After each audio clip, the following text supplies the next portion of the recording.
Chapter 1. Repair System. Goodness me. Where the hell am I? Yu, clutching his aching head, sat up straight on the bed. He took a deep breath, scanning his surroundings, and then froze. The room before his eyes was rather strange. It was quite spacious, resembling a dormitory. Inside were various bizarre gadgets he had never seen before, as well as data-laden light screens floating in midair. Is this my dorm? Yu pinched his arm hard. The pain made him accept reality. He clearly remembered playing League of Legends in his dorm. So how did he end up in this spooky place? Suddenly, a flood of memories surged into his mind without warning. Their vast amount caused Yu's head to throb painfully. Yu clutched his head and groaned.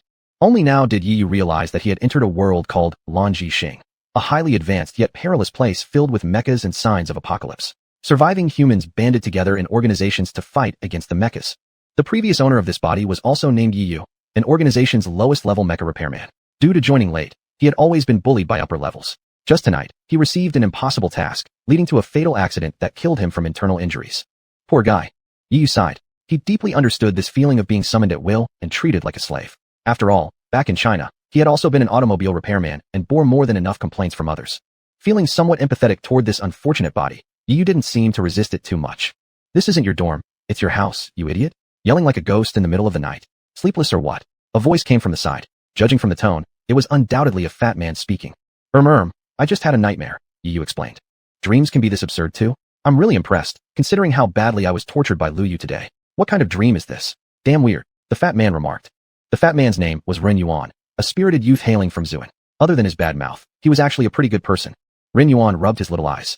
Go to sleep already. We have a bunch of mechas to fix tomorrow. Oh yeah, you haven't finished the task given to you by Lu Yu today either. With her nasty temperament, I wonder if you'll even survive until tomorrow. Well, make the best of it. At this moment, Yu recalled someone named Lu Yu. Lu Yu, the leader of Maintenance Group B, managed more than a dozen low-level repairmen. Most importantly, she was also a young woman barely over 20 years old. Though Lu Yu looked pure and charming for her age, her temper was out of control, especially when managing people. She often verbally abused or even physically attacked maintenance workers. Yu had suffered greatly under Lu Yu's hands and understood her nature all too well. Even though he was new to this world and hadn't directly interacted with Lu Yu yet, merely thinking about her made his entire body tremble uncontrollably. Shaking his head, Yu leaned against the pillow and prepared to sort through his thoughts. The next instant, the entire room suddenly shook violently. Alert! Alert! Enemies attacking, entering combat readiness. The once silent dormitory now rang with urgent alarm sounds, setting off a clamor throughout the building. Watching his roommates hastily and expertly get dressed, Yu seemed to not fully comprehend what was happening. Is this going to war? Fuck, what are you daydreaming about? Hurry to the hangar for assembly. If we're late, getting scolded won't be our only problem, Ren Yuan said while dressing himself. Despite his bulky figure, his movements were quick and efficient. What's going on, a drill? Yu asked. Forget drills. Didn't you hear the broadcast? We're fighting a war. Ren Yuan glared irritably at Yu, wondering why the boy was acting like he had lost his memory today. Under the urging of both the announcements and Ren Yuan, Yu followed reluctantly as Ren Yuan led him to an underground hangar. On the way, Yu passed by many unbelievable technological marvels. However, what shocked him the most were the rows upon rows of mechas stored within the hangar.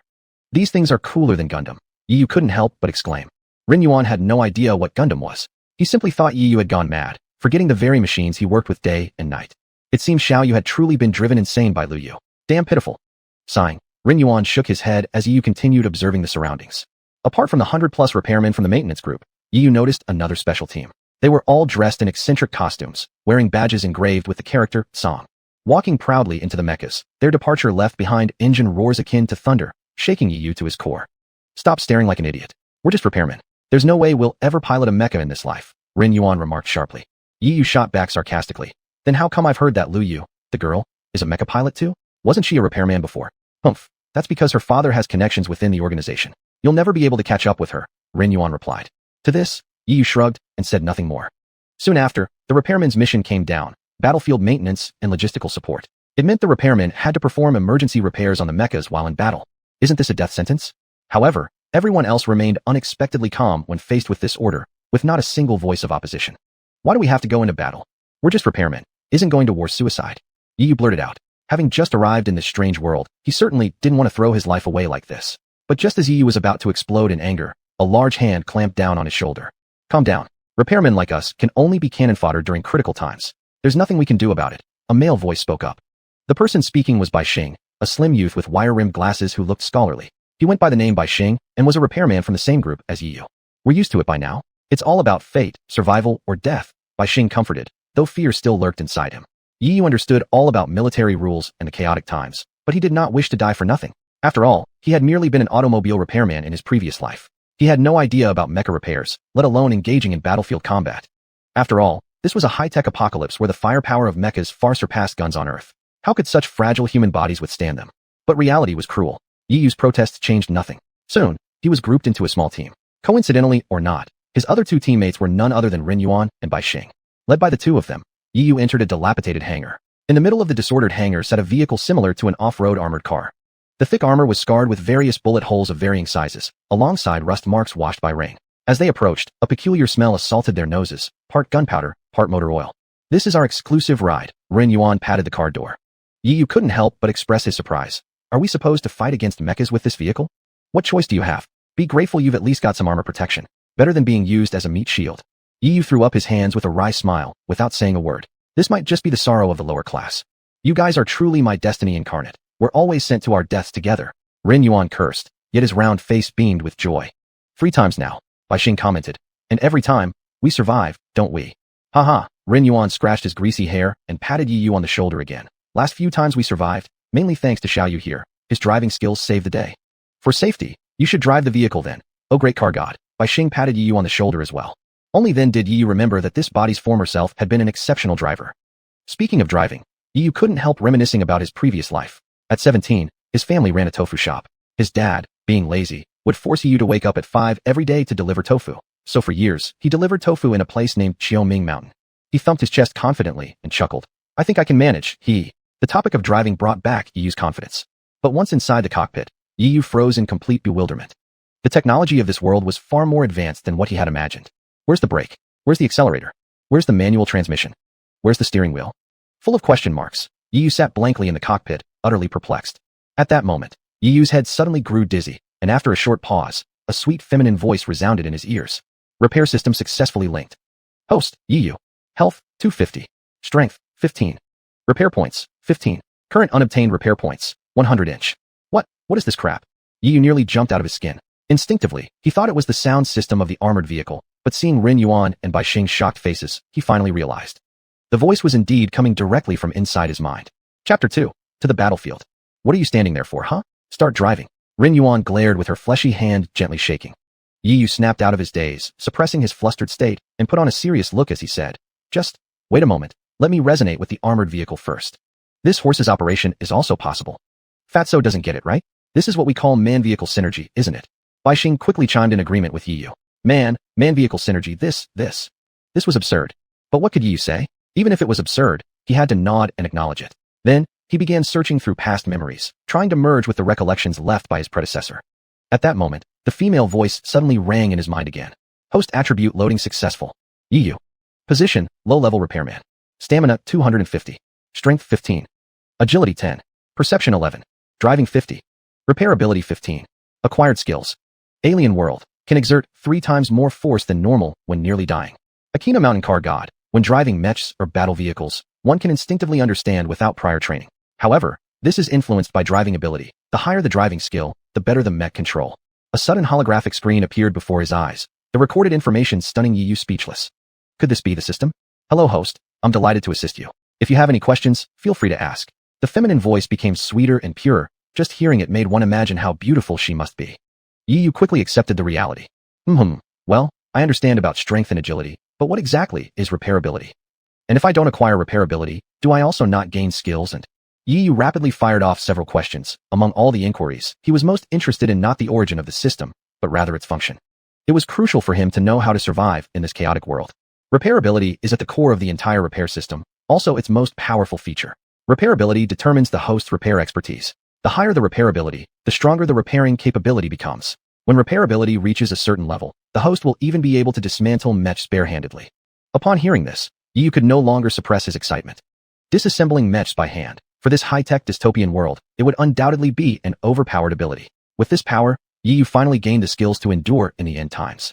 The female system voice continued explaining. As for the skills, they are abilities the host inherently possesses. They can either be purchased with points from the system mall or acquired by killing special mechs. How then does one obtain points? Yiyu blurted out without thinking. Complete bounty tasks or accomplish missions assigned by the system. That sounds great. Yiyu smiled, satisfied with the system. "Oh, right, are you a robot system?" he asked again. "No, I am actually a person too. As for my origins, it's still too early for me to tell you. Forget that stuff now. Tell me your name first. Calling system all the time feels quite awkward. Yu smiled the whole time. The female voice hesitated for a while, then reluctantly squeaked out a sentence. I don't have a name. Just call me the repair system. Girls called just that? That won't do. It's not only unappealing, but also dull-sounding. Other people might refer to their systems like that, but mine absolutely cannot. After some thought, Yu added, let's call you Chi-Chi. That sounds much more feminine. The female voice went silent once more. After a while, she softly responded with a hesitant mm. Well, Chi-Chi, do I get any kind of rookie package or anything? Yu used the opportunity to press for a bribe. Yes, I completely forgot about that, Chi-Chi realized. Then, a system prompt resounded in his mind. Ding ding ding.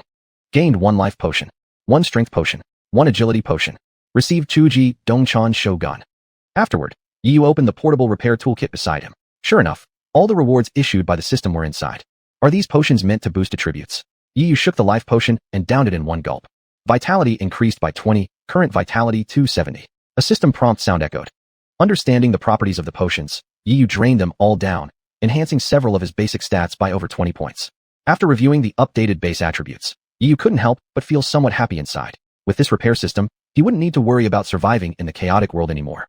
Still not driving? What are you laughing at? Rin Fatso noticed Yu's delay and spat out an exclamation impatiently. Alright, let's go. Yi responded. Relying on the Akina Mountain Car God skill, he instantly understood the method to start the battle tank and how to operate it. Loading driver information. Neural connection established. Staring at the flashing holographic screen before him, Yi sincerely sighed.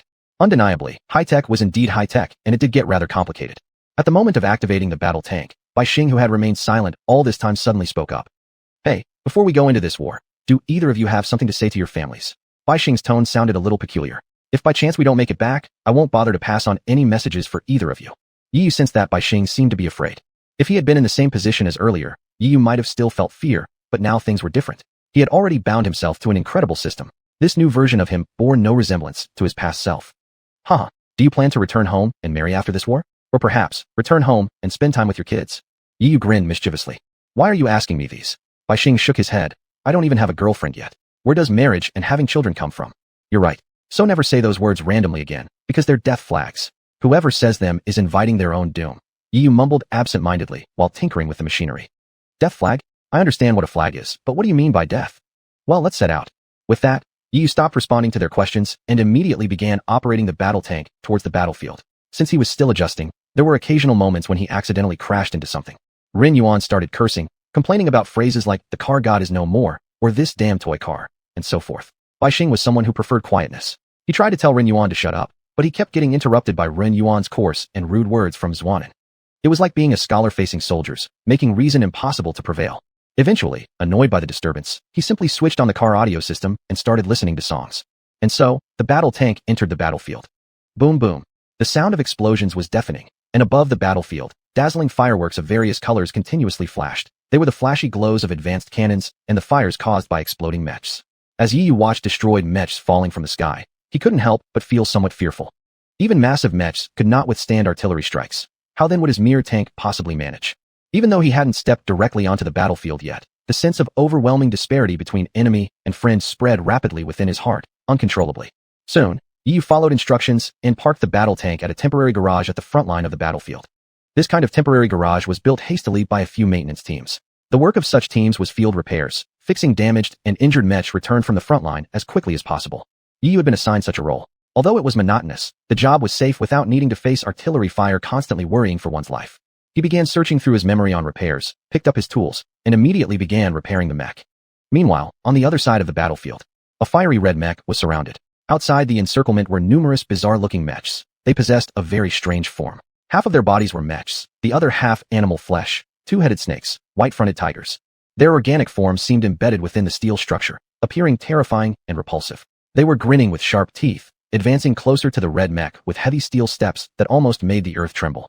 Damn, these disgusting monsters. In the cockpit of the red mech, a young girl floated in midair, her hands continuously moving across the holographic interface. Red Dragon Mech, main cannon damaged. Red Dragon Mech engine damaged. Red Dragon Mech communication paralyzed. System warning tones continuously echoed in her ears. As the warnings repeated, the girl appeared increasingly anxious. Damn it, why can't I connect with headquarters? Send someone to save me. How unfair. Am I, Lu Yu, supposed to die at the hands of these monsters today? Faced with such a predicament, The girl lightly clenched her teeth and waved her right arm to summon a control panel, attempting to establish a neural connection with her mech. However, Red Dragon mech neural connection failed. Red Dragon mech engine malfunction. The cockpit once again resonated with the system warning tone. The girl was completely stunned inside the cockpit. As a mech pilot, she knew exactly what failure in neural connection meant. Father. A slight sob arose in the cockpit. Her head tilted upwards, eyes tightly closed, as if trying to hold back tears of despair, or perhaps welcoming death. Meanwhile, in a certain temporary garage on the battlefield, a stern command came down from superiors. Yiyu, Rinyuan, Baixing, your team must immediately deliver soul energy to the Luo Mountain. Red Dragon mech's engine is damaged. You must use soul energy to repair her. Chapter 3, Repairing the War God Mecha. You team, immediately deliver the soul energy to the Soul Lost Mountain. The Red Dragon mecha engine is damaged. You must use soul energy to repair it. The command came hurriedly through the communication headset. Red Dragon mecha? Yi was startled. As a member of the maintenance team, he was as familiar with this Red Dragon mecha as could be. Wasn't this Lu Yu's exclusive mecha? In the memories of the previous host, just yesterday, he had helped install parts on the Red Dragon mecha. However, in the eyes of Rin Yuan and Bai Xing, the Red Dragon mecha wasn't even the main concern. What the hell? This is a suicide mission. Repairing mechas on the front lines is already dangerous as hell, and now they're pulling stunts like this? Rin Yuan cursed. Soul Lost Mountain. This battlefield was famously known as a meat grinder where countless mechas had fallen in combat. Even the mechas couldn't escape death. How could they, mere flesh and blood, compare when even driving an armored vehicle wouldn't help much? Isn't this asking them to go and die? Calm down, Bai Xing said composedly, adjusting his gaze. I have a plan that can get us out of this life and death crisis. Damn it, if you've got an idea, spit it out, Rin Yuan replied, exhaling sharply from his chubby lips. Why don't we split up our supplies and run away? Bai Xing shocked everyone with his suggestion. I thought you had some brilliant strategy, but damn, this is just some terrible idea. Where do you think you can run in this world right now? Rin Yuan scolded. It was true. This wasn't the blue star of 100 years ago. The apocalypse had long since taken away people's freedom. Outside of human survival bases, everywhere was filled with biohumans and mechas. If they left the human base, they probably wouldn't last more than a day. Shit, I don't want to die. I'm still a virgin for Christ's sake. Rin Yuan grabbed at his greasy hair and wailed. Once they went to Soul Lost Mountain, whether they lived or died would only be half the battle. They'd likely end up severely injured. Bai Xing noticed the silent Yiyu, calm as ever. Do you perhaps have some excellent solution? Yiyu hadn't heard him. He was deep in thought at the moment. At this point, a sweet female voice suddenly rang in his mind. Alert, task triggered, repair Red Dragon mecha. Reward, 50 points of repair skill, 1 bottle of healing potion, and 500 points of credit. Upon hearing that sweet voice, Yiyu suddenly felt enlightened. Chi-Chi, do you want me to die? He asked. The system coexists with its host. If the host dies, then I cannot survive either. Naturally, I do not wish for the host to perish, Chi-Chi said curiously, puzzled by why Yiyu had asked this. She didn't know why Yiyu would bring up such a question. Yiyu responded mentally. Well, there's no way around it. This mission is so difficult. If I were to go, I'd probably face almost certain death. Chi-Chi, even though I've known you for such a short time, I truly cherish you. If I don't return this time, make sure my soul gets crossed over and take me back to Huagua. His voice carried resignation and sorrow, as though giving final instructions. Rest assured, Chi-Chi will not let the host die so easily. As Chi-Chi spoke, the mechanical system prompt sounded again. Alert, obtaining mecha blueprint. Unlocking Generation 1 mecha. Congratulations to the host. You can assemble the first Generation mecha. Generation 1 mecha, the first ever created 100 years ago at the Blue Star Mecha Center. Its power was formidable. However, due to the use of fuel materials beyond the universe, it was discontinued 90 years ago and is now extinct. Hey Chi-Chi, can the mecha be directly summoned? Yiyu asked. Not possible.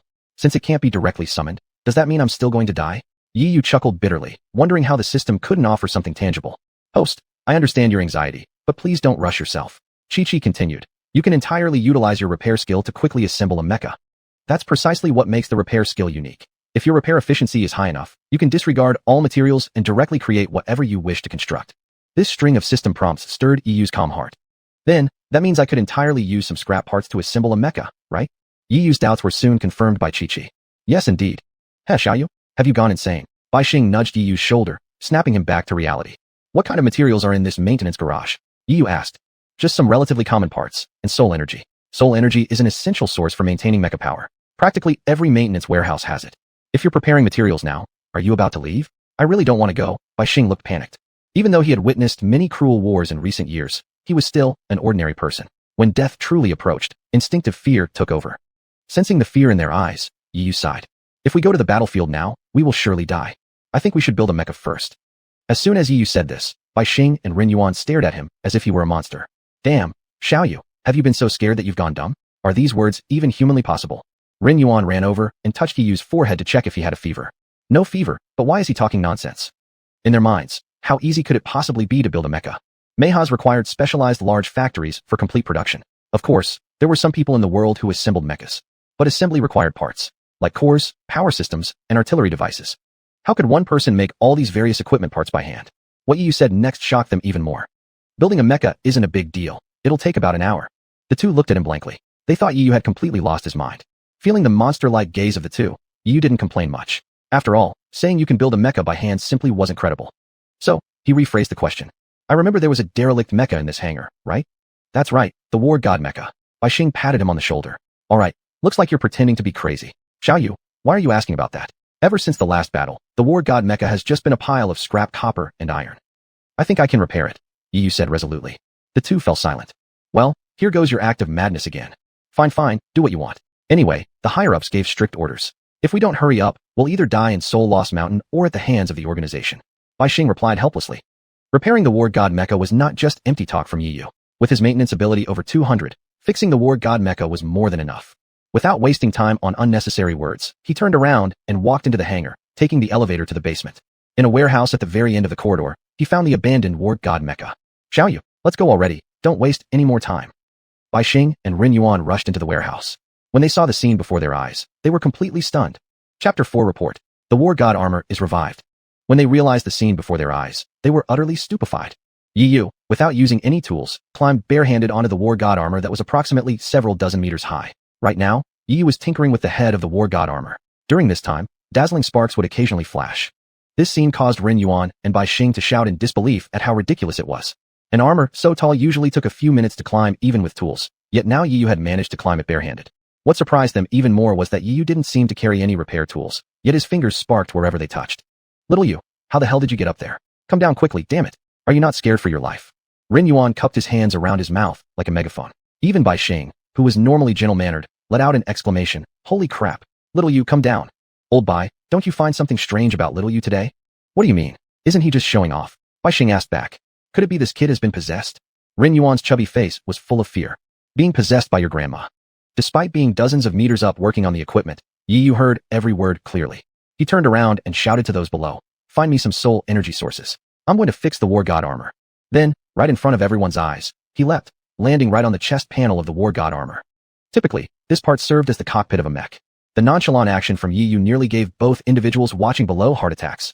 You two are still frozen like statues? Hurry up and prepare the soul energy for me. Yiyu urged again. That little you. Bai Xing reacted first, saying, the war god armor uses nuclear power. Nuclear power, though powerful, is extremely difficult to mine. Plus, endless warfare during the apocalypse has already made nuclear energy obsolete. Upon hearing this, Yiyu fell silent. Chi-Chi, can repair abilities alter the mech's power system? He asked inside his mind. Chi-Chi replied. Yes, however, the current repair ability of the host isn't capable yet. Since the host seems so pitiful, I'll make an exception once. You can improve the power system. One can use soul energy as fuel and unleash the force equal to that of nuclear power. Chi-Chi's voice was naturally sweet, and her explanation at this moment made her sound angelic. No problem, bring me the soul energy. Yiyu continued ordering the two people below. Little you, stop wasting time. Soul energy will never work. Bai Xing tried to dissuade him. I can upgrade the power system. Upgrade the power system. These words shocked the others again. Upgrading the power system was no easy task. Back when they developed the soul energy power system, almost all the scientists on the entire Blue Star had participated, and after nearly 100 years, nobody could make modifications. Take an example, the soul energy system is the mainstream for mechs worldwide. If Yiyu were able to modify the system, wouldn't that mean he was trying to change the mainstream? In the end, Bai Xing agreed. You're really someone who won't give up until the very last moment. And Yiyu kept repairing. Wherever his fingers touched, no matter how old and worn down it was, it could be instantly repaired. Moreover, he could install parts imagined in his mind directly onto the mech. Rin Yuan, standing below, watched the process clearly. Damn, this is too bizarre. When Bai Xing returned, the war god armor, which was over a dozen meters high, had already been fully restored. What used to be a dilapidated armor was now rejuvenated. The legendary war god armor that swept through battlefields, making biohumans quake in fear, had risen again. The war god armor, its body covered in a crimson glow, resembled a war god bathed in blood under the lights. Particularly, the large sword mounted on its back. Despite having been locked away for nearly a century, it remained sharp as ever. Back in the day, the war god armor relied on this giant cleaver sword to achieve remarkable feats on the battlefield. Alas, after the pilot's passing, no one had been able to start it again. Bai Xing and Rin Yuan gazed up at the mech, Their eyes glazed as they struggled to discern whether this was a dream or reality. At this point, Yi Yu's voice broke through. What are you two spacing out for? Hurry up and get up here. Yi Yu called out while seated in the war god armor's cockpit. Startled, Bai Xing quickly moved up to the platform and slowly crawled into the cockpit. Originally, the cockpit was quite cramped, with barely enough room for 2 people. After Yi Yu's modification, there was much more space. Accommodating 5 people would be more than sufficient. Where's the soul energy? Yi Yu asked. Subsequently, Bai Xing pulled out a box from his toolkit. Inside the box was a green crystal roughly the size of a palm. This is the soul energy. Although it is only as big as a palm, it is the power source of the mech. Bai Xing inserted the soul energy into the power compartment and asked curiously. The war god armor used nuclear power. Will the soul energy work? In response, Yi Yu nodded and reached out to press the switch. Instantly, the entire dim cockpit lit up. Next, information panels appeared before everyone's eyes. My god, the mech has been revived? Incredible job, little you. You're a bloody genius. The two burst out in shock. At this moment, their hearts were filled with excitement and thrill. Even if death was terrifying, it was far less than the astonishment in their hearts. Beep. Preparing neural connection. Beep. Establishing connection with the pilot. Power system filling up. Yi Yu, who originally had no knowledge, suddenly became instinctive after hearing the mech system prompt, operating on the light screen. Yi Yu knew this was due to his piloting ability. System Chi had mentioned that the higher one's piloting ability, the higher grade mechs they could control. My god, how do you know how to pilot the mech? Both received 9 years of compulsory education, but did you secretly have extra lessons? You don't respect martial virtue, man. They exclaimed in amazement at Yi Yu's behavior. Are you ready, everyone? We're moving out. Yi Yu pulled the switch of the power system, and the engine of the war god armor kept roaring. Bang! The next second, the war god armor turned into a red streak, sliding toward the sky like a meteor. At the same time, in the headquarters of the Daxia United Army in Dachang City. Report. A report from the front line. A large number of biohumans are heading to Luo Hun Mountain. Report. The rebels have also joined the battle. We've suffered heavy losses. The communication department kept sending bad news. As the commander of the garrison army in Dachang City, Lu Chong looked grim. He sat in the operations room, staring at the battlefield map on the screen, lost in thought. Send all maintenance workers out. Repair those war god armors as quickly as possible. If they cross Luo Hun Mountain, our entire Dachang City and all its people will face eternal destruction. He issued a decisive order once again.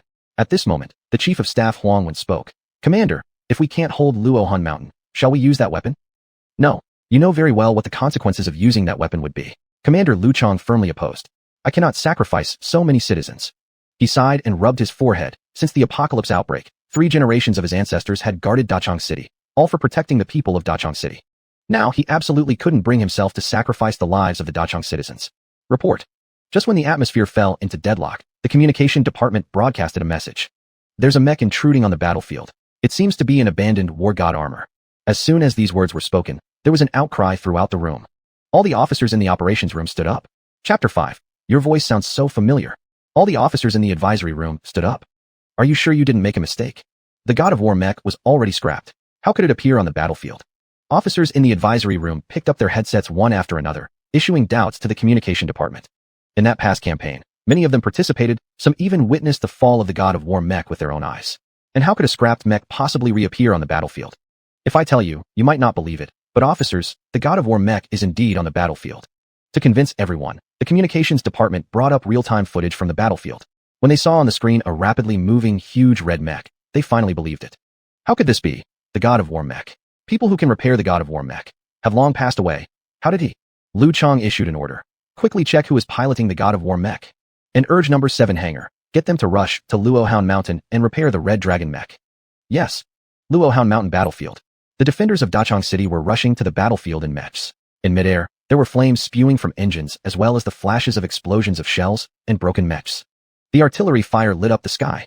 Among numerous mechs, one red mech was particularly eye-catching. Where does this mech come from? Could it be from the rebel army?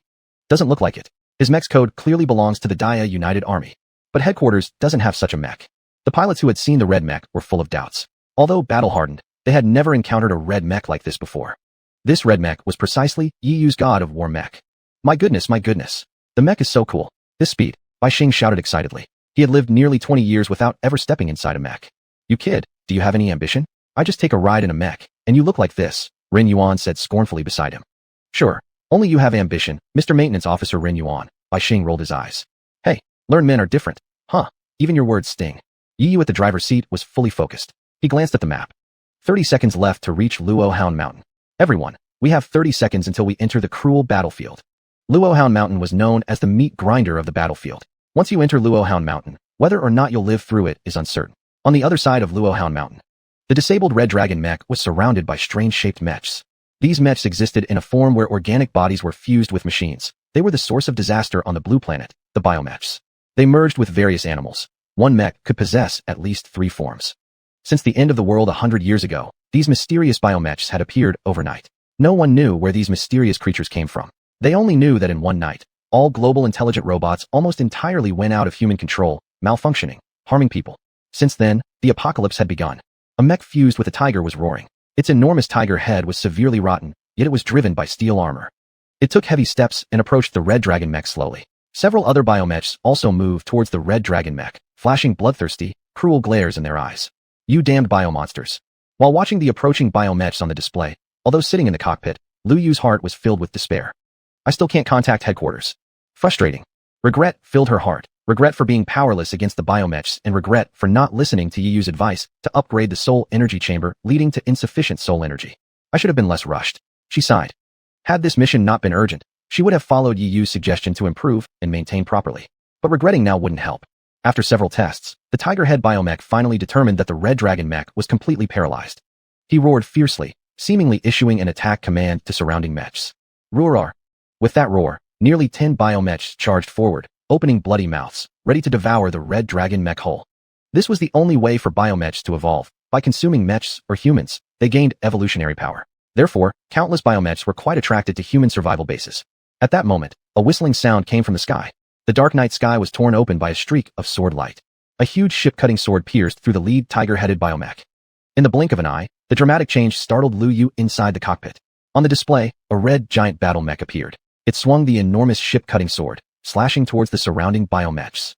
Wherever the blade passed, biomechs fell to the ground. I've never seen this mech before.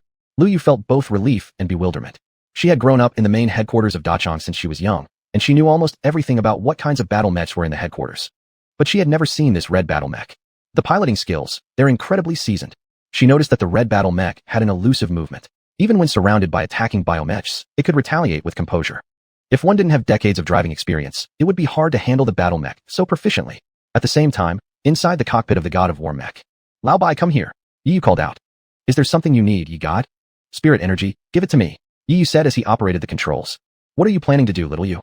Judging by the situation, these biomechs can't be killed off completely. If we keep dragging this out, more mechs will definitely be drawn here. So, I plan to repair the red dragon mech myself. Upon hearing this, Bai Xing and Ren Yuan were shocked. Just like how you did it in the hangar just now? Exactly, Yi Yu nodded. You two come over and drive the mech. Are you sure about this? I've never driven a mech before. Bai Xing was terrified and didn't know what to do with his hands and feet. Yi Yu no longer responded. He controlled the god of war mech and, after cutting down the last biomech, opened the communication system, entering the local communication mode. Lu Yu, can you hear me? Inside the red dragon mech, the previously paralyzed communication device transmitted a vague voice. Are you the pilot of that red mech? Your voice sounds so familiar. Chapter 6 report. Someone is repairing the mech by hand. Who are you? Your voice sounds so familiar. Lu Yu asked, but the sound was very unclear, and she couldn't recognize it in the end. Don't worry about who I am. Right now, I need to know what exactly is broken on the red dragon mech so that I can make the repairs. Lu Yu stayed silent. She wasn't sure whether or not she should trust him, especially considering he'd never seen this mech before. But when she recalled how the red mech had just saved her, Lu Yu let down all her guard. After checking the damage status of the red dragon mech, she reported to the communication system. Main cannon damaged. Soul energy depleted. Cockpit protective armor damaged. Arm damaged. Propulsion system severely injured. Before she could finish, a voice came through from her headset interrupting her. Enough, enough, enough. The damage to your mech is too heavy for quick repair.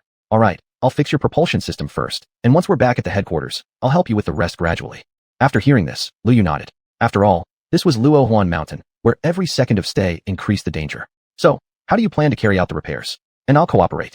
She said. Wait for my signal. When I tell you to open the cockpit door, you will open it immediately. Then what? She asked. Then leave the rest to me, the voice said. The tone was rather plain, yet somehow those words managed to calm the fear in Lu Yu's heart. Who are you really? Lu Yu asked again, full of curiosity about the pilot of the red mech. However, Yi Yu cut off the communication system. He didn't want to waste any time. You too, drive well, I'm stepping out. Yi Yu turned around to look at them, and Bai Xing was still standing there dumbfounded. To be honest, he really didn't dare to drive. You coward. If you don't know how to operate the mech, it's truly shameful. Ren Yuan gave Bai Xing a slap on the back. He then sat himself in the driving seat. Before joining the army, Ren Yuan had attended Zwanan Academy, where he studied mech piloting for 2 years. You kid, don't mess around. Bai Xing's fragile face was filled with fear. No problem. If anything goes wrong, I'll be here buried alive alongside you. Earn your keep, little boy, Rin Yuan said. Thank you so much, Bai Xing shouted. With the two of you as my best brothers, I must have had the worst luck in 8 lifetimes. Yu stopped caring about their bickering and opened the hatch, jumping down. As soon as he touched the ground, an intense heat greeted him. The wind carried the bitter saltiness and gunpowder smell, almost suffocating him. The fallen biomech lying on the ground kept giving off a rotting smell. Yellow liquid flowed from the smooth cuts. It was unclear whether it was hydraulic oil or blood. Without hesitation, Yu rushed towards the red dragon mech. The red dragon mech was severely damaged. Its left arm was also heavily injured and had started falling off. Something's wrong with the power system, right? Let's fix the power system first. Having thought it over, Yu immediately summoned his repair energy. Under the impetus of repair energy, Yu became immune to any obstacles. For instance, as long as he lay on the mech, he would be unaffected by outside disturbances and could reach any spot on the mech. With the help of repair mechanics, Yu quickly climbed to the engine position of the red dragon mech. The red dragon mech stands 20 meters tall, weighs 35 tons. If it were powered by a single engine, the mech's mobility would be very poor. Scientists from Blue Star improved the mech's agility by setting up 5 engines for each mech. 1 engine is located on the back, facilitating thrust. 2 engines are set in both palms of the mech, aiding turning maneuvers. The remaining 2 are at the soles of the feet, making mid-air control possible. Yu first checked the engine on the back and followed with inspections on the other 4 positions. Sure enough, the back engine was damaged most severely. What did girl Liu do? Doesn't she know the back engine is the life of a mech? Sighing, Yu waved his hands and constructed the engine's structure in his mind. A strange phenomenon occurred. The place his finger touched caused the broken engine to restore itself miraculously. Inside the red dragon cockpit, Liu Yu had her eyes tightly shut, concentrating intently, listening carefully, afraid to miss a word from her headphone. At this moment, a mechanical prompt sounded inside the cockpit. Back engine repair complete. What? Liu Yu was so startled her eyes almost popped out of her head. She stared fixedly at the screen, confirming that the display matched. She clearly remembered the back engine being nearly 90% damaged. Even top-class repairmen would take nearly 3 hours to fully restore the engine. But there was no time to marvel because another light popped out. Hand engines repaired completely. Foot engines under repair. Shock. All she felt was shock. There was no room for any other emotion in Liu Yu's heart. The communication with the red mech pilot had lasted merely 5 minutes. Yet, in those 5 minutes, her back engine and hand engines were already fully repaired. Her 19-year-old worldview told her that this was simply impossible, but the reality proved otherwise. It had all truly happened. What was the origin of the red mech? And who on earth was its pilot? Doubts flooded her mind, and she, who had always been calm, momentarily felt dizzy. Above the battlefield, a reconnaissance aircraft flew by, recording everything that had just occurred down below. This scene was broadcast live to the headquarters war room. Report. Someone is repairing a mech by hand. The reconnaissance squad leader rushed in, shouting at the top of his lungs. However, the officers in the war room were already intently focused on the large screen before them. On the screen in the war room, there was a young man lying beneath the red dragon mech. He effortlessly lifted its right foot with his bare hands, and wherever his fingers touched, sparks erupted continuously. How is this possible? He's repairing the mech by hand. For a moment, chaos erupted in the war room. These seasoned veterans had faced numerous battles, encountered extraordinary people, and seen many wonders. But never in their lives had they witnessed someone repair a mech by hand. These men stood up as one, their eyes filled only with astonishment and disbelief. In an instant, their decades-long established worldview collapsed. Who is this person? What kind of prodigy is he? Look, he's wearing our Datsong army uniform. That uniform clearly belongs to the maintenance crew. He's part of the maintenance team. Can we see which number he is from the maintenance team? Lu Chong shouted into the headset. He wanted the unmanned reconnaissance drone to get closer so they could identify who this mech repairman was. After receiving orders from the commander-in-chief, the autonomous reconnaissance drone accelerated to approach the area for a closer inspection. At the same time, the high-ranking officials in the war room fixed their gaze on the screen, terrified of missing even a single detail about this remarkable young man. And then, suddenly, the screen was blanketed by a flurry of static. After that, the screen went completely dead. Shock swept across the faces of the officers in the war room. This clearly indicated that the unmanned reconnaissance drone had crashed. Chapter 7. Yu from the maintenance team. The originally quiet and still standing war god Mecha began moving its limbs in all sorts of strange poses. The enormous Zhanhong's sword swung about, cutting through the hot air around it, forming gusts of wind. And the out-of-control Zhanhong's sword precisely hit one of the drones. Explosion fragments rained down to the ground. If Yu had not been quick-witted enough to roll out of the way, he would have lost his life right there. What are you two idiots doing? Yu turned on his headset, connecting to the war god Mecha's communication system. As soon as the call was picked up, he heard a cacophony of arguments through his earpiece. Damn, you're just panicking. Stop touching my stuff. Rin Yuan's voice came through the earphones. If you're going to screw this up, just admit it already. What good did it do for you to attend Zuan Academy, to even be a top student in the mecha department, if you can't drive a mecha? You might as well go home and sell sweet potatoes, Bai Xing retorted fiercely. Do you believe I could cut down this entire mountain with just a Zhandian sword? You've got the nerve, then show me what you're made of. Listening to the lively squabbling coming through the earpiece, Yu finally understood the situation. So these two were just fooling around. In hindsight, he should have set an autopilot system inside the cockpit.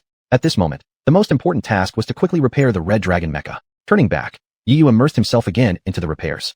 A few minutes later, he successfully fixed the power system of the Red Dragon mecha. He then recontacted the communication system of the Red Dragon mecha. Hey, can you hear me? Yes, I can. Lu Yu, who had been on constant standby, responded immediately at the sound of Yu's voice. I've fixed your power system. All we need now is soul energy. Open up the hatch so I can come in and replenish your soul energy. Yu's tone carried a note of command. All right. Lu Yu immediately found the button, and as a sound of wind ensued, the chest hatch of the Red Dragon mecha slowly opened. Without hesitation, Yu quickly climbed into the cockpit. Why don't you ever take care of your mechas? Before he arrived, his voice reached her first. Recognizing the sound of the voice instantly reminded Lu Yu of whose it was. Yu, is that really you? Lu Yu jumped to her feet, utterly shocked.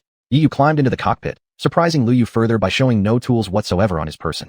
Although Lu Yu herself was primarily a combatant, she had also served as the head of the maintenance team and knew every step of the repair process intimately. Even the most skilled mechanic would find it impossible to fix anything without any tools, right? Does it surprise you to see me? Yu shook slightly, and then walked towards the power systems door. Is it true you repaired the power system of my mecha? Lu Yu still found it hard to believe. Isn't it just a power system? How difficult can that be? Yu replied indifferently, not even turning his head. After hearing this, Lu Yu felt as though struck by lightning. How could repairing the power system be easy? Even the best repair technician couldn't finish such work within 10 minutes. What's more, Yu had accomplished this entirely alone, which was simply impossible. Yu didn't notice the astonishment on her face. He dismantled the power cabin door and took out a box from his chest. Inserting the green soul energy inside, he placed it into the hatch. All right, try starting it now, he said, clapping his hands. Lu Yu snapped out of her trance, full of doubts, asking Yu another question. Where did you get that red mecha? She had originally wanted to ask Yu whether he had been piloting the red mecha, but decided after much hesitation to phrase it differently. Glancing at her briefly, Yu quickly averted his eyes, completely unaffected by Lu Yu's stunning beauty. I just borrowed it randomly from Hangar 7. It's a scrap mecha. It's impossible. There's no abandoned mecha in Hangar 7. Lu Yu negated this claim. But suddenly, she seemed to remember something and corrected herself. In Hangar 7, there is only one discarded war god mecha. The war god mecha has been obsolete for years. To date, no one has managed to fix it. Are you saying, that's the war god mecha? Her words trailed off as Lu Yu realized something. If Yu said the mecha came from Hangar 7, could it be the war god mecha? Are you saying you fixed the war god mecha? Covering her mouth with both small hands, Lu Yu was nearly astonished to lose composure. From her parents' tales and textbook teachings, the war god mecha was an unsolvable puzzle in the world, with even the greatest scientists of today unable to figure out how to fix it. Despite their limited interactions, Lu Yu and Yi Yu had crossed paths a few times. She knew Yi Yu's mechanical prowess quite well. Yi Yu did indeed have some pretty good ideas from time to time, but they were merely unconventional thoughts. Setting those aside, at his core, he was nothing more than an ordinary repairman with average maintenance skills. Now he claimed he could fix the war god mecha. It was simply miraculous. In Lu Yu's mind, it was a miracle beyond miracles. A divine sign. Only these two words came to her mind to describe the situation. All right, stop being so astonished or your jaw will drop off. Yi Yu reached out with his grease-covered hands and touched Lu Yu's delicate chin. The unpleasant smell of engine oil instantly brought Lu Yu back to her senses. You, with everything going on right now, you still have time to daydream? Let's go back to the headquarters. Yi Yu waved his hand and leaped down in front of Lu Yu. This act made Lu Yu scream. She hurriedly looked down, only to find that Yi Yu had already safely landed on the ground at some point.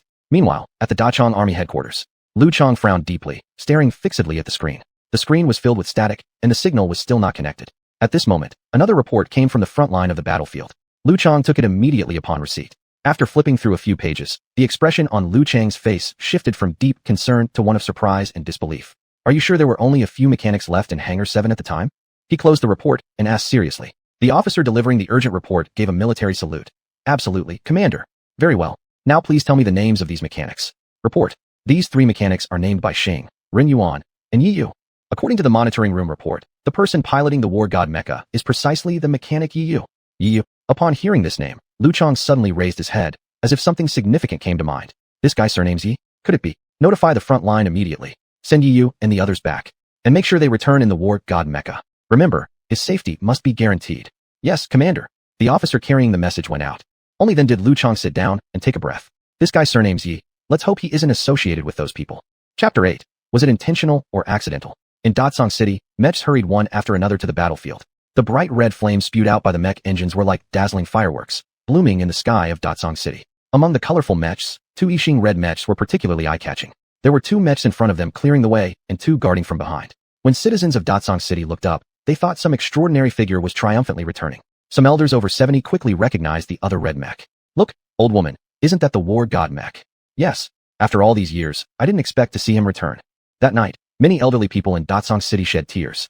Some younger generations didn't understand why, while the elderly carefully narrated stories about the war god Mech or took out a box from under their beds, tremblingly pulling out a newspaper. The entire newspaper reported on the war god Mech.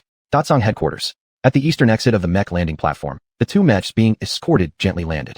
As soon as Yi Yu, Bai Xing, and Rin Yuan stepped out of the cockpit, they saw several armed soldiers slowly approaching.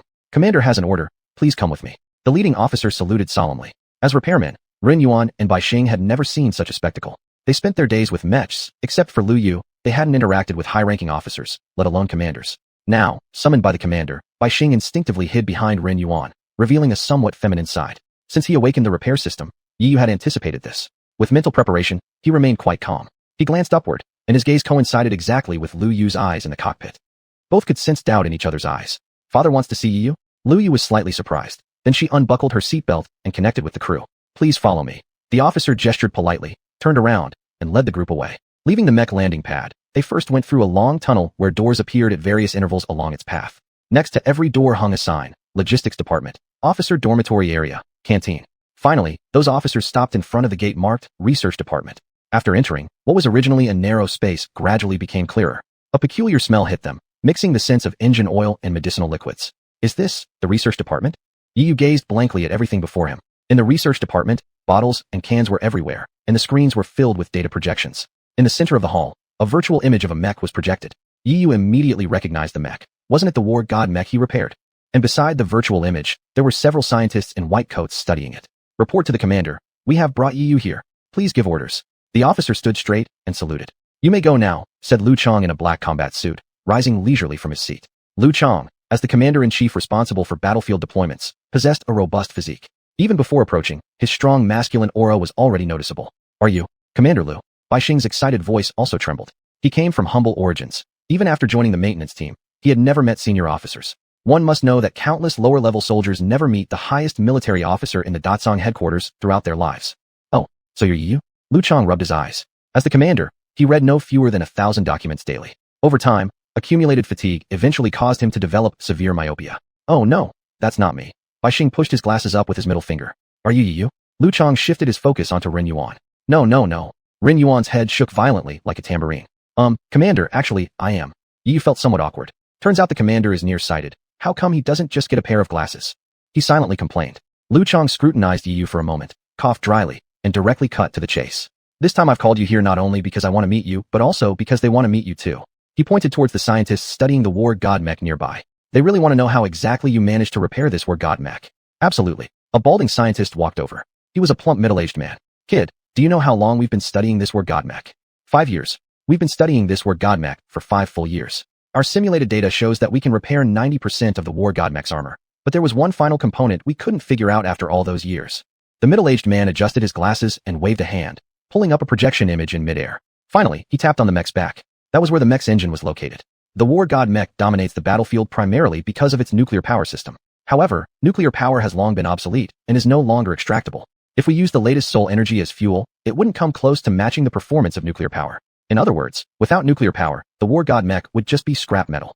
The scientist paused and asked, Kid, please tell me honestly, where did you get your hands on nuclear power? Everyone in the lab perked up like rabbits, determined not to miss a single word. Yi Yu smirked. I simply made some minor improvements. Minor improvements? How could that possibly work? Every scientist in the room knew the truth. Mech's engines are rigidly fixed. For nearly a century, nobody had ever managed to improve upon them. I did make improvements. In the process, I used soul energy as the primary power source, but retained part of the nuclear power system. Because I believe that only by preserving part of the nuclear power system could the mech function authentically as a nuclear-powered mech. Yi Yu explained confidently, raising his head high. Was it intentional or accidental? The scientist questioned. Intentionally accidental, Yi Yu replied. Don't believe me? Check the war god mech's power system and see if there's any difference. Yi Yu gestured with a polite invitation. The scientist summoned another holographic screen, operated it for a while, and a flash of surprise crossed his cloudy eyes. The other scientists also quickly examined the data on their computers. When the two sets of data were compared, a wave of astonishment struck everyone. Some people with weaker constitutions even blurted out, holy crap. Had they not seen it with their own eyes, they absolutely wouldn't have believed it. Yi Yu's claim of improving the mech was actually true. Chapter 9, Absorption. There were two sets of data. One was for the traditional soul energy power system. The other set was primarily detected from the war god mecha. When comparing these two sets of data, it was clear that the war god mecha's power system was superior. Who would have thought? After 100 years someone could improve the nuclear power system. The middle-aged, obese scientist stared blankly at the screen, muttering to himself. As the commander-in-chief, Lu Tsong had seen many great storms. Even though the improved engine was worth surprise, he quickly adjusted his mindset. Yu, would you be willing to join the scientific research department and develop a new engine for our army? He said in a commanding tone. Yu. Not just Yu, but even the few scientists standing nearby were shocked.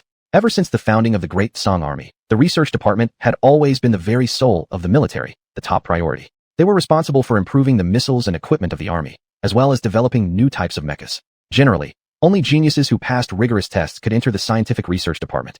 Now, Yu was directly approved without going through those complex evaluations, an unprecedented event.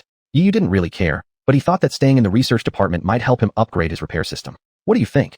Lu Tsong asked again. Yu's potential was absolutely the highest among all scientists Lu Tsong had ever seen. The situation for the Great Song Army was becoming increasingly severe. Faced with a dual assault from biomechas and rebels, if the Great Song Army couldn't come up with any secret weapons, the city gates would surely be breached sooner or later. As for the scientists in the scientific research department, he'd already given up hope on them, until Yu appeared.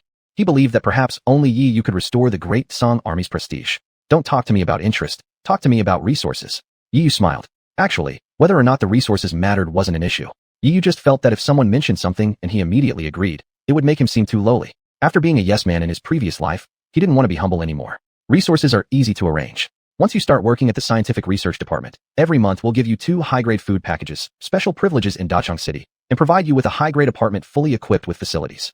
Lu Tsong offered generous terms. In the apocalypse, the most important thing is resources, and among the resources, food holds the main position. What is known as a high-grade food package includes various delicacies, such as the famous Yunnan white-cut chicken and Peking duck from the old days, as well as carbonated drinks. Bai Xing and Ren Yuan were left speechless after hearing this, especially foodie Ren Yuan. Since that's the case, I'll agree. But I have another condition, Yu said calmly, although he was actually quite happy inside. But showing no emotions was the way of the wise, after all. Oh, what else do you need? Lu Tsong furrowed his brows slightly, his tone somewhat displeased. Over so many years, there were very few people who dared to set conditions for him. Yu pointed at the 2 people behind him. I want these 2 to work as my assistants. Hearing this, Bai Xing and Ren Yuan were almost moved to tears. Little Yu is indeed a good buddy. They say hardship should be shared, and so should happiness. I will follow you for the rest of my life. However, Yu didn't think like that. After all, they were his good brothers, so occasionally using them as test subjects wouldn't make them angry, right? I thought it was some impossible request, but alright, I agree. Lu Tsong responded. With the terms settled, Lu Tsong ordered the soldiers to take them to the high-grade apartments and instructed them to report to the scientific research department the next day. High-grade apartments were basically residential houses. After the outbreak of the apocalypse, the artillery fire of Mecha wars destroyed many houses, leaving countless civilians homeless. Even when gathered by the army into refugee camps, they were crammed together. As for some residential areas, they had long been confiscated by the military and used as residences for high-ranking officials. And Yu's house, measuring just 90 square meters, was small but fully functional, equipped with all sorts of electrical appliances and furniture. The room decoration was particularly warm and inviting. On the wall hung various posters for children's phonetics, seemingly indicating the former owners were a couple with a child. Amidst the chaos of war, finding a place so well-equipped made Yu reminiscent of home. After tidying up the house for a while, Yu asked Chi-Chi, who was in his mind. Chi-Chi, is there any quick and direct method to rapidly improve my repair skills? Chi-Chi paused thoughtfully. There is one, but I wonder if the host can accept it. In these chaotic times, is there anything I won't accept? Oh, by the way, stop calling me host from now on. Call me husband instead. Lying in bed, Yu said casually. Husband? What kind of title is this? It seemed Chi-Chi did not know what husband meant. It was the first time she heard this title. It's a respectful address from my hometown, Yu said indifferently. If that is the host's order, then I will comply with it. Chi-Chi's sweet voice sounded. Husband. Chi-Chi called sweetly. This one call made Yu feel numb all over his body. He lived all his life, and until death, no girl had ever called him husband. Hey, Yu laughed happily. He quickly changed the subject and asked, to get straight to the point, Chi-Chi, do you have any way to improve my repair skills in a short time? There are many ways for repair skills. Chi-Chi introduced the system. You can take on system tasks, bounty tasks, or absorb materials. Absorb materials? Yu immediately became interested as he had never heard of this before. That's right. Honey, do you see that table? Huh? Yeah, I see it. What about it? Yu came beside the table and looked at it carefully, but didn't find anything unusual. To enhance your repair skills quickly, you need to absorb these materials. The higher the level of the material, the more repair power you gain. As Yu placed his hand on the table's surface, with a swish sound, the table disappeared into thin air. At the same moment, a prompt sounded in his mind. Ding! Successfully decomposed one ordinary table, gained 0.1 repair power. How come only 0.1? That's too little. Yu couldn't help but complain. At this absorption rate, how long would it take to reach the level where he could dismantle a Gundam by hand? The rarer the material, the more repair power you obtain. Rarity level? Yu fell deep into thought. He suddenly remembered the research lab. Every day, there were materials for mechas coming in and out of the lab. There might be some rare materials. Chapter 10. You expect me to eat this? Early in the morning, Yu arrived at the research lab. As soon as he entered the lab, Yu's eyes switched into scanning mode. He was startled by what he saw. He discovered that all experimental products in the lab were of rare quality. Instantly, he felt a surge of desire, but he couldn't possibly absorb those experimental products right in front of everyone. Could he? They'd surely think he was an alien and grab him for study. After pondering his options, he called Ren Yuan and Bai Xing into the private office. Bai Xing was dressed in a white lab coat, his hair disheveled, an image he carefully crafted because he believed this was how a mad scientist should look. Ren Yuan was even more outrageous, wearing a flashy military uniform without any insignia representing military merit. He thought that an assistant was basically a bodyguard. I have a task for you too. Yu looked at them, feeling slightly uncomfortable. Little Yu, just tell me. I'll complete it for you even if I have to climb a mountain of knives or jump into a sea of fire. Ren Yuan replied solemnly. You are to move all the experimental products from the lab here. Just tell them I'll figure out how to fix things. Upon receiving the task, they both shouted in unison. All right. This was their first mission. They had to succeed. After leaving the office, Bai Xing nudged Ren Yuan's shoulder. Today's our first day working at the research lab, and as assistants, those old guys will definitely look down on us, Bai Xing said. We're repairmen anyway. Isn't it normal to be looked down upon? Ren Yuan shrugged. Bai Xing sighed. We used to be repairmen, but now we're assistants to great scientist Yi. Today, we need to give those old guys a taste of humility. Otherwise, how will we survive in the research lab? Bai Xing adjusted his glasses with his middle finger. Give them a taste of humility? Ren Yuan's eyes were filled with confusion, but after a moment, he nodded understandingly. They burst into the research lab with great arrogance, ignoring the gazes of the older scientists, and shouted, Everyone stop your work.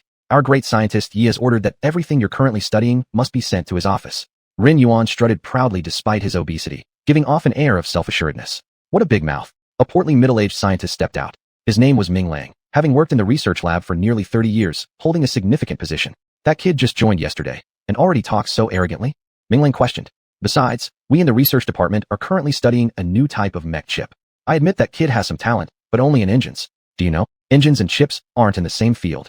Ming Lang snorted. He had researched mech chips for 20 years. Even if he received the title of mech master, he never claimed to fully understand mech chips, illustrating just how difficult the field was. The fact that Yu could improve engines truly shocked Ming Lang. Yet he didn't believe that Yu had much else up his sleeve outside of engine territory. He's merely someone who studies engines, while we focus on mech chips. This research concerns upgrading the attack power of mechs, so I suggest you best not interfere. Ming Lang warned again. Bai Xing seemed deflated, seemingly accepting Ming Lang's argument in his heart. He poked Ren Yuan's chubby waist. Ren Yuan glanced back at Bai Xing, and, in his eyes, he noticed determination. Then he remembered what Bai Xing had said. We need to give these old folks a taste of humility. So he took a deep breath. You sons of bitches. Hand over the experimental products immediately. If anything goes wrong, well, you can go straight to great scientist Yi. And I advise you to stop arguing with me. Otherwise, Grandpa Ren will slap you. Ren Yuan glared, his chubby face contorted from anger, appearing somewhat intimidating. Yu paced back and forth in the office. It had been half an hour since they left. He wondered if everything was going smoothly, but he believed the chances of success were slim, given that he'd been there less than a day. It would be hard for the scientists to trust him. He started thinking about whether he might have rushed things. At this point, the office door opened, and Ren Yuan and Bai Xing walked in, each carrying a large box. They dropped the boxes on the ground, and due to inertia, the chips inside bounced out.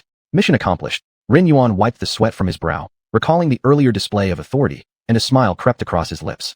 Do these old guys dare look down on anyone anymore? Hey, didn't expect you to be so efficient. Yu smiled, relieved that he hadn't misjudged them. After obtaining the chips, Yu instructed the two of them to stand guard outside. You two just guard the entrance. Don't let anyone in. Tell them I'm researching the chips. After all, the act of absorption could not be witnessed by outsiders, not even these two. Once they left, Yu immediately summoned the system scanner. Mechanical suit chip, rare quality. Absorption will yield 2 repair points. Yu couldn't help but exclaim how profitable this was. Don't underestimate those 2 repair points per chip. There were a full 2 boxes of chips. Without hesitation, he poured both boxes onto the ground and pounced on them, beginning his intense absorption process. 3 hours later, he had successfully absorbed all the chips from the boxes. He immediately checked his information panel. Repair power, 2,230 points. Congratulations to Master for unlocking a new repair power skill, Repair Mech Suits. Due to excessive absorption of chips, Mech Chip Catalog has been unlocked. Primary Automatic Attack Chip unlocked. Chi-Chi's voice continuously rang in his mind. Yu's interest was immediately piqued. Automatic Attack Chip? Without any hesitation, he opened the catalog to examine the attributes of this automatic attack chip. Primary Automatic Attack Chip, one of the core chips of mechanical suits. Implanting this chip allows the suit to gain the ability of automatic attacks, automatically locking onto enemies, firing automatically, and even assessing enemy attacks to perform defensive maneuvers. Having read the attributes, Yu couldn't help but exclaim how amazing it was. Based on the memories of the previous host, no automatic attack chips had ever appeared on Blue Star. In the history of chips, innovations mainly focused on improving the speed of Mech's attacks. Currently, the most advanced chips only supported autopilot functionality. Autopilot did not equate to automatic attacks. A mech with autopilot merely handled flying and reaching its destination, without performing any operations related to the attack systems. But an automatic attack chip was different. Chapter 11. The Test. Meanwhile, in the commander's office, Lu Tsong was sitting on a table with a cup of coffee in hand, watching the screen with interest. His daughter Lu Yu sat nearby, seemingly waiting for orders. Even though she was his daughter, Lu Tsong subjected Lu Yu to rigorous training from a young age and never showed her leniency, because she was a girl. Even in the military camp, he did not show any favoritism towards her. To outsiders, he was her superior officer, the commander. Over time, years of their military lifestyle caused a certain estrangement between them as father and daughter. Commander, do you think Yu might be a member of the Yi family? Lu Yu asked while waiting. Lu Tsong glanced at Lu Yu, a flicker of something unusual in his eyes. When there's no one around, you can call me father. Ah yes, father. Lu Yu nodded. Lu Tsong sighed. If it weren't for the apocalypse, the relationship between him and his daughter wouldn't have become so strained. Yi was found by you by the river, right? He sipped his coffee. That's correct. Lu Yu recalled the incident from 5 years ago. It was nighttime when I discovered him during my patrol duty near the Shiliang River. At that time, he was covered in wounds and unconscious, but even in his coma, his right hand was tightly gripping a wooden plaque.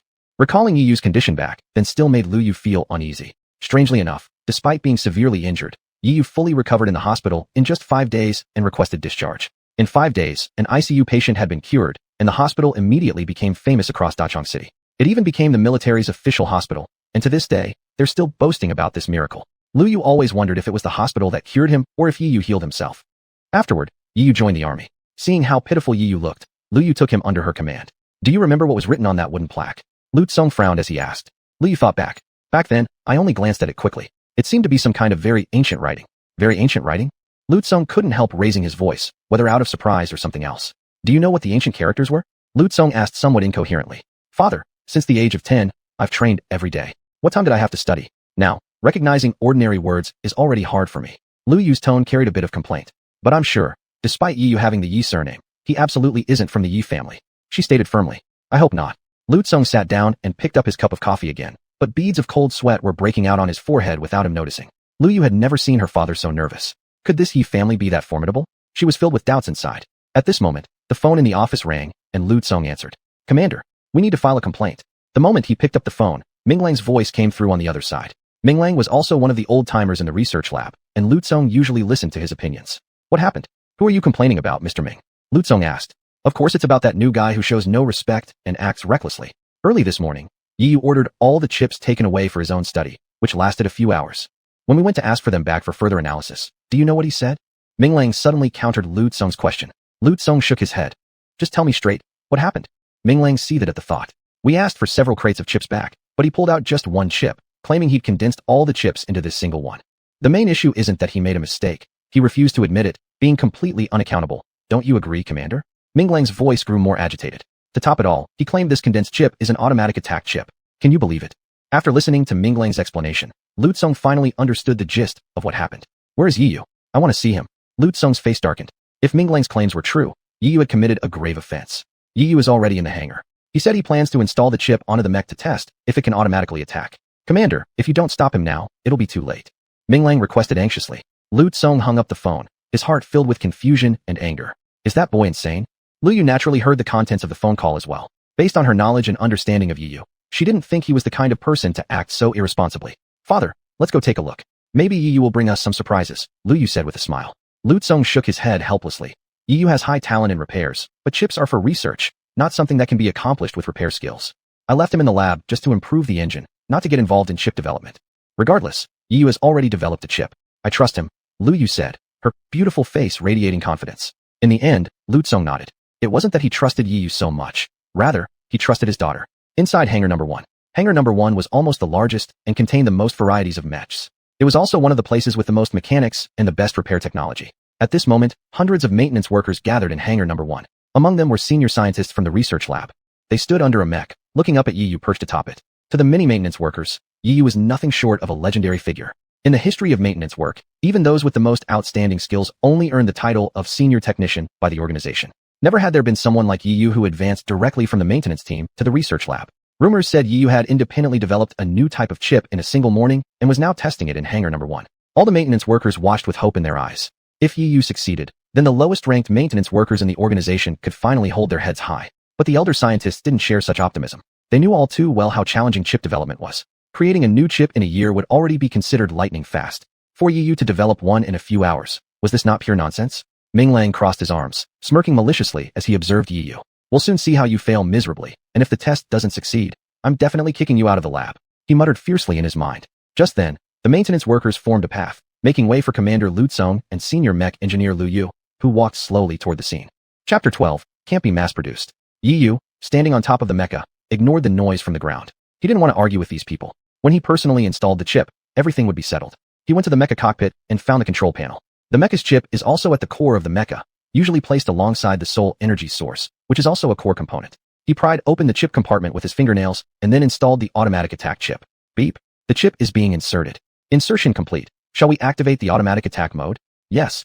He answered shortly, summoning the control panel with a wave of his hand, and began setting the parameters for the chip. Setting the data for attacking enemies, how to avoid danger if encountered, and how to determine friend or foe. After setting it up, Yi Yu stuck his head out of the cockpit and shouted loudly to the ground. Hurry up and open the warehouse. The mecha is preparing to take off. After speaking, Yi Yu climbed down from the mecha barehanded in front of everyone. The mechanics had always admired Yi Yu and naturally obeyed his commands without hesitation. Without any delay, the hangar manager opened the ceiling of the hangar. The old scientists all discussed amongst themselves. This kid, he's not pulling our leg with an autonomous driving chip, is he? I think that's very likely. Ming Lang smirked nonchalantly, waiting for Yi Yu to embarrass himself. Soon enough, the heavy mecha more than 10 meters tall slowly started moving. Boom! The back engine ignited, lifting the mecha into the air and flying towards Lohan Mountain. This was the program designed by Yi Yu.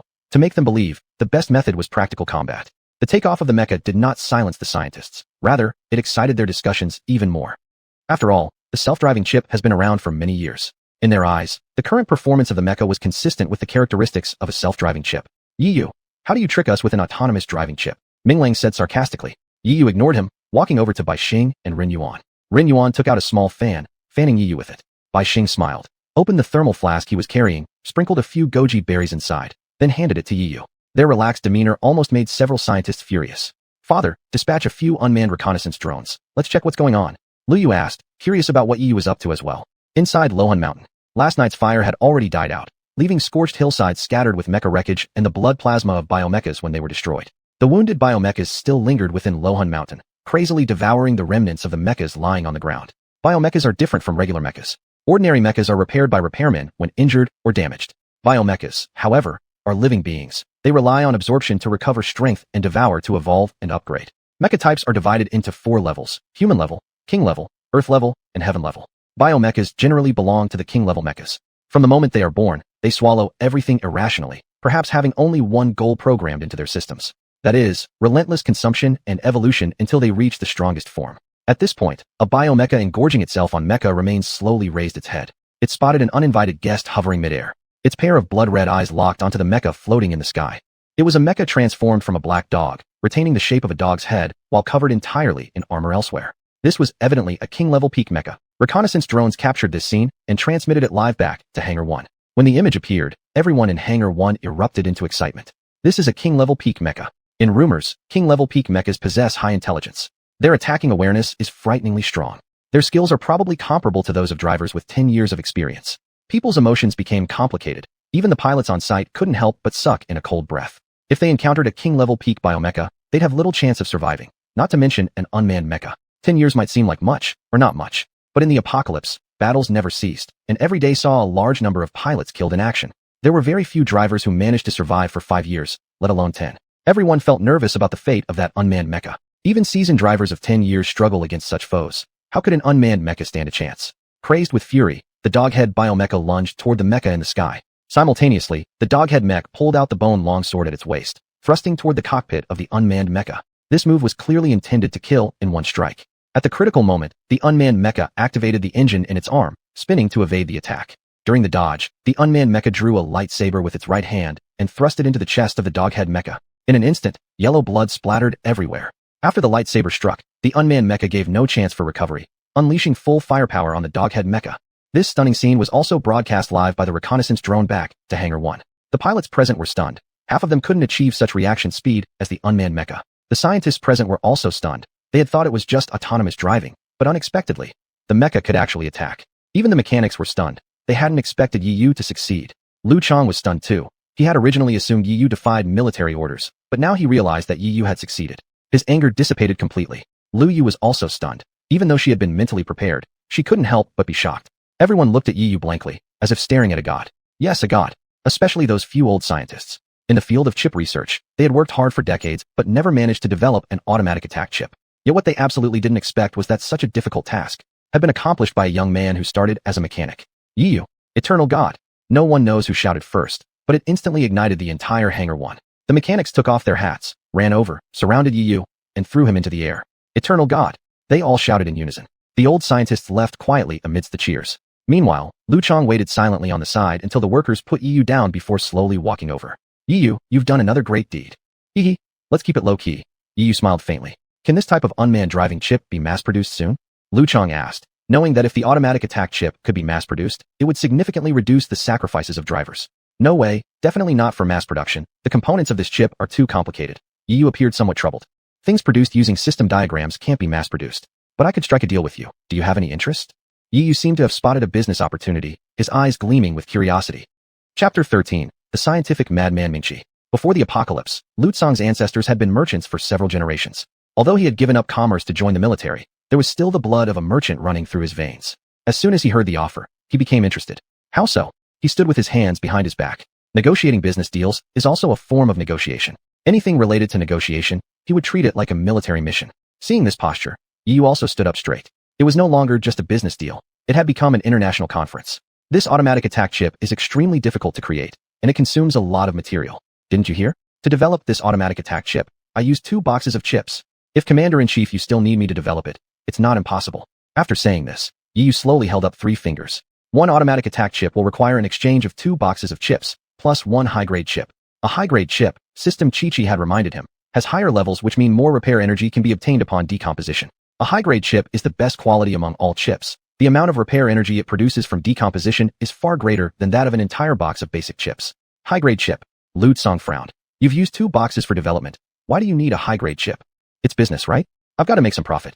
Yi Yu smiled. Currently speaking, only chips could quickly enhance repair energy. The 2 boxes of chips are naturally no problem, but this high-grade chip. Lu Tsang hesitated. He knew that the earlier they could use the automatic attack chip, the better. After decades of fighting, Dachang City's defense system was deteriorating every day. The biomechanical armors were evolving and upgrading daily. In order to keep up with the speed of these biomechanical armors, they established a research department, continuously studying new weapons and new armor. Despite this, ever since the last batch of scientists resigned, their pace couldn't keep up anymore. To lag behind means getting defeated. If things continue like this, Dachang City will eventually be breached.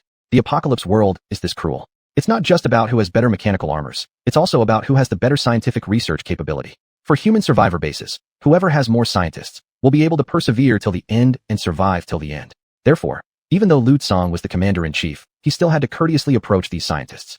If Yi Yu could truly develop chips for the Dachang army, a few boxes of chips would be insignificant, unworthy of mention.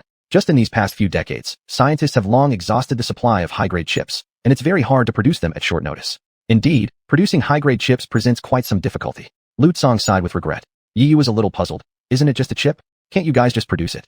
You don't know, the blueprints for high-grade chips were lost in a fire long ago. Nowadays, there are very few people left who can develop high-grade chips. Recalling a fire incident decades ago, Lu Tsang lamented over the pain of loss. Is there anyone else now who knows how to develop high-grade chips? Yi Yu asked, hoping for a way he didn't want to give up on. At this point, Lu Tsang's expression turned even more complicated. There is someone, but what? He's sworn that before he develops a new type of mechanical armor, he absolutely won't get distracted. Regret flickered in Lu Tsang's eyes as if lamenting the end of an era for one-time scientific genius. In an instant, Yi Yu became interested. Is this person still in the army? Of course, his name is Mingqi, hiding in the number 8 hangar all day. Lu Tsang replied. Mingqi. As soon as Mingqi was mentioned, a sudden rush of memories came to Yi Yu's mind. When Yi Yu first joined the military, Mingqi was already causing a great stir throughout the entire Dachang City. He was a once-in-a-century scientific prodigy. Since joining the research department, over the years, he had developed all kinds of famous weapons for Dachang City, like the Moonlight Cannon, Divine Fire Mechanical Armor Gatling, and the Sunset Missile. Each weapon struck terror into the hearts of the rebel forces and biomechanical armors alike. Mingqi's fame was widespread. Even the children in refugee camps knew of the title, Scientific Madman Mingqi. However, 5 years ago, Mingqi shifted his focus from weapons to mechanical armor. His ambition was to create a completely new type of mechanical armor. Due to his lack of understanding in the field of mechanical armor, his behavior did not receive support, but instead earned him cold ridicule and mockery from other scientists. 5 years went by in a blink. Mingqi's study on mechanical armor still showed no progress whatsoever. Ding, the task has been published. Help the scientific madman complete the development of the new type of mechanical armor. Completing the task will grant life-enhancing technology. Chi-Chi's voice rang out. You thought it was time to meet this scientific madman. Number 8 hangar. Inside the vast number 8 hangar, there wasn't a single maintenance worker around. There was only a pile of scattered parts and an incomplete mech model. Beneath the mech, a stout and balding white-haired old man was scribbling with a watercolor pen on a blackboard. As he drew, he muttered to himself, how is it possible to incorporate the vibration system? If this function isn't included, it wouldn't qualify as a new type of mech armor. Yi walked in from outside. Upon seeing Mingqi's shabby appearance, he felt somewhat disappointed.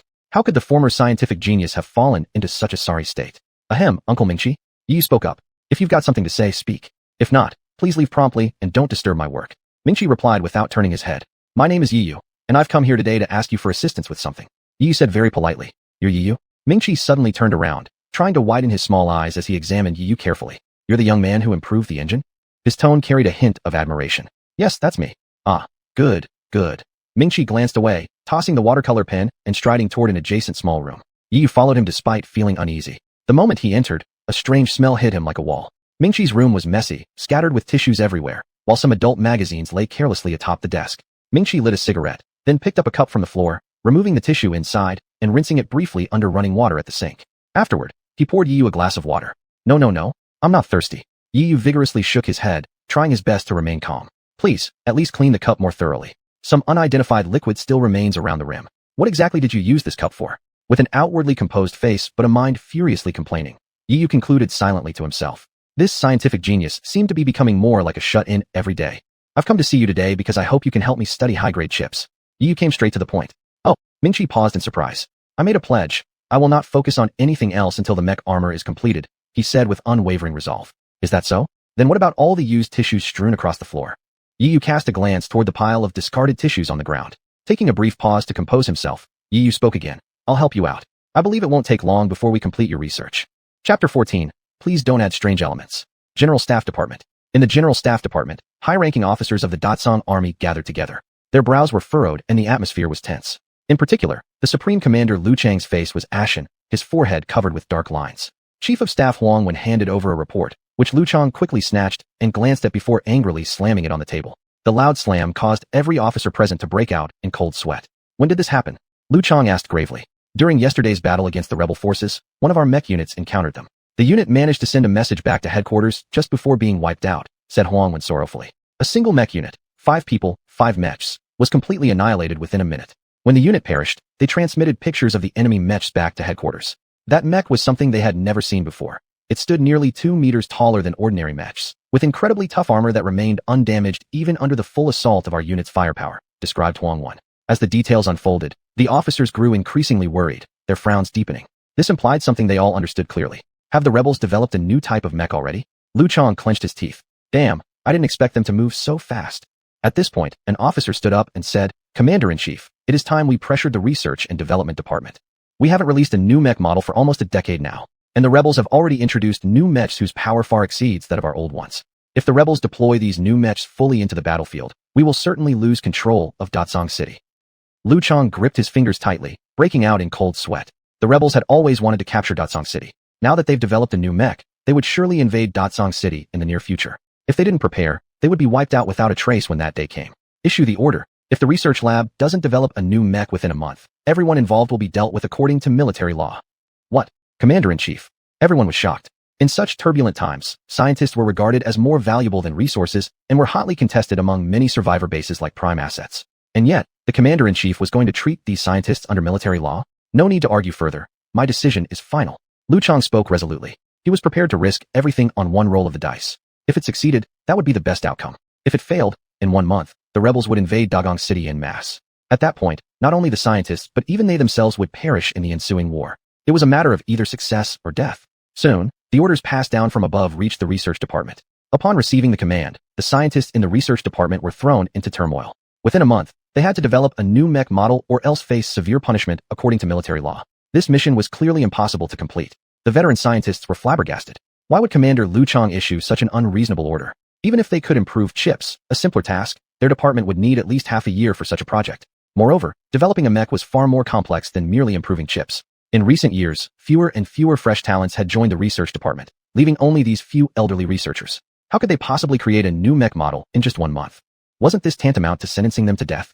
Instantly, some scientists stood up in protest. Isn't the chief commander just trying to get us killed? The commander probably thinks we're too old and senile, wanting us to retire, but can't justify it properly, hence issuing this order. We've dedicated our entire lives to the commander, and this is how he repays us? It's heart-wrenching. If the commander plans to let us go this way, then I might as well resign right now. Someone spoke up and others in the research room began to respond. Count me in, I quit. I'm done too. Within moments, several scientists raised their hands, announcing they would leave the department. Ming Lang, who had been steadfastly devoted to the research lab for decades, was also disheartened by Lu Chang's order. It was simply impossible to complete the task in 1 month. Just as he was about to announce his resignation as well, a pair of delicate little hands grabbed his sleeve. Father, we cannot quit. Her voice was sweet, but firm. The speaker was a young woman in her early 20s, wearing glasses with an absolutely beautiful face. She was Mingyu, Minglang's daughter. Minglang had poured all his life's energy into research, fathering his daughter only around the age of 50. Naturally, he adored her deeply. Yet Mingyu had perfectly inherited her father's genes. By the time she turned 18, she had successfully entered the research department, collaborating closely with her father, Minglang. Upon hearing his daughter's words, Minglang looked troubled. Daughter, this mission is impossible to complete. If we don't quit now, we might be in big trouble. You know as well that the commander-in-chief always keeps his promises. Yet, Mingyu's determined expression did not waver. Clenching her little pink fists, she passionately said, Have you all forgotten the original purpose of establishing the research department? Our scientific research achievements are not for personal gain. They are for the entire Datsang City and for all its citizens. And if we quit, what about the citizens behind us? Everyone couldn't help but lower their heads, their aged faces turning red. They were already senior in age, yet couldn't see things as clearly as a young girl. Anyone who wants to quit can leave, but I absolutely refuse to back out. Good daughter, Dad will stay with you. Minglang also decided to stay. He had only one daughter, and if anything happened to her, he would never survive it either. But the others still chose not to stay. In no time, the originally 20-member laboratory was now left with only 5 people still on duty. 5 people, within 1 month, had to develop a new mech. What was once an impossible task became even more unimaginable. At the same time, inside hangar number 8, Yi was holding a stack of blueprints, feeling overwhelmed by the sheer complexity. If it wasn't for obtaining advanced chips and completing the system tasks, he wouldn't have bothered with these. What on earth is this vibration system? Yi questioned aloud. Ordinary mechs strive to reduce vibrations, yet Mingshi designed a mech that shockingly included a vibration system. Mingshi, sitting by the sofa while engrossed in a yellow magazine, replied offhandedly. This vibration system is different. It adds some fun. Fun? Yi truly couldn't understand how vibration could equate to fun. Then, as he flipped to the second page, he encountered an even more absurd system. Pro driver system? What kind of bizarre system is this? Speaking of which, Mingshi suddenly became animated. This is my lifelong dream, he said longingly. I've never dated a girl inside a mech, but it has always been something I've wanted to try. Hold on, Yi interrupted him. Do the pro driver system and the vibration system have anything to do with dating? Of course they do. Mingshi smirked triumphantly, his eyes glazing over with nostalgia. The vibration mode makes the entire pilot's seat shake up and down, and you can adjust the vibration frequency too. Think about it. When you're on a date inside the mech, you may get caught up in the moment. Then you can just sit there on the seat. Hold on. Yi couldn't bear to listen anymore. He helplessly rubbed his forehead and spoke weakly. Please don't add strange elements like that. Chapter 15, The Rebels' New Type Mech. In order to help Ming Chi, Yi recently stayed in garage number 8 for quite some time and had no idea what was going on in the lab. Recently, he received an order from the commander-in-chief to produce more than 100 automatic attack chips. Considering the nearly 200 boxes of chips, Yi also took out 100 automatic attack chips. But just as he absorbed 159 boxes of chips, a sudden system alert made him pause. Ring. The intermediate chip absorption has reached its upper limit. It will be refreshed 6 months later. SSS. Upon hearing this, Yi sighed with helplessness. He originally intended to constantly improve his repair power by absorbing chips. Who would have thought that it reached the limit? His repair power had already reached an astonishing 23,690 points. According to the system's evaluation, he still needed a few hundred points to assemble a mech. In fact, 20,000 repair points really weren't high. According to the system, the higher the mech level you want to assemble, the more repair power you need. When the repair rate reaches several million, he will be able to develop the most powerful mech in the world. Currently, with his over 20,000 repair powers, he can easily assemble human-grade mechs and disassemble them too. Of course, the mid-level human-grade mech he assembled was not what Ming Chi required, which was a high-level mech. Coupled with all of Ming Chi's messy settings, it was indeed hard to finish within a short period of time. In the blink of an eye, half a month had passed. The automatic attack chips produced by Yi were already fully applied to the mechs. And right at this moment, the previously silent rebel force launched an attack on Datsang City. Datsang Military Department. Military Planning Department. How many drivers with more than 10 years of driving experience are still in the military? Lu Chang had a combat map laid out before him. His eyes were locked onto the Lohun Mountain tightly. It was just 3 days ago that the biomech retreated from the Lohun Mountain. The rebels launched an attack from there. Report to the General Commander. Drivers with more than 10 years experience do not exceed 20, Huang Wen respectfully replied. In this battle, retain all drivers with more than 10 years of experience within the military headquarters. Let other drivers with less experience fight on the battlefield. They also need some polishing. Lu Chang paused for a while in silence before speaking. This decision made the officers in the planning department somewhat surprised. General Commander, this time the rebels might use new type mechs. If that's the case, I'm afraid these novice drivers will be overwhelmed. You've misunderstood my intentions. Lu Chang sipped a little water and then revealed his true plan. This time we've added a batch of mechs implanted with automatic attack chips. I believe you understand how powerful these mechs are. The number of experienced and highly skilled drivers in our military is getting smaller, but the automatic attack chips we can still produce. In comparison, we don't need to make senseless sacrifices. He was full of confidence in the automatic attack chips, which led him to make this decisive move. Although everyone was worried, they all agreed with the general commander. People indeed differ from chips. If the mech gets destroyed and the chip broken, both can be manufactured again within half a year. But if people die, it takes 10 years to cultivate another driver. By the way, any results from the research lab yet? Lu Chang asked. The officer in charge of the research lab stood up and shook his head helplessly. Many scientists in the research lab have resigned already. Now only 5 people are holding on. To rely on them 5 people to develop a new type mech. Probably. Before he finished his sentence, Lu Chang interrupted him with a raised hand. What about Yiyu? He asked. That officer took out a report, glanced at it. Yiyu is currently in garage number 8. Seems like he's participating in Ming Chi's research. Oh, Lu Chang raised his eyebrows slightly, seeming to become interested. Then did they make any progress these past few days? No. The officer's response was undoubtedly like cold water, dousing out any hope Lu Chang had. Yiyu belongs to the research department. What if, after a month, he fails to complete the task? Should we punish him under military law? Huang Wen suggested. No. Lu Chang fell into silence. Within the Lost Soul Mountain, the battle between Datsang City and the rebel army was about to break out. The rebel forces dispatched nearly 60 mechs, including 3 new type mechs. The Datsang army sent out 100 mechs, 50 equipped with automatic attack chips, and 50 controlled by pilots. Both sides met in battle on Lost Soul Mountain. In terms of numbers, Datsang City had an absolute advantage. But the rebels had prepared well beforehand, deploying 3 new type mechs. These 3 new type mechs stood out like cranes among chickens, handling traditional mechs as effortlessly as splitting melons or cutting vegetables. Within less than half an hour after the battle began, about 30 out of the 50 mech driven by pilots crashed. However, to their surprise, the 50 mechs equipped with automatic attack chips miraculously suffered the least casualties. Even more surprisingly, they had destroyed a large portion of the rebel army's traditional mechs. 50 kilometers away from Lost Soul Mountain, the rebel commander responsible for this operation clenched his teeth and threw the handset on the ground upon witnessing the battle report transmitted from the front line. Damn it, weren't we told that all their skilled pilots were dead? What's going on here? This rebel commander had an unusual appearance. His right arm was a mechanical one, which contrasted awkwardly with his robust human body. All our drivers are bioandroids. There is no reason why we should lose to those naturals. His furious words made several officers lower their heads, trembling in fear. Commander, we don't know why it turned out like this either. Commander, the soldiers up front said that even when attacking their cockpits, those mechs still have awareness to counterattack. Could it be that there's nobody inside their cockpits? An officer panicked and spoke without thinking. Could it be that there's no one driving in the cockpits? The rebel commander furrowed his brows, as if he had discovered something. You immediately send a search team to retrieve the wreckage of their mechs. I want to carefully study what they're up to. And order the 3 new type mechs to retreat first. The commander ordered. But commander, if the new type mechs retreat from the battlefield, I'm afraid we might lose the battle. One officer tried to dissuade him. Suddenly, a red beam flashed by. The officer who had just spoken was torn into pieces at the instant the red light struck him, dying instantly in agony. You should know the leader's temper. These 3 new type mechs are the result of the leader's hard work. If anything happens to them, I believe your fate will be 10 times worse than now. The leader of the rebels, a ruthless man who strikes terror in everyone's hearts. He was not only a nightmare for the human survivor base, but also for the officers. Retreat the troops. In another half a month, once the base's research is complete, we'll launch another offensive. At that time, it will be their end. Chapter 16, Boarding, Testing. After absorbing knowledge for over half a month and conducting research, Yiyu finally managed to design the mech that Ming Chi had envisioned.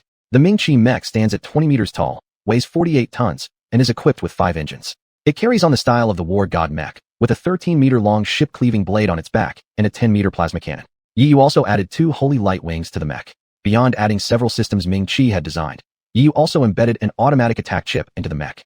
As Yiyu and Ming Chi looked at the mech before them, Ming Chi was so moved that he began shedding tears profusely. He never thought that the mech he had been researching for 5 years would be completed. His lifelong wish was finally fulfilled. Wipe your tears, Yiyu said, handing him a tissue. Ming Chi sobbed his thanks and quickly took the tissue to wipe his nose and tears. I really thank you so much. You not only helped me develop this new type of mech, but also named it after me. Having lived through more than half of his life and amidst turbulent times, Ming Chi had never met such a selfless person. You should remember, all I want are your advanced chips. Yiyu shrugged his shoulders. A few high-level chips? What's there to talk about? Not one. I'll give you as many as you need. Really? Absolutely. Ming-Chi wiped his nose with the tissue again. I'll take 1,000 then. Yi Yu said without hesitation. Ming-Chi froze in shock. So, you're really not kidding around. 1,000 pieces, this could kill me. Now, there's just one more thing left to do before we've succeeded. Yi Yu cast an appreciative look towards the mech before them. He hadn't imagined that he would also be able to create a mech from scratch. This sense of achievement felt like creating a son. What's still missing? Ming-Chi patted his chest confidently. In the research process, whether it was materials or parts, he could prepare them properly. This time, besides Yi Yu's amazing maintenance skills, Ming-Chi's abilities were indispensable to developing the new type of mech. We need a top-class pilot to test it out. Where are we going to find such a top-notch pilot? Ming-Chi turned his head and asked Yi Yu, who seemed so confident. Do you have anyone suitable? Of course, Lu Yu is perfect. Yi Yu had great confidence in Lu Yu's piloting skills. I've already informed her. She'll be here soon. Upon hearing this, Ming-Chi was somewhat surprised. You're quite capable. Lu Yu has a strong personality and detests being bossed around by others due to her background. Yet, she listens to you so obediently. Frankly speaking, what method did you use to win her over? Suddenly, Ming-Chi winked at him, hinting at something. Could it be the legendary lost art of controlling women? Get lost. Yi Yu sighed at the old man's antics. Despite his age, Ming-Chi still had a wandering eye. Besides scientific data, his mind was full of dirty thoughts. Yi Yu suddenly thought of a word to describe him. Unworthy elder. Oh, by the way, where did you get the tissues? I remember I used up all the tissues in hangar number 8 last night. Ming-Chi suddenly noticed a strange smell coming from the tissue in his hand and curiously asked. He distinctly remembered reading until late last night and using the very last tissue. Where did this tissue come from? Oh, I picked this one up in your room. Yi Yu replied calmly. MPH. A mouthful of saliva almost choked Ming-Chi to death. He realized he had already used this tissue. What kind of heavenly protein mask is this, made and sold by oneself? GUH. Ming-Chi staggered aside, vomiting nonstop. Humph. At the entrance of hangar number 8, Lu Yu's voice came calling. Yi Yu, why did you call me over? At the Great Blue Military Department, within the specialized laboratory hangar, a nearly 30-meter-tall mech stood stationary inside the hangar. This mech was vastly different from ordinary ones, which typically only reached 10 meters. This machine far exceeded regular mechs in size. Lang Ming stood in the cockpit, continuously adjusting the mech's parameters. Ming Yu was assisting him on the side. Father, do you think we will succeed this time? Ming Yu anxiously asked. Lang Ming, head down focused on adjusting the parameters, replied without looking back. Don't worry, my daughter, we have adjusted this machine numerous times already. Both its appearance and parameters have been significantly enhanced. If this experiment succeeds, it means we've developed a new type of mech. Lang Ming's eyes gleamed with fervor. Ming Yu couldn't help but worry. She was also an expert in the field of mechs and knew well what defined mech improvements. In fact, mechs are not innovative by simply increasing size or tweaking parameters. On the contrary, these actions might even become potential risks for mech losing control. Daughter, you don't need to worry. Your father will surely succeed this time. Lang Ming comforted her. There are still 10 days left before the mission. Now we only have testing flight remaining. If it succeeds, our goal will be achieved. But father, I'm worried. Daughter, if you're worried, leave this test flight to your father. You observe the mech data in the laboratory. Lang Ming said. But how could Ming Yu agree? She knew well that there might be hidden dangers in the mech, yet Lang Ming never listened to her advice. She understood clearly that her father's anxiety had cost him a scientist's due rationality. Father, let me handle this test flight. Ming Yu patted her impressive chest. You just watch the data in the lab, look for any errors, and we can make revisions after I return from the test flight. After speaking, a serene smile flickered across her beautiful face. Lang Ming was about to interject when Ming Yu patted his shoulder gently. Looking at the determination in her daughter's eyes, he knew no matter what, her resolution couldn't be swayed. Daughter, you must come back safely. Relax, father. Exchanging a glance, both fell silent. Lang Ming adjusted the cockpit parameters, then boarded the elevator to reach the launch platform. Are you ready? He shouted through the microphone to Ming Yu in the cockpit. I am ready. We can take off any time. Ming Yu's determined voice came through the microphone. Only then did Lang Ming turn the switch. Boom. The doors of the hangar slowly opened. The huge mech gradually moved, its engines ejecting blue flames. With a thunderous roar, it surged into the sky like a meteor. At the same time, at the military headquarters hangar number 8, another blue mech shot up into the heavens. And inside the cockpit were Yi Yu and Lu Yu. Originally, the cockpit only housed Lu Yu alone. However, this mech was newly developed by Yi Yu, and he had integrated many new features into it. To prevent Lu Yu from confusing the new functions, Yi Yu accompanied her on this test flight mission. The Grand Blue Military Department. Communications Room. Report. There are 2 mechs from the military headquarters that took off without permission. Chapter 17 Citywide Live Broadcast. Chief of Staff Huang Wen happened to be in the communications room when he heard this report, and his eyebrows furrowed. Today, apart from the patrol aircraft, no combat missions had been issued within the military department. So how could there be 2 mechs sent out? Could it be? Advisor Huang, should we issue a cease order, or send out a small team to reprimand them back? The communicator said. After pondering for a while, Huang Wen shook his head and said profoundly, there's no need. Immediately dispatch a reconnaissance aircraft to monitor the movements of these 2 mechs, and broadcast the movements of these 2 mechs throughout the entire city. What? The communicator was somewhat surprised. After all, the two mechs disobeying orders wasn't exactly a good thing. If it got publicized, it might damage the reputation of the military department. If they were ordinary mechs, Huangwen would surely have dispatched a small team to intercept them. But he realized that these two mechs weren't ordinary mechs. These two are clearly the newly developed advanced mechs. If I'm not mistaken, they're currently undergoing a test flight. Huangwen explained slowly. Actually, Lu Tsong had already widely promoted through the media before that the military department was secretly developing new mechs. It was to soothe public anxiety. In recent years, the citizens of Dachang City had gradually been overshadowed by the rebels, plus the weakening Dachang military department losing more battles, causing a loss of confidence among the residents of Dachang City, making life unbearable, with constant unrest and panic. Now that the new mechs had been developed, broadcasting live across the city would let the citizens know that the Dachang military department still has what it takes and can continue to protect their safety. Within Dachang City, the long silent advertising TVs on the streets finally lit up. Pedestrians and refugees gathered, looking up at the TV. On the screen, the camera constantly switched between the two mechs. What's going on? Is there going to be a war? Where did these two mechs come from? Pedestrians were buzzing with discussion. And at this moment, an official-sounding voice came from the TV, narrating. Hello, citizens. Good afternoon. What you are seeing now is the new mech developed by the military department. We're honored to invite you to watch the trial flight of this new mech. There was a roar of applause among the pedestrians. It's great. Finally, the military department has introduced a new mech after all these years. Our Dachang City is saved. As the crowd cheered, the TV broadcast continued. That large mech is the work of the veteran scientist Minglang's team from the research lab. Not only is it massive in size, but it's also equipped with the most powerful mech weapons in the current military department. However, its massive size may affect the mech's mobility. That petite mech with light wings is the result of collaboration between Mingqi and Yi Yu from the research lab. It seems to only have one blade sword and a plasma cannon. The mech is so small, nearly 5 meters shorter than a regular mech. What? The onlookers were shocked again. Mingqi the scientist is still here. I thought he quit. Yi Yu? I've heard that he once caused quite a stir within the military department. I've heard he's the youngest and most outstanding scientist, and he started as a repairman. Wow, incredible. Mingqi was once an outstanding scientist, and Yi Yu is also the youngest distinguished scientist. What kind of power will these two top scientists combined mech possess? With anticipation gleaming in their eyes as they stared at the TV, their lost confidence began returning gradually. Meanwhile, about 200 kilometers away from Dachang City, in the rebel camp, a 25-meter-tall black mech took off from the hangar. Behind the mech was a huge black shield, and light beam guns and light swords were equipped on its waist. Inside the cockpit, a middle-aged man dressed in black was operating the mech attentively. Suddenly, a hologram flashed, and a young face appeared in midair. Leader, the middle-aged man dressed in black showed utmost respect. Yi Sheng, do you remember your mission this time? The young man asked. There was a long scar on his face, extending from his right eye down to the corner of his mouth. I remember, leader. Repeat it. The young man said. Test the strength of Dachang's military department, and identify whether Dachang has any new mechs or weapons. Good. Make sure you get that information. The young man revealed a kind smile. When he smiled, the ferocious scar on his face resembled a centipede coming alive on his face. Yi Sheng, who always thought he had an extremely strong mental fortitude, would inevitably break out in cold sweats every time he saw the young man smile. This was the overwhelming presence of the leader. Yi Sheng, if you can complete this mission and return safely, I will personally help you upgrade your body and reward you with a king-level mechanical arm. Having finished speaking, the young man turned off the screen and disappeared from midair. Cold sweat had already soaked Yi Sheng's back. He came back to his senses and resolved secretly within himself. He must succeed in this mission. Dachang Military Department. None of you will be spared. Mingqi mech and Minglang mech were flying through the air. The Minglang mech flew at great speed, seemingly unaffected by its enormous size. Even the petite Mingqi mech followed closely behind. Minglang sat inside the cockpit, guiding Mingyu as she piloted the mech. Minglang still harbored some concerns regarding the test flight of this new mech. After all, it was only manufactured within a short time frame.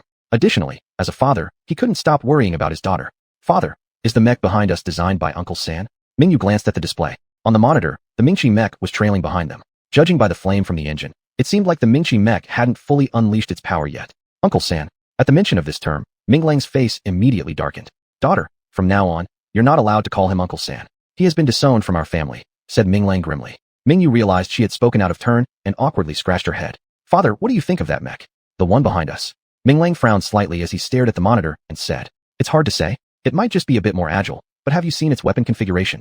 In this day and age, there are still mechs equipped with cutting ship swords. It's truly amusing. The cutting ship sword is one of the most commonly used weapons in combat mechs. It's employed for close-range battles. However, as mechs evolved and energy sources advanced, more and more innovative weapons were developed, rendering these first-generation cutting ship swords obsolete years ago. Nowadays, how many mechs still rely on close-range combat? In terms of battle capabilities, I can confidently say this mech would be sacrificed in the first moments of combat, Minglang declared. Chapter 18. Please do not open strange switches. Of course, the two people inside the Mingqi mech did not know this. Lu Yu sat in the main pilot seat, and Yu sat next to her in the co-pilot seat. Ordinary mechs only need one pilot position in the cockpit. This co-pilot seat was purely because of Ming-Chi's sense of mischief. During the process of researching the mech, Yu increasingly suspected that Ming-Chi's intention behind designing the mech wasn't for combat, but for dates with beautiful women. Come on, dating inside a mech? That's too absurd. Yu had made countless sarcastic remarks in his mind, but to complete the mission, he could only follow Ming-Chi's ideas. Hey Yu, your piloting skills are much better than mine. Why do you let me drive? Lu Yu asked. If those guys find out I can pilot too, they'll probably make me operate the mech as well. Yu waved his hand. You want me to do two people's work alone? Then pay my salary. I'll drive if I have to. What's there not to like? Lu Yu muttered. Being able to add an ace pilot to the military department is something I would happily do. No way, I'm not worth it. Besides, am I short on money right now? What are you lacking then? The things I lack, you cannot give me. Yu smiled. Lu Yu suddenly became interested in the young man beside her. Rescuing him back in the past didn't reveal how strong and interesting he really was. Tell me Yu, how many secrets do you still have that I don't know about? Lu Yu joked. The things you don't know about are plenty. Yu just rolled his eyes and didn't answer her question. At this moment, the detection radar suddenly sounded an alarm. Warning, warning, 1 kilometer away, enemy aircraft entering. Be cautious, be cautious. The two immediately looked at the radar and saw that there was a red dot quickly approaching on the radar.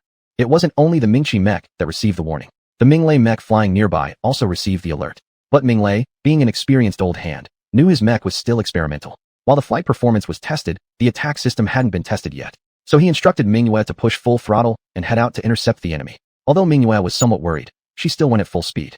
Even though this mech was hastily assembled, it had been enhanced by scientists. If it faced an ordinary mech, as long as the other side's pilot wasn't too skilled, it could easily deal with the situation. Soon, the three mechs met in midair. The new mech operated by Yi Sheng had come specifically for them.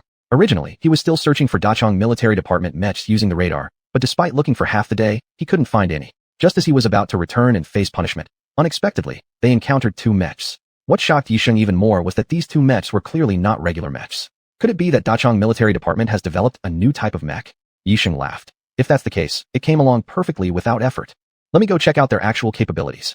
How does it compare to our death god number we developed? A look of cruelty flashed across his face. Then he pushed the engine and rapidly approached the Ming-Lei mech ahead. This scene was captured by reconnaissance drones and was live broadcasted throughout the entire city. The all-black death god entered the screen, coming into the view of the citizens. This mech frame, could it be the new mech produced by the rebels? I've heard that this new mech recently killed quite a few pilots from Dachang. I wonder if our newly developed mechs can stand up to it. Everyone held their breath, focused entirely, and stared at the screen. Meanwhile, within the Dachang military department, all high-ranking officials were paying attention to this battle. Among the officers, some had even interacted with this death god mech and fought against it. They fully understood the terror of the death god mech. In the sky, the battle was imminent. The death god mech drew its waist lightsaber while its rear engine went fully online. The tremendous thrust turned the death god mech into a black meteor, fiercely colliding toward the Ming-Lei mech. Hurry, draw the lightsaber to counterattack. Ming-Lei shouted loudly. Mingyue hurriedly pressed the button. At the last moment, the Ming-Lei mech drew its waist lightsaber to block. Bang! The collision of lightsabers emitted sparks that illuminated the sky. Due to the powerful inertia of the death god, it sent the Ming-Lei mech flying several hundred meters away. Hurry, use artillery to attack. Plasma cannon. As Ming-Lei shouted, Mingyue pressed another button. The mech, still falling backwards, abruptly stopped, initiating full firepower mode within a matter of seconds. The Ming-Lei mech carried the plasma cannon in its left hand, a beam gun in its right hand, for missiles popped out of the shoulder positions, and the eye area concentrated infrared ray cannons. These are all the most advanced mech weapons from Dachang military department. When fully powered up, they could flatten an entire hill. Facing the full-powered aiming attack, Yi Sheng smirked nonchalantly inside the death god mech. Under his control, the death god slowly lifted the huge shield on its back. The citizens who witnessed everything cheered excitedly. Being residents of Dachang, they were well aware of the power of these new weapons. Each one was immensely lethal by itself. Now the Ming-Lei mech had integrated all these deadly weapons into one, with its firepower fully unleashed. Merely a shield. Huh, how can it possibly withstand that? Yeah. By the way, what about that Ming-Chi mech? Right, if you hadn't mentioned it, I wouldn't have noticed. Why hasn't it come forward to attack despite encountering the enemy? As someone brought this up, the reconnaissance drone adjusted its lens towards the Ming-Chi mech hovering behind. There it was, floating in midair. Except for the flames flickering from its back engine, it appeared completely motionless. Everyone had high expectations for this mech, but its performance so far was deeply disappointing. Could the mech be broken? Look, its eyes have gone dark. Isn't that how it is when a mech powers down? Really? Could two brilliant scientists have produced something like this? This is just too funny. Without comparison, there would be no harm. In contrast to the brave actions of the Ming-Lei mech, the Ming-Chi mech's behavior seemed incredibly inadequate. Especially during a fight, the Ming-Chi mech remained completely still. Meanwhile, inside the cockpit of the Ming-Chi mech, we should go out as well, otherwise, we'll look too cowardly. Lu Yu waved her small pink fists, eager to rush into action immediately. Not so fast. Even for trials, we should let them go first one by one. Let them test their mechs before us. We'll go afterward. Yi Yu leaned back in his seat, looking relaxed. I'm really impressed by you. You're still this calm even in the face of the enemy. Lu Yu shot him an exasperated glance. What else do you expect? Yi Yu smirked dismissively. I say you'd better familiarize yourself more, so you don't get lost with this mech's combat system once the battle starts. Of course I know that. Lu Yu's cheeks flushed slightly. Truth be told, she wasn't really familiar with this mech's combat system yet. She casually waved her hand, and a light panel appeared out of nowhere. At once, a particular system caught her attention. What's this old driver system? Before she knew it, driven by curiosity, she stretched out her finger to select the old driver system. Hearing this, Yi realized it was trouble. He quickly stood up, attempting to pull Lu Yu's hand back, but his movements were too abrupt, accidentally knocking against the console. Losing his balance, he fell directly onto Lu Yu. Just like that, he landed on top of her, creating a rather intimate and awkward scene. The old driver system has been activated. It was too late. The old driver system had already started. Boom, boom, boom. In an instant, the main pilot's seat violently shook. Both Lu Yu and Yi Yu trembled uncontrollably along with it. What is this thing? Lu Yu cried, but with Yi Yu pressing against her and the shaking impacting her, she struggled to speak. There's a long story behind this. I told you not to activate strange switches. Amidst the trembling, Yi Yu's body repeatedly collided with Lu Yu's, and as he smelled her faint fragrance, he began experiencing certain inappropriate reactions. Turn it off quick. It's so tiring being pressed. Previously immobile, the Mingxi mech suddenly began shaking violently. Everyone stared in disbelief. Could it be that the mech has actually malfunctioned? Chapter 19, The Cutlass, An Eternal Legend. The Mingxi mech that was in standby only moments ago began trembling violently within the span of a single minute. There were quite a few officers among the Datsong military who had originally been maintenance workers. Based on their many years of experience, they judged that the Mingxi mech had undoubtedly malfunctioned. And not just any ordinary fault. It was engine trouble. Perhaps people had expected too much from Yi Yu. Now, with the Mingxi mech breaking down, the disappointment among the crowd of officers became apparent. There's no reason for it. With Yi Yu and Mingxi, two geniuses having developed this machine, there's absolutely no reason it should perform so badly. Lu Chang remained silent all along. Though he was perplexed internally, he never doubted them even once. Meanwhile, inside hangar number 8, Mingxi lay half-slouched on the sofa, staring intently at the screen. When he saw his Mingxi mech convulse mysteriously, he sat up abruptly and shouted, "Damn! Yi Yu, you little devil. I actually thought you were reliable. Who would have known you're more eager than me? You've already started the operation before we finish trial flying. TCH. Young people really do have boundless energy." Mingxi couldn't help but recall his own youth days, which made him blush slightly despite his age. However, soon everyone's attention was drawn to something else. The Minglang mech had unleashed its full firepower, and now it had completed its charge. Boom, boom. In an instant, lightspeed projectiles and shells flew simultaneously, carrying enormous force as they struck toward the Reaper. The dazzling sparks emitted by gun barrels illuminated half the sky like blazing suns. The Reaper showed no intention of dodging. It merely raised its shield high in front of itself for protection. At the very moment the shells made contact, a miraculous scene unfolded. Contrary to everyone's expectation, the Reaper wasn't shattered into pieces, turned into powder. The shells supposed to strike the Reaper instead bounced off in all directions upon touching the shield. Especially the plasma lasers. They were reflected back, aimed straight at the Minglang mech. Oh no, the laser has been deflected. Yue, quickly get out of the way. Minglang shouted frantically. Without hesitation, Mingyue immediately maneuvered the Minglang mech to dodge. Even if the cumbersome Minglang mech reacted at the first opportunity, it still failed to dodge completely. The scorching plasma laser instantly melted its left arm. The two pilots in the cockpit gasped heavily. Had they reacted just a split second slower, the cockpit might have been hit. Citizens of Dachang witnessed this scene with utter astonishment. What shocked them wasn't merely the power of the plasma cannons, but also the protective shield around the Reaper. What exactly was the structure of this shield? How could it reflect all artillery attacks? The officers were similarly astonished beyond measure. They well knew how outrageously powerful and terrifying such shields were, capable of reflecting shellfire in hot weapons warfare. Never would I have imagined the rebels to have developed this kind of technology. The scientific research department officers slumped back into their seats like deflated balloons. If the rebels equipped these shields on the battlefield, then surely their victory would be impossible. Lu Chang revealed expressions of powerlessness and despair. The hard-earned confidence established up until this point had been completely demolished. Everything is over. Though the pilot of the Reaper, Yi Shang, did not see the faces of everyone present, he could infer about 7/10 of their thoughts. When the shield and the Reaper had first been researched and produced, his expression had been even more exaggerated. So, the strength of Datsang army is limited to this extent. General Yi is tired of playing with you insignificant fellows. It's time to wrap things up. A cruel smile appeared on Yi Sheng's face as he pushed the right-hand control lever forward. Boom! The engines behind the Reaper roared into life, propelling it swiftly towards the Minglang mech. As it approached, the Reaper swiftly drew the lightsaber strapped to its waist, slashing it straight towards the Minglang mech's cockpit. The light emanating from the lightsaber shone brightly like the sun, painfully blinding both occupants inside the cockpit. Ah, could it be? Am I truly going to die here? Filled with reluctance, Mingyue hugged Minglang's arm tightly, seeking some form of support. The lightsaber grew closer and closer. The next second, it would pierce through the entire cabin. Bang! An ear-splitting noise exploded nearby, almost rupturing their eardrums. Looking up, they saw that the Reaper had been knocked away. In its place stood another shadow-like figure blocking them from danger. It was a relatively smaller-sized mech.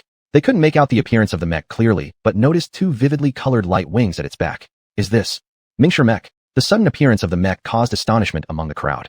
How can this be? Wasn't the Mingshi mech broken earlier? Did he fix it so quickly? However, everyone felt incredibly relieved. If he hadn't appeared in time, the Minglang mech would probably have been destroyed and its pilot killed. The crowd wore solemn expressions. Clearly, they still had very little confidence. After all, just moments ago, the strongest weapon of the Datsang military had been deployed, but couldn't even scratch the Reaper. Minglang, you should retreat. Let us handle this. A voice came from inside the Minglang cockpit, transmitted via communication from the Mingshi mech. Hearing this familiar voice, Minglang's face turned slightly red with embarrassment. Yiyu, if I withdraw, can you really handle it here? He asked. Don't worry, I'm confident, came Yiyu's voice through the communicator. Thank you for saving my life, said Minglang somewhat sheepishly. It's nothing, we're colleagues, aren't we? Minglang nodded. Be careful then. Following that, he operated his mech to return by the original route.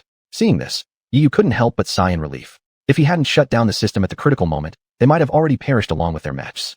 If you encounter an unknown system next time, ask me first, alright? Yiyu wiped a sweat bead while seated in the co-pilot seat. Lu Yu's face was red as a fully ripe apple, her beauty almost drool-worthy. She wanted to say something sharp, but refrained. Why did you add these inappropriate systems without asking? She scolded. Balance is important. Even piloting a mech requires rest. Sometimes appropriate relaxation helps. Men and women work better together. Yiyu replied casually. Don't look at me like that.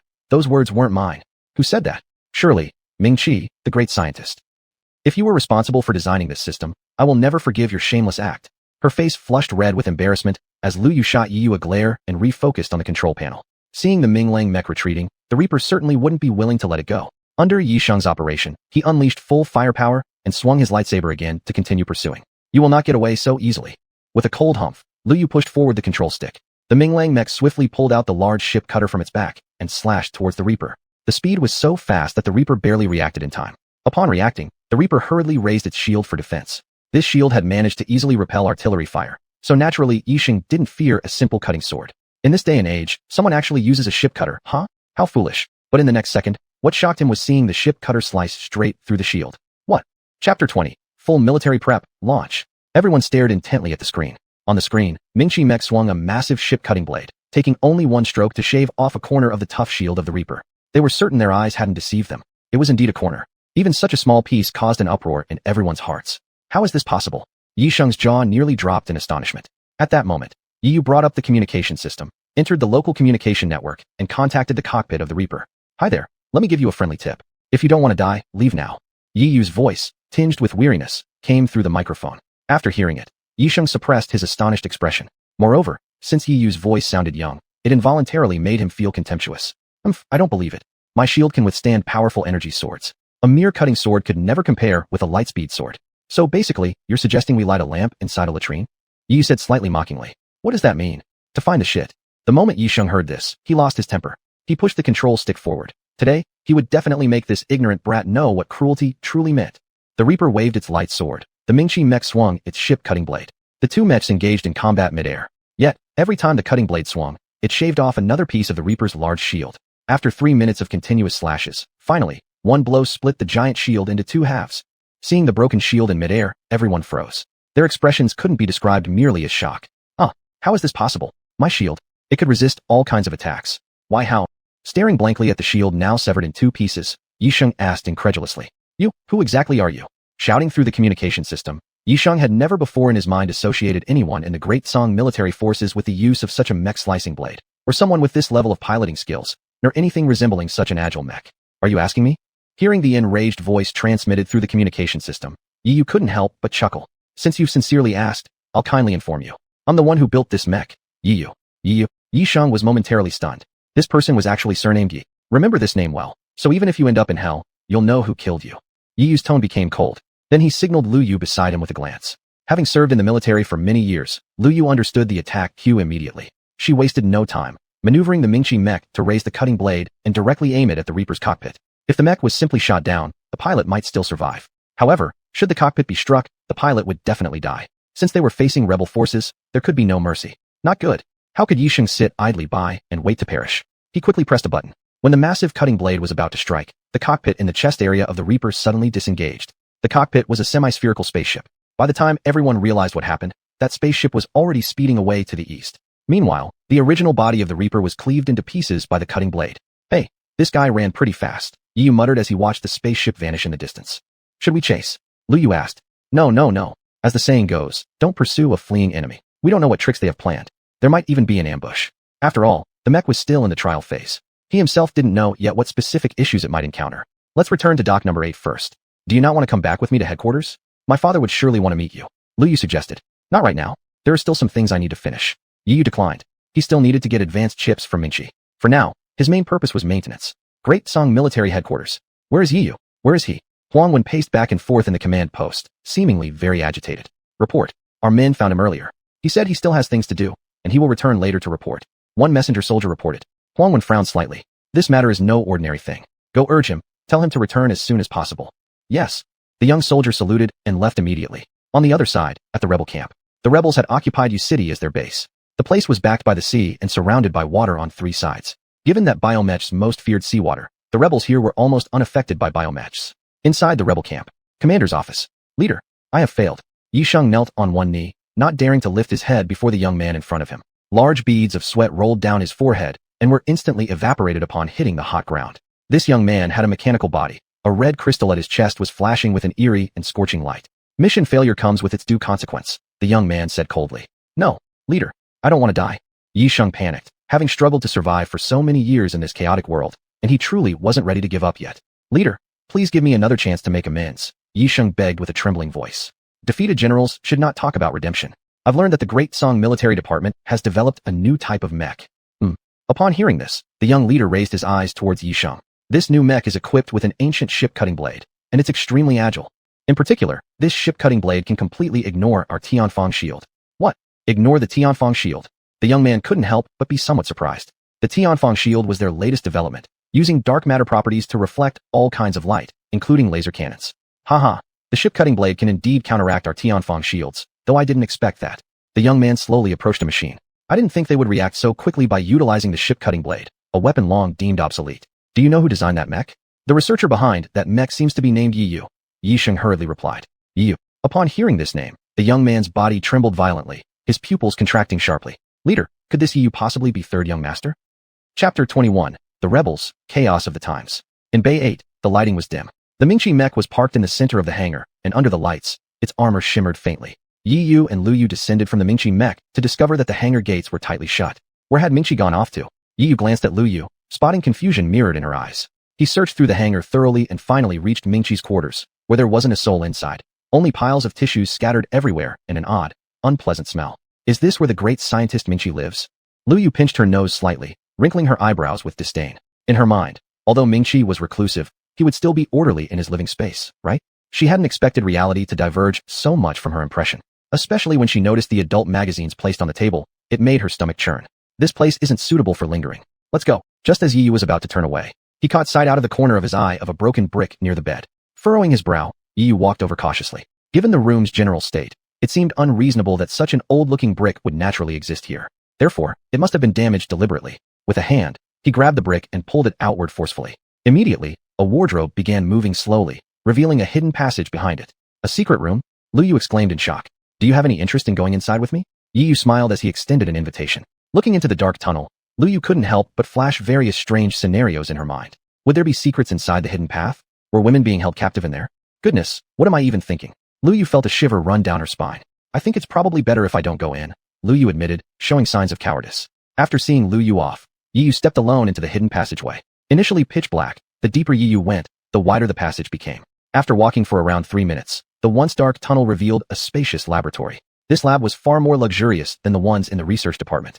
Various experimental items displayed here were things Yu had never seen before. On a desk cluttered with all kinds of scientific instruments, Yu found Mingqi. Mingqi was wearing safety goggles, focused intently on welding, sparks flying constantly, and covering almost the entire surface of the experiment table. After fiddling for half a minute, Mingqi removed his goggles and turned with a small box in hand. What? The sudden appearance of Yu surprised Mingqi. But after reflecting for a moment, he realized that someone as smart as Yu would eventually uncover it. You wanted advanced chips, number 1,000 pieces, only 100 pieces are available for now. Mingqi handed over the small box in his hand. Inside, it was filled with chips. Yu immediately took it. Is this your lab? Yu asked. Isn't that obvious? Ming-Chi strolled to the side of the table and pulled out a chair, sitting down casually. What I can't comprehend is why do you prefer setting up your own lab when you could work in the research lab instead? Yu questioned further. Could developing mechs not be your excuse? Ming-Chi gave an indistinctive smile. Can the things I study possibly compare to theirs? Back then, I proposed utilizing the entire research lab together to study electroshock revival devices, but instead, I faced ridicule from them. They wouldn't cooperate, so I could only conduct my research independently. Electroshock revival devices? Upon hearing this, Yi was deeply shocked internally. Reviving someone through electric shocks? This kind of equipment he had never heard of before. Did you succeed then? Yi asked hopefully. How easy is that?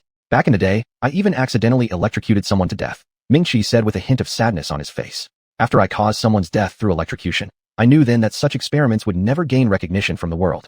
Ming-Chi picked up a bottle of drink nearby and drank it in one gulp. The atmosphere turned a little awkward. Yi also remained silent. In his heart, Ming-Chi was an eccentric and lewd scientist who lived alone. However, his impression of him began to shift slightly. Don't mention such disheartening things. Let's talk about something joyful. Ming-Chi's brows lifted as his originally sorrowful expression transformed back into lecherousness. You're enjoying life well, progressing fast with that young woman surnamed Liu, aren't you? Clearly, Ming-Chi was referring to the fact that Liu had unlocked the veteran system. Yi sighed, unable to stop himself from laughing bitterly. Misunderstanding. As he spoke, memories flashed incessantly through his mind, intimate and ambiguous scenes causing a flutter of heartbeats. Haha, I understand everything. Who hasn't had their youth? Ming-Chi even sounded somewhat proud. Then his tone shifted suddenly. I heard you encountered rebels? It's that black thing, isn't it?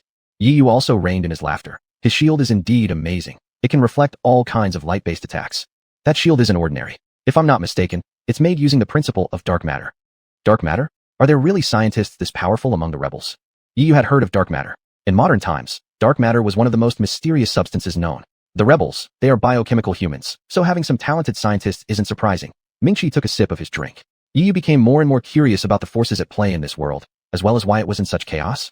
Why do rebels still exist in this apocalypse era? And what exactly are these biochemical humans? He asked questions. Ming-Chi stood up and walked to a computer. Soon, a holographic screen projected a piece of information.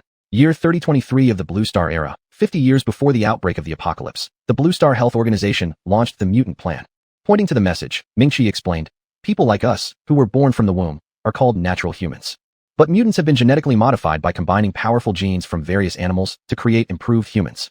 They possess brilliant minds, robust bodies, and even longer lifespans than natural humans. After being born, mutants use their intelligence to gradually take control of societal power. Natural humans felt an unprecedented threat and began resisting the mutants. Since the Blood Valentine coup, natural humans and mutants have become enemies. As he narrated the history, Ming-Chi's expression couldn't help but show deep sadness. He had once witnessed such a scene. Mutants living in the natural human world suffered oppression and humiliation, while natural humans living in the mutant world endured the same fate.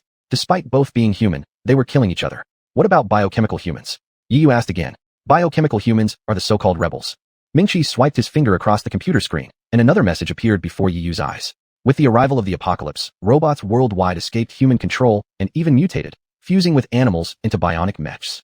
Some humans also merged with machines, retaining only the human brain, while the rest of their bodies fused with machinery. Because their bodies were replaced by machines, they can live forever, possess immense strength, and this is their advocacy of machine ascension. They started opposing the human regime, aiming to turn all humans into biochemical ones, leading humanity toward mechanical ascension. After listening, Yi couldn't help but furrow his brows tightly. He never expected to find himself in such a world. Chapter 22. Producing the Sword Cutter, Training. Judging from this, the rebels have a deep grudge against humanity, Yi said helplessly. Recalling today's conversation with the rebel pilot, Yi could even sense their deep resentment in every word. The rebels have developed a new type of mech, and they even have a dark matter shield. If we don't do something soon, we'll be close to extinction. Ming-Chi revealed an unprecedentedly worried expression for the first time. The dark matter shield is easy to deal with. The shield can only reflect light rays. As for the sword cutter, it has no defense against it. Yi already had a complete plan in mind. Do you happen to have a plan? Ming-Chi asked. Of course. Yi nodded. First, all the city's mech processing plants must produce the Ming-Chi mech without delay. Of course, we should remove those strange systems. No, Ming-Chi shook his head as he heard this. If you take out the Lao Ciji system, can it still be called the Ming-Chi mech? Yi was amazed at this otaku-like man. Was it true that smart people always had some quirks? Secondly, mass-produce the sword cutters. We must ensure each mech has one, and then intensify training accordingly. His plans directly addressed the new models produced by the rebels. Though last-minute preparation wasn't ideal, it was still better than being entirely unprepared. Yi didn't stay idle either. After leaving warehouse number 8, he brought the design blueprints of the Ming-Chi mech to the commander's office. Looking at a thick pile of designs before him, Lu Chang couldn't hide his excitement. Yiyu, you're truly a genius. Lu Chang almost wanted to give Yiyu a big bear hug. If I'm not mistaken, the rebels will definitely launch an offensive ahead of schedule. If you want to survive through this, the factories must start producing these new mechs immediately. Yiyu advised. I know that for sure. This morning, I also instructed all the armories to find the old schematics of the cut sword blade to start the batch production of the sword cutter, but Lu Chang stood with his hands behind his back, wearing a worried look on his face. Do you encounter any difficulties? Yiyu sarcastically tilted his mouth to ask. It's just that it's been too long since the sword cutters were phased out. If we need to train, it will be hard to find drivers proficient with sword cutters. Throughout the history of weaponry evolution, sword cutters had been eliminated decades ago. Even the first-generation pilots, if still alive, would be 80 or 90 years old and wouldn't be able to operate them anymore. I remember that Zwanen Academy's mech department still has courses on sword cutters. However, Zwanen Academy is too far from our Dachang city. They couldn't possibly make it here. Zwanen Academy? Yiyu suddenly remembered something. His best friend Rin Yuan, wasn't he a graduate from Zwanen Academy? Hearing from him, he even graduated as a specialist in mech engineering. I have a very suitable candidate. He smiled mysteriously. Who? Lu Chang looked puzzled, wondering how someone from Northern Zwanen Academy could end up in Yunnan where all the pilots seem to be locals. He's not a regular pilot, but my assistant. Yiyu's smile grew more enigmatic. What? Are you sending me to my death? Xiaoyu, I considered you my brother, and you've sold me out. Rin Yuan swung his plump fist furiously. Yiyu and Baixing exchanged looks helplessly. Zwanen Academy wasn't just a mech school, but also a notorious preservation site for Chinese cursing culture across the nation. All students graduating from Zwanen Academy, without exception, were experts in using swear words. Look at your poor spirit. Did Xiaoyu tell you to go and die? Baixing raised his trademark middle finger, pushing his glasses as he did so. They just heard that you're a top-notch graduate from Zwanen Academy. They're giving you an opportunity, Baixing continued. Hey, fatty, why are you still so temperamental? Being a coach comes with numerous advantages, plenty of resources, monthly food packages. What more could you want? Yiyu stood nonchalantly, seemingly disinterested. What? Food packages? Rin Yuan's small eyes widened significantly. Imaginations of various delicious foods flashed across his mind. Since leaving Zwanen Academy, he hadn't tasted much fine dining. If you don't want to do it, I won't force you. Bye. How about I recommend you instead? Sure thing. Baixing happily agreed. Wait. Xiaoyu, I was just joking around. How could I ever blame you?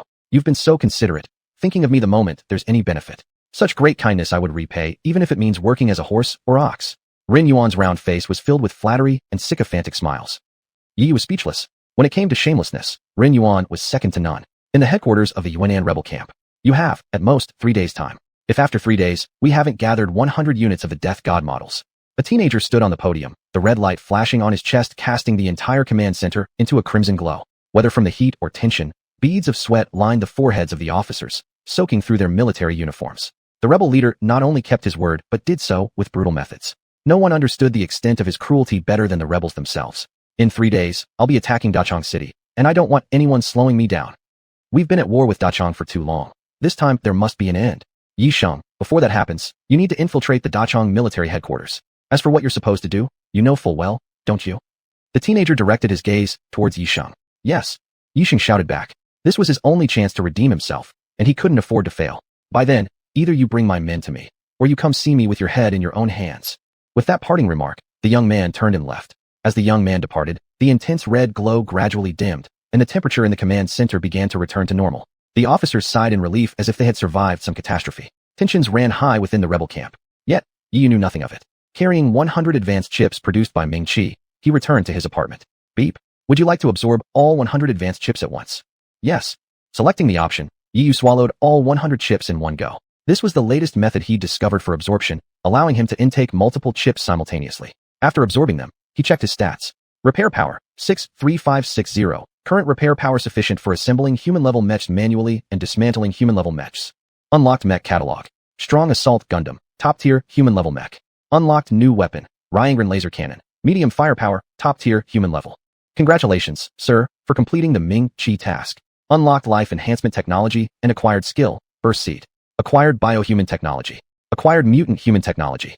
Upon hearing Chi-Chi's sweet voice, Yi felt a jolt in his mind, followed by a tremor running through his body. Advanced chips were truly something else, absorbing just 100 unlocked so many functions. Chapter 23, Mutants. At a small hill about 5 kilometers away from Dachang City, a team of biorobots was carefully lurking in the forest. In the woods, there were constantly flashes of huge shadows, and from time to time came various hoarse and sharp roars.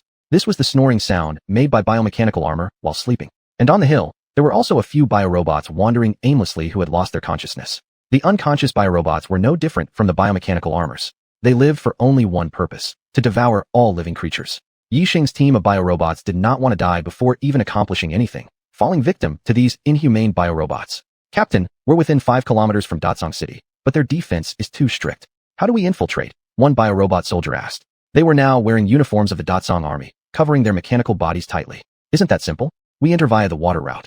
Yixing pulled out a map, pointing his finger at a small river on the map. Is this way reliable? Of course, there are insiders working with us there. We don't need to worry, Yixing grinned smugly. Among natural humans, there were always those who yearned for immortality, and becoming a biohuman, merging with machines, was the best choice. Therefore, among the natural humans, traitors and spies never ceased to appear. After infiltration, make sure to quickly confirm the address of that kid. Try to take him away within a day. Yixing reiterated again. The beheading order wasn't something to joke around with. If this mission failed again, he'd face certain death upon return. Yes, sir. Everyone responded deeply. Inside the apartment, Yi was pacing back and forth in the living room, his brows furrowed tightly, as if studying something seriously. So, Chi-Chi, the so-called life enhancement technology, makes you become a mutant? Yi questioned. After fully understanding from the system what mutant technology and biorobot technology were, his state could no longer be described as mere shock. Yes, dear. Though the strength of mutants isn't as great as that of biorobots, the appearance of mutants looks exactly like that of natural humans. And the strength of mutants is far greater than that of natural humans, Chi-Chi replied sweetly. I'm not saying mutants are bad, but my point is that your husband here is currently part of the natural human faction, suddenly transforming into a mutant and getting discovered by natural humans. Wouldn't that put me in mortal danger? Yiyu's concern was indeed necessary. In this apocalypse, mutants and natural humans were enemies. Relax, dear, nothing to worry about. As long as you don't use the special abilities of a mutant regularly, everything will be fine. Special abilities? Upon hearing this, Yiyu suddenly remembered something. Mutants could integrate powerful genes from various animals. Perhaps I should try it out. Having made up his mind, Yiyu stood in the middle of the living room, pulling up the system panel. Flashes of light erupted from his eyes, projecting several system panels into the air. His fingers swept across, and personal information appeared on the system panel. Host attribute loaded successfully. Yiyu. Position, Special Scientist in Datsang Army Research Department. Vitality 270. Strength 27. Agility 20. Perception 25. Driving 70. Repairability 63560. Can assemble mangrade mechs. Disassemble mangrade mechs. Begin life enhancement. Yiyu confirmed with his index finger, followed by another option popping up. Choose your technology. Without hesitation, he chose mutant technology. Between biorobots and mutants, Yiyu still preferred the aesthetics of mutants. Yiyu has always been particular about his appearance. Even if his head could be cut off and blood could flow, his hairstyle must not be messy. If he were turned into one of those monstrous biorobots, the pain would be worse than death. Choose which genes you want to fuse with. Next, numerous animal figures flashed on the system panel. There were tigers, black bears, birds, sharks, countless animals displayed. Isn't this exaggerated? Could dinosaurs also be included? Yiyu couldn't help but comment internally. Still, sometimes things you think of just show up. An enormous shadow appeared before his eyes. Robust limbs, razor-sharp teeth, and a gaze that looked down on the world. It was undoubtedly a Tyrannosaurus Rex.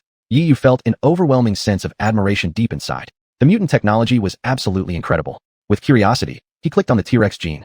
Tyrannosaurus Rex gene, currently the strongest animal gene in existence. Mutants infused with this gene possess incomparably strong vitality, rough skin, thick muscles, and can even resist normal artillery attacks. After reading, Yiyu couldn't help but admire. Wasn't this just modern-day Golden Bell cover iron shirt? It's him. Yiyu immediately tapped the two characters, fusion. In midair, the T-Rex figure instantly merged with Yiyu's body. In a moment, the T-Rex figure was completely absorbed into Yiyu's body. Unconsciously, Yiyu's originally frail figure became taller and more robust. His small belly turned into a set of six-pack abs. He could feel an overwhelming surge of strength throughout his body. Is this it for the fusion? Yiyu was a little confused. He had read some historical records which stated that when natural humans transformed into mutants, they would endure tremendous pain during gene implantation. The stronger the implanted gene, the greater the agony inflicted on the body. The T-Rex gene was one of the most powerful animal genes in the current gene pool. Although the strongest, throughout mutant history, only 10 people had successfully implanted the T-Rex gene. Evidently, Yiyu had become the 11th person to achieve this feat. Honey, do you see the fruit knife on the table? Pick it up and stab yourself. Chi-Chi's sweet voice echoed. Yiyu's face was riddled with question marks. Seriously? You want me to stab myself? If you asked me to stab someone else, I'd be fine with that. But making me stab myself? That I can't do. You won't truly know the power of the T-Rex gene unless you stab yourself. Stabbing yourself today will mean you'll never have to fear being stabbed by others later. Chi-Chi patiently explained. But all Yiyu could hear was talk of stabbing, and it felt a bit off somehow. Fine, I'll do it. I'll stab myself. Ultimately moved, Yiyu approached the table, picked up a fruit knife lying there, and forcefully stabbed at his thigh. Clang! A crisp metallic sound resonated throughout the room. Had he not witnessed it himself, Yiyu would have never believed that his body actually broke the fruit knife. It snapped. The sharp blade cleanly broke into two pieces. The T-Rex gene was truly terrifying. Perhaps due to genetic modification, not only had Yiyu's physical body improved, but his eyesight and hearing also became extraordinarily acute. He distinctly perceived voices coming from outside the door. "Who's there?" he shouted fiercely. Picking up the broken fruit knife from the ground, he slowly moved towards the door. If the secret of being a mutant were to leak out, he might find himself in serious danger. So no matter who it was, death awaited them. The door slowly opened, and two familiar voices came through. Young you, good afternoon. We just happened to pass by, and found the door unlocked. Don't worry, we haven't seen anything." These two voices unmistakably belonged to Ren Yuan and Bai Xing. Chapter 24, Good Brothers. "How is it you two?" Yi Yu was stunned. If it were anyone else, he would have shown no mercy and killed them without hesitation. But the people who discovered his secret happened to be his close brothers, who he spent every day with. Kill or not kill, that was the question. Seeing Yi Yu lost in thought, Bai Xing forced a smile. "We just came by to check on you. After all, we've just returned from the battlefield. We are both quite concerned about your health. But judging by how energetic you look now, we don't have anything to worry about anymore." As he spoke, Bai Xing nudged Ren Yuan's elbow. Yes, little you. If there's nothing else, go back inside and rest well." We'll take our leave then." Ren Yuan also showed a smile, but clearly, it looked rather strained. Just as they were about to turn around and leave, Yi Yu called them back. "Wait, let's talk inside." Meanwhile, in the Dachong Army Research Department, ever since the test flight mission, Ming Yu, responsible for mecha research, had been looking for Yi Yu. However, she had waited for several days and still hadn't seen him. She even specifically asked her superiors. To her surprise, even her superiors didn't know where Yi Yu was. They only knew that Yi Yu had once helped scientist Ming Chi develop a new type of mecha at Garage Number 8. When she visited Garage Number 8, Ming Chi told her that Yi Yu had already left. But fortune favors the bold. Yesterday, she found Lu Yu, who had a connection with Yi Yu, and learned his address from her. Today, she came bearing some food packages, planning to visit Yi Yu. "Do you really have to go, daughter?" Ming Lang felt somewhat embarrassed. Recalling his previous conflicts with Yi Yu in the research department made his face flush red. Since he and Yi Yu were at odds, and Ming Yu was his daughter, if she insisted on visiting Yi Yu, there was a high chance she would be turned away.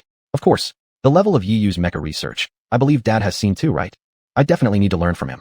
Otherwise, it would surely leave a regret in my life.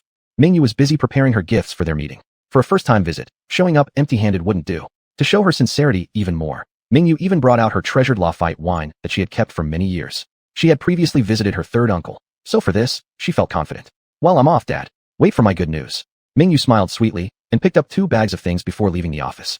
Bang! Yi Yu threw the fruit knife, which had snapped into 2 pieces, onto the table and looked at Bai Xing and Ren Yuan seriously. "You just tell me, will you help or not?" Yi Yu's tone was serious, laced with a hint of coldness. It seemed as though if they didn't agree, their lives would be at risk in the next moment. Help will help. I'll help too." The two who had been strongly opposed just moments ago immediately started bowing and scraping. Their attitudes completely changed. This was Yi Yu's solution. These two were his good brothers, so naturally, he couldn't kill them. But if he didn't kill them, and the secret leaked out, his life would always be in danger. After much consideration, the only solution was to pull them into the same boat as him. Seeing the pair agree, Yi Yu's face lit up with a smile again. We're good brothers anyway, sharing happiness and difficulties alike. He patted their shoulders. "From now on, we're on the same ship. We're like locusts on the same string. But, little you, haven't I heard that becoming a mutant is very painful?" Bai Xing pushed his glasses up and explained. "My grandfather once signed up to become a mutant, but during the experiment, because of the pain, he chose the weakest gene. When he returned to the village, the family mocked him for an entire year." Bai Xing had once considered mutation too, as he was weak and sickly, and it would have been best for him to mutate. However, when he heard about his grandfather's story, his fear of pain made him abandon the idea. Ren Yuan didn't have much interest in mutants, knowing only that natural humans and mutants were sworn enemies. He had even participated in the war between mutants and natural humans before. What's a little pain compared to this? Ren Yuan slapped his chest. "Rest assured, brother, I definitely won't harm you," Yi Yu reassured them. With the system's help, he believed he could help them alleviate much of the pain. Subsequently, Yi Yu summoned the system interface again. "What genes will you fuse?" Yi Yu scrolled through the animal genes while asking the two. White Xing had always been frail, hesitating for half a day. He ultimately chose the tiger gene. Tiger gene, enhanced vitality, endurance, and physical strength, but compared to the Tyrannosaurus gene, it was still lacking significantly. As for Ren Yuan, he chose an unexpected gene, the snake gene. The snake gene, when fused with the human body, can make it more flexible. Regarding the reason for choosing the snake gene, Ren Yuan gave the following explanation. "You guys don't know squat. Have you heard of a wasp waist? Or a flexible fat person? My ideal is to be a damn flexible fat person." Ren Yuan said this with pride beaming on his face. Yi Yu couldn't help but laugh. It turns out this fat guy had ideals after all. His fingers moved as he projected the shadow of the animal onto the two men. When the animal's shadow merged with them, waves of pain spread from their limbs. Bai Xing, being weaker physically, collapsed to the ground under the assault of pain, curling into a ball. Ren Yuan, despite being overweight, was well built, and since snake genes were far less powerful than tiger genes, his suffering was somewhat less. Watching the two screaming in agony on the floor, Yi Yu couldn't help but sigh. You two still wanted to fuse with the Tyrannosaurus gene, Yet this level of gene fusion nearly kills you. After 3 minutes, Ren Yuan was the first to wake up from the pain. The first thing he did upon waking was to perform a lap dance around the table. Help! Yi Yu covered his eyes. The scene was truly unbearable to look at. However, Ren Yuan's body became extremely flexible, and his dancing even surpassed that of some professional dancers. 5 minutes later, Bai Xing also woke up from the pain. With the tiger gene integrated, Bai Xing's formerly frail frame grew taller and stronger, and his pale face gained a rosy hue. He swung his fists a few times, feeling incredibly invigorated throughout his body. This sensation was something he'd never experienced in his 20-plus years of life. Never thought being a mutant feels so great. Ha! Bai Xing laughed loudly, reborn as if he were a new man. Little you, I owe you big time. You're truly the greatest benefactor of my life, little fatso Ren Yuan said, almost falling to his knees with excitement. Just as Yi Yu was about to say something, there was movement by the window again. All eyes turned toward the door, where they noticed a gap in the window. Through the crack, a pair of bright eyes observed everything happening inside the room. Shit, who the hell left the window open? That thought flashed through the minds of the three simultaneously. Chapter 25. A group of mutants. Upon detecting anomalies, the three individuals specializing in animal gene fusion quickly reacted. They exchanged glances with each other. Then Ren Yuan swiftly and nimbly opened the door. Bai Xing's muscles were tense throughout his body, and like a fierce tiger leaping out of its cage, he rushed out of the door. Without any hesitation toward whoever was by the window, he grabbed that person's neck with his hand, and with incredible speed, he dragged the person into the room and roughly threw them onto the sofa. Yi Yu had already been crouching with a fruit knife in hand, placing it against the person's neck. It would take but a moment to decide this person's life or death. The three worked seamlessly together, their actions as smooth as flowing clouds, from opening the door to hostage-taking, taking merely seconds. Because of their rough movements, the bag the person was holding fell to the ground. Due to the collision with the floor, a sharp sound of breaking glass came from the bag, startling everyone. Did you dare bring a weapon? Shall you kill him? Ren Yuan shouted. No, don't kill me. A sharp female voice rang out through the entire room, so loud it left Yi Yu's brain buzzing. Yi Yu, it's me. I'm Mingyu. The girl toned down her voice, instantly becoming gentle. Mingyu? Yi Yu frowned. The name seemed strangely familiar. Wasn't she one of the scientists working in the research lab? But Bai Xing and Ren Yuan didn't recognize her. Girl, you've taken the road to heaven, yet choose to step into hell. Now that you've discovered our secrets, don't expect to live. Ren Yuan stepped on a table with one foot, gripping his chubby fist menacingly. For Ren Yuan, whether male or female made no difference. Even if someone like Diaochan undressed in front of him, the only thing he'd think about is die. I wasn't trying to. I originally came here to ask a few questions of Master Scientist Yi. I didn't expect, just after coming over, to hear cries of anguish coming from inside the room. I thought something had happened to you, so I took a peek. I really didn't mean to woo. Mingyu, though she'd seen many battles, had never experienced such a scene herself, and thus had never seen such an aggressive posture. Her eyes brimmed with redness, her large, lustrous eyes misty, pitifully helpless. I say, fatty, can't you stop scaring this young lady? Bai Xing was a scholar at heart, elegant in all his movements and manners. What annoyed him most was seeing men be crude to women. He shot a dirty look at fat Ren Yuan, then smiled gently and softly said, Young girl, don't be afraid. With me around, your death will not be too painful. I guarantee by my own character, I won't torture you. I'll give you a swift blade. Bai Xing grinned, while pulling out a small knife from somewhere unknown. The cold light of the knife flickered upon Ming Yu's little face. Ah! Another piercing scream rang out, akin to nails on a chalkboard, causing all present to break out in goosebumps. Stop yelling, Yi Yu shouted loudly, interrupting everyone. His heart felt heavy with helplessness. His good friend discovering them would have been bad enough. Now some outsider has found out too. Even worse, this outsider happens to be his colleague. He once again found himself torn between two choices, kill or not to kill. That was the question. Mingyu, am I correct? Let me ask you, did anyone know about your visit today? Yi Yu tested cautiously. Yes, my father Minglang knows I'm coming. If I don't go back on time, he will definitely come find me. Then you. Mingyu seemed to have seized on a lifeline. Before she could finish her sentence, Ren Yuan humphed beside her. What a move. Are you threatening us? Huh. Tightening his fists, the muscular outline became faintly visible under his chubby arms. No. Mingyu waved her hands frantically, fearing to accidentally enrage Ren Yuan. This isn't simple. By the time her father arrives, we'll settle all this, allowing them to reunite. You'd have performed a great merit. Bai Xing extended his characteristic middle finger, pushing up his glasses. Wow. Who knew? Bai Xing, looking so refined usually. You're actually quite brutal when needed. Ren Yuan patted Bai Xing on the shoulder, his eyes filled with admiration. In the post-apocalyptic world, they had witnessed all kinds of human warmth and coldness, even losing family members amidst chaos and wars. Having survived until now, there was one unshakable principle deep within their hearts. It was, do not let your momentary sympathy cause irreparable consequences. Kill if you must, do not hesitate.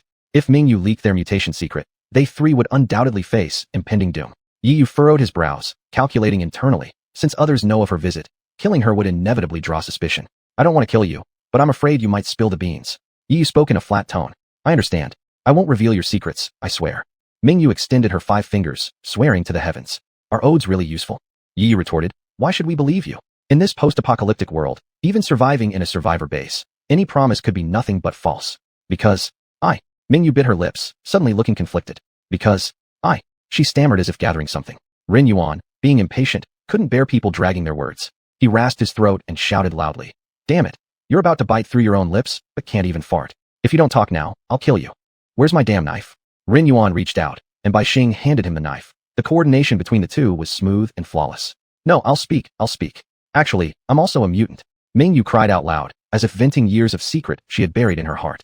But when everyone looked at her, they wore strange expressions, as if to say, do you expect us to believe you? Mutants who have integrated animal genes, more or less, are all more powerful than ordinary natural humans. The fact that she was so easily caught just now suggested no trace of what mutants were supposed to be capable of in her.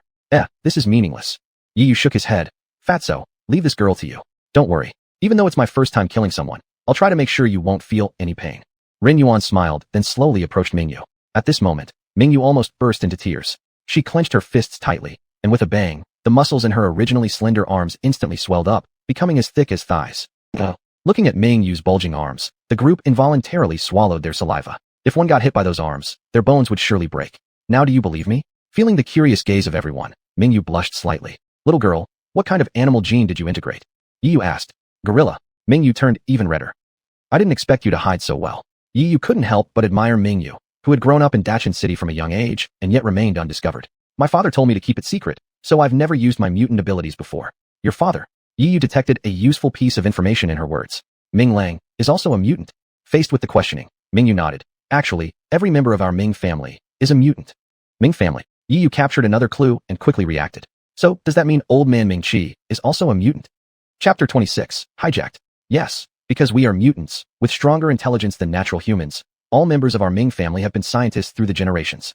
Since her secret had already been uncovered, she decided to confess other secrets as well. For these few people, this secret completely reshaped their understanding of the world. They had worked alongside these scientists. Especially Yi Yu, who had spent over half a month in close contact with Ming Chi, failed to detect even a single anomaly from him. They hid so well that it was impeccable. Everyone couldn't help but comment inwardly. You guys shouldn't be mutants. You should be assassins. Your stealth is so great. Fantastic. It turns out there's a nest of mutants here. At the astonishment of everyone, the tightly shut door was suddenly kicked open. The loud noise caused the gate to crash down. Amidst all the dust flying everywhere, several figures rushed into the room and surrounded them in a pincer movement. These were soldiers wearing the uniform of the Daetsang army, about 3 of them. While surrounding them, the rifles in their hands that already had the safety removed were pressed against the foreheads of everyone present. Over. We've been found out. Bai Xing hugged his head with both hands and showed a woe-filled face. He still remembered vaguely how the natural humans once purged those different from them regardless of gender or age, with no mercy shown. It seemed they were doomed now. Don't move if you want to live. The leading soldier grunted, while simultaneously checking if anyone carried hidden weapons on their body. Upon discovering the knife in Rin Yuan's hand, he forcefully slammed his right arm against Rin Yuan's wrist. Clang! The sound of the knife falling to the ground emitted a crisp echo. With heightened hearing enhanced by gene modification, Yi Yu picked up an abnormal sound within this crisp ring. Besides the knife hitting the ground, there was a metallic collision sound. He stared fixedly at the man's arm. He noticed an anomaly at the seam where the sleeve met the glove. This person's arm is made of iron. No, this guy is a cyborg. How could Daetsang's military department have a cyborg? Could it be? They are rebels. After piecing together all the clues, Yi Yu had a firm grasp on the identities of these people. Everyone quickly realized the situation, yet realizing it didn't change anything. After all, they were under the gunpoint of rifles. Any misstep, and they would meet their end. Brothers of the rebel army, let's have a peaceful talk. There's no need for guns, is there? Yi Yu forced himself to remain calm. Time is short. I've come here just to look for one person. Whether you are mutants or not has nothing to do with me. Who here is Yi Yu? The squad leader shouted loudly, raising his rifle high. All remained silent collectively. Some were surprised while others felt relieved. They were shocked. How could these individuals, not affiliated with the Daetsang military department, infiltrate the residence of an officer? They were also relieved since they weren't from the military department. Thus, their identity as mutants wouldn't be disclosed. Seeing the silence, Yi Sheng, the team leader, got angry. Risking everything to infiltrate the officers' quarters, they would surely be exposed if too much time passed. I don't have the time to waste with you all. I'll give you 10 seconds. If you don't tell me who Yi Yu is, you will all die. After saying that, Yi Sheng pointed his gun at Ming Yu's forehead and started counting backward. 10. 9. Each second passing brought more tension. Nerves were taut, hearts heavy like lead sinking to the bottom. I am Yi Yu. Without saying much, Yi Yu stood up and admitted it. Little Yu, don't. Rin Yuan and another were silenced mid-sentence as the rebels slapped them. That slap, powered by the mechanical arm, would probably have knocked them unconscious back then. Yi Sheng used his mechanical left arm to grab Yi Yu's shoulder. Great. I've searched for you so hard, young man. Come along quietly with me. Having said that, Yixing gave a look to one of the nearby soldiers. Understanding the cue, the soldier immediately grabbed Mingyu by force, pressing the rifle to her temple. It's not wise to stay here long. Let's go. They held Yu and Mingyu hostage, maintaining their formation, ready to shoot if any suspicious move was detected. Seeing Mingyu being held hostage, Yu felt the situation was turning bad. Though he himself wasn't afraid. Thanks to the integration of the T-Rex gene, making him almost invincible, Mingyu was different. Even though she was a mutant, she was not immune to gunfire. No way. Although he had no idea where the soldiers intended to take him, he definitely wouldn't just sit and wait. As he rapidly pondered ways to escape in his mind, gunshots suddenly rang out from downstairs. Intense gunfire, hurried footsteps, sharp screams of agony. Chaos reigned below. A soldier wearing a bloodstained Ditsong military uniform rushed into the room. Captain Yi, it's bad. They've discovered us. The soldier's left arm was riddled with bullets, but besides the yellow lubricating oil leaking from the wound, he couldn't feel any pain. Looks like we're exposed anyway. Go, bring all the hostages with us. Yi Sheng gave a nasty glance at everyone, muttering curses under his breath. Downstairs, Ditsong soldiers rushed to the scene. Each found proper cover while pointing their menacing gun barrels towards the only exit of the building. Lu Yu frowned deeply. She arrived immediately upon receiving the notification. If it had been any other apartment, she wouldn't have cared so much. However, this apartment complex happened to be where Yi Yu lived. She gripped her hands tightly, anxious and seemingly awaiting something. Soon, a soldier rushed over quickly. Report, I've figured it out. The soldier saluted smartly. Which room did that group of rebel army head for? Lu Yu tried hard to keep her voice steady. It's 9527. 9527. Boom. A loud noise echoed in Lu Yu's mind, as if struck by thunder, and she stood stunned. Isn't that Yi Yu's room? Not long after, high-ranking officials from the Daitsong military department arrived successively, including staff officers, communication officers, and even General Lu Chang himself showed up. The soldiers kept glancing back in astonishment. How could all these senior officers show up? Some were officials they might not see in a lifetime. It appeared that this incident must be very serious, and the person who got kidnapped must hold an extremely high status. Otherwise, there would be no reason for such attention from numerous high-ranking officials. Thinking about this, every soldier instinctively gripped their rifles tighter, their eyes never leaving the exit. Afraid of missing a chance to rescue important people if they blinked for even a moment. Get out of our way. Leading a small squad, Yixing slowly descended down the stairs. They used the hostages as shields, guns pointed at their heads. I'll count to 10. If you don't let us go, I will slaughter them all. Yixing growled viciously. The negotiation experts were just about to say something when they were cut off by the aggressive attitude of the rebels. Then they remembered, those in front of them were rebels, notorious for their cruelty compounded by mutual hostility. There was no doubt they'd follow through on their threats. Lu Chang's expression grew grave. After a few seconds of silence, he waved his hand. Just step aside. Chapter 27, Imminent Storm. What? Commander, this. A negotiation expert looked somewhat shocked. In his mind, they should at least communicate with the criminals for a while. Lu Chang interrupted him with a wave of his hand. Yi Yu and Mingyu, these two are genius scientists. If their base loses these two scientists, then their research level will retreat by several decades. Then, what will they use to fight the rebels? What can they use to repel the biomechanized armors? The ones in front of them are rebels, not ordinary criminals. If they say it, they will definitely do it. Everyone, follow their requirements. Don't provoke them. Lu Chang quietly said to the nearby guard. Then you arrange people, and have them follow. After everything was arranged, he looked up at the sky. At this moment, the sky had already turned dark, and in the distant east, several blood-red clouds faintly drifted over. Hope. All these things can be resolved before the blood rain arrives. Meanwhile, not only the great withering military department, but also the entire city's refugee camp began to boil. The streets were in chaos. Vendors on the road hurriedly packed up their stalls. Women shouted loudly amidst the crowd, searching for their children. And in the sky, mechas and reconnaissance aircraft originally conducting patrol missions continuously streaked across. For a time, cries, screams, and engine sounds could be heard without interruption, as if heaven and earth were in disarray. Passers-by kept looking up at the sky during their journeys. When they saw the increasingly approaching blood-red clouds, their eyes of fear continued to expand.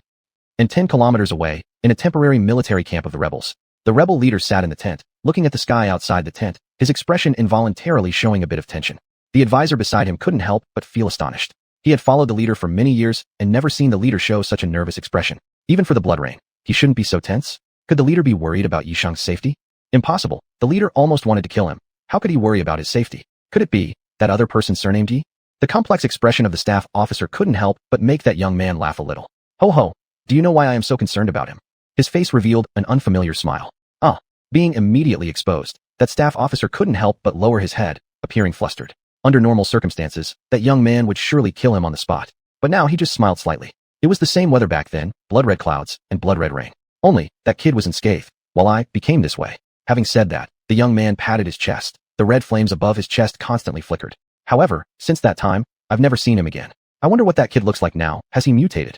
The staff officer noticed that the ruthless rebel leader actually showed unprecedented gentleness. A person that the leader is so concerned about must have an extraordinary relationship with the leader. Surprised, right? Didn't expect me to have such a side. The young man smiled while gazing at that staff officer. Yes, yes. The staff officer couldn't help but take a deep breath, because he had never seen the leader so kind before. If that's the case, remember to keep my secret for me. I don't want my other subordinates to know that I have a soft side. The young man approached the staff officer. Rest assured, Commander, I'll certainly remain tight-lipped. That's good. That young man suddenly threw a punch, his black mechanical arm heavily striking the staff officer's body. Only hearing a bang, the mechanical arm directly pierced through the staff officer's body, extinguishing the fire seed that represented life instantly. The fire seed is the lifeline of a biohuman. Once extinguished, there's no way back. I still think the dead are better at keeping secrets. That young man's face once again showed past cruelty. He didn't even look at the corpse under his feet, turning around to walk out of the tent. His gaze was cold like a death reaper, glancing over the soldiers outside the tent. Let's go, we'll check it out. Make sure none of us gets drenched by the blood rain, otherwise no mercy. Leaving the great withering military department, Yisheng hijacked several people, rushing along the retreat route according to the plan.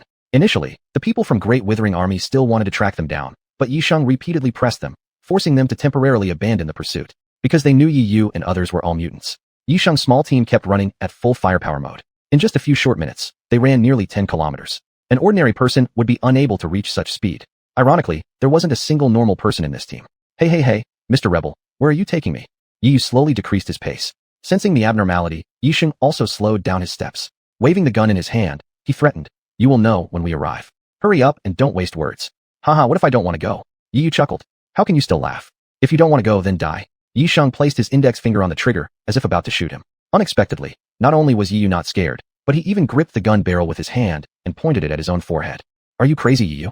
Although Ming Yu was being held hostage, she was equally worried about Yi Yu. Kid, do you think I dare not?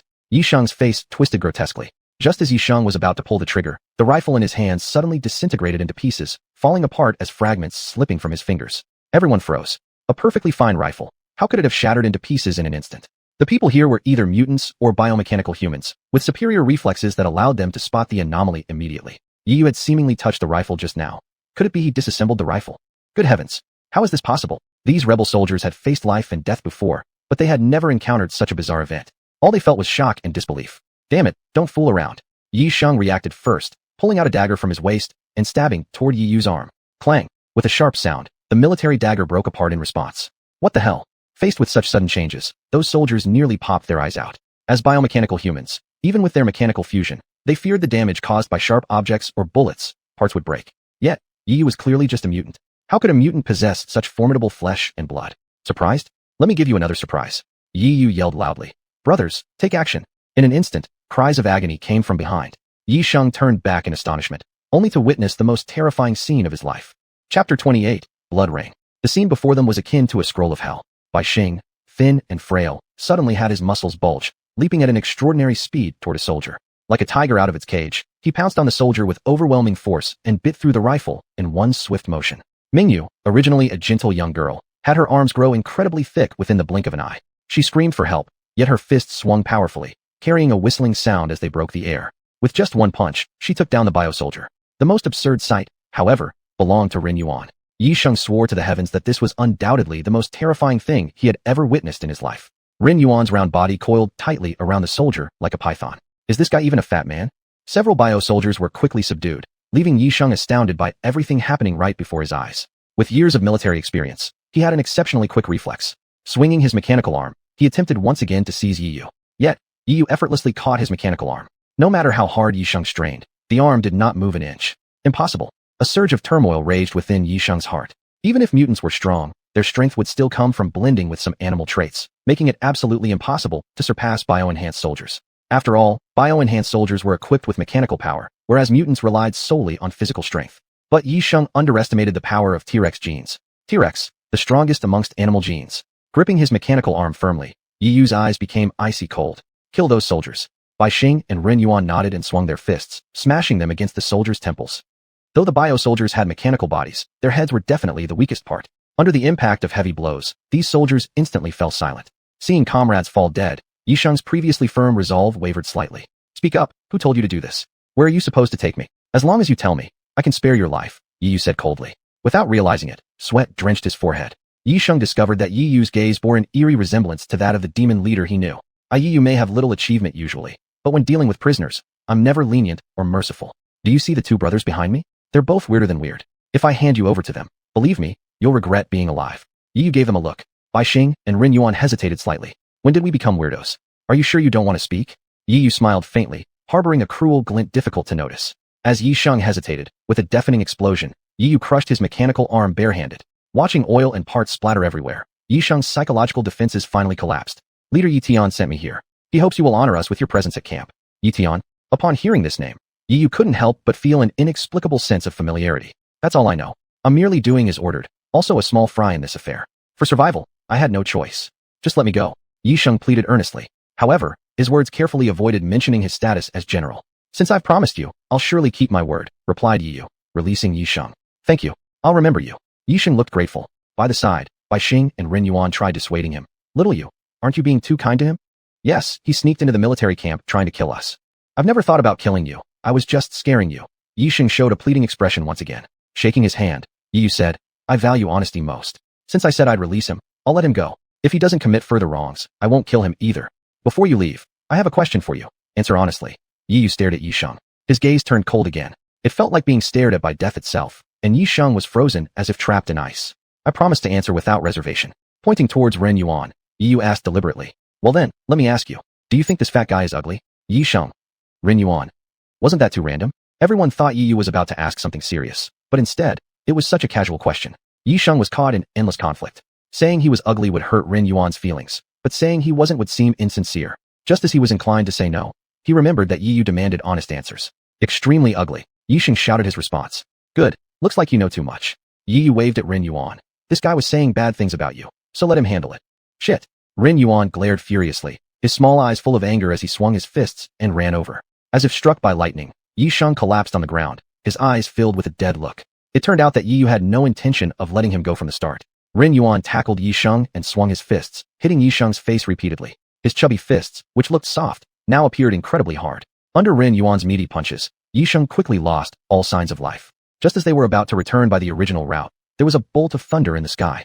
Looking up, they saw blood-red clouds already densely covering the entire sky. The sky and the earth had turned into one single crimson color. Only now did everyone realize. Blood rain. Terror filled their expressions. Horrific images flashed before their eyes. Bai Xing clearly remembered how his uncle had become a heartless bio-soldier under the blood rain. Blood rain, the natural disaster after the apocalypse. Anyone who gets caught in it turns into a zombie, either consuming living beings and mechs or watching their own bodies decay. Scientists have also studied the formation of blood rain and found that it contains very complex chemical compositions. There is even a substance in it that seems to come from outer space. And it is precisely this extraterrestrial material that causes creatures drenched in blood rain to transform into undead-like monsters. Most of the biomechs ravaging the blue star are creations of the blood rain. After a blood rain, countless more monsters would be born. Hurry, leave here. Find a place to take shelter from the rain. Yi Yu shouted loudly. Everyone immediately took off, unleashing all the potential of mutants, and sprinted wildly through the hills. As the blood clouds in the sky crackled with blood-colored lightning, light drops of blood rain began to fall. Drops of blood-red raindrops fell from the high sky, landing on the ground and falling onto several corpses lying there. Once touched by the blood rain, Yi Sheng, who had already gone silent, suddenly twitched his fingers. Chapter 29, Biozombie. Outside the cave, the blood rain continued to pour down in torrents. The group huddled inside the cave, their eyes fixed on the crimson sky outside. Under the blood rain, the entire land seemed to have transformed into a hellish landscape drenched in red. Silent, the group's minds were flooded with recurring demonic visions.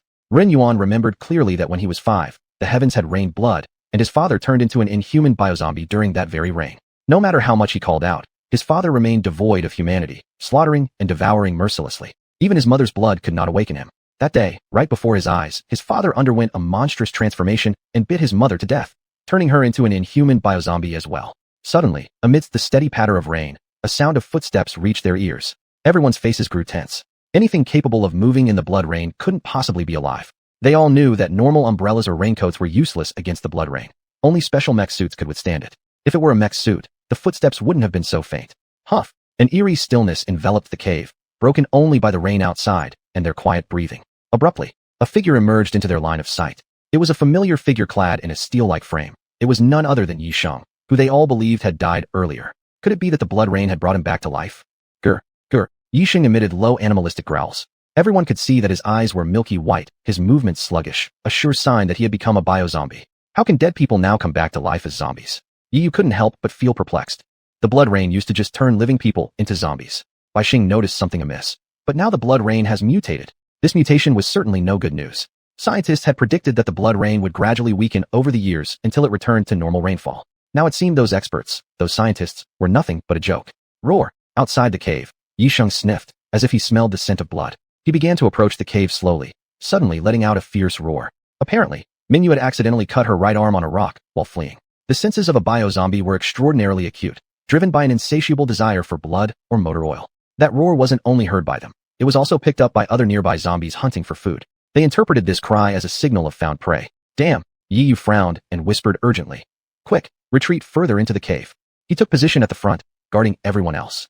In a short moment, countless bio-zombies surrounded the entrance of the cave. At first, their movements were slow, but once they caught the scent of blood coming from inside the cave, they immediately became quick and agile. In a chaotic frenzy, they swarmed toward the cave like a flood of demons.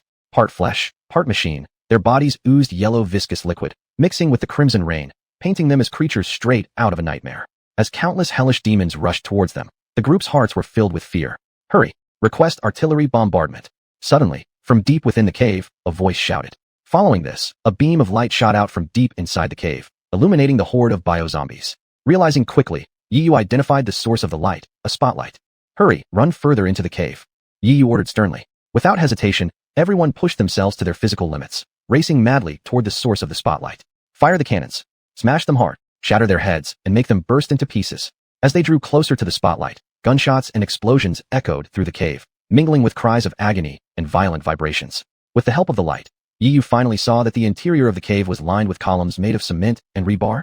It was clear that this cave was not naturally formed, but rather artificially constructed by humans. And ahead, a tall steel wall blocked the entire cavern, dividing it cleanly in two. From atop the steel wall, cannon muzzles spat fiery flashes, their brilliance almost eclipsing the spotlight. Just as Yiyu and the others reached beneath the wall, several armed soldiers surrounded them. How did you find this place? The leading soldier barked loudly. They appear to be natural humans. Another soldier observed. You're absolutely right. We're just regular people, natural humans. We discovered this place by accident while seeking shelter from the rain. We didn't intend to invade your space. Please, we humbly request your protection. Ren Yuan blurted out, without a single impure word in his plea. Yiyu remained silent. His mind was working furiously, analyzing whether this survivor's base was friend or foe. After all, this location was less than 100 kilometers away from Dachang City and had once been under its jurisdiction. As a survivor base for humans, Dachang City has always welcomed refugees from all directions. But why did this human survivor base choose to reside in a cave instead of joining Dachang City? While lost in thought, the gatekeeping soldiers all lifted their rifles, the dark muzzles pointed directly at their heads. If you're natural humans, then die. The squad leader waved a hand, issuing the deadly command. What's going on? Ren Yuan was completely bewildered by the sudden turn of events. Based on their reaction, Yiyu boldly speculated that this human survivor base was not made up of natural humans. Since they possessed normal human bodies, they couldn't be biohumans. They were mutants. Hold it, Yiyu shouted, but the soldiers had already pulled the triggers. Yiyu darted forward, placing himself between the group and the soldiers. This was a gamble, a test of whether bullets could penetrate Tyrannosaurus genes. When the bullets struck him, they inflicted only slight pain, leaving him otherwise unaffected. Clearly, he had guessed correctly. Staring as the bullets clattered harmlessly to the ground, the soldiers were astonished. When had natural humans become so formidable? Keep shooting. Kill these people. One soldier roared, switching out his magazine. The squad leader furrowed his brow and slapped the man upside the head. You stupid idiot. That's a mutant, not a natural human. And if it's a mutant, why kill him? Under the leader's roar, the soldiers suddenly realized their mistake and quickly engaged the safeties on their weapons to prevent accidental discharge. The squad leader approached slowly, saluted Yiyu, and extended his hand. My name is Huang Yi, from Zuan. I'm the captain in charge of wall defense. My name is Yiyu. This isn't a place to linger. You should go inside and take refuge until the zombie wave passes, then you can come out again. Huang Yi then exchanged a glance with several soldiers behind him. Everyone unanimously agreed. Outside the cave now lay nothing but blood rain and tens of thousands of bio-zombies. If they didn't want to be swallowed up by the horde, there was no choice but to seek shelter inside. Slowly, Yiyu and his companions walked toward the wall while those few soldiers surrounded them under the guise of protection, guiding them through the gate. Chapter 30, The Abandoned Race. Damn it, you were told to follow a few people, and now they're gone just like that. Lu Chang was so angry he slammed his hand on the table, with such force that the nearby cup trembled. The officers lowered their heads, full of shame. Commander-in-Chief, it's not that we lost them, but those several bio-humans threatened their lives, saying if we followed one more step, they would kill themselves. The officer in charge of this operation stuttered. Plus, the blood rain is coming. Our soldiers have to consider their safety. Fool, Lu Chang shouted in rage. Do you know how important those few individuals are? They're worth 1,000, 10,000 times more than your lives. Yiyu, Mingyu, which one of them isn't an outstanding scientist? With both of them, our great green city can survive for longer. Lu Chang showed his frustration, as these subordinates couldn't even accomplish minor tasks. What the disappearance of Yiyu and Mingyu would mean, everyone knew inside out. The entire research lab was the core of the Great Green Army Department, and Yiyu was the core of the lab. Losing the core, the consequences were unimaginable. There's a possibility. They might have been taken back to the rebel base, one officer said. Impossible. Our drones discovered the bodies of those several rebel soldiers, meaning they might have escaped, said an officer from the communications department. Commander-in-Chief. A crisp female voice interrupted. All turned around, focusing their attention on a female officer. This officer was none other than Lu Yu. Commander-in-Chief, we found traces of Yiyu escaping, which sufficiently proves that the rebels did not take them back to the base. Lu Yu continued. Besides, they disappeared within 20 kilometers of Tianlong Mountain. I have good reason to suspect they were possibly kidnapped by the Tianlong people there. Tianlong Mountain, Tianlong people. These words made everyone in the advisory room silent, and every heart filled with shock. It's impossible. Those guys definitely can't still be alive. Lu Chang furrowed his brows. 20 years ago, during that war, we natural humans almost wiped them out. There's no way they could have survived. An elderly officer who participated in that war said, that's right, their numbers were never large. After being exterminated, even if a few survived, they wouldn't last long. The officers all looked confident, proud of the achievements from back then. However, Lu Chang, as the commander-in-chief, didn't share the same belief. If they are alive, that will be very troublesome. Moreover, Yiyu and the others are natural humans. Those guys harbor deep resentment toward us natural humans. If they indeed encountered each other, the situation might not end well. With a wave of his hand, Lu Chang gave orders. Dispatch personnel and mechas to conduct a sweep of the Tianlong Mountain area. And if you find those Tianlong people, slaughter them once again. His face was pale green, showing no lack of cold-bloodedness and cruelty. Lu Yu accepted the mission and left. She too had immense concern over the loss of those few people. Yiyu, before I find you, you must stay alive. Rebel camp. Leader Yi Tian stared at a land drenched in blood, his expression serious. Still haven't found them? Looking up at the sky, Yi Tian spoke calmly. Several officers behind him, trembling, responded. Not yet found. However, we've located the bodies of the soldiers. If everything is correct, they should have escaped. Also, subordinate has discovered that Great Green Military Department has dispatched forces to search, which sufficiently proves that the ones who escaped have not returned to camp. Oh, turning around, Yi Tian's eyes shone with unusual brilliance. Where exactly is the Great Green Military Department searching? He asked. After a momentary glance between the officers, finally one responded. Near Tianlong Mountain. Tianlong Mountain. Mentioning Tianlong Mountain caused leader Yi Tian's body to involuntarily tremble. The few officers after answering similarly lowered their heads, trembling in fear as sweat beads silently dripped down from their foreheads. Tianlong Mountain. It was the forbidden place of the leader. And why it became his forbidden place, they had no idea. Only that, mentioning Tianlong Mountain in front of him would lead to death. Shivering, the few officers awaited their fate of death. However, Yi Tian merely let out a cold snort. What are you standing around for? Send more people to search immediately. I want live or dead proof. The few simple words relieved a heavy burden off the officers' shoulders, and they nodded heavily, saluted militarily, then withdrew. As they departed, Yi Tian gazed at the sky, sighing helplessly. If there were other people here, they would certainly be surprised that Yi Tian, the leader of the rebels, would actually sigh. Yiyu? I wonder if you still remember me, an old acquaintance. Upon entering the city wall, Yiyu found that behind it lay a series of caves. These caves had clearly been restructured. Compared to the narrow tunnels outside, these caves were much wider. Though small, these caves were surprisingly well equipped. On the left were fields planted with crops, with several street lamps standing by the ridges. The light was strong, just like sunlight. On the right stood a modest chicken coop. Directly ahead were low-rise cottages, about 10 or so. Before the apocalypse, this place could have passed for a small village. Now, its layout formed a base for human survivors. Yi was somewhat surprised to find such a hidden haven within these caves. Passing through a few cottages, Yi noticed that nearly every courtyard contained a combat vehicle. He observed that these vehicles looked dated, as though from decades ago. One particular cottage stood out as unusual. Every household had a combat vehicle in their courtyard, except this one, which instead housed a mech. The mech was incomplete, with various parts scattered all over the yard. Soon, the soldiers brought them to one of these cottages, stating that they were to settle down there for now. Since this was someone else's territory, Yi did not probe too much and agreed to stay. The cottage they settled into was fully furnished but covered in thick layers of dust, clearly having been abandoned for a long time. A deep tire mark was imprinted on the entrance, indicating that the owner had driven off in their combat vehicle and never returned. Geez, how dirty is this? Bai Xing complained in disdain. Ren Yuan couldn't help but roll his eyes at him. Damn, you're never this picky when you're fixing mechs. What's up with your act now? After cleaning up thoroughly, everyone settled in. With only 2 rooms available in the cottage, Yi decided that he and Bai Xing, Ren Yuan would share one room, while Mingyu would take the other. Nothing remarkable happened during the night until the next day. Chapter 31, Tianlong People.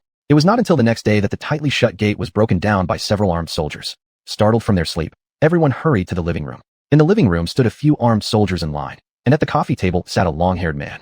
This long-haired man had a stern look. He sported a Loasai beard, making it impossible to guess his age at a glance. Bad vibes from our visitor, bro, Bai Xing said in a lowered voice. Rin Yuan cursed under his breath. What the hell do you think? They kicked the door down. Who can't see they're here with bad intentions?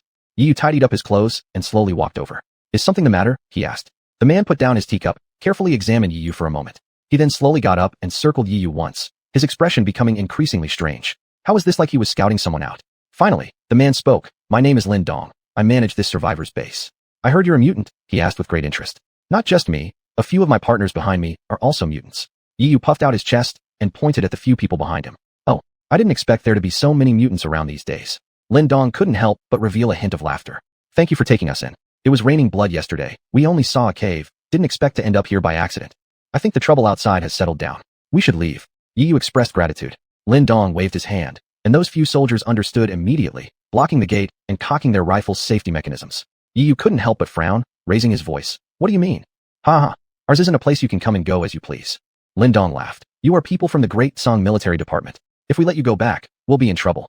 As if realizing Lin Dong's concern, Yi Yu said lightly. Rest assured, we will absolutely not disclose your whereabouts to the Great Song military department after we return. TSK, after conspiring with those natural humans for so long, you're bound to spout sweet talk. Lin Dong's expression suddenly became serious. We don't kill you only because you're mutants, and we don't kill our own kind. If you were natural humans, you wouldn't have survived until now. Likewise, if you say you want to return to the natural humans, I will hesitate not a moment to kill you. Just like how the natural humans slaughtered us back then. By this point, Lin Dong's tone was agitated, his chin trembling. Listening to Lin Dong, it seemed he wanted them to stay and live here. Thinking about having to live in this oppressive place, leading a life without daylight, everyone found it unbearable. Especially Rin Yuan, who had always yearned for freedom since he was young. Even after the apocalypse, he still roamed around with a battle vehicle. Now, confining him within a cave-like environment made it worse than killing him. What the hell? Rin Yuan prepared to unleash a tirade of curses, rolling up his sleeves, ready for an all-out fight.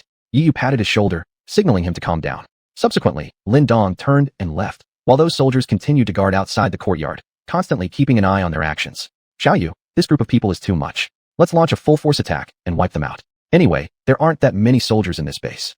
Rin Yuan indignantly suggested, and Bai Xing pushed his glasses and analyzed. This is too dishonorable. In a way, they did take us in.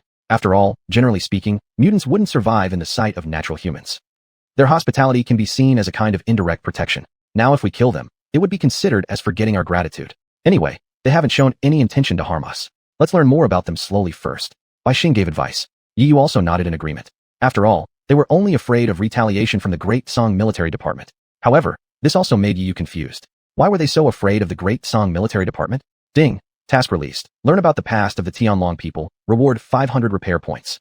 Suddenly, a voice rang out in his mind. It was Chi-Chi's sweet voice. Yi Yu couldn't help but ask, the past of the Tianlong people?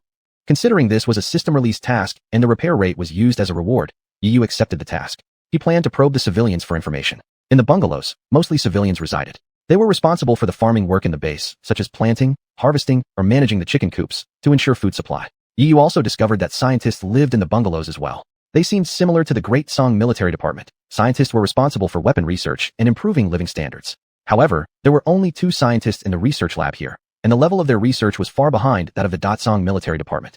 Yi Yu began to inquire about the past of the Tianlong people from the civilians. At first, the civilians were quite resistant. But Yi Yu decided to change his strategy and started asking some grandfathers and grandmothers. When these grandfathers and grandmothers saw that Yi Yu was handsome and had a kind smile, they gradually began to tell him the stories of the Tianlong people's past. Originally, the Tianlong people were not called Tianlong people.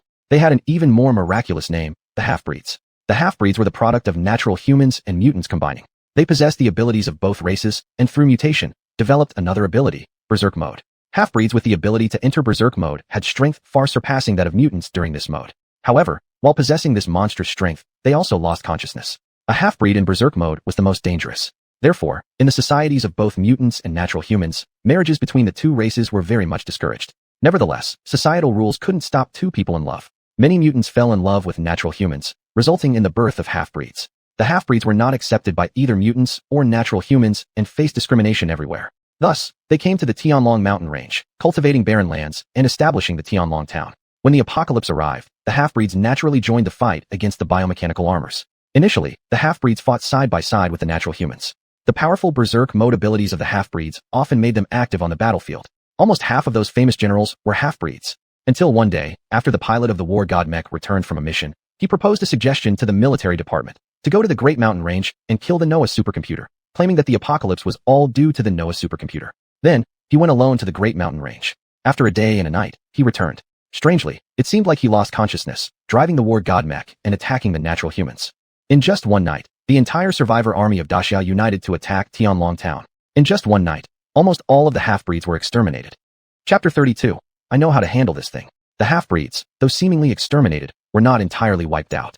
During the bombardment, a few of them survived by relying on underground tunnels. They reorganized and attempted to rebel, but were suppressed mercilessly by the military. After another defeat, the remaining half-breeds fled from the persecution of natural humans and eventually settled in a cave. This small cave was the resting place where generations of half-breeds had survived. Yi Yu, after sorting through the information about the Tianlong people, heard Chi-Chi's voice echo in his mind.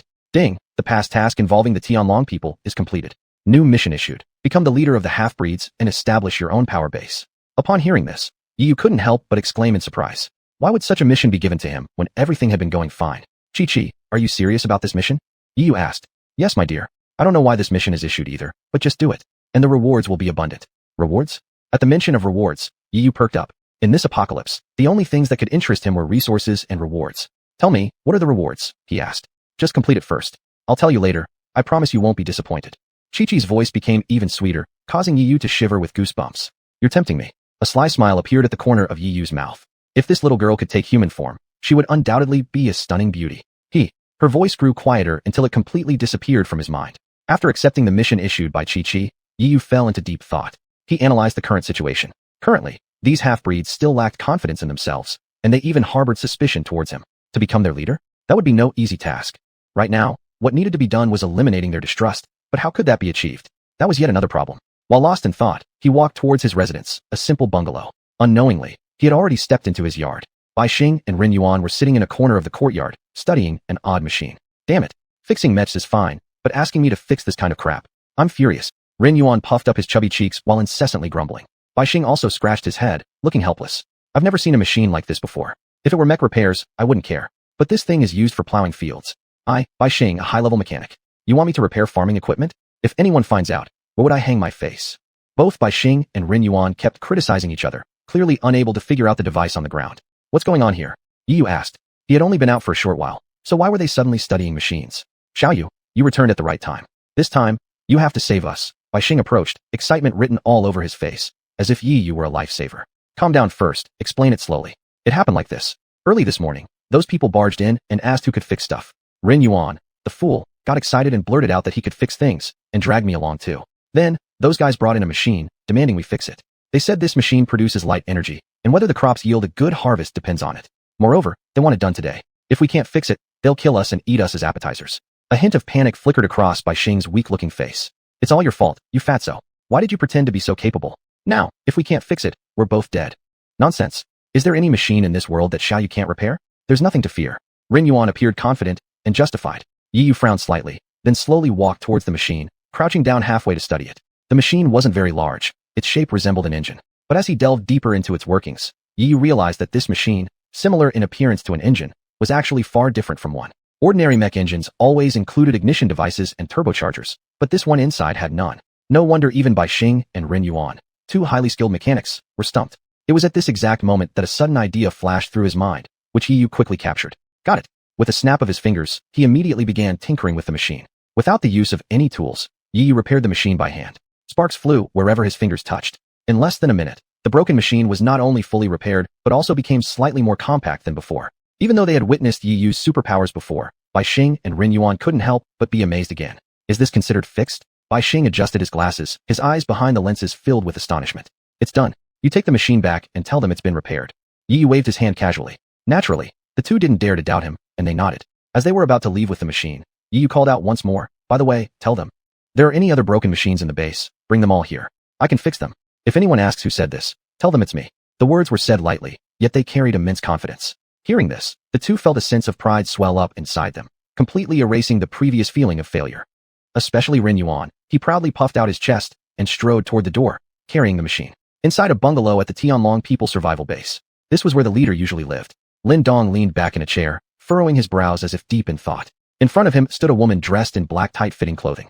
Brother, how could you just send away the machine I was researching? Don't you know I'm almost done? The woman complained, her voice filled with blame. Lin Dong slowly stood up. Little Ling, you've been working on that machine for half a year already, but there hasn't been any progress.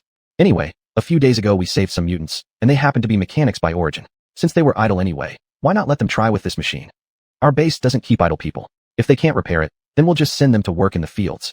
Lin Dong seemed utterly unconcerned. But the woman wasn't pleased. Brother, aren't you being unreasonable? Only our kind knows about these machines, and no one else has ever seen them. Besides, even I couldn't figure it out with my abilities. Do you really think they can do it? Haha. Well, that depends on them, Lin Dong chuckled. In the farming area, Bai Xing and Rin Yuan set down the machine. Rin Yuan crossing his arms over his chest with an extremely confident expression. Old man, let me remind you, if you have anything that needs fixing, bring it all here. Our boss has promised to repair everything for you. I advise you not to be difficult, or I, Rin Yuan, will give you a slap right away. Chapter 33, A Big Change in the Sky. Looking at machine after machine being carried back, the whole courtyard was completely filled. Yu couldn't help but show a satisfied smile. The commoners gathered outside the courtyard gate, some grandpas and grandmas peeking in, seeming to be looking forward to what was about to happen. Yu slowly approached the gate and waved for everyone to quiet down. Cough, cough, cough. Fellow villagers and elders, thank you very much for your support and trust. I, Yu, promise that by tomorrow, all of your machines will be fully repaired. So many machines to fix in just one day? That's impossible. That's right. Ever since the previous generation of repair workers, scientists passed away, these machines have been abandoned for a long time. Not to mention those repair workers passing away. Even if they were still alive, none of them would dare say they could repair all these in one day. Voices of doubt continued to arise from the crowd. They questioned Yiyu's skills. He looked so young. Even if he had advanced repair techniques, he wouldn't possibly be better than those old scientists, right? Those old scientists took 2 or 3 days, yet he was this confident? The elderly stroked their beards, shaking their heads indicating that this young man seemed somewhat arrogant. Even the soldiers gathered around. Guard Captain Huang Yi also arrived. Since the last scientist passed away, these machines had always been piled up in the warehouse. Never thought there would come a day for them to see the light again. Still, Huang Yi harbored doubts about Yi Yu's words. Are you sure you can do it? Huang Yi gave him a skeptical look. Yi Yu waved his hand, rest assured. If they aren't fixed by tomorrow, then drag my 2 friends out and kill them. Having said that, he patted Rin Yuan on the shoulder. Rin Yuan spat out a mouthful of tea water and stood frozen in place. What does this have to do with me? Bai Xing gave Rin Yuan an annoyed look. It was all his fault anyway. Seeing no trace of anxiety in Yi Yu's eyes, Huang Yi nodded. All right, I'll come check tomorrow then. I truly hope what you say is true. Having said that, he turned and left with a few soldiers. Staring at the pile of machines before him, Yi Yu revealed a slight smile. The survivor base of the half-breeds. In a bungalow, Leader Lin, that group of naturals is carrying out a sweep search in Tianlong Mountain. They seem to be looking for something. Huang Yi held a strange device in his hands. The device was only palm-sized, but its structure was extraordinarily complex. Lin Dong glanced at the device and smiled. This is a life search instrument commonly used by the naturals. It seems they are searching for someone. Searching for someone, could it be those few mutants? Huang Yi replied. 100% them. Well, should we let them go back? No. Lin Dong stopped him. If we send them back, isn't that telling the naturals that we're still alive? If they know we're still alive, this Tianlong Mountain will once again face artillery attacks. Our half-breeds will all be wiped out. Lin Dong's expression grew serious. Grandfather once said I must protect the spark of our half-breed's race, and absolutely not let our race perish. Huang Yi understood deeply upon hearing this, but soon regained his composure. Leader, if we don't turn them over, sooner or later the naturals' technology level will discover us. I know. Sooner or later we still need to fight the naturals till death. Lin Dong's face turned solemn, but showed no fear of death. But our battle armor. Huang Yi's expression filled with worry. Since the elder scientists passed away, we can no longer research battle suits. Then use battle vehicles. We half-breeds have powerful explosive capabilities. As for dealing with those naturals, I simply can't believe we can't win. Lin Dong's tone became agitated. However, you shouldn't worry too much either. Our survivor base has the most advanced concealment technology. I believe they won't find us for a while. That's right, Huang Yi, you must increase efforts to train scientists. Let's see if among the civilians, we can cultivate a few more scientists, Lin Dong instructed. Now, his hopes could only rest on the civilians. Huang Yi nodded. Just as he was about to turn and leave, Lin Dong called him back. Have those few mutants made any moves? They have, Huang Yi replied. They've moved all the old machines out of the warehouse. Moved them out? They have that much nerve. Why didn't you stop them? They want to repair these old machines. Why would I stop them? Repair. Lin Dong's eyes flashed with surprise. After all, ever since the elder generation passed away, no one had repaired these discarded machines. Are you sure they can do it? He asked further. Huang Yi shook his head. I don't know either, but they said they would fix them by tomorrow. Let's go take a look tomorrow. Then we will see by then. Outside the survivor base, at the peak of Tianlong Mountain, several mechas were parked on the mountaintop, including Ming Chi's mecha and War God mecha. These 2 mechas represent the highest combat power of Datsong Military Department's mechas. The simultaneous deployment of these 2 mechas was enough to demonstrate the importance of this operation. Senior pilot Lu Yu came down from the cockpit, holding an instrument, and approached a piece of land at the mountain peak. The display screen of the instrument kept flashing with a few barely visible red dots, while emitting beeping sounds. When Lu Yu reached the exact center of the red dots, the red dot disappeared mysteriously. Strange. Why is this life signal so unstable? Lu Yu couldn't help but voice her confusion. Ming Lang walked over, equally perplexed. This life detector has been improved in multiple layers and can be considered one of the most advanced detectors. Why is it acting like this?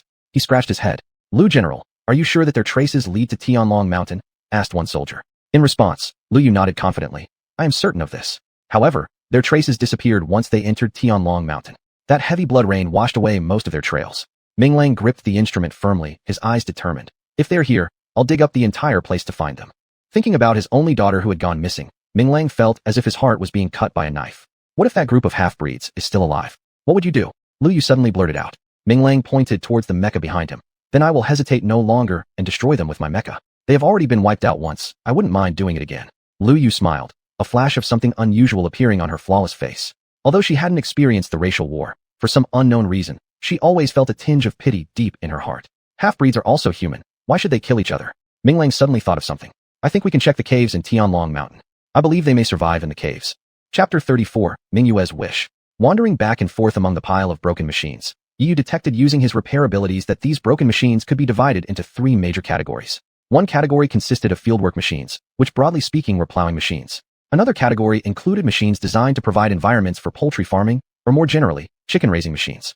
The last category comprised transportation tools, simply put, vehicles and robot-buying workers, etc. Although there were many machines in the yard, they ultimately did not deviate from these three main categories: traditional, inefficient, and slow. Yu felt that even if all these machines were repaired, their efficiency would still be low, and they would inevitably end up breaking again. If so, why not modify them a bit? With that thought, Yu buried himself in work. The two people nearby knew their place and realized they couldn't help much at this point. Bai Xing and Ren Yuan sat beside Yu until late at night before heading to sleep. Only Ming Wei remained sitting behind Yu, watching him work intently without any sign of fatigue on her exquisite little face. During breaks, Yu would occasionally glance at her, finding it amusing.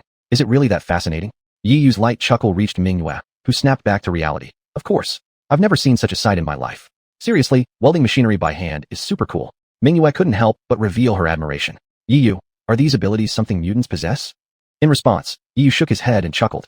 How could this possibly be a mutant ability? Of course, he couldn't tell Ming Wei about the repair system he possessed. Seeing Yu didn't answer, Ming Wei assumed it was a secret she shouldn't pursue further.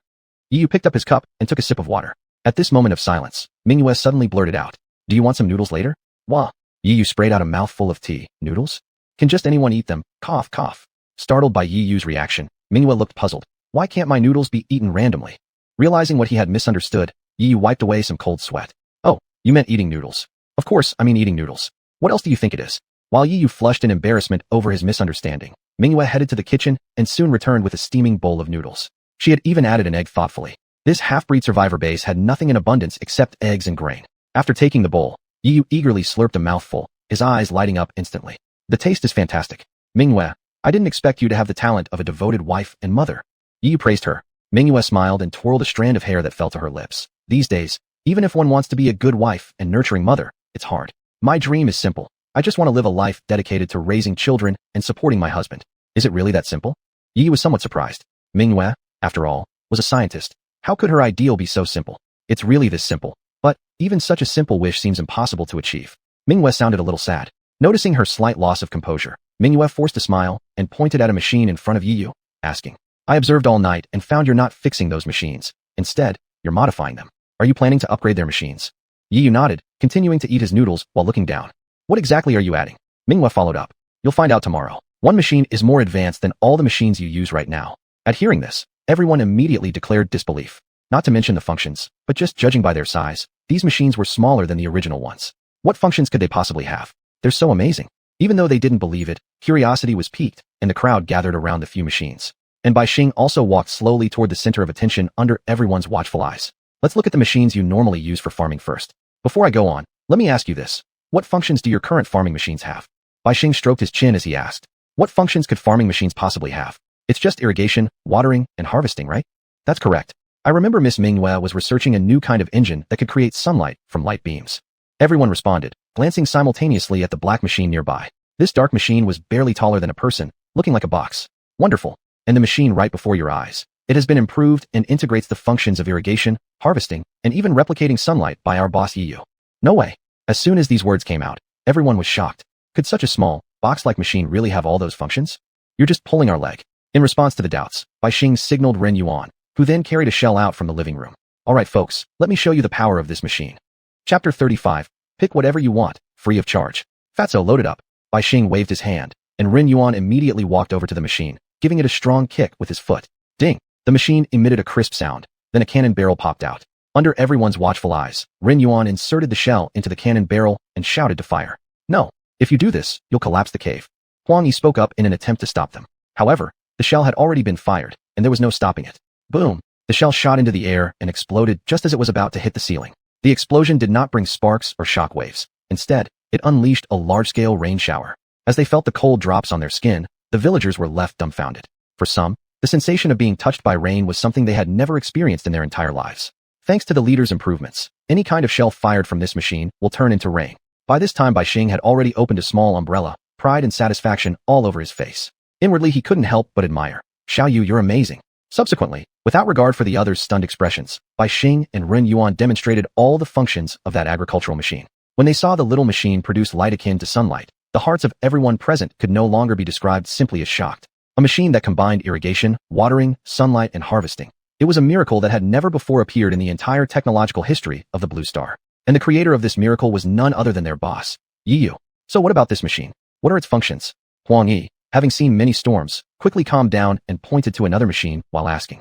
This second machine looked even stranger, resembling a small robot, but having 3 heads and 6 arms like some kind of monster. The villagers' attention was also diverted.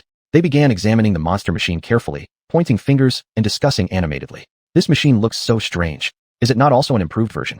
Isn't this too weird? Does it really work? At this point Bai Xing raised a hand to signal quietness among the crowd, then said leisurely, this machine is an improvement made by my boss, integrating the original functions of the chicken coop machine along with creating a new function. New function? Upon hearing these words, everyone's expression changed once again. Yes, the most advanced inducing technology. As long as chicks are placed inside the machine, they only need 1 day to grow into adult chickens, and their meat will be extremely tender and their bodies fit. We call this function Qi and I time A. Having finished speaking, Bai Xing's lips slightly curled upwards into a smug smile. Xiao Yu, you always manage to bring us something new. What? This is Qi and I time A? Is there truly such an extraordinary thing as Qi and I time A in the world? Everyone's faces were full of incredulity. While the excitement was still hot, Bai Xing then introduced them to another machine, explained its consolidated features and newly developed capabilities, and showcased each one. The villagers surrounded the few machines, checking them top to bottom with obvious affection. After years of living in complete darkness, their previously stagnant inner worlds finally stirred when they saw these machines. It wasn't just a ripple, but a colossal wave. Seeing the moment ripe, Bai Xing slowly said again, friends, yesterday your numerous mechanisms actually weren't embezzled by our boss. He used them to make some seemingly unremarkable trinkets. Unremarkable trinkets? All of them were somewhat dazed, already having been awed by Yi Yu's impressive repair skills after encountering the impact of 3 machines. Of course, they're just trinkets. My boss has already put them in the living room. Please come in for a look. Saying that, Bai Xing adjusted his glasses and made a polite gesture of invitation. Upon hearing that there were interesting trinkets, the people couldn't contain their excitement, and following the invitation, the villagers rushed into the living room. Once they entered, they found that the small living room was filled with all kinds of odd and new high-tech products. There were even quite a number of miniature missiles. Yi Yu sat in the middle of the living room, Mingyu standing behind him, massaging his shoulders. I was exhausted last night, said Yi Yu sleepily. Mingyu replied somewhat resentfully. Who asked you to stay up all night long, sleeping only at dawn? It's all because of you. I originally wanted to sleep, but then you gave me noodles. Oh, you ungrateful wretch. Next time, I won't give you noodles to eat. Just kidding. Your noodles are so delicious, I'll never get tired of eating them. Preferably every day. The two chatted casually, seemingly completely unaware of the presence of everyone else. The speaker had no intention, but the listeners took it to heart. The villagers exchanged glances, thinking to themselves, the young people sure are energetic, they can stay up all night. Even Bai Xing and Ren Yuan were a bit surprised. In fact, the two of them secretly referred to the repair of the machines last night. Yi Yu, I apologize for disturbing you so early in the morning. Huang Yi looked somewhat remorseful, which was completely different from his earlier aggressive appearance. It's nothing, I'm used to it. Yi Yu waved his hand, then suddenly felt soreness in his shoulders. Mingyu, could you massage my right shoulder again? At this moment, Mingyu was like an obedient maid. She complied with Yi Yu's every word. This made everyone even more curious about what exactly happened between the two of them last night. The little gadgets in the living room are all improved versions of your machines. You can pick whatever you want. Yi Yu's indifferent voice pulled the lost-in-thought crowd back to reality. Returning to reality, they were shocked again. Did I hear it wrong? We can choose any of these tech products? One villager expressed his doubts. He found those tech products unfamiliar. Although small, they seemed advanced. In the apocalypse world, the most valuable things are survival resources, followed by tech products. Food can save lives, high-end tech products can also save a life, and they're much more than just that. Seeing everyone overwhelmed with gratitude, Hesitating for a long time without making a move, Yu pointed at Huang Yi and slowly said, "You can choose one of them." Me. Even with permission, Huang Yi's voice still trembled. The tech products in front of him, before the apocalypse, would have been worth hundreds of millions. Now he was giving it away as a gift, showing how strong Yu really was. Finally, Huang Yi came to the coffee table, picked up a pen-like machine and hesitantly said, "Can I have this?" Everyone was a bit puzzled. This is obviously just a regular pen. How good could it possibly be? The captain of the patrol team actually picked such a thing. Maybe he lost his eyesight. Though on the outside Huang Yi looked calm while holding the pen, inside he was overjoyed. It's unbelievable. Who would have thought he could create a life-and-death pen? Chapter 36. Yi, the Great Scientist. The Death Pen, the ultimate mechanical weapon, kills silently and invisibly. Before the apocalypse, the Death Pen was already the go-to tool for top assassins, responsible for the deaths of countless political figures. Later, the Death Pen was globally banned, and after the end times arrived, this once legendary weapon faded into obscurity. The Death Pen deserves its status as a top-tier concealed weapon. It's like a sniper rifle capable of remotely eliminating enemies from afar. But it is far superior to a sniper rifle. It operates without sound or trace. When someone dies from it, they only see a beam of light coming from afar, with no idea where the killer is located. It is not just for attack and assassination, but also for self-preservation. And such an incredible machine could reappear in the world. Huang Yi gripped the pen, his head bowed so he wouldn't dare look at Yu, fearing that Yu might notice his astonishment and realize the true power of the Death Pen. Yu glanced at the pen, then smiled indifferently and said, "You can take it if you like. Anyway, it's worthless. I have another one at my place that I usually use to write with." "Worthless for writing?" Huang Yi looked as though he'd seen a ghost. "You're using such a powerful pen just for writing." He quickly recovered, reasoning that since Yu was already some kind of extraordinary genius, perhaps weapons like the Death Pen were beneath his interest. With Yu's permission, Huang Yi hastily pocketed the Death Pen and asked tentatively, "Can I choose something else too?" He hesitated, worrying that since he'd already picked the Death Pen, choosing anything more would make him seem greedy. But opportunities like this don't come around often. Being a little greedy was only natural. Huang Yi tensed, fearing that Yu might reject his request. Humph. Yu let out a sharp intake of breath. This action nearly frightened Huang Yi to death, but then Yu changed his tone and replied, "Didn't I just say it? Pick whatever you like. There isn't much here anyway. After you've picked, if you want more, just provide me with materials, and maybe I can create some new things for you." Boom. Everyone heard these words as if struck by lightning, their heads ringing. They had assumed these technological marvels were Yu's limits. Who could have imagined he could continue making more? My God. It was as though they were hearing the most insane, unbelievable thing under the sun. In all of Earth's history, has there ever been a scientist with such immense capability? At this moment, even if Yu claimed himself to be the greatest scientist in the universe, no one would argue against it. At this point, Huang Yi noticed something and pointed to a machine on the dining table. "Brother Yu, can you give me that contraption?" That machine looked somewhat like an induction cooker, which Mingyu had used last night to cook noodles. "This thing is what I use at night to cook snacks. If I give it to you, what will I eat?" Yu looked troubled, as he couldn't stop thinking about how delicious Mingyu's noodles were. Upon hearing this, Huang Yi almost fainted. Goodness gracious. This wasn't just any device. It was the legendary electromagnetic shield, the highest grade defensive machinery. The electromagnetic shield generates high-temperature electromagnetic forces, covering hundreds of meters when activated. Within the hundreds of meters covered by the shield, life remains unharmed. However, anyone attempting to destroy or harm the shield would instantly melt under the intense heat. After the apocalypse broke out, this equipment had been used on the front lines before the war. Unfortunately, the construction process for the shield was complex and required manual labor. No mass production was possible. Over time, scientists capable of creating it passed away one by one, causing this technology to be lost forever. Even now, after so many years, the electromagnetic shield remains among the best defensive technologies. What Huang Yi hadn't expected was for Yu to casually use such an exceptional defensive machine merely for cooking or late-night snacks. He couldn't help but sigh. The ways of great people were indeed inscrutable. If Yu didn't care for the electromagnetic shield, what kind of machinery could possibly impress him? Cold sweat soaked his back without him noticing. "Brother Yu, if you agree, I'll deliver fresh food every night to ensure your late-night meals are delightful." No. Fresh food won't compare to the noodles cooked by Miss Mingyu."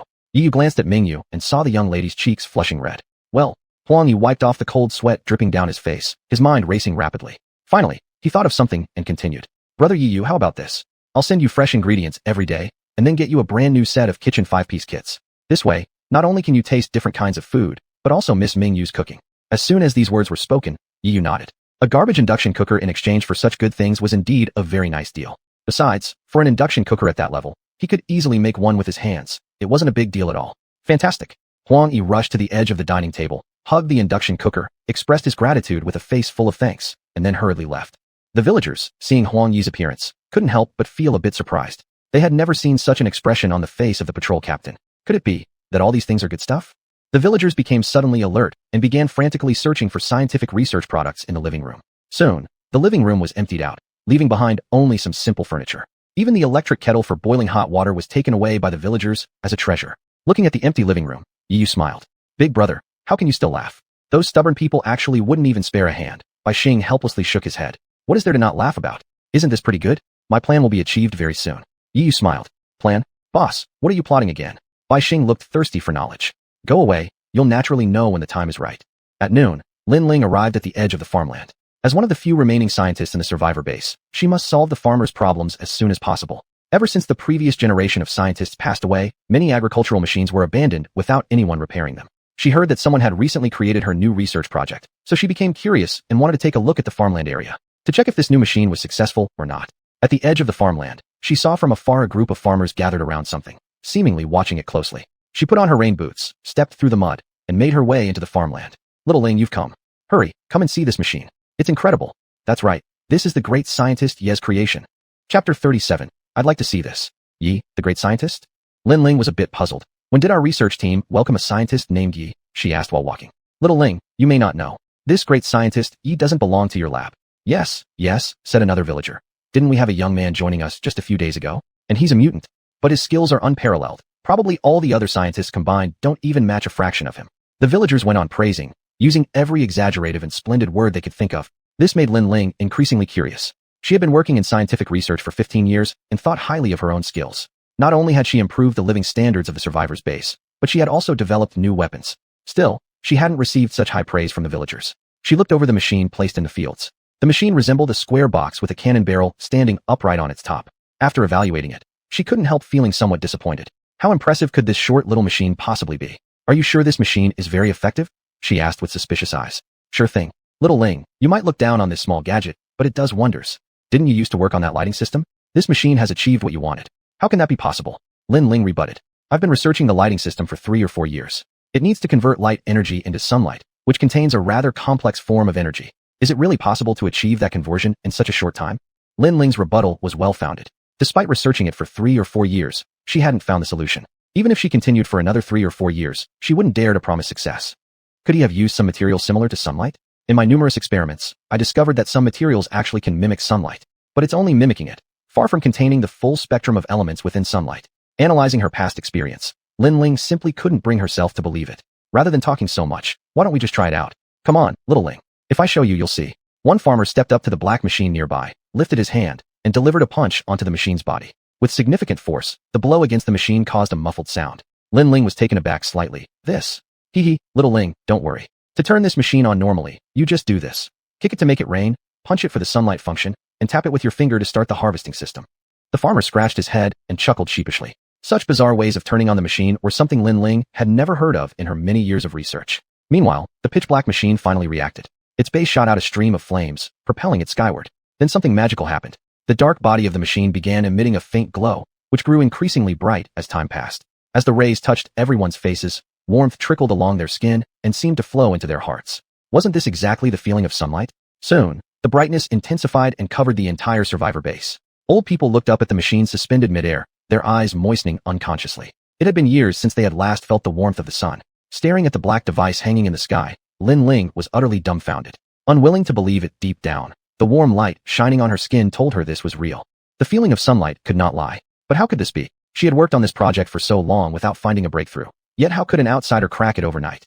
Living for 20 years, since she started her research career, she increasingly doubted the existence of incredibly talented scientists. Even more, she harbored disdain towards legendary scientists, thinking their inventions were nothing extraordinary. Until Yu appeared, and the emergence of this machine dealt her a shocking blow. Are there really such remarkable people in the world?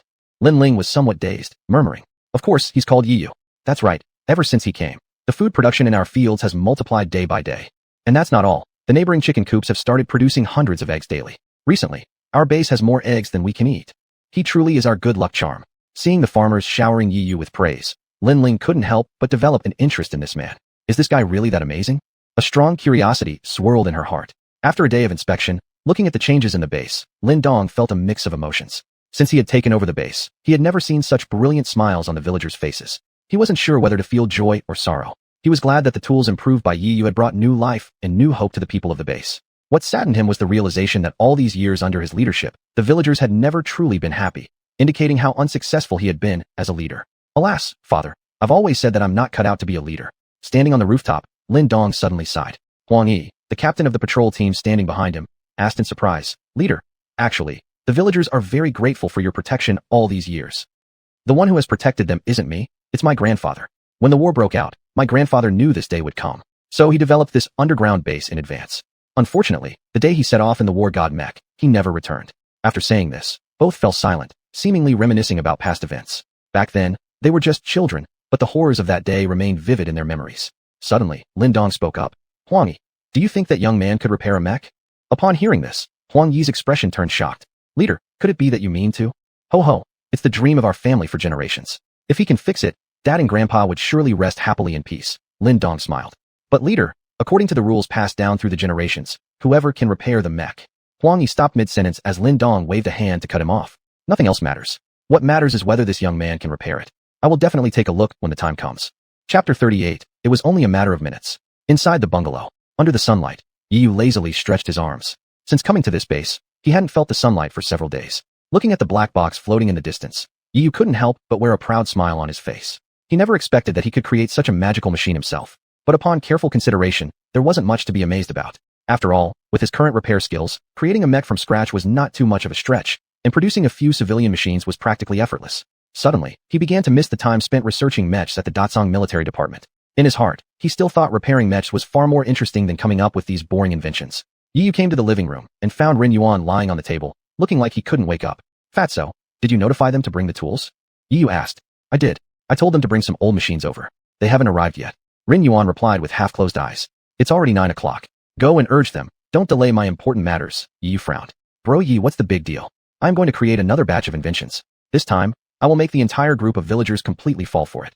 Yu had become increasingly confident in his position as leader. Although reluctant, under Yu's orders, Rin Yuan dragged his tired body out. Last night, Yu had instructed Rin Yuan to gather some machines, and he didn't return until the early hours of the morning. He also said there were very few machines at the base, making it hard to collect them. However, he managed to persuade a few villagers. Gathering machines was for the sake of invention. Yu possessed powerful repair skills, and indeed, he could create machines, or even mechs from nothing. However, creating things out of thin air would consume his repair energy. For example, even without any materials, Yu could create a mid-tier, human-level mech from scratch. While doing so, the over 20,000 points of repair energy he currently possessed would instantly drop to zero. In other words, his repair energy was merely stored. Though manufacturing small inventions for the villagers didn't cost much repair energy, in large quantities, it would indeed add up to significant consumption. In order to avoid waste, he instructed Rin Yuan to go out and collect materials. After giving all the instructions, he sat in the living room waiting for their return. Not long after, the door was knocked on and then pushed open, revealing a delicate figure stepping inside. Rubbing his eyes, he finally made out the person's appearance. It was a girl wearing very simple clothing, with some deliberate smudges of potash on her face. Despite this, her mannerisms still revealed a unique presence. Excuse me, is this Yiyu's house?" The girl hesitated and asked. Thinking she was a villager, Yiyu stood up and approached her. "I'm Yiyu. Who are you? What do you need?" "My name is Lin Ling." The girl spoke with a strange dialect. "I heard you are collecting materials here. I also heard that if you just bring materials here, you can create a new machine. Is that true?" Yiyu nodded. "That's correct, it's true. If you have materials, just bring them over, and I will create the machine you want." "Is it really that amazing?" Lin Ling seemed surprised. She had heard of Yiyu's abilities, but due to her pride, she didn't want to visit. So she decided to test him this way, seeing if Yiyu was truly as capable as they said. "If you don't believe it, you can try. Do you have any materials on hand?" Yiyu continued to smile. "Of course I do. Just wait a moment." Lin Ling responded excitedly and rushed out the door. Watching her leave, Yiyu sighed. This woman seems a bit peculiar. He went back to the living room and sat for a while, then heard the door buzz again. He went outside and saw the girl had returned. This time, the girl was dragging 2 hemp bags which seemed filled with heavy iron items, making a creaking sound as she dragged them along. Seeing her struggling with great effort, Yiyu smiled and took over the bags. "What are you doing?" he asked. "Didn't you say that providing materials would get me the machine I wanted?" Lin Ling smiled. "I've brought so many materials. Isn't that enough?" Saying this, she untied the ropes of the 2 bags and poured out the iron pieces inside. Clang, clang. The metallic sounds rang out as the items fell to the ground. Upon seeing the items poured out from the hemp bags, Yiyu couldn't help but furrow his brows. "Are these what you call materials?" The so-called materials in the hemp bag were nothing more than some old copper and iron scraps. Rice cookers, induction cookers, spatulas, and iron basins. Clearly, they were just household items. Lin Ling had obviously done this on purpose. Initially, she just wanted to take a look at Yiyu. However, when she heard about his material collection, she decided to test him. Anyone could gather some scraps and claim they could make the desired machine for someone else. As a seasoned scientist, Lin Ling thought Yiyu was rather arrogant. Though she acknowledged Yiyu's capabilities with regard to the previous black box machine, Her scientific pride couldn't allow anyone to be so overconfident as to think that collecting materials would automatically create any machine desired. Today, she intended to see whether Yi Yu really had the skills he claimed. Was it mere bragging, or did he truly possess talent? Seeing Yi Yu's puzzled expression, Lin Ling couldn't help but feel somewhat disappointed. Didn't you say that as long as there are materials, you can build the machine I desire? Her tone carried a slight hint of reproach. I did say that, and it's indeed possible. Then can you help me build a machine that can automatically start a fire and stir-fry dishes? I don't have much time to cook after coming back from working in the fields. Lin Ling made her request from the perspective of a housewife. Yi Yu frowned. Lin Ling felt a bit cheerful inside. Sure enough, the young man was overly confident. At this moment, Yi Yu spoke up. It is doable, but it will require some time. Indeed, building such a complicated machine would not be worth the loss of repair energy for such a small number of scrap metal. The deal simply wasn't worthwhile. A pain ran through Yi Yu's heart. How about a slower option then? Lin Ling stepped back a little.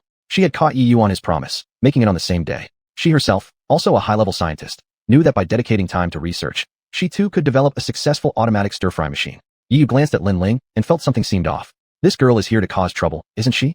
You do want it faster, right? Yi Yu slowly replied. All right, let me make this proposition. I'll build an automatic stir-fry machine for you, one that can prepare all kinds of delicacies within just a few minutes. Upon hearing this, Lin Ling's bright eyes suddenly widened. Am I misunderstanding something? Just a matter of minutes? Chapter 39, Follow me. Are you sure it can be done in a few minutes? Lin Ling's voice trembled slightly and carried a hint of doubt. Making a machine out of this scrap copper and iron would take even the most professional scientist half a day at least. A few minutes wouldn't be enough time to even tighten screws. Yi Yu nodded faintly. After all, this kind of thing was no longer new to him. You stand far away. I'm about to start now. You don't want sparks flying onto you. Yi Yu rolled up his sleeves and squatted down. Lin Ling once again confirmed she hadn't misheard. She looked at Yi Yu, her gaze somewhat strange. Suddenly, she noticed that Yi Yu didn't seem to have brought any tools, not even protective gear. In theory, before making a machine, one must wear professional safety goggles, welding equipment, or a tool kit. However, Yi Yu had nothing, just squatting on the ground and searching through the iron pieces. Just as she was about to ask, a scene unfolded before her eyes that left her speechless. After flipping around on the ground for a bit, Yi Yu pulled out an electric rice cooker and an induction cooktop. Then, these appliances disassembled into a pile of parts almost instantly. This was already shocking enough, but the next moment proved to be even more astonishing. She could guarantee that this was a scene she had never dared to imagine in her entire life. Yi Yu's fingers kept brushing over the pile of parts, and wherever they touched, brilliant sparks were produced. In the light of the fire, those common parts transformed as though they were clay being kneaded together. Gradually, in the midst of the firelight, a strange machine began to form. Lin Ling stared, dumbfounded. What's going on? This doesn't conform to Newtonian laws. Not only Newton's laws. This defies the very rules of universal matter. An experienced scientist, upon witnessing this scene, doubted her own understanding of science. Immediately following, Yi Yu conducted a simple experiment. He threw the last egg from the kitchen into the machine, and within a few minutes, a delicious fried egg was processed. The smell spread across the whole courtyard, tempting Lin Ling's appetite. She'd never imagined that her long-dormant appetite could be reawakened by food cooked with a machine. When everything was done, Yi Yu smiled as he watched her shocked expression, clearly satisfied with the effect. With such materials, this is all I can do. I hope you like it. There was still a touch of guilt in Yi Yu's tone. To Lin Ling, this caused a jumble of emotions. After living 20 years and forming a stable worldview, everything shattered in a single instant. How did you do it? After a long silence, this was the first question she managed to say. In fact, it's not difficult. Once technology reaches a certain level, things come easily to you. Yi Yu casually replied, unwilling to reveal his secret that he had a repair system. This might be the best explanation. It's often said that the end of science leads to mysticism, since no one has ever reached the peak of science. Isn't it just what people think it is? Is reaching the peak of technology really necessary? Lin Ling's eyes were filled with incredulity. She simply couldn't believe that someone who had attained the height of scientific knowledge was still so young. Facing her doubts, Yi Yu nodded. Lin Ling lost herself in thought, simultaneously feeling immense admiration for the young man before her. It was pure admiration without a trace of jealousy. Jealousy typically arises when there's little difference between two people's abilities, but deep inside, she knew the gap between her and Yi Yu was too vast, so far beyond comparison that jealousy didn't make sense anymore. Yi Yu, could you help me? Lin Ling lowered her head, tightly gripping the edges of her clothes. What? Do you need my help? Yi Yu asked, feeling that this girl was rather peculiar. Lin Ling hesitated for a long while, finally deciding to confess her true purpose. After hearing Lin Ling's confession, Yi Yu couldn't help but burst into laughter. Miss Lin, if you wanted to know about my technological abilities, you could have just asked me. No need to go through such trouble. He flashed an awkward yet polite smile. He noticed that Lin Ling's face turned red, blushing like a ripe apple, tempting the urge to pick. Let's get to the point. What do you need help with? I have several unfinished machines in my laboratory. I wonder if you could. Lin Ling tentatively asked. The research on those machines has been ongoing for decades. Since the scientists working on them passed away too early, and I couldn't figure it out myself, they've been abandoned for quite some time. Lin Ling explained, her eyes showing a tinge of regret. After hearing this, Yi Yu patted his chest and said, this is not difficult. Take me there. I will fix it for you soon. Good. Lin Ling nodded in satisfaction. Now she had already discarded the pride of a scientist. After all, since she couldn't handle those few machines either, what was there to be proud about? Soon, the two arrived at the lab. The laboratory was transformed from a bungalow. Due to the scarcity of scientists in the survivor base, each scientist's lab was separate. Lin Ling's lab featured walls painted in colors symbolizing feminine charm, and in the corner stood several accomplished machines. One machine, 60 years ago, was researched by Dr. Bai when he established a research group, but due to the lack of materials, the study was abandoned. Another machine, studied 40 years ago by Drive Lu as part of a tank propulsion system, was abandoned later due to nuclear power being deemed obsolete. Lin Ling started introducing the origins of these few machines, as well as the reasons they were abandoned. Simple, just give me a couple of minutes. Yi Yu assured her that it wasn't a problem. He realized that the older the machine, the higher the repair energy gained from it. Judging by the age of these machines, the amount of repair energy absorbed would definitely be substantial. Thus, he walked over to those machines, first absorbing their energy before using the repair force to mend them. From these few machines, he gathered a total of 13,000 repair points, while transforming machines only required 10,000. So he earned an extra 3,000. Inside the bungalow, Huang Yi hurriedly entered, followed by several soldiers carrying a stretcher. On the stretcher lay the corpse of a soldier. The body was riddled with bullet holes, indicating a brutal death seemingly caused by machine gun fire. Lin Dong frowned, sensing that something wasn't simple. What happened? He asked in a deep voice. Huang Yi's expression turned grave. Those naturals seemed to have discovered us. Our soldiers were patrolling near the cave today, unexpectedly leading to them being found by that group of naturals. That soldier tried to escape, but ended up dying under the machine guns of the naturals. Chapter 40. We are here to protect you. Upon hearing this, Lin Dong's pupils suddenly contracted, and his heart skipped a beat. Oh, they've been discovered after all. He had long foreseen that this day would come, but he never expected it to arrive so quickly, so suddenly. They weren't prepared in the cave. What if those naturals attack? How could their cave withstand the assault of mechas? Leader, it seems like they will eventually attack us. Should we fight them? Huang Yi, due to panic, had lost his calmness. Lin Dong forced himself to remain calm. Father once told me that if our base does not possess a mecha, we must absolutely not appear within the sight of the naturals. This is enough to show that if we do not have mechas, we are no match for the naturals.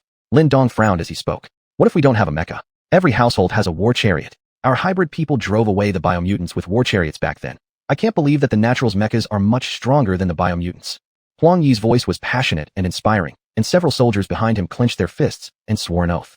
To the death against the naturals. The soldiers' words caused Lin Dong to fall into deep thought. If he hadn't witnessed the might of mechas, Lin Dong might have agreed with these soldiers and decided on an all-out battle against the naturals. However, he had indeed witnessed the power of mechas. That year, leading a small team out to search for resources, the chariot they were driving at the time was the most advanced and highest-powered one in the entire base. But when they encountered a natural mecha, more than half of the small team sacrificed themselves just to severely injure one mecha. This experience clearly showed that chariots had long been made obsolete by the times, and how could flesh and blood stand up against the steel bodies of mechas? No way, it's like suicide. But leader, we will die when the naturals invade. Death whether resisting or not. As descendants of hybrids, how can we disgrace our ancestors? The soldiers tried to persuade him. Another soldier then said, the naturals said one sentence. If we hand over Yi Yu and his group, they will let us live. These words struck everyone like a lifeline. Are you sure he said that? Huang Yi was curious why such critical information didn't reach him first. It's what the communications department said, and they've already spread this news throughout the entire base. Now everyone knows that as long as we hand over Yi Yu, we can survive. Lin Dong frowned and immediately shouted angrily. It's bad. These guys are troublemakers. What's wrong, leader? If we hand over Yi Yu, we will still die. Since they've come for him, handing him over means the naturals will have no further concerns. Once they understood, everyone exclaimed, calling it a calamity. At the same moment, by the city walls of the survivors' base. The size of this base was originally small, with only over 100 people. The 50 soldiers of the patrol squad constituted all the forces of the lucky base. Now, all these dozens of soldiers gathered here. Communications officer Shergo stood at the head of the team and passionately cried out, brothers, we now face imminent disaster. The base where we survive is about to be destroyed. The root cause of all this is those few mutants we accepted before. If it weren't for those people entering, our base could remain peaceful. I know, the naturals demand that we hand over those people, and they'll let us live. Shergo spoke fervently, veins bulging on his neck. But brothers, we all know the cruelty of the naturals. In the past, they mercilessly slaughtered tens of thousands of hybrids in our Tianlong town without blinking an eye. How can such cruel naturals be trusted? Even if we hand over Yi Yu, we will still die. Today, let's resist the naturals together. Since we're going to die either way, let's kill Yi Yu, sacrifice him to heaven. Then let's fight the naturals to the death. Inspired by Shergo's fiery speech, the soldiers' emotions quickly ignited. Especially facing life and death moments, all their fears vanished. At this point, they wished to fight the naturals to mutual destruction. One death won't make a loss. Killing two will be a profitable exchange. Kill Yi Yu. Perish together with the naturals. The soldiers shouted the slogan loudly. The troops soon fully armed themselves and rushed toward Yi Yu's house. Their cries of slaughter reverberated throughout the base. What's making so much noise? What's happening outside? Yi was sitting in the living room. He had just returned from outside, and, possibly due to not moving for too long, his arms felt sore and weak. He asked Mingyu to give him a massage. I'm not sure. In the few days I've been here, I haven't seen such commotion, Mingyu replied, equally puzzled. I think I heard them shouting kill something. Mingyu listened intently for a moment. Probably they are slaughtering pigs. Why would they need a slogan for that? Yi also paused to listen. At this moment, the tightly shut courtyard gate was kicked down. A figure rushed into the yard and quickly approached Yi. Yi, you have to come with me right now. The person was out of breath, having clearly run all the way there. It was Lin Ling without a doubt. Yi frowned. What's going on? They're going to kill you. What? Kill me? Yi was surprised. Why do they want to kill me? Haven't I contributed enough during my time here? Yi felt indignant. There's no time to explain. You have to come with me, or they'll kill you when they get here. Lin Ling tried her best to persuade him. She didn't want an outstanding scientist to die like this. At that moment, a large group burst into the courtyard. Dressed as villagers, everyone held farming tools, hoes, sickles, and kitchen knives, and surrounded the gate. Seeing this setup, Yi couldn't help but feel angry. Hadn't he specifically improved their lives? How could they repay kindness with ingratitude? From among the villagers, a middle-aged man stepped forward. He put down his kitchen knife and said anxiously, Great scientist Yi, don't worry. We're here to protect you. Protect? Yi was somewhat surprised, as were the two young women. I heard those soldiers wanted to kill you and sacrifice you to heaven. When we heard that, none of us villagers agreed. Great scientist, you've done so much good for our village. If we let them kill you, wouldn't we become ungrateful cowards? Rest assured, as long as we're here today, not a single soldier will hurt you. The middle-aged man held up his kitchen knife with determination etched on his face. A wave of inexplicable emotion washed over Yi Yu's heart. He never expected to find such honorable people in the apocalypse. Hold your hands up. The soldiers arrived outside the gate, rifles raised, pointing at the villagers guarding the entrance. Yi Yu, come out now, or we'll break in. Chapter 41. I beg you. Sure go? You are as bad as any half-breed, and yet you would do such an ungrateful thing, one of the villagers said, gripping a kitchen knife. Facing rifles, the villagers seemed to show no fear. What about being ungrateful? Our base is facing annihilation. Who has time for such nonsense?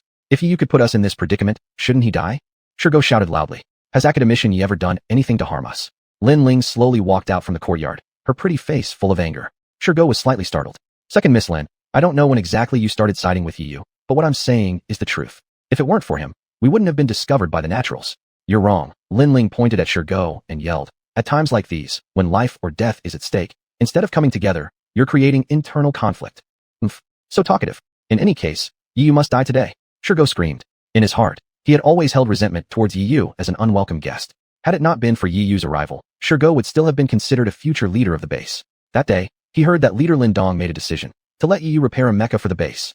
According to the rules set by their ancestors, anyone in future generations who could create a mecha for the base would automatically become its leader. He was well aware of Yi's technical capabilities, and lately, Yi's performance within the base was getting better. He had also gained the trust and support of the people. If things continued this way, Shurgo would lose his status as the potential leader. So there was no going back. Yi must die. Brothers, all our troubles stem from Yi, the mutant. Not just him, even those close to him are roots of sin. Since the naturals value them so much, it shows how important they are to them. If the naturals want us dead, let's drag them down with us. As soon as these words were spoken, the soldiers were once again incited, lifting their rifles to rush into the yard. Seeing all this, Yi couldn't help feeling some anger inside. A few soldiers and rifles wouldn't cause him any real harm. With the powerful T-Rex gene enhancement, regular bullets were meaningless against him.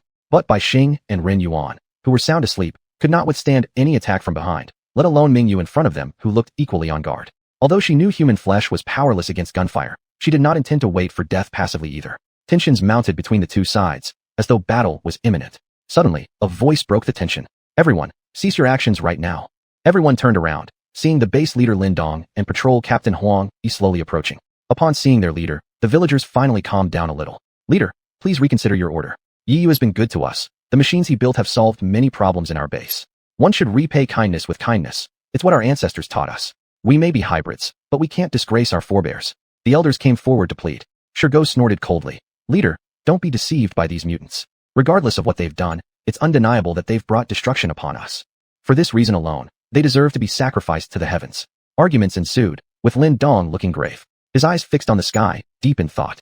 After a moment of silence, Lin Dong finally muttered, Shurgo, it's none of your business here anymore. Go away first. These words caused the villagers to finally breathe a sigh of relief. On the other hand, Shurgo looked surprised, shouting, Leader, please don't make this mistake. Keeping this kid around will only lead to trouble. We must kill him today. I'll decide this myself. Go away. Lin Dong frowned, clearly dissatisfied with Shurgo's tone. How could Shurgo easily leave? Leader, absolutely not. Lin Dong shook his hand to signal him to stop speaking. Then, under everyone's watchful eyes, he slowly approached Yi. What are you going to do? Yi spoke calmly. but there was a trace of anger in his eyes. Sensing the anger in the gaze, Lin Dong smiled. Would you mind promising me one thing? What is it? Lin Dong, help my base repair a mecha. Do you expect me to repair a mecha after planning to kill me? Do you think that's possible? Yi Yu's lips curled up slightly, carrying a touch of indifference. If you agree, they won't kill you. Lin Dong smiled back correspondingly. Hearing the hint of threat, Yi Yu snorted coldly, for he detested being threatened above all else. I won't agree. If you truly want to kill me, then come and try. Lin Dong's face, which had been ashen, instantly softened. Can I beg you just this once? The voice wasn't loud, but it was clear enough for everyone to hear. The villagers and soldiers all widened their eyes in disbelief. Could it be possible that their leader was actually begging someone? In the survivor base, a single word from the leader could determine one's life or death. Could it be true that their esteemed leader was now humbling himself to beg someone else? Every pair of eyes were focused on Yi Yu. Since their leader had already gone so low, if Yi Yu refused again, there would be no saving grace left. Under the full gaze of the crowd, Yi Yu still shook his head. No, I'm not happy. Just now, there was a dog barking at me and trying to bite me. Who would be in the mood to work under such circumstances? As he spoke, he glanced toward Shirgo outside the door. Hey, what do you mean? Are you calling us dogs? Shirgo roared angrily. Oh no, don't get me wrong. I'm not pointing fingers at others, only at you. Damn you. Shirgo's murderous intent flared up. Today, unless some blood is spilled, there will be no peace. Before anyone realized, he pulled out his pistol swiftly, aiming straight at Yi Yu's head. As he was about to pull the trigger, a deafening gun sound echoed. This shot came unexpectedly. Lin Dong fired. Smoke curled out of the black barrel as Lin Dong glared with an ashen face. You bastard. I told you to leave, but you didn't. Fine, I'll send you off myself. Among the curses, Shirgo's face filled with shock and disbelief. He never expected that the one to end his life would be his own cousin-in-law. You deserve to die. Without hesitation, Lin Dong pulled the trigger again. Several shots followed, leaving Shirgo crashing to the ground lifelessly. Great scientist Yi, are you happy now? Can you agree to my request now? As Lin Dong turned around, his expression became sincere once again. Chapter 42, Black Mech.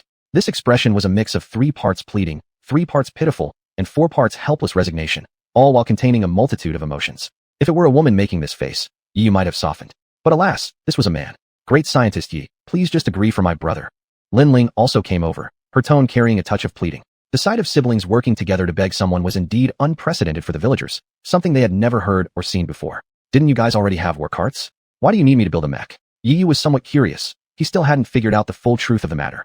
Next, Lin Dong patiently explained the entire story to him, including how the natural humans discovered them, and the rule that building a mech would make one the leader. In other words, if I build a mech for you now, from this point forward, I'll be the leader of this base, right? Recalling the mission assigned by the system, Yi Yu thought to himself, searched high and low for nothing, and then success came without much effort. With this machine, we will finally have the power to stand up against the natural humans. Even though we can't save everyone, we can at least preserve some sparks of the half-humans. Lin Dong sighed deeply. Facing a great calamity, as the head of the base, his only wish was to ensure the continuation of the half-human lineage. However, Yi Yu fell into a state of inner conflict. If he were to build a mech for them, it would signify an inevitable war between the half-humans and the natural humans. Great scientist Yi, if you can manufacture a mech, please save us. An elder stepped forward, his voice hoarse with urgency, and soon after, the villagers knelt down en masse, their voices filled with pleas. Great scientist Yi, please save us. At the peak of Tianlong Mountain, the area at the top of Tianlong Mountain wasn't large, and at the moment, it was completely surrounded by dozens of mechs. These dozens of mechs all aligned their plasma cannons toward the cave entrance, while Lu Yu stood at the mountaintop, watching her watch. A whole day has passed. Why haven't those half-humans handed Yi Yu over yet? Lu Yu's expression remained anxious as she paced back and forth on the mountaintop, crushing the scorched earth beneath her feet with a crunch. Uncle Ming, what should we do now? Now?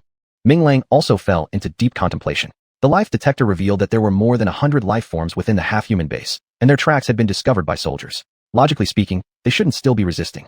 It's probably because the pressure hasn't been enough. Ming Lang said, why don't we give them a little shock? What kind of shock? Lu Yu looked puzzled. Just a small shock coming from the mech. Ming Lang took out a walkie-talkie and gave orders in a commanding tone. Attention all units. Aim your plasma cannons at the cave entrance. Give it a shot. Remember to fire every half an hour, but don't collapse the cave entrance. Retrieving the walkie-talkie, Ming Lang crossed his arms and raised his head to look at the semi-sky. In the semi-sky, the plasma cannon of a mech ignited. Boom! A bright red plasma ray hit near the cave entrance. Immediately, the ground shook violently, and dust filled the sky. Are you sure this won't cause problems? If we push them too hard, I'm afraid they may do something rash. Lu Yu's expression showed worry. Ming Lang shook his head. Don't worry. I'm sure these half-humans won't dare to act rashly. After all, this is the only spark left for their race. They won't want extinction. Although Ming Lang gave his guarantee, Lu Yu was still worried and felt a bad premonition in her heart. Captain, there's an emergency situation. Suddenly, the earpiece buzzed with a soldier's shout. Lu Yu knew that person well. He was responsible for reconnaissance. Is there any movement in the half-human base? She asked seriously. The detector shows that there seems to be a giant iron machine in the half-human base. Giant iron machine? Isn't it the war cart used by the half-humans? Lu Yu didn't think much about it since she had heard long ago that the half-humans did not possess mechs, instead using war carts for battle. The voice in the earpiece replied negatively, "It's not a war cart. It looks like a mech, and it's coming here at an extremely fast speed." A mech? And at such an incredible speed. Upon hearing this, Lu Yu's sense of foreboding grew stronger. As she was about to tell Ming Lang about this development, a sudden, violent tremor rocked the ground. A massive black mech emerged, breaking through the soil, causing dirt and debris to explode into the air. A 20-meter-tall mech landed on the mountain peak, stabilizing itself right in front of Lu Yu. The drivers of Dachang military immediately reacted, lifting their plasma cannons and aiming them directly at the black mech. Boom! One mech didn't wait for orders and fired its plasma cannon directly. The pilot, whether from nervousness or excessive concern for the commander's safety, took immediate action. A bright crimson plasma ray shot rapidly towards the cockpit of the black mech. The plasma ray is one of the most lethal rays currently on Blue Planet. Ordinary mechs would be instantly melted by the high temperature of a plasma cannon if hit. But at that moment, the black mech suddenly waved its arm. With this wave, it managed to disperse the plasma ray. The dispersed plasma ray floated towards the sky, blooming like fireworks. The vivid red light was more dazzling than the sun, illuminating the entire land. All pilots were dumbfounded. Likewise, Ming Lang and Lu Yu atop the mountain froze in astonishment. Looking up at the mech over 20 meters tall, their hearts surged with waves of shock. As seasoned scientists, Ming Lang quickly deduced, could this black mech possibly be utilizing dark matter? Dark matter? Lu Yu was equally surprised, recalling something Yi Yu had once mentioned. Currently, dark matter remains among the mysterious substances, and there are very few people capable of applying it to mechs. Could this be the rebel army's mech? Damn it, I never expected these half-breeds to conspire with the rebels. Ming Lang cursed furiously, growing increasingly worried. The rebels were notoriously brutal, especially towards natural humans. If his daughter had really fallen into the hands of the rebels, her chances of survival would be slim to none. Amidst everyone's bewilderment, the cockpit of the black mech slowly opened. Subsequently, two familiar figures descended gently via safety ropes. Upon recognizing these familiar figures, Ming Lang became immediately overwhelmed with emotion, tears streaming down his face. "Where? My daughter? You're alive, thank goodness." Ming Lang rushed forward and embraced Ming Yu tightly. Lu Yu looked at the other figure and smiled faintly. "I never expected it to be you." "Ho ho, what's so unexpected about it? Don't you know I've always had the knack for turning decay into magic?" Chapter 43, Until We Meet Again. Yi Yu also replied with a smile. He noticed that after such a short time apart, Lu Yu looked somewhat haggard. The two smiled at each other. "It's really great that you've come back." Lu Yu patted his shoulder, and suddenly she seemed to notice something. "What about your two good buddies? Why aren't they with you? They're not in trouble, are they?" Lu Yu's expression once again turned concerned. "No, they're fine. They're enjoying themselves with good food and drink." "Wait, weren't you detained?" Lu Yu's brows furrowed slightly as she felt confused. Yi Yu took a deep breath. "How should I tell you this?" After gathering his thoughts for a while, he exhaled deeply again. "They won't be coming back." "They won't come back?" Lu Yu stared blankly at him, seeming unable to understand what he meant. "That's right. They won't be returning to Datsang City anymore. It doesn't matter if they don't return. You're willing to come back now, aren't you? My father worries about your safety day and night. Let's go home together. I'm sure he'll be very happy." Lu Yu forced out a small smile. Yi Yu shook his head. "They won't be going back, and neither will I." Boom. Lu Yu only felt a loud ringing in her ears for a moment. A little later, she forced herself to produce some awkward smiles. "What kind of joke is this? Come on, it's not suitable to talk here. Let's go back and talk there. Whatever your difficulties may be, let's go back first." She grabbed Yi Yu's arm, preparing to pull him away. However, Yi Yu didn't budge. She grew anxious and applied more strength. But even so, Yi Yu's body was like a mountainous rock and didn't move an inch. If he wasn't willing, not even a crane could move him. Soon, Lu Yu gave up. She turned around, gasping for breath continuously, and her face was full of confusion. "Why? There is no why. I think I can't tell you." Yi Yu shrugged helplessly. Lu Yu's eyes were filled with reluctance. "Not telling me means I really don't feel like going back. Do you really want to know?" Yi Yu's voice was very heavy. To be honest, he really didn't want anyone to know. Lu Yu hesitated for a moment, and finally nodded heavily. "I am a mutant. My two friends are mutants too." Yi Yu spoke in a calm tone, as if he was talking about a very normal thing. Lu Yu's expression remained equally calm. "Stop fooling around, okay? I've seen mutants before. They're not like you. They're very tall and strong." Lu Yu's tone was rushed, and the more she talked, the more it sounded like she was trying to cover something up. "Here, shoot me." Yi Yu pulled out the pistol from his waistband and forcefully shoved it into her hands. Lu Yu fell silent. Suddenly, she thought Yi Yu was being far too reckless. "No, I won't do this. You're not a mutant. You couldn't withstand a gunshot." "No, I can withstand it. I'm really a mutant. Mutants who are natural enemies of you normal humans." "No." Lu Yu pushed the gun back to Yi Yu. During the pushing and shoving, whether intentionally or by accident, the pistol suddenly went off. Bang! The gunshot echoed through the mountaintop. But the bullet did not penetrate Yi Yu's body as expected. Instead, when it hit Yi Yu's body, it ricocheted off as if it had struck steel. Anyone watching would understand. If Yi Yu were an ordinary human, the bullet would certainly have gone straight through his body. Clearly, he was a mutant. Lu Yu suddenly felt powerless. The pistol slipped from her hand and clattered to the ground with a crisp sound. So I really can't go back. I know you wouldn't harm me, but what about the others? In your military department, there are still many people who hold ill intentions toward mutants. Yi Yu patted her on the shoulder and glanced toward Ming Lang nearby. Ming Lang, uncle, I'm really sorry. I've taken your daughter away for so long and made you worry. Upon hearing the news that Yi Yu was a mutant, Ming Lang's attitude visibly softened. Haha, it's nothing. My daughter came back safely, which must mean you protected her. I thank you endlessly. Are you really not planning to return? Ming Lang asked with an attempt to persuade him to stay. No thanks. When all the prejudices in everyone's hearts are erased, I'll be able to come back then. One day, I believe it, whether mutants, natural humans, or biohumans, they will coexist peacefully. Yi Yu chuckled. In his laughter, everyone saw sincerity and a strange kind of confidence. For some reason, everyone suddenly felt that this day would surely come. Take care, Yi Yu. Ming Yu's eyes showed a hint of complexity. She had initially planned to stay and be with Yi Yu, but upon further reflection, if she were to stay, her identity as a mutant would also be revealed. Then, not only her father but also the offspring of renowned families would be implicated. So she decided to return to the Datsang military department. She couldn't indulge in recklessness. The cost of such indulgence was something she couldn't afford. Farewell, everyone. Yi Yu gave a traditional Chinese gung hand salute. Yi Yu. Lu Yu called out to him at this moment, and Yi Yu turned around, only to find that her gaze had become very complicated. Was it helplessness? Disappointment? Or perhaps determination? Even she herself wasn't clear, but there was one thing she could confirm. Next time they met, it might be on the battlefield and in the role of enemies. I hope you don't encounter me next time. She muttered softly. Ha ha. I sincerely hope to meet you, but I also hope it's not on the battlefield. Yi Yu smiled, about to turn and leave again when Lu Yu pulled him back once more. I want to give you a farewell gift before I go. What kind of gift is so mysterious? That thing should be returned to you. Lu Yu turned around and pointed at the red mech. The war god mech? Yi Yu's eyes slightly narrowed. This mech was the first he had ever repaired, leaving an indelible impression on him. The pilot of this mech used to be a hybrid human. Although I'm unclear about what exactly happened to him, he did betray his organization. This mech was once the faith of countless people, whether natural humans or hybrid humans alike. Since you've chosen to stay at the hybrid base, this mech originally belonged to them. Take it away with you. Lu Yu sounded very free-spirited. The former pilot of the war god mech was named Red Wolf, one of the most famous pilots at that time, and also a representative of hybrid humans. She felt she hadn't done anything wrong by letting the war god mech return to its rightful place, which helped fulfill one of her personal wishes. After exchanging some parting words, everyone left in their respective mechs. A sudden gust of fierce wind blew over the peak of Tianlong Mountain, stirring up scorched earth into the sky. Chapter 44, My Base. In the Datsao military department, the staff room. What? You mean Yi Yu voluntarily stayed in the half-breed base? Staff Officer Huang suddenly stood up. Lu Yu nodded her head. Not only him, but also his two assistants remained in the half-breed base.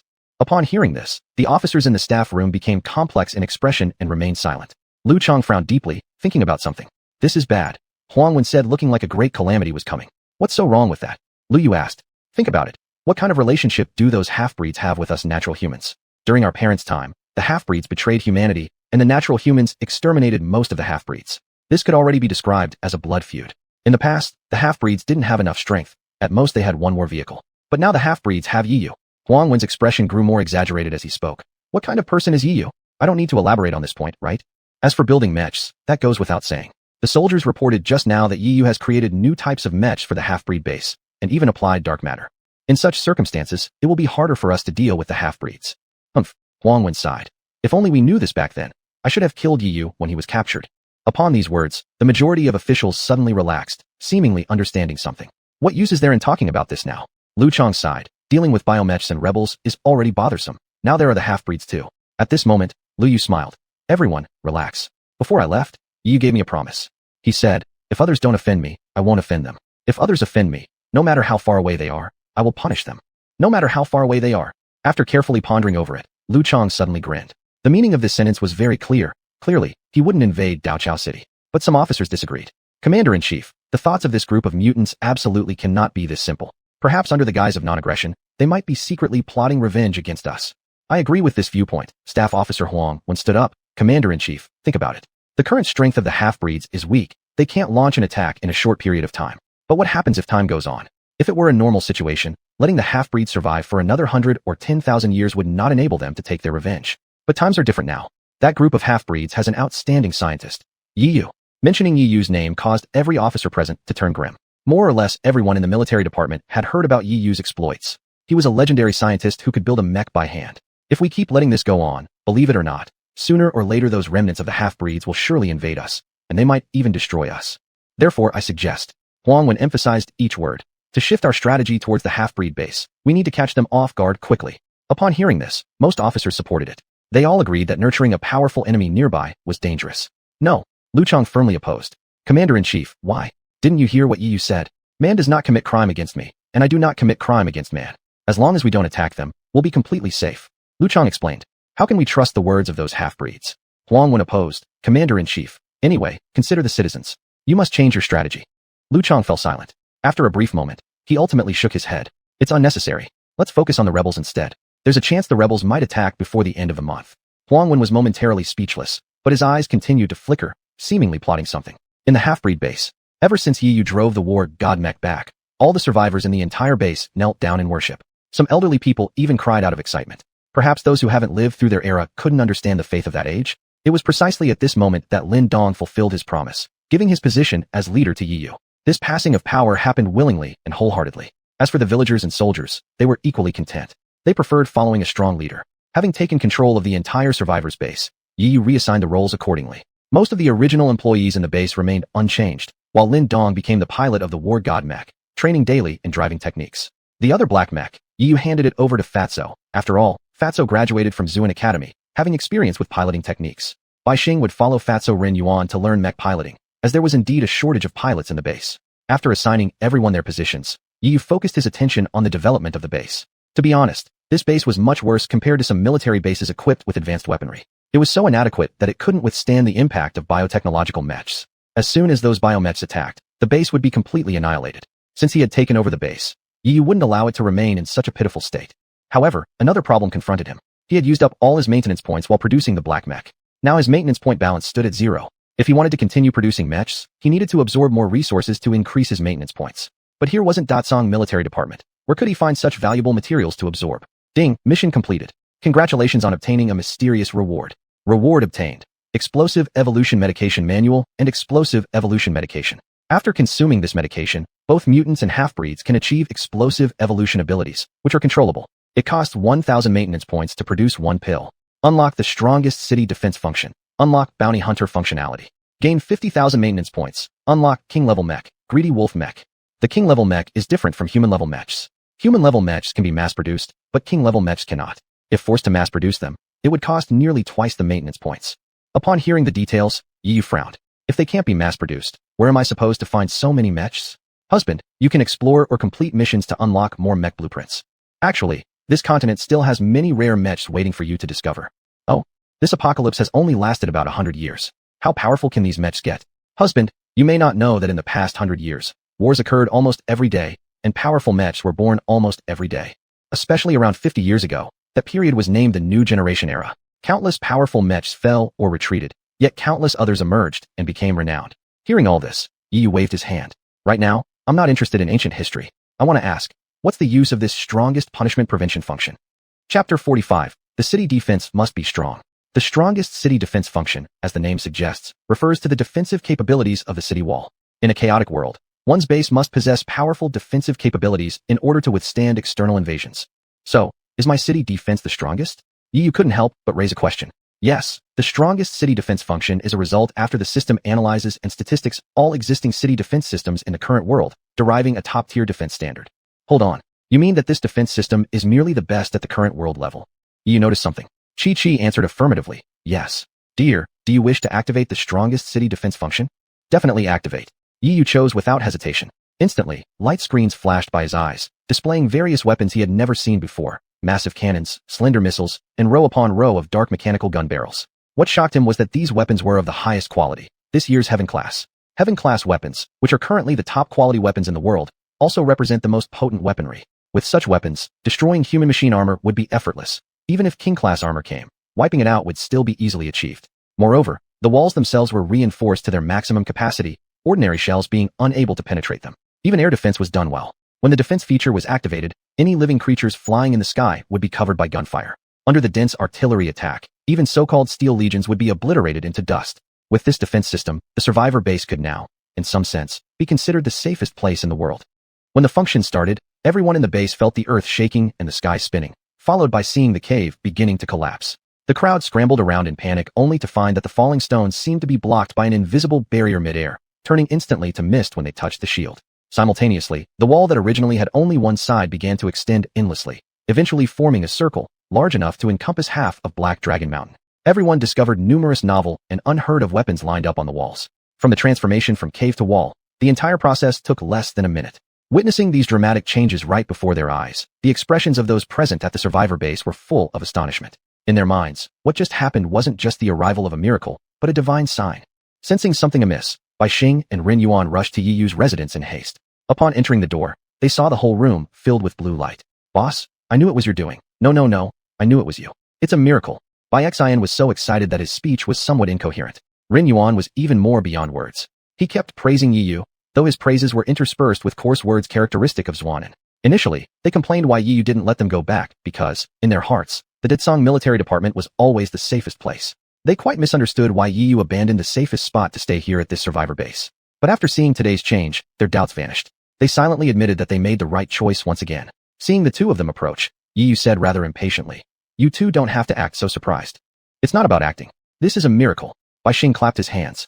"You've seen plenty of miracles before, haven't you?" Yi Yu waved his hand, causing the floating blue light screens to vanish instantly. "Our survivor base is now the safest place, and for now, no one can threaten our survival.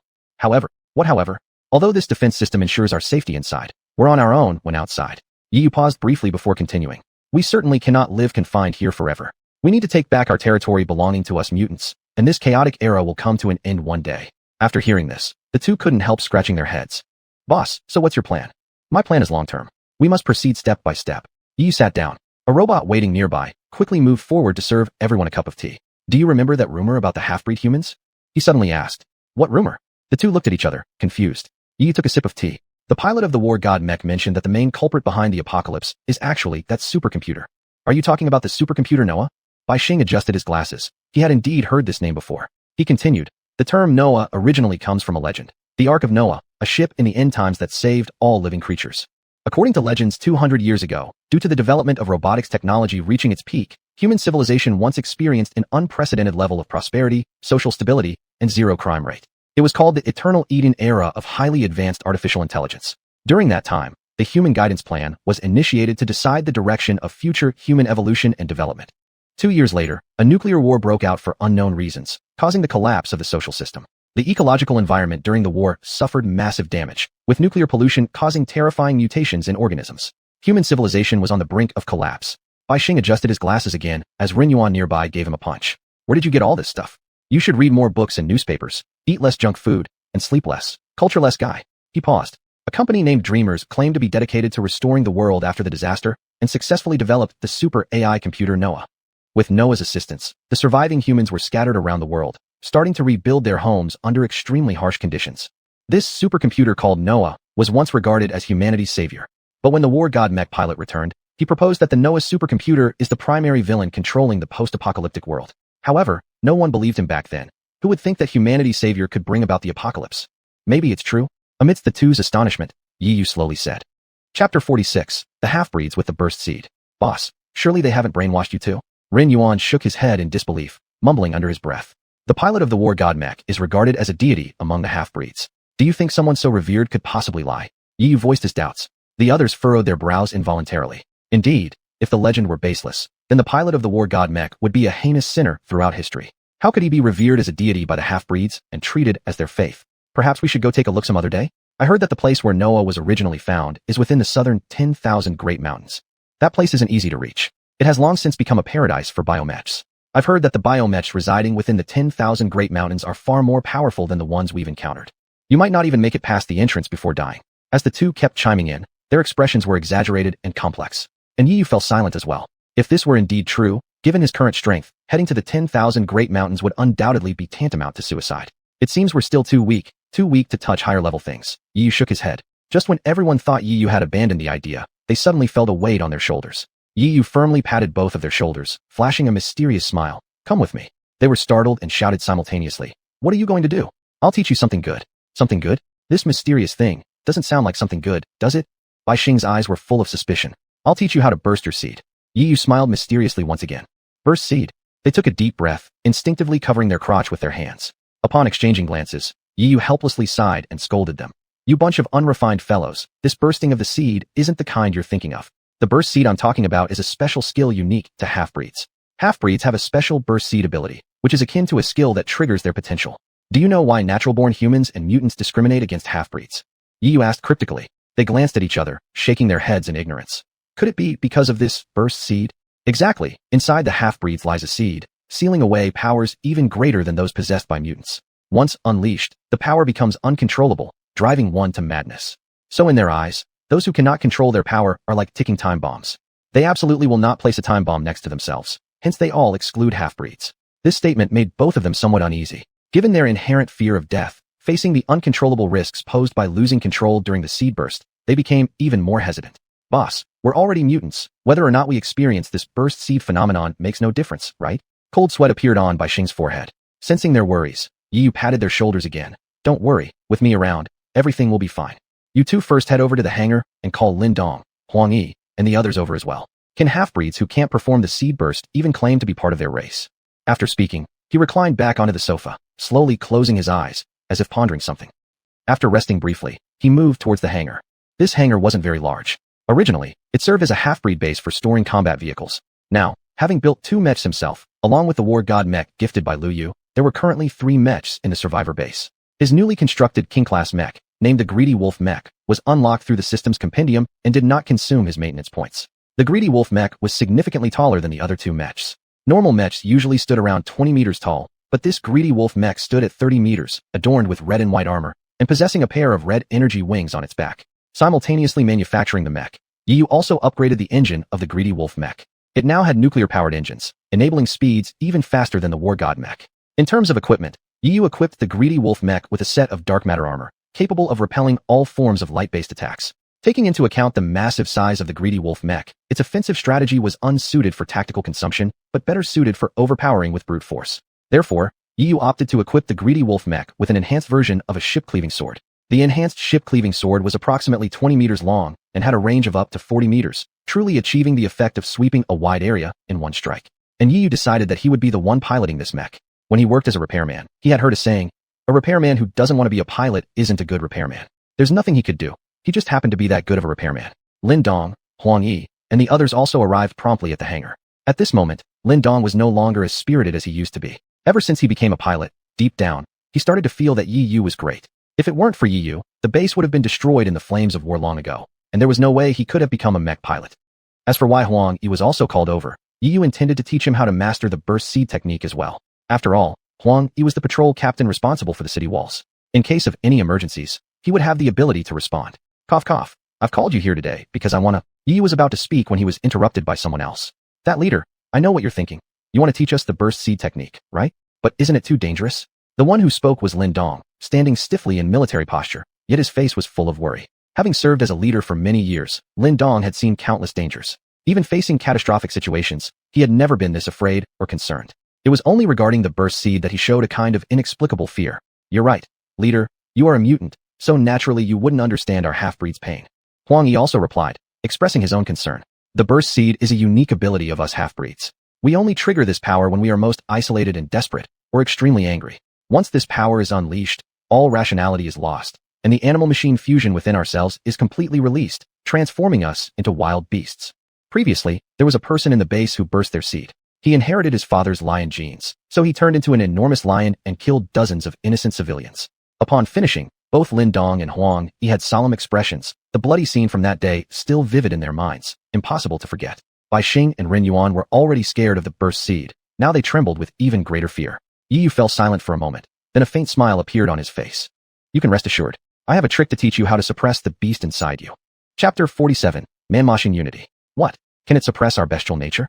Upon hearing this, Lin Dong's expression appeared somewhat excited. The seed inside the semi-human body contains a power even more formidable than that of mutants. Simultaneously, it also harbors an untamable bestiality. Once unleashed, it would be akin to breaking the seal. The bestiality will fully take over one's mind, transforming a person into a wild beast. Bestiality represents strength. The wilder the beast, the more powerful the force. But conversely, human willpower is utterly incapable of harnessing this bestial energy. That's right, I can help you control that bestiality. Yi Yu smiled confidently. Subsequently, he pulled out 2 pills from his pocket. These 2 pills were blue capsules. These 2 pills, which he exchanged and produced from the system compendium, are explosive evolution elixirs. After ingestion, one could permanently gain the ability to undergo explosive evolution while simultaneously aiding those who undergo explosive evolution in taming their bestiality. You two take the pills first. He handed them over to Lin Dong and Huang Yi. Taking the blue capsules, they smelled them by their noses and inspected them carefully for a moment, realizing there was nothing special about these blue capsules. Yi Yu waved his hand, indicating they shouldn't ask too many questions. After exchanging glances, both swallowed the capsule without hesitation. All right, now both of you attempt explosive evolution and see if you'll still lose control. Yi Yu instructed. Both still harbored some fear. After all, this ability had been banned by the organization long ago. As important figures within the base, what if they lost control and turned into beasts? Wouldn't that be troublesome? Furrowing his brows, Yi Yu repeated. You too, rest assured. With me here, absolutely nothing bad will happen to you. These words served as reassurance. Clenching their teeth, both gripped their fists tightly, closed their eyes, and began searching for the seed hidden within their bodies. Before long, they found that seed. They were somewhat surprised. Under normal circumstances, the seed hidden within the body is hard to locate. What's more, the seed's position changes constantly, flowing with the bloodstream, reaching various organs throughout the body. This time, it only took them a few seconds to pinpoint the location of that seed. After finding its location, they kept imagining various war scenarios, visualizing citizens suffering from separation from family, homes destroyed. According to the half-breed's understanding, the power of the seed could only be triggered under extreme anger. Anger doesn't reach its peak immediately, but requires gradual accumulation through constant stimulation. Just as they thought this process would take a long time, suddenly, the seed lying dormant in their hearts erupted at the mere flick of a thought. It shattered into countless fragments, endlessly stimulating their hearts. Instantly, an unprecedented force spread outward from their hearts. At the same time, a mysterious impulse, like a flood or a savage beast, violently surged toward their brain neurons. As they were about to lose consciousness, another force rose from their stomachs, instantly subduing that beastly nature. The entire process lasted merely 11 seconds. Slowly opening their eyes, they looked incredulously at their own hands. Yi Yu gazed at them smiling. Congratulations to both of you. Your explosive evolution has succeeded. Bai Xing and Rin Yuanman watched with puzzled faces. After closely examining Lin Dong again, apart from slightly more developed muscles, they couldn't detect any other changes. Is this what explosive evolution looks like? Rin Yuan scratched his head, showing some confusion. Didn't you say that after explosive evolution, one would turn into a mindless beast and begin slaughtering everything? I was already preparing to save the world, and you tell me this is it? Bai Xing questioned. That's correct. Yi Yu started explaining. What you call beast transformation is simply losing control of the bestial nature, resulting in being consumed by it. When bestiality takes over the body, beastification occurs. Conversely, when human consciousness controls the bestiality, beastification won't occur. Instead, one can harness the force of that bestial nature. Despite his clear explanation, Rin Yuan still wore a look of bewilderment. Let me make it simple. Their current strength and reflexes are 5 to 6 times greater than before. Yi Yu continued explaining. Do you know why, back several decades ago in the wars, most active on the battlefield were half-breeds? The reaction speed and adaptability of half-breeds are 2 to 3 times that of ordinary humans. But their reflexes right now are at least tenfold compared to ordinary humans. Upon hearing this analogy, everyone involuntarily became shocked. Tenfold of ordinary humans? That's terrifying. With you operating the War God armor, I believe you'd surpass those drivers from several decades ago. Yi Yu patted Lin Dong on the shoulder. Lin Dong smiled with relief, gratitude filling his eyes. He had never imagined that one day he would be able to tame the power of explosive evolution. Their success in explosive evolution gave Yi Yu great confidence. He initially doubted the efficacy of this special medicine, but now seeing their successful explosive evolution, it was enough proof of the stability of this special drug. He turned his head and stared at Bai Xing and Rin Yuan, his eyes revealing a hint of peculiarity. Bai Xing and Rin Yuan felt as if they were falling into an ice cellar, instantaneously seized by coldness. How about we leave? Yeah, I suddenly remember I still have something to do. I said, you two don't rush. Yi Yu slowly approached, placing both hands on their shoulders. You still have medicine left to take. Why are you in such a hurry to leave? With that, he pulled out another 2 blue capsules. I think it's unnecessary, boss. We're not half-breeds, so there's no way for us to explosive evolve. Bai Xing's expression held some plea. Who says mutants can't explosive evolve? Yi Yu countered. Mutants are the ancestors of half-breeds and naturally also possess seeds. Your animal genes are equivalent to a seed. Once you activate them, it is akin to explosive evolution. Seeing there was no way to avoid it, the two had no choice but to swallow the capsules. Under Yi Yu's guidance, the two successfully underwent explosive evolution and gained reaction abilities more than 10 times stronger than ordinary people. They were even stronger than Lin Dong. Half-breeds are the product of mutants and natural humans, so their seeds are not pure. The seeds of mutants, however, are the purest seeds, possessing the most primal savagery and strength. Thus, under explosive evolution, mutant strength surpasses that of half-breeds. But up to now, among mutants, there are no more than 5 individuals who can master the ability of explosive evolution. Next, Yi Yu instructed them to board the mechs for testing. The test results were obvious. In gaining enhanced reaction abilities, their piloting skills were better than usual. It was as if they had become one with the mech, able to make decisions instantly when the mech faced an attack. This was what was traditionally referred to as man-machine unity. Chapter 48, a big gift for you. The Great Blue Military Department. The residence of Staff Officer Huang Wen. Huang Wen was sitting by the tea table, taking out a large bottle of cola and pouring it into a teacup. Even in this end times world, due to the thorough protection of Great Blue City, the city was largely self-sufficient. Apart from the armory, there were also some factories producing living consumables. These factories employed a large number of refugees, and the remuneration was merely 3 simple meals a day, sometimes even without any payment. Most of the food resources produced by these factories served the army. After having a few cups, several officials arrived one after another. After exchanging a few greetings, Huangwen began to speak. Regarding the half-breed base, I believe you are all aware. I've called you here today because I want to ask privately what your thoughts really are. Huangwen waved his hand, and the soldier standing beside him understood immediately. He took out a few bottles of cola from the room and placed them in front of the several officers. Huang, Chief of Staff, didn't the general already make it clear? We should just leave them be, an officer replied. Leave them be? The general is getting senile, but I don't think you were so confused. Huangwen snorted coldly. When the half-breeds were slaughtered years ago, I seem to recall that you were there too. Huangwen pointed his finger at an elderly officer. You know exactly how cruel that scene was back then. With such deep enmity, how could they not seek revenge? Huangwen tapped on the table with his fingers. Revenge is minor. What I fear is that they will expose the matter of Noah. This is no trivial matter. If the news of Noah leaks out, our Great Blue City, even the entire world, will face total destruction. Upon hearing this, everyone naturally understood what Huangwen referred to. Their faces immediately turned grim. The elderly officer let out a dry laugh. Then, Chief of Staff Huang, what's your meaning? Gather a small team. Prepare to raid the half-breed survivors' base. This time we'll act first and report later. Absolutely, do not let anyone know. Huangwen looked serious, his eyes flashing with murderous intent. You are all my confidants. The operation is set for tonight. Go back now and gather your subordinates. Huangwen began to deploy his strategy. Considering the strength of the survivor base, they currently have 3 mechas. With Yiyu around, their piloting skills would likely improve significantly. In this case, we need overwhelming firepower to suppress them. Make sure the attacking forces are equipped with the best gear. Meet at hangar number 1 tonight. I will lead the troops into battle this time. Yes. The officers received their orders and left. In the room, Huangwen frowned deeply, seemingly worried about something. Great Blue Military Department, hangar number 1. Due to the order of the officers, veteran pilots gathered here and were informed that tonight they would pilot the most advanced mechas in the hangar. Of course, Yiyu had no way of knowing what was happening at the Great Blue Military Department.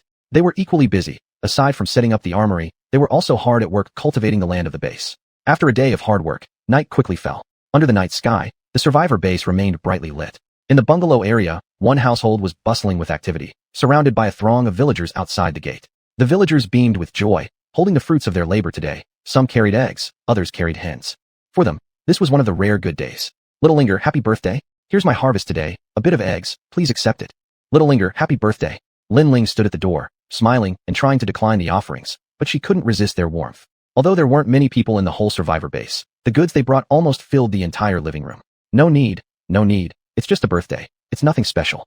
Lin Ling kept refusing, her face always wearing a smile. Today, Lin Ling had taken off her white coat that symbolized her identity as a scientist and changed into a light blue long skirt. She tied her hair into a single ponytail, her exquisite face paired with gold-rimmed glasses, exuding an air of purity. A birthday can be normal for others, but yours can't. An elder stepped forward and said, Little Linger, you've done so much for us normally. Give us a chance to thank you. Yes, Little Linger. Last year when our base faced a great crisis with our food supply, if it wasn't for your inventions, we probably wouldn't have survived until now. Now, our food supply is sufficient. We don't have to worry about hunger anymore, all thanks to you. Hearing everyone's praises, Lin Ling couldn't help but blush slightly. She had never thought about it much before, only wanting to improve life at the base and protect its people. Thus, the villagers who had benefited from Lin Ling's kindness decided that on her birthday, they would present her with the materials they harvested in one day as a tribute and to thank heaven for sending Lin Ling to rescue them. Almost every year was like this, and it had become an unspoken rule in the base. Wow, what a fucking lively atmosphere. A rough voice came. The villagers made way for several figures, slowly walking over. On the right was Bai Xing, on the left Ren Yuan, and Yiyu walked in the middle. Just glancing at this situation and the confident steps, it felt like some big-shot mob boss making an entrance. It seems everyone has brought a gift. Bai Xing scanned around. Then suddenly a strange expression flashed across his face. Everyone's heart jumped instantly. They suddenly remembered something important. Now, the leader of the base had changed from Lin Dong to Yiyu. It was said that new leaders started off by lighting 3 fires. Before, the birthday party arrangements for Lin Ling were always tacitly approved by Lin Dong. After all, they shared a sibling relationship with no reason for him to reject it. But now with Yiyu, he and Lin Ling weren't related or close, and there was even a chance he might consider this birthday celebration wasteful. In fact, they hadn't even informed Yiyu about it. How could you have such fun without notifying me? Yiyu suddenly smiled. Everyone, upon hearing this, froze stiff. Yiyu kept his smile as he looked over the group. If it weren't for Lin Dong mentioning this matter, he would have remained completely unaware. But he didn't blame anyone, since they still didn't know how he conducted business. After all, a mere birthday gathering. How much grain could it waste? Besides, The machines he'd created produced enough food daily to cover the entire base's expenses. They could say confidently now their whole base didn't need to worry about food. Congrats to the great scientist Lin, happy birthday. Bai Xing came up to Lin Ling and greeted her with clasped hands. Ren Yuan also clasped his hands and congratulated her. Same goes for me. Happy birthday. Thank you, thank you. That little Lin Ling. Yi Yu smiled and slowly approached. Leader Yi, I'm so glad you're here. Lin Ling slightly smiled, but indeed filled with happiness and excitement. Happy birthday. I came in a hurry and haven't prepared anything. But wait a moment. I'll give you a big present shortly. As Yi Yu spoke, he glanced at his watch, murmuring, why are they taking so long? The radar just detected them a while ago. Chapter 49, Setting Off Fireworks. What did you say? Are there more guests coming? Lin Ling, with her sharp hearing, vaguely picked up something. There are some guests, but we don't need to wait for them anymore. Yi Yu had his hands in his pockets and curiously asked, by the way, little Ling, have you prepared dinner here? We've all been busy all day. I guess we're all hungry. Yi Yu patted his stomach. Only then did Lin Ling snap out of it. She nodded and shouted, everyone, I believe you're all hungry. I've prepared some dinner for everyone. The food is simple, so please don't mind. It was her birthday today, and she started preparing early in the morning. In previous years, villagers would spontaneously prepare a banquet for her birthday. But this year was different. All the dishes were handled by herself alone. The automatic stir-fry machine that Yi Yu had previously produced came in handy here. In just 1 or 2 hours, all the dishes for the banquet were ready. Out of consideration, Lin Ling specially arranged a separate table for Yi Yu and a few others. In the base, the main diet was chicken, eggs, and rice, so there were only a few dishes on the table. Seeing the full table of food, everyone couldn't help but sigh. In this post-apocalyptic world, their lives were already better than most people's. How many people couldn't even afford a filling meal? After entertaining the guests, Lin Ling also sat down to eat.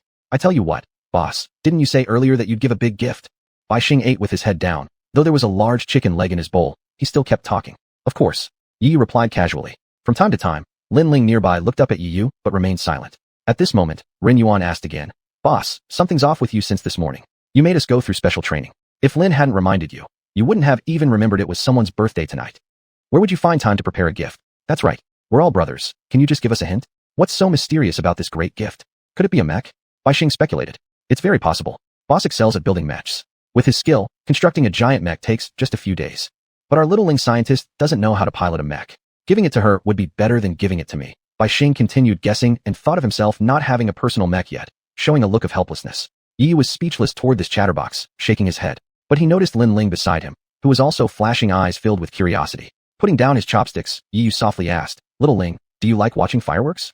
Fireworks? Lin Ling paused for a moment. She knew about fireworks from her father's documentaries. It was said that in the past, during festivals, while the country celebrated, every night the sky would bloom with colorful fireworks. Since the apocalypse, people were struggling to survive. No one would think of fireworks anymore.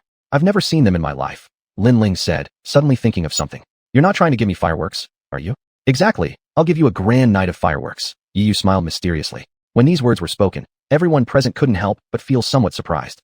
Boss, where could anyone make fireworks now? Don't talk nonsense. Bai Xing interjected as usual. That's true. Even in our base, no one knows how to make fireworks anymore.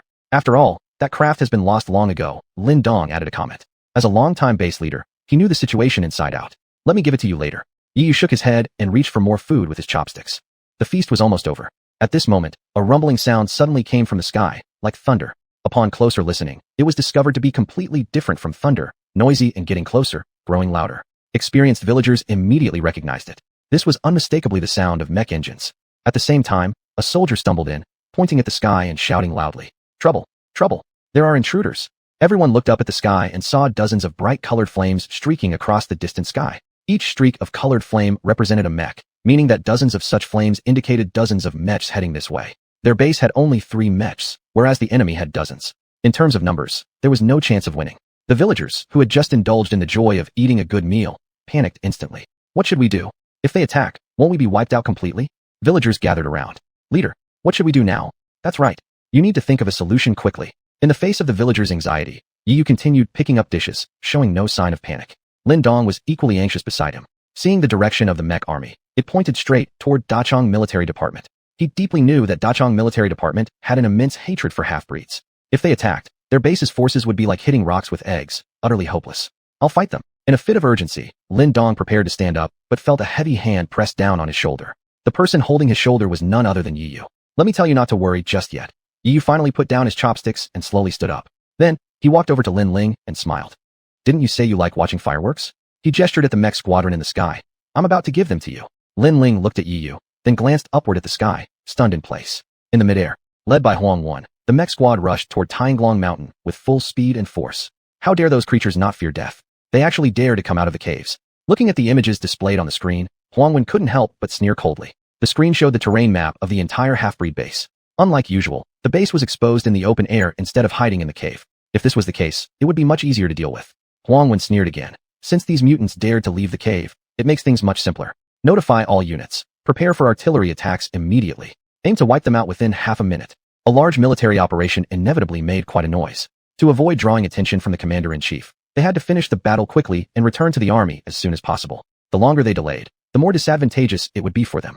Upon receiving orders, every pilot swiftly operated their controls. The mechs pulled out their strongest weapon, the plasma cannons, and aimed them directly at the half-breed survivor's base. A single beam of plasma fire was enough to melt several buildings. With dozens firing simultaneously, even the hardest wall could instantly melt. Boom. Dozens of beams were launched simultaneously, resembling huge red meteors streaking across the sky, crashing heavily toward the survivor base. The crimson light illuminated the entire land. People on the ground shut their eyes one after another, waiting for death to come. But at this moment, just as the beams were about to fall, they were shattered by a barrier in midair and exploded like fireworks, creating a stunning spectacle. Everyone was stunned, including Lin Ling. Chapter 50, Let Them Explode. The plasma beams exploding midair were like splendid fireworks. Suddenly, an image flashed through Lin Ling's mind. Under the curtain of night, colorful fireworks sparkled in the sky while people on the ground, some with their families, others in pairs, all looked up at the heavens. Happiness gleamed on every face. This was what fireworks were like before the apocalypse. She remembered a promise her father once made. When the apocalypse is over, I will definitely take you to see the fireworks. For some reason, her eyes stung slightly, and her nose felt itchy. The villagers, however, paid no heed to any notions of fireworks or beauty. Rejoicing in their second chance at life, they clapped their hands high and shouted, "Wonderful! We're safe. We're still alive. Haha, there's no need for worry, folks. This area has been modified by our boss, equipped with the strongest defense system. These artillery attacks won't faze us." Bai Xing stepped forward at this moment, his face full of pride. Hearing these words, a great boulder that had been pressing down on everyone's hearts finally moved aside. Leader Yiyu, hail him. It's all thanks to you. You've saved all of us in the base once again. You are truly our god. The villagers cheered wildly, feeling that nothing in the world could compare to the excitement and joy of this moment.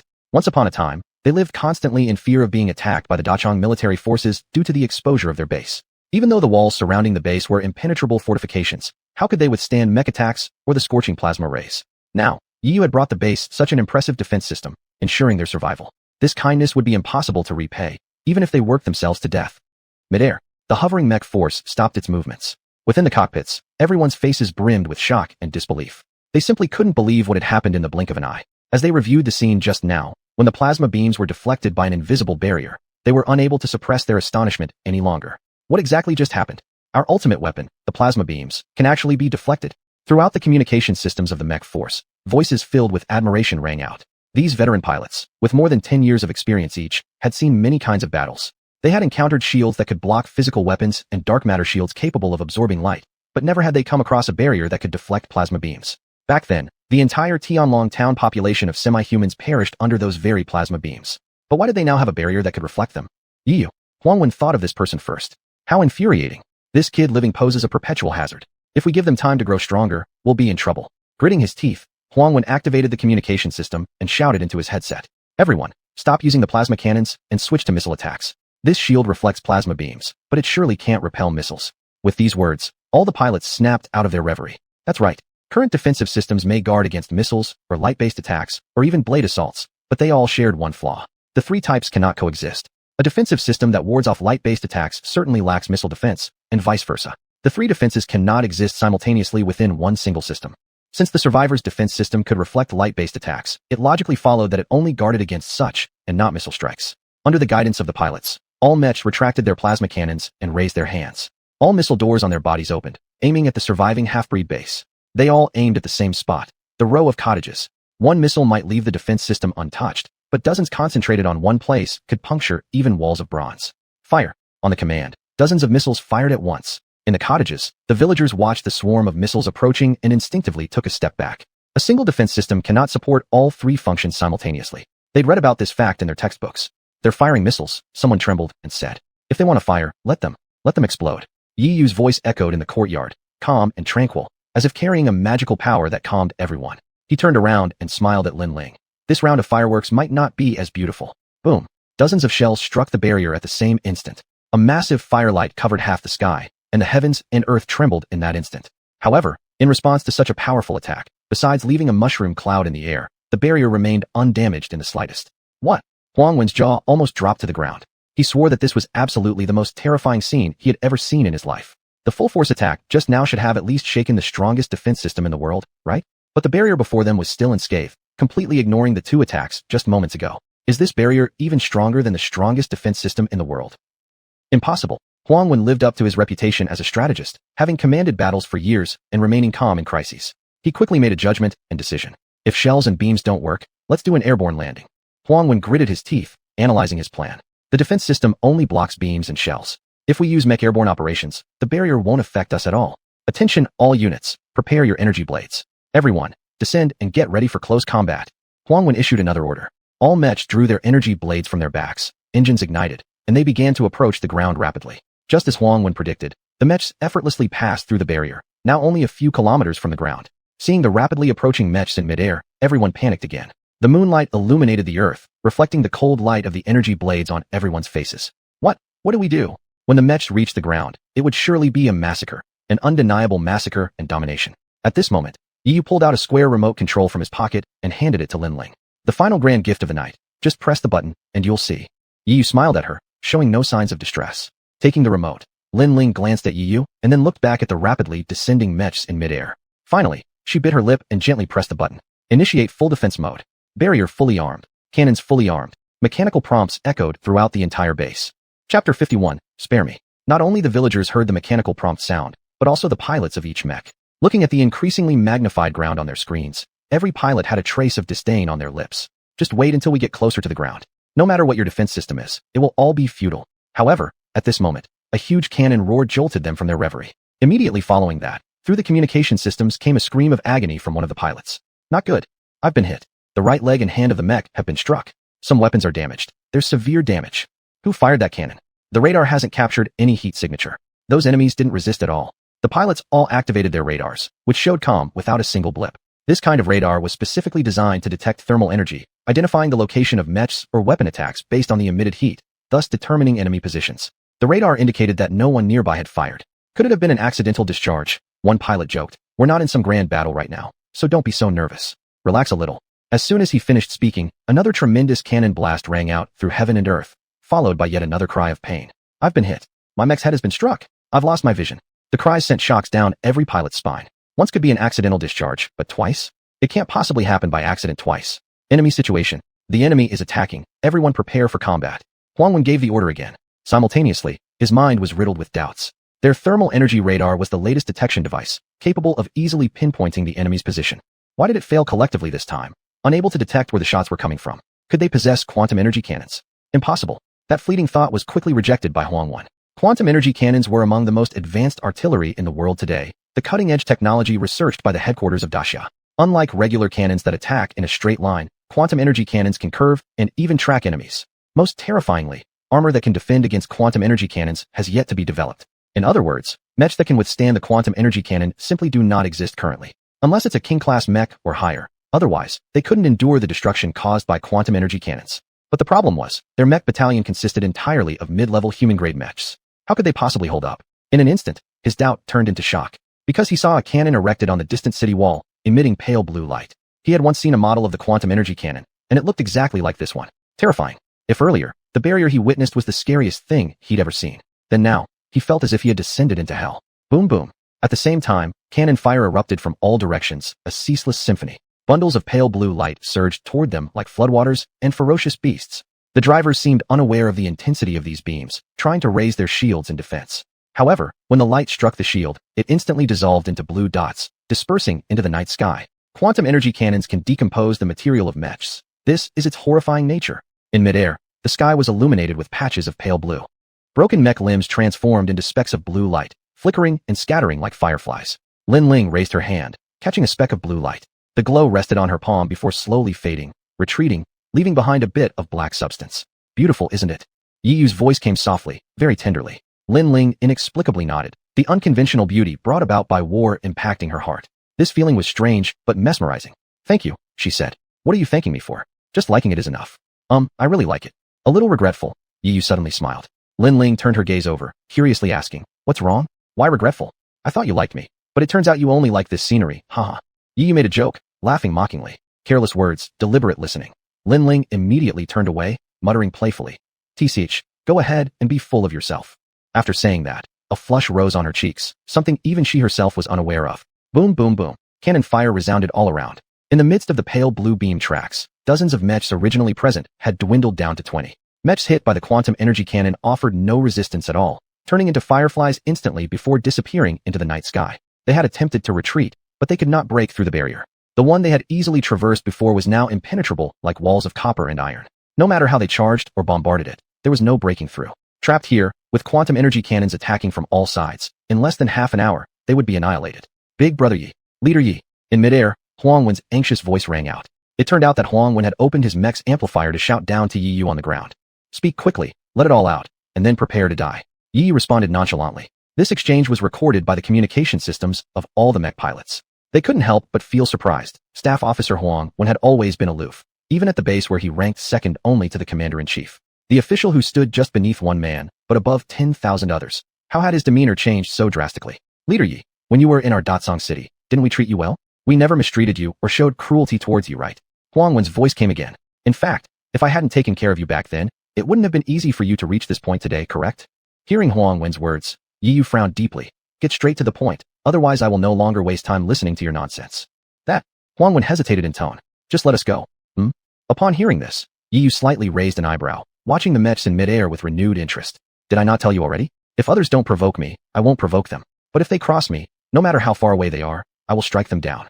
Yi Yu's icy voice reverberated through every pilot's ears. Huang Wen felt his heart race nervously as cold sweat poured down his forehead. He wiped it off with a hand, then pleaded earnestly. It was my mistake. I did not recognize your true worth. I am sorry. Please, show mercy. These words, begging for their lives, continuously struck a chord deep within the hearts of all the drivers. In the war between the hybrids and Datsong City, it was always the hybrids seeking mercy. Now the roles were reversed, and none of them ever imagined they would find themselves in such a situation. The villagers held their heads high, their brows unbent after enduring endless oppression. Today, they had finally gotten their revenge. At this moment, Yi Yu turned his head to look at Lin Ling. Your plea for mercy is useless. Today is this lady's birthday, and who would have thought you dared to come and disrupt her celebration? Whether you live or die lies entirely in her hands. Chapter 52. Set them free. Your life or death is entirely up to this lady. Yi Yu's lips curled slightly, his tone light and unconcerned, as if he were an outsider, uninvolved in the situation. The Datsong military department indeed had favors for him, so handling this matter would lead to unpleasant results regardless of the outcome. He believed Lin Ling was a smart girl. Today is this lady's birthday. She's the one in charge, and I will listen to her. Yi Yu flipped his palm and pointed his thumb toward Lin Ling beside him. Swish. Everyone turned their gaze onto Lin Ling. Having lived in seclusion for many years, they had long forgotten the grudges with natural-born people. If it weren't for the artillery roaring before them now, they might have chosen to forget this hatred altogether. Yet strangely, the attackers were from the Datsong military department. Grudges from decades ago resurfaced in their hearts. What surprised them more was that the person who could take revenge for them was actually a girl, a junior. Lin Ling appeared somewhat flustered, realizing that her palms were completely drenched in sweat. She habitually kept to herself and wasn't good at socializing. Suddenly becoming the focus of everyone's attention made her feel quite out of place. I can't do it. For reasons unknown, whether due to a sense of security or something else, she found herself involuntarily moving closer to Yi Yu. You don't need to worry. Do what you think is right. Today you are in charge. Yi Yu smiled warmly, like sunlight bringing warmth. She finally nodded, looking up at the mech floating in the sky. By now, the cannon fire from the city walls had ceased, giving the mech battalion some breathing room. The pilots all knew that this brief reprieve was secured by Commander Huang Wen. Once the negotiation result was known, a favorable outcome would mean they still had a chance to survive. If the result was bad, they'd all die here today. Veterans of many battles, they had long become accustomed to life and death, but they never imagined they'd be at the mercy of half-humans. These half-humans were once the ones they despised the most. At this moment, no matter how seasoned the pilots, they lowered their once proud heads, and their haughty demeanor had vanished without a trace.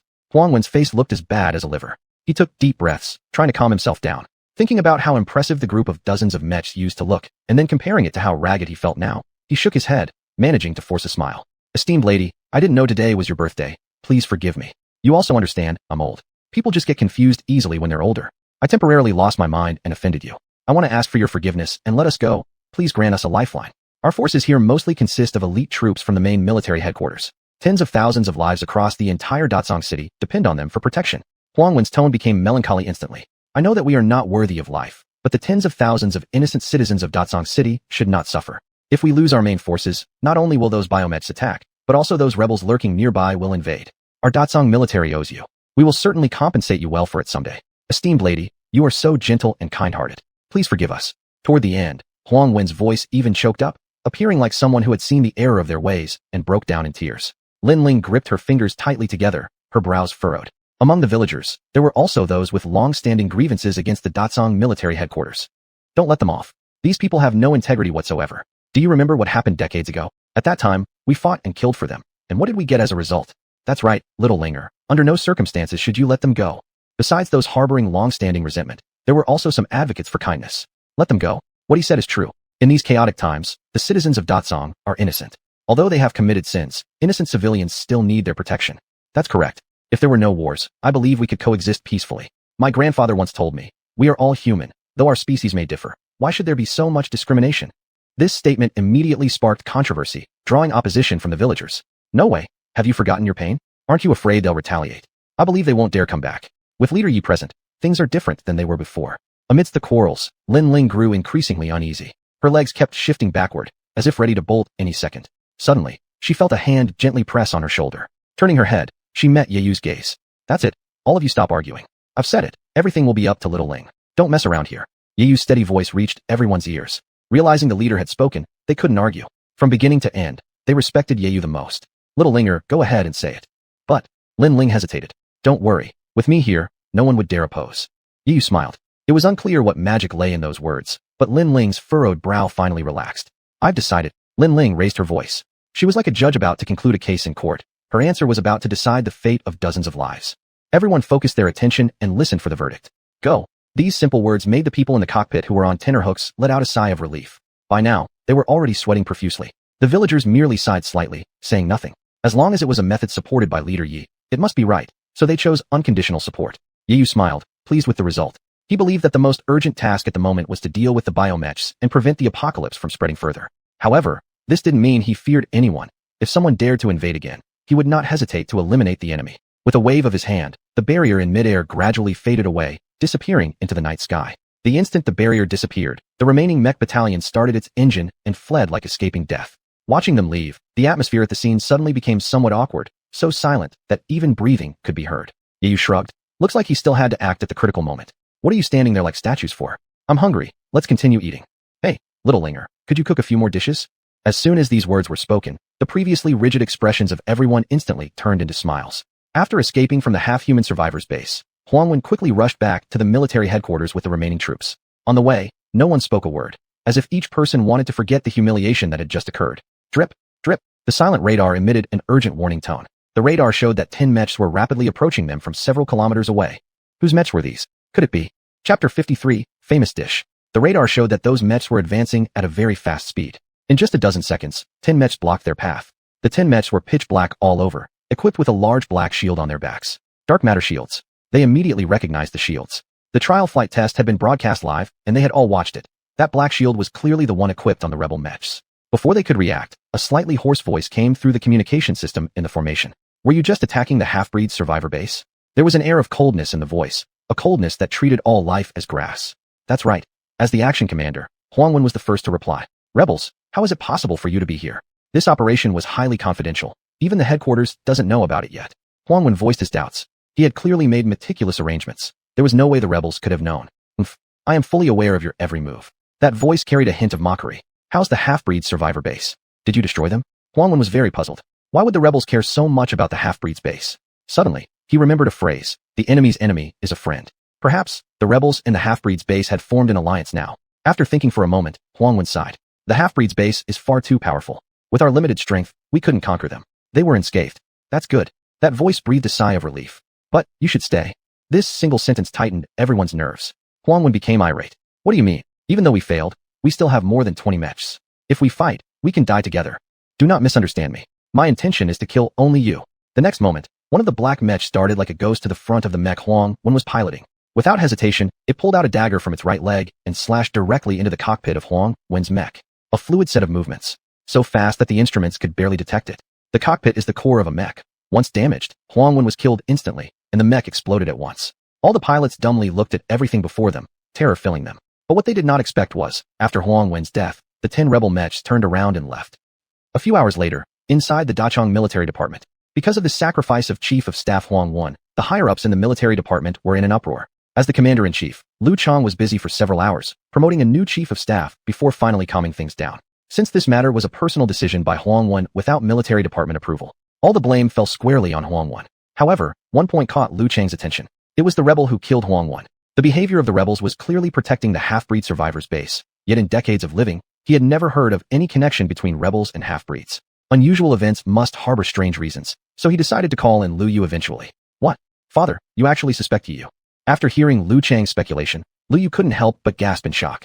After all, if Yu was still in the Dachang base at this moment, these words from her father might end up costing Yu his life. Liu Chang paced back and forth in the study. Yu has the last name, Yi, and the leader of the rebels also has the last name Yi. Plus, Yu's origins are unclear, and I have always suspected such coincidences in this world. Father, stop being overly worried. Coincidences happen all the time. Liu Yu consoled him. Didn't you say recently that Yu was a mutant? Yes, father, Yu indeed said that initially. That proves it. Liu Chang stopped pacing and made a mental judgment. My guess is definitely correct. Those guys are mutants too, and Yu naturally inherited their genes. Liu Chang's eyes flickered with a touch of shock. Impossible. Father, I've heard about those people. By logic, they wouldn't abandon their own kind. Liu Yu still clung to a glimmer of hope. If Yu really had connections to those people, as her father described, then everyone in this area would have vowed vengeance against him. No matter what, Yu is no longer within the military department. Any future troubles will probably be none of our concern anymore. Liu Chang couldn't help but smile in the end.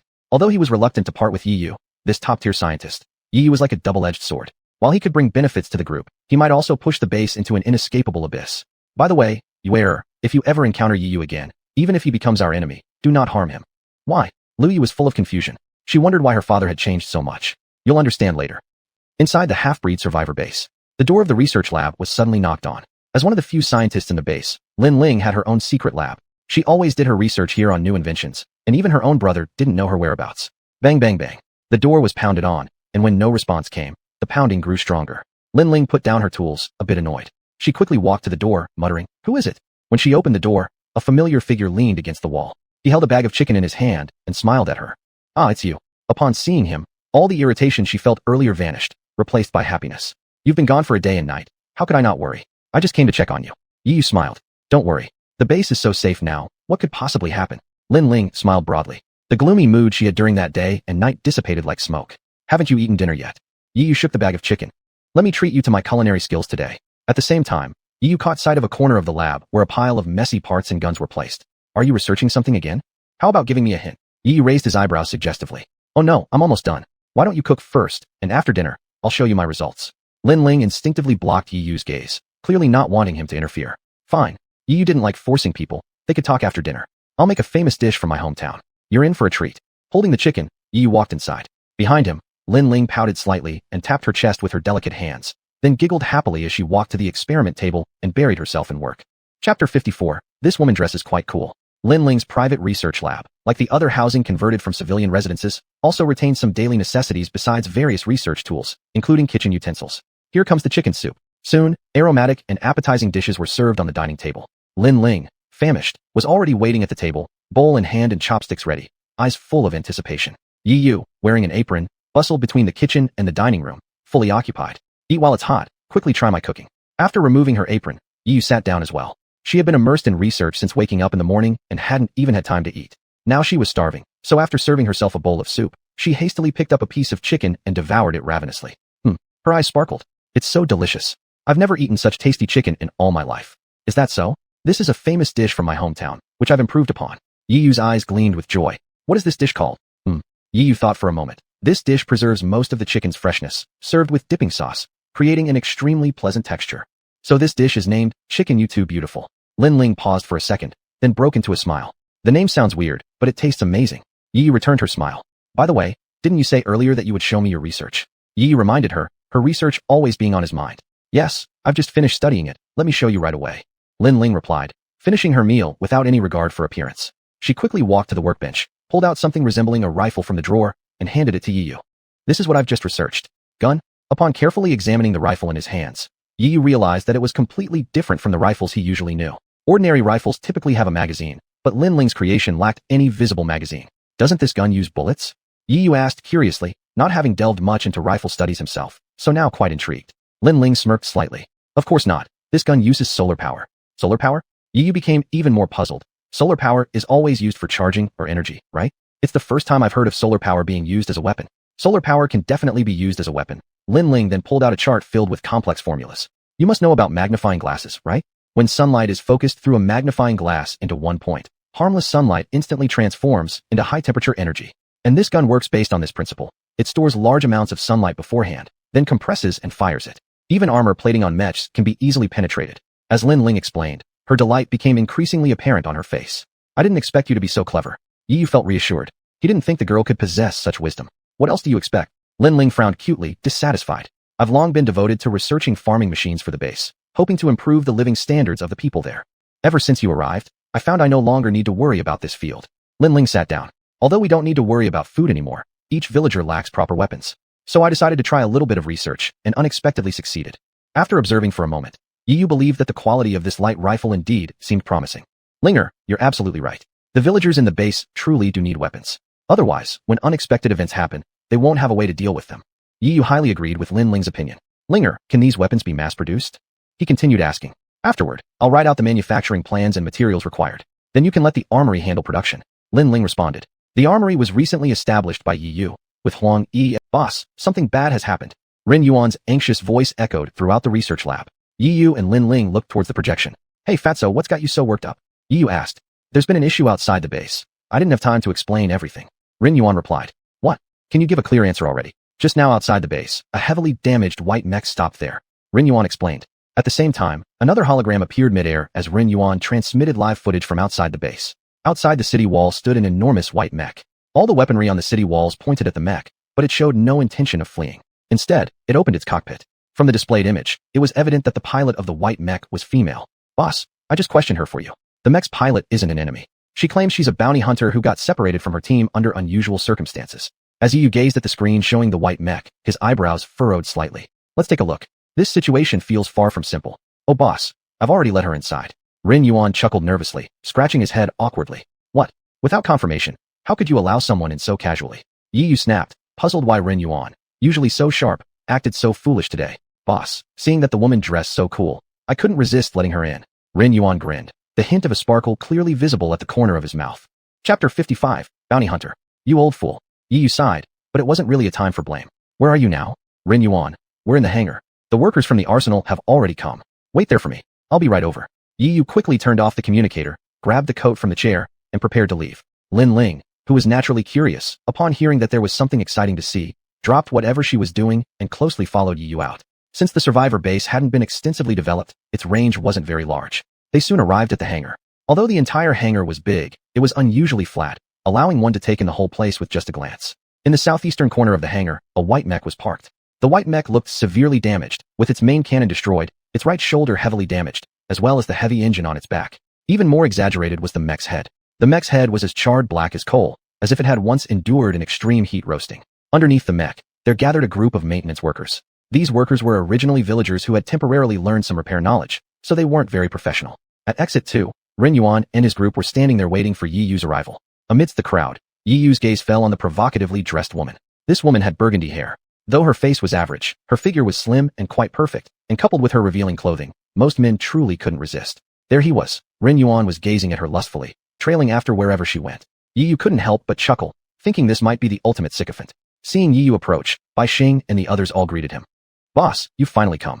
Boss, let me introduce you to my girlfriend, Chen Mei. Ren Yuan, with his chubby hand, patted the woman's shoulder and said with a fawning expression, Mimi, this is our boss, and also the leader of this base. After saying that, he let out a sheepish laugh. Don't touch me casually. The woman called Chen Mei said slightly disdainfully as she gave Ren Yuan a glare. Ren Yuan's words left Yu utterly confused. Wasn't this fat guy single for 20 years? When did he get a girlfriend? Did he talk to someone over the weekend? Fatso, are you serious? This is your girlfriend? Sensing the disbelief in Yu's tone, Ren Yuan chuckled again. Of course. Me and Mimi instantly connected. It happened just a moment ago when we established our relationship. Bullcrap, boss, don't believe his nonsense. Bai Xing raised his middle finger, adjusted his glasses, and said, just a moment ago, this lady wanted to enter the base to seek refuge, but naturally I refused because the base houses only civilians, and letting people in arbitrarily isn't allowed.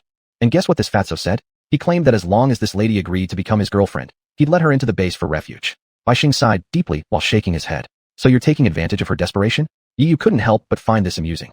I believe this touching love story will surely be passed down through generations. Ren Yuan responded rather indignantly. Screw you. Yi Yu laughed, mocking him, realizing suddenly that this little fatty was actually quite vulgar, usually every word dripping with curses, but today, surprisingly, his speech contained no profanities. After jesting, Yi Yu slowly approached Chun Mei and began examining this woman carefully.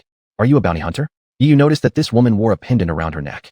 Although it was hidden deep within her cleavage, Yi Yu could still clearly make out the gemstone embedded in it.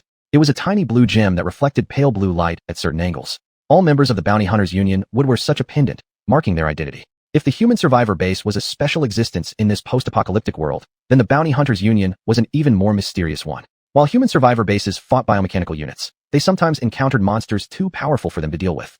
Thus, the demand for bounty hunters emerged. Bounty hunters served the survivor bases by helping eliminate formidable mechs or gather materials, in exchange receiving mechs or resources as payment.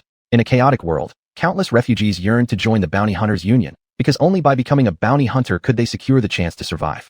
In this region, bounty hunters are rare. Why are you here? Yi Yu continued questioning, puzzled by her appearance. We came from the north and were heading to the Great Mountains, answered Chun Mei. Only then did Yi Yu recall that Chun Mei had separated from her team. Why are you going to the Great Mountains? Upon hearing the name of the mountain range, Yi Yu couldn't help but feel alarmed. In the Great Mountains, there were a large number of biomechanical units, and it was extremely dangerous. A while ago, our bounty hunting team received a mysterious signal, saying that within the Great Mountains there were vast amounts of nuclear power, as well as a powerful mech that had been enhanced with nuclear energy. Recalling what had happened earlier, Chun Mei narrated everything in detail. Before setting out, we only knew that the Great Mountains were perilous, so we didn't take it too seriously. But just as we approached the outskirts of the Great Mountains, we encountered an unprecedented outbreak of mechs. Thousands upon thousands of biomechanical units surged out from the inner regions. That's when I became separated from my team, and my own mech sustained severe injuries. After finishing her story, Chun Mei's eyes still carried a hint of fear, as if she had experienced scenes akin to hell. Boss, actually, we also received that mysterious telegram. Bai Xing interjected at this point. 4 days ago, we received a strange signal, spreading exactly the same information that their bounty hunters received. An identical mysterious signal, both claiming treasures lay hidden within the Great Mountains. This meant that far more than just Chun Mei's bounty hunter team had received the mysterious signal. Perhaps all the bounty hunters in the Great Xia region had received the signal and were now heading toward the Great Mountains. Boss, isn't something fishy going on here? Bai Xing leaned in, quite curious. Yi Yu pondered for a moment, then eventually waved his hand. Miss Chun, you can go and rest first. Thank you, Leader Yi. Chun Mei smiled gratefully, her eyes full of appreciation. Mimi, why do you still call him Leader Yi? You should call him Big Brother. Ren Yuan once again displayed his foolish demeanor. Come on, let me arrange a comfortable place for you to stay. If it doesn't work out, you can stay with me. Get lost. Chun Mei shouted, clearly annoyed. Beating means love, scolding means affection. I'm not leaving. Chapter 56, Wulong Mountain. Kid, I advise you to stay as far away from that woman as possible. After settling Chun Mei in, Yi Yu called Ren Yuan into his room. But seeing the blissfully intoxicated look on Ren Yuan's face, he couldn't help but slap him hard. Fatso, what's happened to you? What do you mean? I've always been like this, haven't I? Ren Yuan gave a dry cough and quickly regained his composure. Yi Yu just stared at him silently. The longer Ren Yuan was looked at, the more awkward he felt. Eventually, he scratched his head nervously. Cough, cough. All right. You're right. It's bad. But man, she's irresistible. In all my life, I've never seen anyone as attractive as her. No matter what, don't get too involved with that woman. I'm worried you'll get trapped. Yi Yu said earnestly. I know, she's just a bounty hunter. How dangerous can she be? Ren Yuan remained lost in his own intoxication, seemingly already stuck. Do you know that bounty hunters are the most dangerous stratum in this world? They're not like refugees. Every day is about living on the edge of death, and they wander everywhere. Today they might be against human survivor bases. Tomorrow they might be enemies of rebels, Yi Yu analyzed. Don't worry, I'll keep her here. Absolutely not let her go, and I definitely won't leave with her. Is that okay, boss? Ren Yuan slapped his chest and smiled confidently, exuding assurance. Yi Yu shook his head helplessly. You know I don't mean that. I'm not trying to separate the two of you, but I think she may be using you. Relax, boss. Ren Yuan shook his head again. Actually, I understand. Though I've lived briefly, I'm not blind to what Mei feels for me. But boss, I'm not as good looking as you, unable to create instant attraction. But I still believe in the saying that hard work pays off. Sooner or later, I will make her fall in love with me. As Ren Yuan spoke, his chubby face brimmed with confidence, yet carried a touch of lewdness, making the scene somewhat comical. Let's hope so, Yi Yu sighed deeply. In this era, we should talk less about romantic affairs. Boss, are you sure? Ren Yuan caught something and shouted loudly. Not long ago, someone seemed busy hitting on girls. This shout startled Yi Yu momentarily. What do you mean? Do you have any proof when you say things? At this moment, someone came to Yi Yu's mind, causing him to stammer slightly. Evidence. I got plenty, which one do you want? Ren Yuan smirked slyly. You're really bold now. Aren't you making fun of me? Yi Yu suddenly clenched his fists, the knuckles cracking audibly. Wanna experience the strongest T-Rex gene power? Ren Yuan laughed dryly, wiping the sweat off his forehead. Just kidding, boss. If there's nothing else, I'll leave first. I still need to go back and be with her. With those words, he dashed out the door like an escaping fugitive. Once Ren Yuan left, silence returned to the room, and Yi Yu leaned against the sofa, deep in thought. His heart was filled with worries. It wasn't Shen Mei, the bounty hunter, that worried him, but that mysterious signal. According to the mysterious signal, within the 10,000 Great Mountains lay powerful mechs, and the recipients of this information were all bounty hunters. Bounty hunters valued mech suits above all else. They could fight tooth and nail over a powerful mech suit. Now this mysterious signal appeared undoubtedly intended to incite internal conflict among the bounty hunters' union. If that were truly the case, then the situation would not be severe. What baffled him most was why some survivor bases had also received this mysterious signal apart from the bounty hunters. Could this signal be for a certain purpose? What kind of conspiracy is there behind it all? How exactly is it happening? Yi Yu couldn't confirm either way, but he was quite clear on what needed doing immediately. That is, find out the source of the mysterious signal as soon as possible. Only by identifying the origin of the mysterious signal can one deduce their real plan. Meanwhile, 10 kilometers away from the 10,000 Great Mountains, here lies a small hill, covered in scorched earth and scattered with biochemical corpses. This place is named Wulong Mountain, a safe point for the Bounty Hunters Union, where bounty hunters who come to undertake missions within the 10,000 Great Mountains could rest. An hour ago, a horrifying battle took place here. More than 100 bounty hunters were ambushed by biochemical mechs. Almost every single biochemical mech possessed advanced human-level strength, and several king-class mechs were stationed there as well. Faced with the biochemical army, the bounty hunters had no choice but to charge ahead. However, most bounty hunters came in war vehicles, and only a few had mech suits. War vehicles against mechs. This was a one-sided rout without any suspense. In the end, it was only because of a few powerful mechs and their highly skilled pilots that the biochemical army was driven back. But the bounty hunters also paid a heavy price. Out of over 100 bounty hunters, only 20 remained afterward, and nearly half of their war vehicles were severely damaged. The 20 survivors sat by the campfire, eating dry rations to replenish their strength. Each face bore deep concern, and an unusually tense silence weighed heavily on the group. "Captain, shall we retreat?" One of the team members stood up to say. His hands were shaking violently, causing the compressed biscuits in his grip to fall to the ground. The man referred to as Captain was a bearded man. He leaned against a mech, resting with his eyes closed. Upon hearing the call, he opened his beast-like eyes. "It took us several days traveling from the north to get here. Do you think we can just leave without reaping any rewards?" said the man known as Captain. "But, Captain, you saw it yourself. These biochemical mechs are extraordinary. Captain, this was our first battle, and already we've suffered such a heavy loss. And we're not even near the core area yet. Imagine what would happen if we go deeper." The bearded man let out a cold snort. "Humph, why don't all of you have mechs? Do you understand now how crucial mech suits are? Within the 10,000 Great Mountains lie extremely powerful mechs, and the nuclear power source we need the most. Having powerful mechs would give us the capability to contend against those human survivor bases. And the nuclear power will greatly enhance our war vehicles, so much so that they'll fear nothing, not even facing mechs. Captain, I still don't get it. Why is the nuclear power so important? Is it really worth risking everything for it?" Another member stood up to ask. The bearded man gave him a hard stare. "Nuclear power upgrades your war vehicles, and it could strengthen your armor too. After reinforcement, your vehicles can withstand the strongest attacks from mechs without damage." On hearing this, everyone couldn't help but gasp in shock. To withstand the full force of a mech's attack unscathed, what kind of incredibly strong armor would achieve that? Is nuclear power really this amazing? Chapter 57, The Map.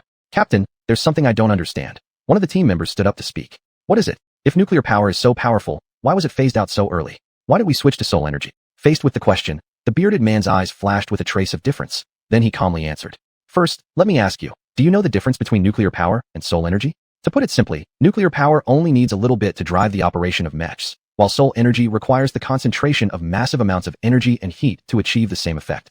Before the apocalypse, nuclear power was widely used, even in daily life like cars.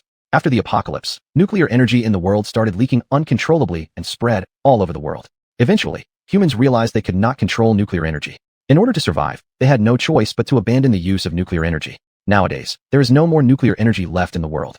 At this moment, the bearded man looked into the distance, where exactly was the direction of the inner circle of the 10,000 mountain range. And within that inner circle lies a fascinating power. "Do you think our efforts are worthwhile?"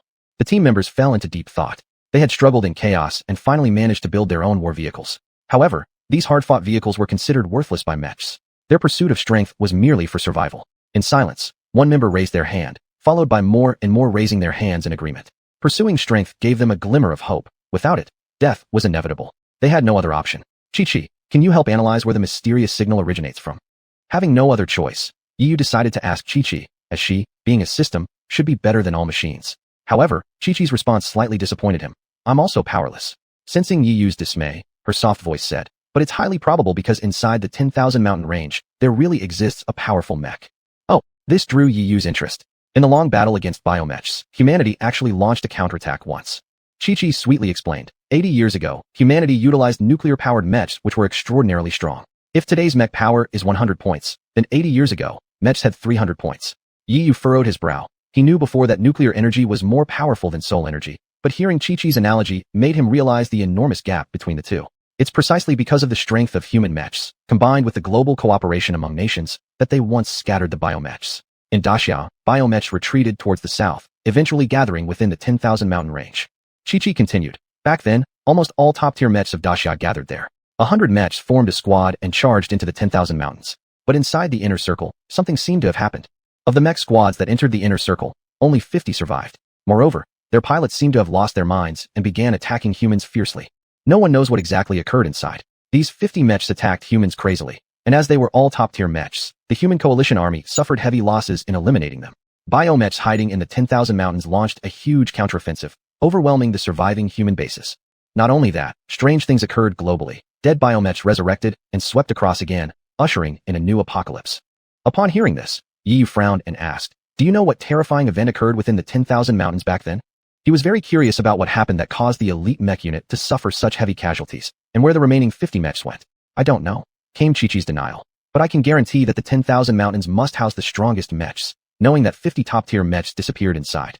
Would you like to give it a try, honey?" Chi-Chi suddenly blurted out. This unexpected sentence caught Yi Yu off guard. Given the strength of those biomechs inside, wouldn't going there be asking for death? "Are you trying to avoid becoming a widow?" Yi Yu teased. "Widow? What does that mean?" Chi-Chi was confused. Those 50 mechs scattered inside are the top-notch mechs in the world. Any single one of them would be able to dominate this era. Indeed, at that time, mechs using nuclear power were undoubtedly the strongest in terms of combat strength. If he had one, he could probably dominate a region in this chaotic world. But the cost was simply too great. Just as Yi Yu hesitated, the familiar ding sounded in his mind again. Ding. A mission has been issued. Go to the inner circle of the 10,000 mountain range and obtain the Red Wolf mech. Considering the high difficulty of the task, the system will provide a detailed route map to help the host quickly locate the Red Wolf mech and reduce the risk. Chi-Chi's words were absolutely the most pleasant thing Yi Yu had heard so far. This system was indeed very fair. It provided exactly what you desired, sending everything you wanted. Subsequently, a map appeared in his mind. The map clearly marked the terrain of the 10,000 mountain range, and places were highlighted in red ink, including gorges and caves, all clearly labeled. In a cave on the map, there were large bold letters marked, "Location of Red Wolf mech." "Chi-Chi, you really are the best." Yi Yu smiled, got up from the couch, and left the door behind him. He decided to give it a try. Even though he could create mechs with his bare hands, they were purely imaginative designs without much reference to other aspects. Moreover, he also wanted to see how powerful the top-notch mechs were.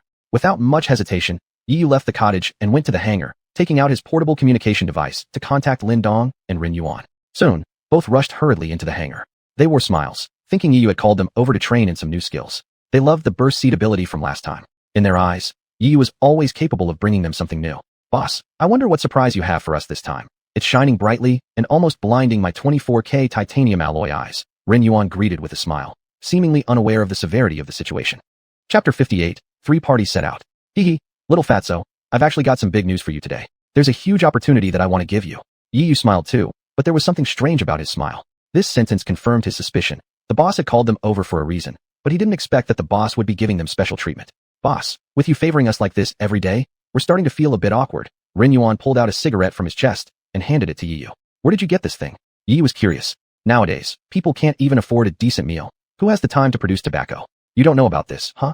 The fatso's face was filled with pride as he proudly smiled, raising his head. "My wife gave it to me. Isn't she a bounty hunter? She's traveled south and north over the years and has accumulated quite a number of treasures." "Hey, after only one day, how did you two develop so quickly? You're already husband and wife." "Well, it's a little complicated. After I sent her back to her room, I suddenly felt very thirsty, so I asked if I could stay and drink some water. But she refused. It's understandable, though girls are shy. When I was about to leave, she stopped me and said she didn't want to owe me any favors. Then she took out a bunch of treasures and let me pick one. At that moment, I was stunned. I thought to myself, she really loves me. She's giving me a token of our engagement. So of course, I wouldn't refuse. I just picked something randomly. She's really amazing, right? I saved her, and she gave me something in return. Isn't this the ideal relationship where both sides care deeply for each other? Boss, don't you think so too? It'd be such a waste not to marry a woman like this." As he spoke, happiness shone brightly on the fatso's face. Yi Yu and Lin Dong finally understood. This wasn't mutual love at all. Obviously, Shinmei just wanted to get rid of the fatso by giving him something. But the fatso had been blinded by love. "Is it possible that they just wanted to get rid of you?" Yi Yu asked. "Impossible. Absolutely impossible. Between my wife and me, it's based on true feelings. My instincts about this are absolutely correct." The fatso looked determined as he shook his head and negated their comments. Lin Dong twitched slightly at the corner of his mouth, completely speechless because of the fatso's words. Sure enough, nothing beats blind love. Enough nonsense. Let's get back to the main topic. Yi waved his hand and interrupted the fatso's reverie. Fatso, Lin Dong, do you two know why I've called you today? What needs to be done? The fatso was about to make a joke, but noticed Yi Yu's unusually serious expression. He knew Yi Yu well. Unless the situation was dire, Yi Yu would never show such an expression. What's wrong, boss? If there's anything you need help with, just say it. Even if I have to climb mountains of knives or descend into seas of fire, I'll still handle it for you, damn it. The fatso pounded his chest forcefully. Over the past few years, whenever Yi Yu faced difficulties, the fatso always stood up bravely to help. Between the three of them, they shared a bond deeper than life itself. This matter isn't really big, but it also isn't small. Yi Yu began speaking cryptically. If this succeeds, it will bring great honor to our base and make us stand out among many bases. We might even become the dominant force. What? Such a good thing exists, and you didn't tell us earlier? The fatso grumbled. Lin Dong was also intrigued.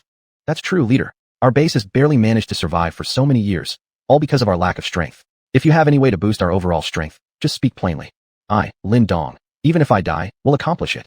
Seeing their fearless expressions, Yi Yu knew the moment had come. No, this is incredibly dangerous. I've thought about it on the way here, and I already regret calling the two of you.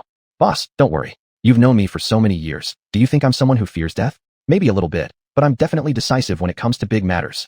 The fatso's voice became urgent. Since neither of you is afraid, then I'll speak frankly. I want the two of you to accompany me to the 100,000 mountains to look for a powerful mech. What? The moment these words left his lips, the two men shouted in surprise, especially the fatso. His high-pitched scream echoed throughout the entire garage. The 100,000 mountains. They're filled with biomechs.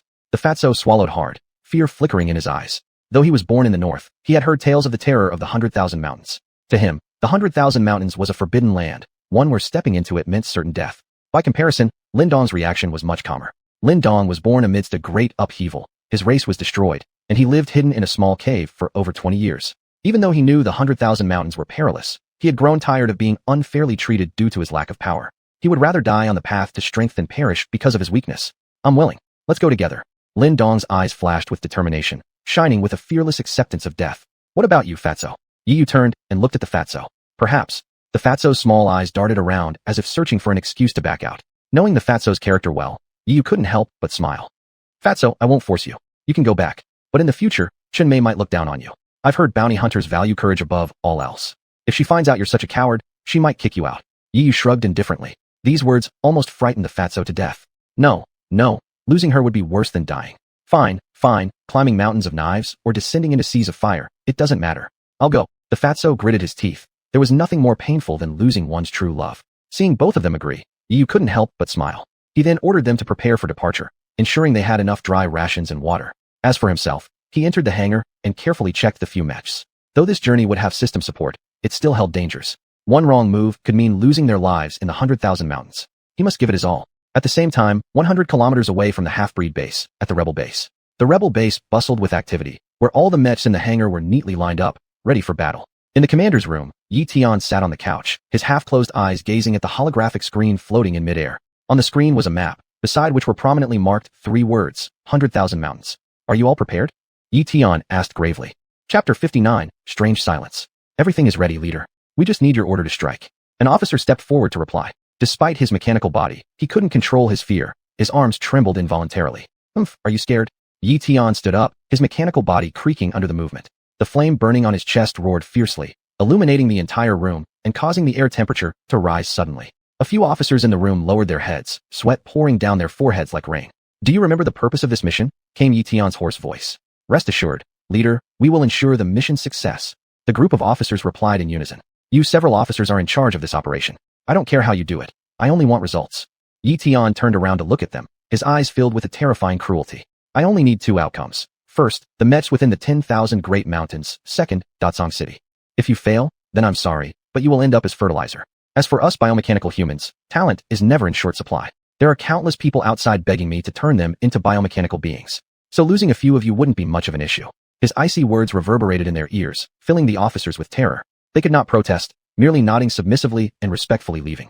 After leaving the commander's office, the officers began discussing amongst themselves. We must act quickly. Time waits for no one. If we cannot achieve the results our leader wants, all of us will die, said a bearded general. I understand that, but achieving both objectives simultaneously is hard. You know, said a bald officer. Let's split up the tasks. The officers fell into deep thought, each straining their brains to come up with a way to fulfill both goals perfectly. In the military department of Datsang, however, as one of the human survivor bases in the south and one of the closest to the 10,000 Great Mountains, Datsang City was one of the first bases to receive the mysterious signal. The Datsang military department showed great importance to the mysterious signal and even established a dedicated team in the communications department, analyzing its source day and night for 3 days. The result, naturally, was unsuccessful. They could not find the origin of the signal. Even though they were unable to locate the source, they did not doubt the authenticity of the signal. They were well aware of the tragic events that had occurred in the 10,000 Great Mountains years ago. That battle brought about another apocalypse, also resulting in the disappearance of many top-tier mechs. So they absolutely believed that there was a treasure hidden within the 10,000 Great Mountains. Currently, the Datsang military department was experiencing a depletion of combat forces. Furthermore, Huang Wen's recent ambush on the hybrid human base caused a significant loss of important combatants. Therefore, the higher-ups made a unanimous decision to send out a special elite force to the 10,000 Great Mountains to search for a top-tier mech. Once they acquire a top-tier mech, the entire war situation would reverse, tilting the scales of victory in their favor. I want to go. No. Without hesitation, Lu Chang directly refused her request. You're my daughter, my only daughter, the sole remaining family member in this world. Lu Chang shouted loudly, gripping so hard that he crushed the teacup in his hand.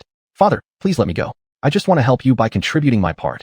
Lu Yu shouted back, breathing heavily, seemingly angered by the rejection.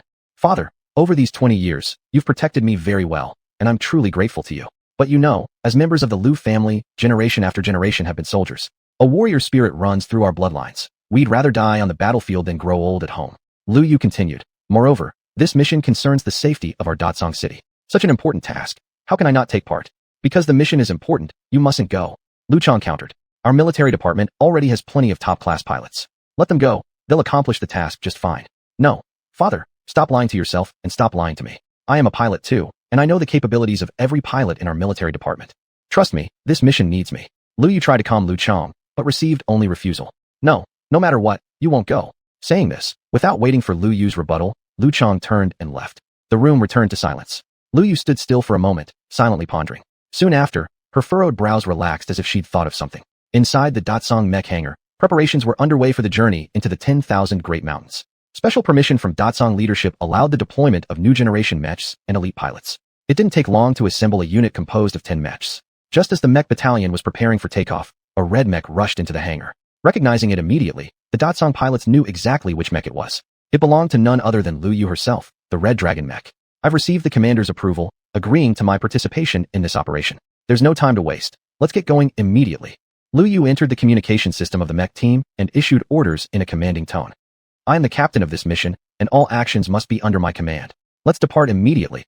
Above the hybrid human base, 3 mechs burst out from the hangar, their rear engines propelling at full power. Brilliant red flames slashed through the night sky like meteors. Under the gaze of the people in the base, these 3 meteors streaked toward the 10,000 Great Mountains.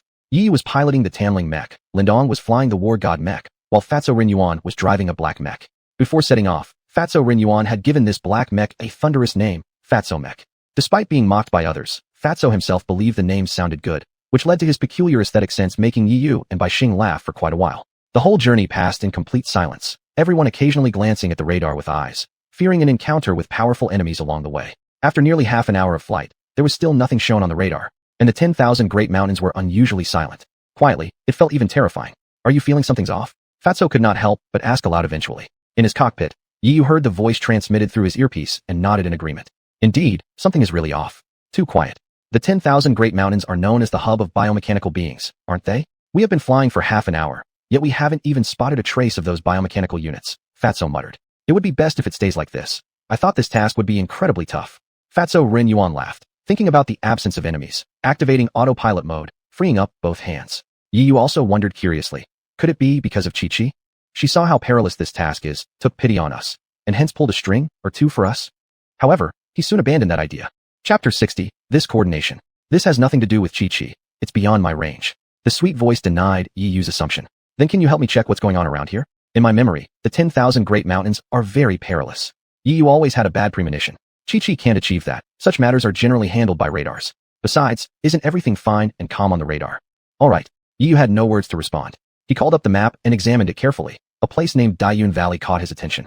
According to the map, this was a low valley, the terrain quite risky, and strategically speaking, this place was a battlefield of contention. If those biomechanical armors were all gathered here, someone mistakenly entering would be in for irredeemable disaster. Fortunately, this operation wouldn't pass through Dayun Valley, the route differing from the valley by several kilometers. Recollecting his focus, Yu continued driving.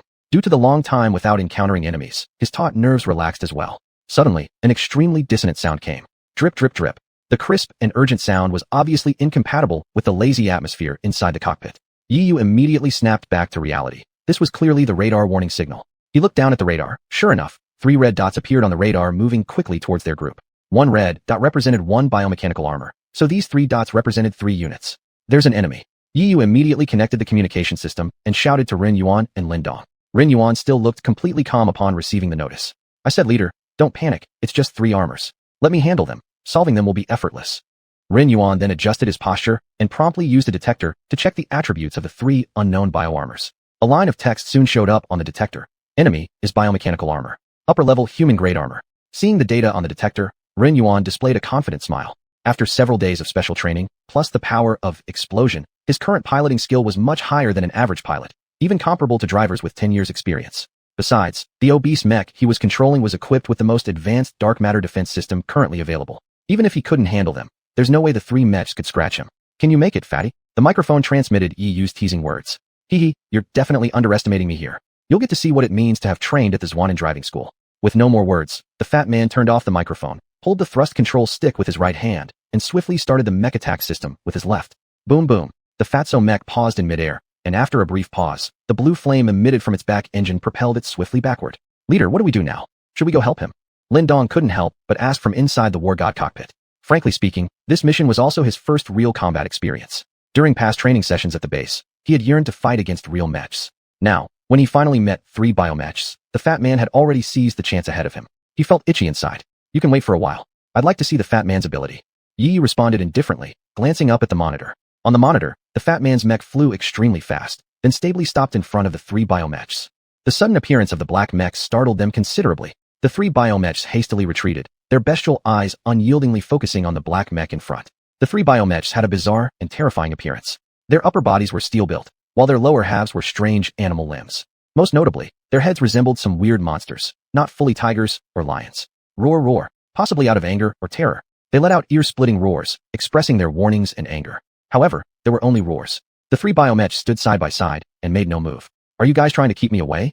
The fat man slightly curled his lips while gazing at the 3 figures displayed on the monitor. While maneuvering the fat mech to slowly approach, he lifted the mech's right hand above its head and drew out the plasma cannon strapped behind. A 12-foot plasma cannon stood upright before the mech, its dark barrel aimed at the 3 biomechs. If only a slight trigger pressure applied, scorching plasma beams would mercilessly melt them. Boom! A bright red and searing plasma beam fired. Just as the fat man thought that the 2 other mechs would dissolve, one enormous mech roared loudly and pushed the other 2 away with all its might. Subsequently, the giant mech was swallowed by the plasma beam and melted into a pool of blood water.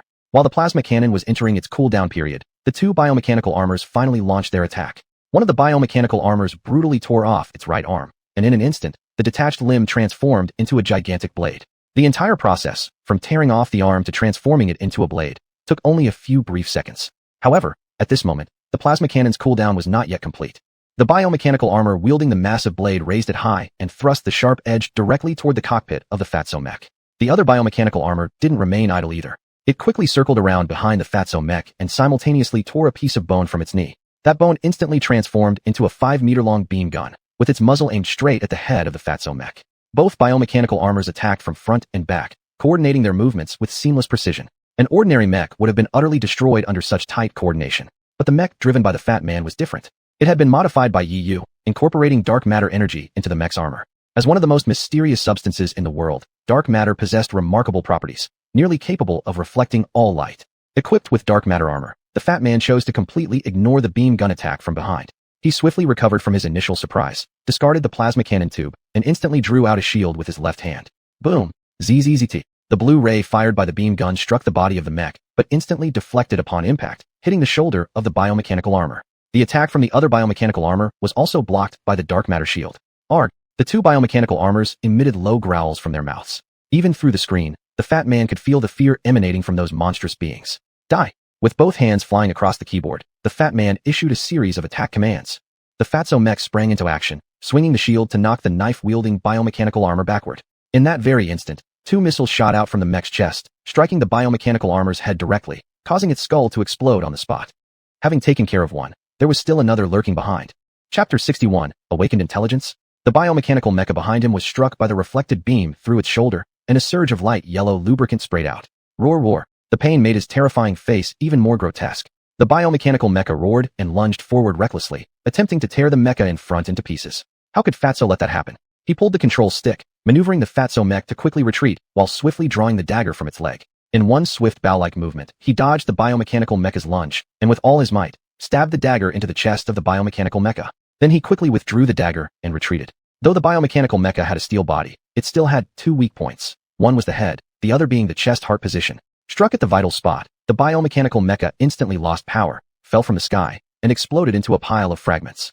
Boom! The explosion signaled the end of the battle. The Fatso mech retracted its weapon and stood firm in midair. Recalling the previous fight, Fatso in the cockpit couldn't help but wipe a cold sweat off his brow. These three biomechanical mechas were very different from the usual ones.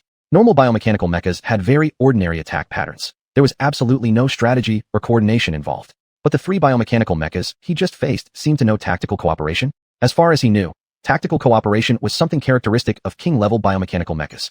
Those three were merely human-level. So how could they understand such tactics? Two engine roars sounded again behind him. Ye and Lindong had arrived. Seeing the two approach, Fatso entered the team's communication system and shouted, "Leader, without any letdown, I've completed the task." Fatso grinned. Ye furrowed his eyebrows because he could sense something amiss in Fatso's tone. It was evidently one of aftershock. "I saw your fight just now, Fatso. You really did a great job." Ye didn't hold back his admiration. Indeed, facing two mechas' pincer attack and turning them around with a single strike was already pretty impressive. How the hell could they have understood tactical cooperation? That is indeed very strange. Recalling the earlier combat scenes, Ye was equally puzzled. By logic, biomechanical mechas that understood tactical coordination should be at least at king level in strength. Yet he had analyzed the strength of those three mechas just moments ago. At best, they were merely high-level human class. After a moment of silence, Ye spoke into the microphone. "Let's go down and check if there's anything unusual about those mechas." Upon hearing this, Fatso in the cockpit couldn't help but shiver. "Leader, don't joke like that. Those mechas are damn disgusting." He had been on the battlefield before and seen the remains of those biomechanical mechas, limbs torn apart, blood everywhere, and that pungent odor. It was enough to make him want to vomit just thinking about it. "It's not dinner we're asking you to have, it's war. Who cares whether it's nasty or not? Hurry up and get down there." Ye gave him an exasperated look, descended first, and opened the cockpit to step out. Seeing this, the other two also felt awkward staying in their mechas and opened their cockpits to come out. As soon as they touched the ground, a wave of hot stench hit them, causing the scorched soil beneath their feet to crunch loudly. Not far away lay the biomechanical mecha that had just been shot down. The biomechanical mecha's head was blown off by a missile, but aside from the brain matter scattered everywhere, the overall mecha wasn't significantly damaged. Ugh, Fatso gagged repeatedly. "Calm yourself a bit," Lindong patted Fatso. "I'm fine. I think I'll never eat tofu pudding for the rest of my life." Fatso forced himself to stay calm. "There seems to be something." Ye slightly narrowed his eyes, gazing afar. He suddenly noticed something glowing in the chest area of the biomechanical mecha. Without regard for cleanliness, he quickly moved forward and picked up the glowing object. Looking closer, it turned out to be a small palm-sized crystal. "What the hell is this thing?" Fatso asked curiously. He had read books about biomechanical mechas, and none of them mentioned anything about these mechas carrying crystals similar to this. "I suspect that the fact that these mechas know tactical coordination has something to do with this crystal," Ye said. As for understanding the function of this crystal, Ye thought of a good method. He closed his eyes and activated the absorption system. The crystal in his palm gradually turned transparent and eventually vanished right before everyone's eyes. A voice then rang in his mind. "Ding, successfully absorbed an intelligence crystal. This crystal contains a certain program which allows the mecha to have a certain degree of intelligence and thinking ability. This intelligence crystal is relatively low level. Congratulations for obtaining repair force, 1,000 points. Hiss. After seeing the information prompted by the system, Ye couldn't help but take in a sharp breath. Without even mentioning the function of the intelligence crystal, the repair power gained alone is hundreds of times more valuable than ordinary items. In the past, Ye didn't like to fight much, but now it seemed that if every mech carried an intelligence crystal, he could even be in a state of fighting day and night. Quickly, he adjusted his mindset, refocusing on the crystal's function. This crystal allows mechs to gain a certain degree of thinking ability. To put it simply, it's like the brain for the mech.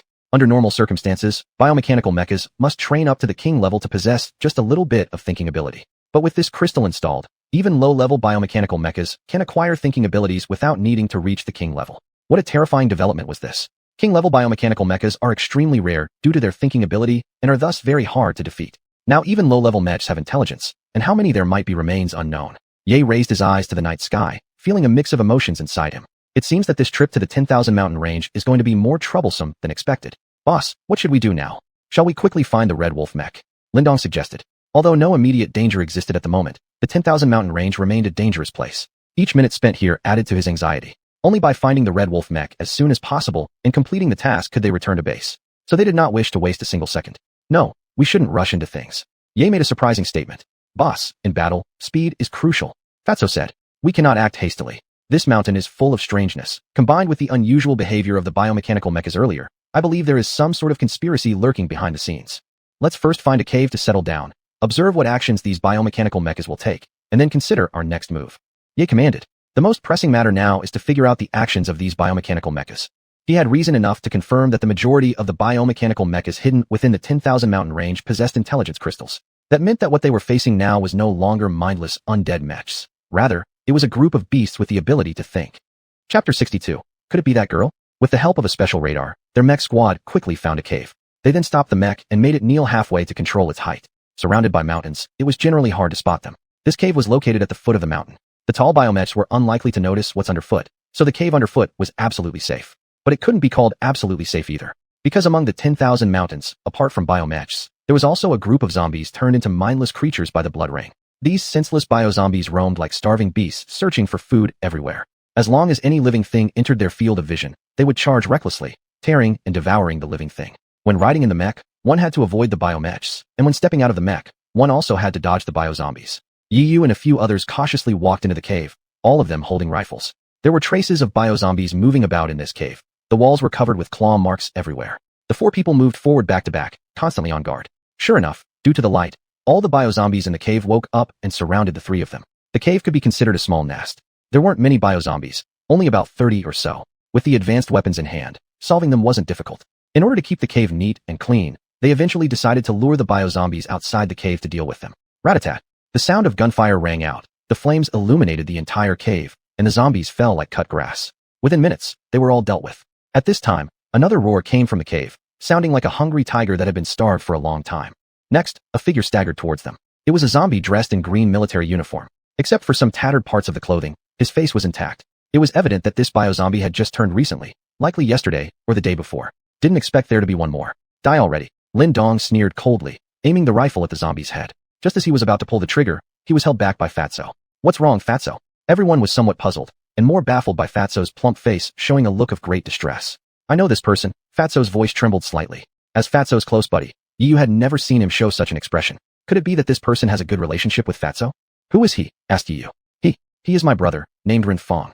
Fatso, how come I've never heard you mention having a brother after all these years?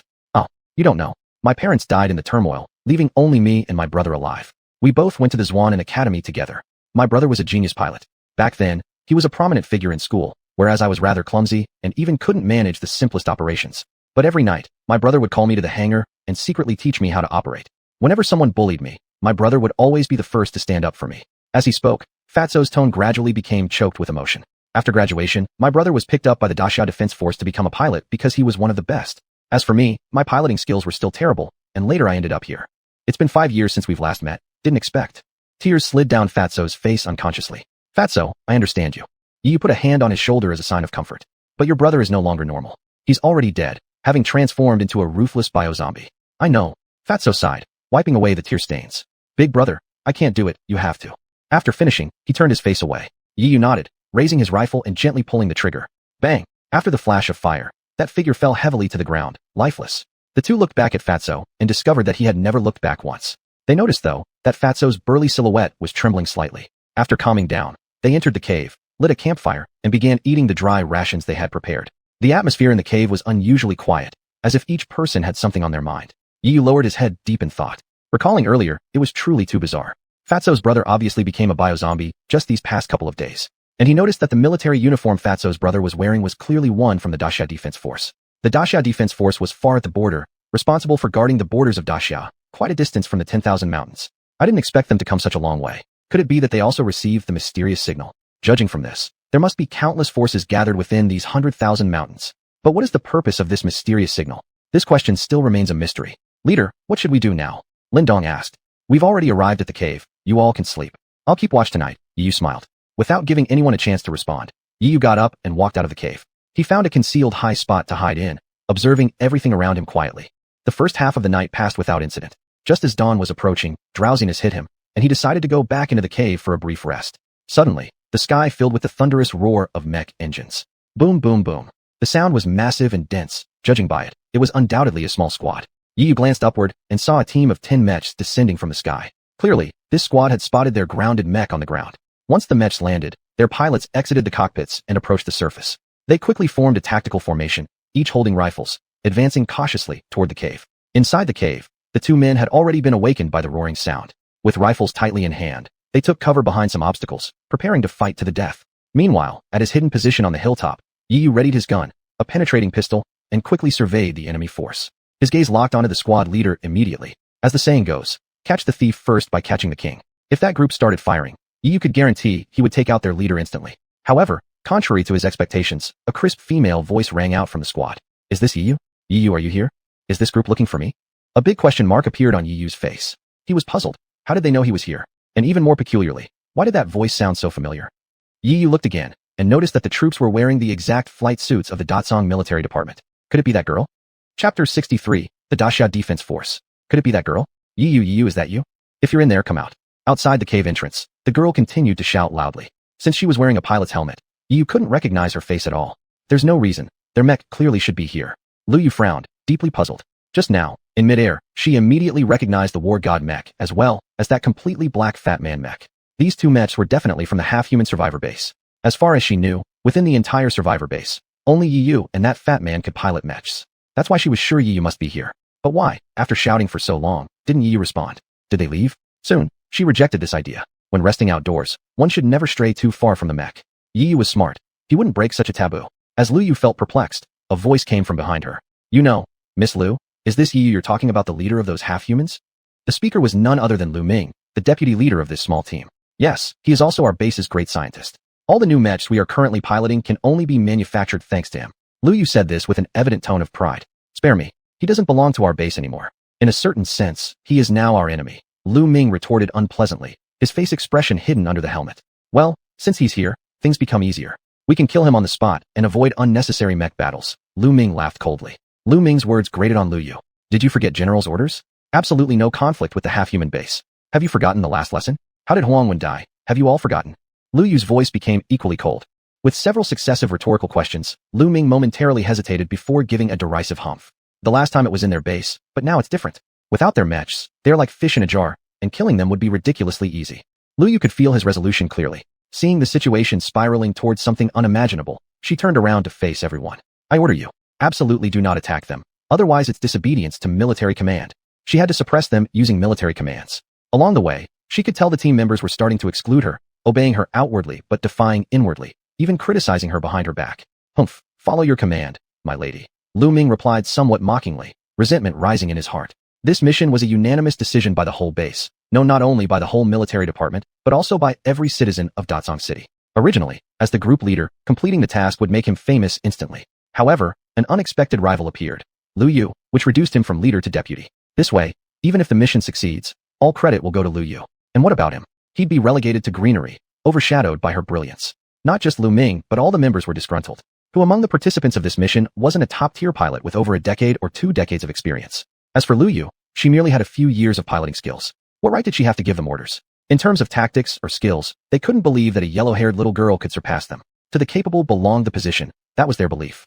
Thus, they didn't trust Yu. Regarding the matter of the half-humans, they indeed temporarily refrained from taking action, as Yu had issued a military order, and they dared not easily disobey.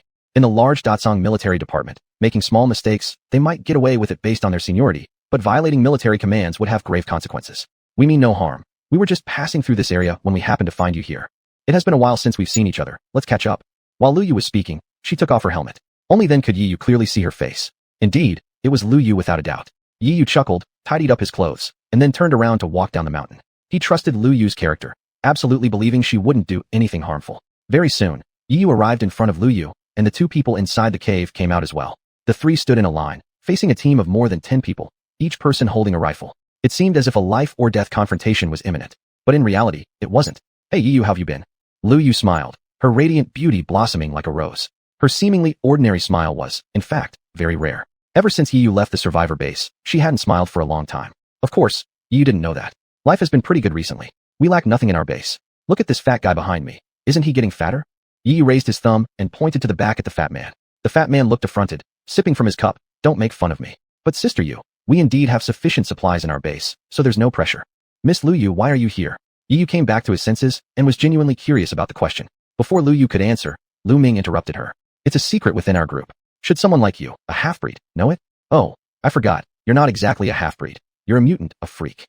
His words dripped with sarcasm. After hearing that, Yi Yu and his two companions couldn't help but frown. Despite knowing that natural humans harbored hostility toward them, they didn't expect it to be so openly malicious. Lu Ming, stop talking. Lu Yu glanced angrily at him before turning back to Yi Yu. Didn't you receive the mysterious signal? Mysterious signal? Yi Yu suddenly understood. In fact, he had guessed as much. Normally, no one would dare enter the 100,000 Mountains region. All the teams they encountered along the way must have also received this mysterious signal. That's right. We detected the mysterious signal, informing us that top-tier mechs were scattered across the 100,000 mountains. Our base urgently needs to strengthen its strength, so we decided to take the risk. Are you here for the same reason? Yi Yu asked. Of course. We deployed the newest model mechs from our base. I believe this trip will yield significant rewards. Lu Yu confidently waved her small fist. It's not just us. Even the Daxia Defense Force from the north has come. Upon hearing this name, the three of them couldn't help but feel astonished. The Daxia Defense Force symbolized the strongest combat power of Daxia country.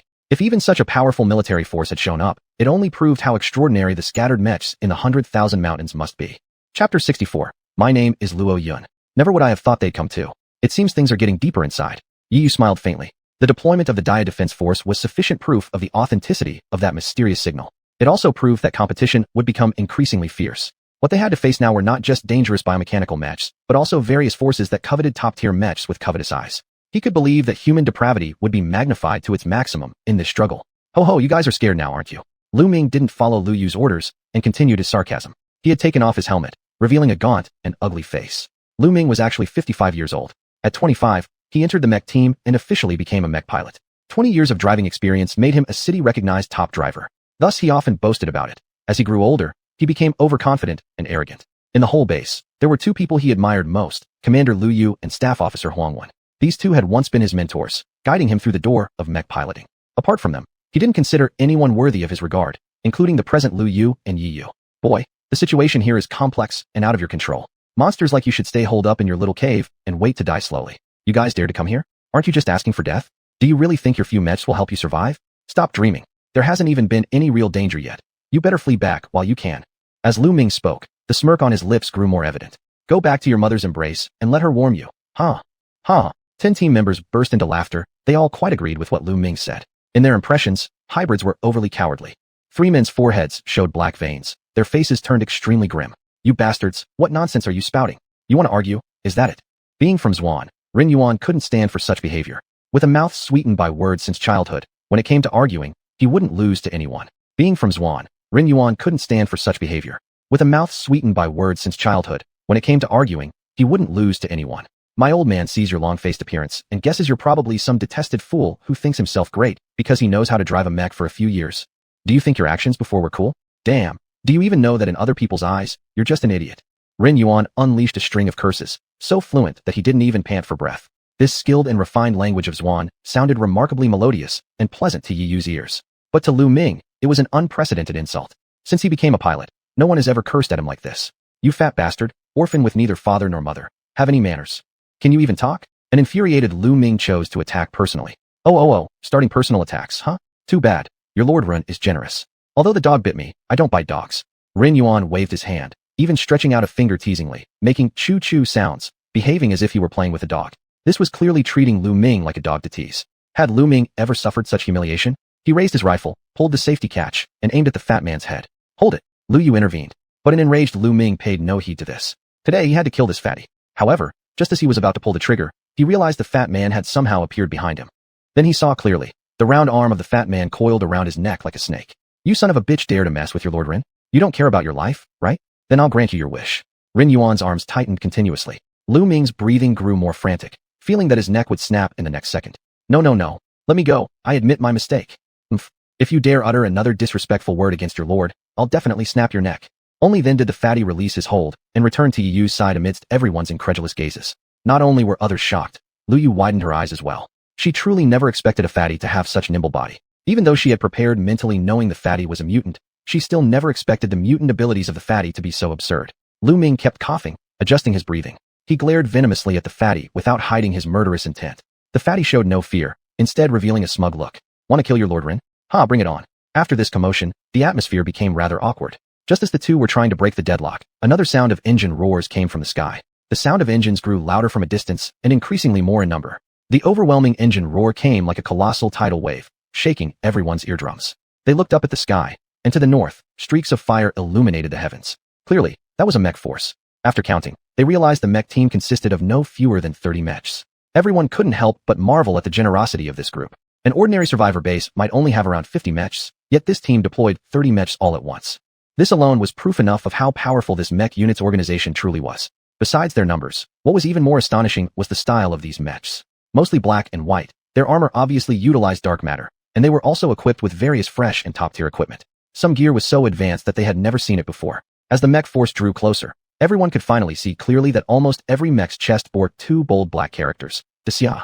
Could they be the Disya Defense Force? Yi frowned and asked. The Disya Defense Force always lived in rumors. No one knew what they really looked like or the design of the mechs they piloted. No Southerner had ever seen them. It was said they represented the most formidable combat strength of the entire nation, and Yi wanted to observe just where their strength lay. The 30 mechs came to a halt at the foot of the mountain. Subsequently, the cockpits opened one by one, and figure after figure descended from their rides. They wore red pilot suits, each marked with a number that signified their rank and piloting skill. Yi noticed that the numbers on their suits were quite high, and even the lowest ranked among them was a second lieutenant. From the team, an officer approached them. I am from the Disya Defense Force. My name is Luo Yun, and I am the leader responsible for this operation. Chapter 65, the conference begins. My name is Luo Yun. May I ask which base you are all from? The officer named Luo Yun displayed a modest demeanor and saluted the group militarily. Everyone had long harbored a mysterious admiration for the Dasha Defense Army, and today, upon meeting them, they were overjoyed as they returned the salute. You are indeed members of the Dasha Defense Army, with impressive presence. I've heard much about your fame. Legend has it that you represent the strongest combat force of Dasha, and today seeing you confirms that your reputation is not exaggerated. The soldiers praised one after another, their excitement clearly visible on their faces. Lu Yu remained relatively calm. My name is Lu Yu, from the Datsang Military Department. My subordinates might have been a bit impolite. Please forgive them. Upon hearing the name of the Datsang Military Department, Luo Yun appeared slightly surprised. Ah, so it's you. Even though I am far in the north, I often hear about your victories. Not only do you have to fight biomechanical armor, but you also find time to deal with rebels while holding the warehouse for many years. You must have suffered quite a lot. All this is for survival for Dasha. What suffering? Lu Yu smiled, her stunning beauty carrying a hint of helplessness. Luo Yun nodded. Rest assured, there will come a day when we will completely annihilate these biomechanical armors and bring peace back to Dasha. Upon saying this, everyone could clearly sense the determination in Luo Yun's eyes. Restoring peace. This belief had been passed down through several generations, like a torch, burning brightly and enduring forever. Luo Yun glanced around and noticed three silent figures standing nearby. In his impression, Southern Army personnel would always show respect towards them, bowing humbly. However, unlike others, Luo Yun saw only calmness on their faces. Are the three of you also from the Datsang Military Department? Luo Yun again showed a humble smile. Yu snapped out of his thoughts. No, I'm not. His words ended abruptly. Luo Yun looked at him, as if waiting for something, but Yi remained silent. The atmosphere became awkward. A moment later, Luo Yun coughed dryly and broke the awkwardness by saying, Can you tell us which base you belong to? We need to hold a meeting shortly to tally up our combat forces. We are from the half-breed base. After hesitating for a moment, Yi finally decided to reveal the truth. Half-breed. Surprise flashed in Luo Yun's eyes, but beyond that, everyone also observed a hint of disdain. Out of politeness, or perhaps other reasons, Luo Yun smiled humbly once more. I actually heard recently that half-breeds were discovered in Tianlong Mountain in the south. It turns out it's you all. It's unexpected that you still possess such strong vitality. Despite so many years, you are still alive. Do you mean to say we haven't all died yet? Lin Dong suddenly shouted aloud. As a half-breed himself, Lin Dong understood the pain of half-breeds most deeply. No, absolutely no misunderstanding. I did not intend to discriminate against any of you. I was just amazed. Can you understand my surprise? Luo Yun waved his hands. Since all of us are here for this treasure hunt, then later you should also come along and participate in it. Lu Yu asked, What kind of conference are we attending? From joining the mission until now, she had never heard about any kind of conference. Luo Yun turned his head, looking at Lu Yu. Facing an unparalleled beauty, his mood improved. Oh, this way. I believe everyone who came here has received those mysterious signals, right? There are various top-tier mechs scattered throughout the 10,000 Mountains region, roughly about 50 of them. The area is perilous, impossible for an individual to venture alone. Moreover, these 50 top-tier mechs are not something a single base can handle alone, so our Dasha Defense Army decided to hold a meeting to decide how to distribute these 50 top-tier mechs. At that time, you will be there too. With that, Luo Yun smiled. How many bases are currently attending? Lu Yu asked. Currently, about 20 bases, but of course, apart from bounty hunters, they have no qualifications to attend this meeting. Upon hearing the words bounty hunters, Rin Yuan couldn't help but think of Chun Mei. Why don't bounty hunters have the qualifications? Isn't the reason simple enough? Bounty hunters are just reckless drifters, without backgrounds or support. Even if they own top-tier mechs, they couldn't accomplish anything significant. Luo Yun denied it straightforwardly, leaving no room for rebuttal. Rin Yuan sniffed contemptuously. He now had no good feelings toward Luo Yun at all. At this point, the sky rang out with thunderous booms once again. Mech units emerged from all directions. Luo Yun raised his hand to check the time. It seems the time is almost here. I'll take my leave for now. With that, he turned and left. In the sky, mech units continued to arrive. The mechs from each faction and each base were different. Some were outdated, others advanced, and some even had bizarre shapes. Before long, these nearby mountains were completely filled with mechs. All the pilots gathered on a flat area outside the cave. They greeted one another enthusiastically, creating an atmosphere that almost resembled a party. Yi Yu and his 3 companions stood outside the cave, clearly out of place among the lively crowd. Boss, should we attend this meeting? Rin Yuan suddenly asked. I think it's unnecessary, leader. We just need to find ours, Lin Dong said, while looking at Luo Yun, who was jovially conversing in the crowd. After a moment of silence, Yi Yu shook his head as his response. We still should participate. What? Boss, are you joking? You saw their attitudes just now. Do you think they will give us any mechs? Whether or not they distribute them, we must attend. Yi Yu's tone was calm. Lin Dong and Rin Yuan frowned deeply, their expressions filled with confusion. They couldn't understand why Yi Yu wanted to involve themselves further. They are forming an alliance now to discuss how to peacefully allocate the mechs. If we choose to act alone, they will certainly see us as a target. Even if we manage to acquire a mech, they would have justification to attack us and seize it. Yi Yu analyzed methodically. Upon hearing this, Rin Yuan slapped his thigh forcefully. That's right. Look at my stupid head. You always think ahead, boss. It's often said that guns target the first bird to rise. When we need to be low-key, let's keep our heads down. Yi Yu smiled gently and raised his eyes toward the crowd. Among the crowd, he noticed Lu Yu.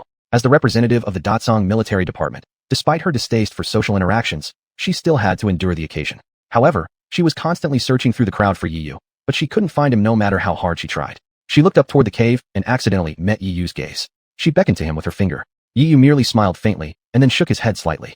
Chapter 66. Might as well not stay here. After a basic orientation, the allocation conference proceeded as scheduled.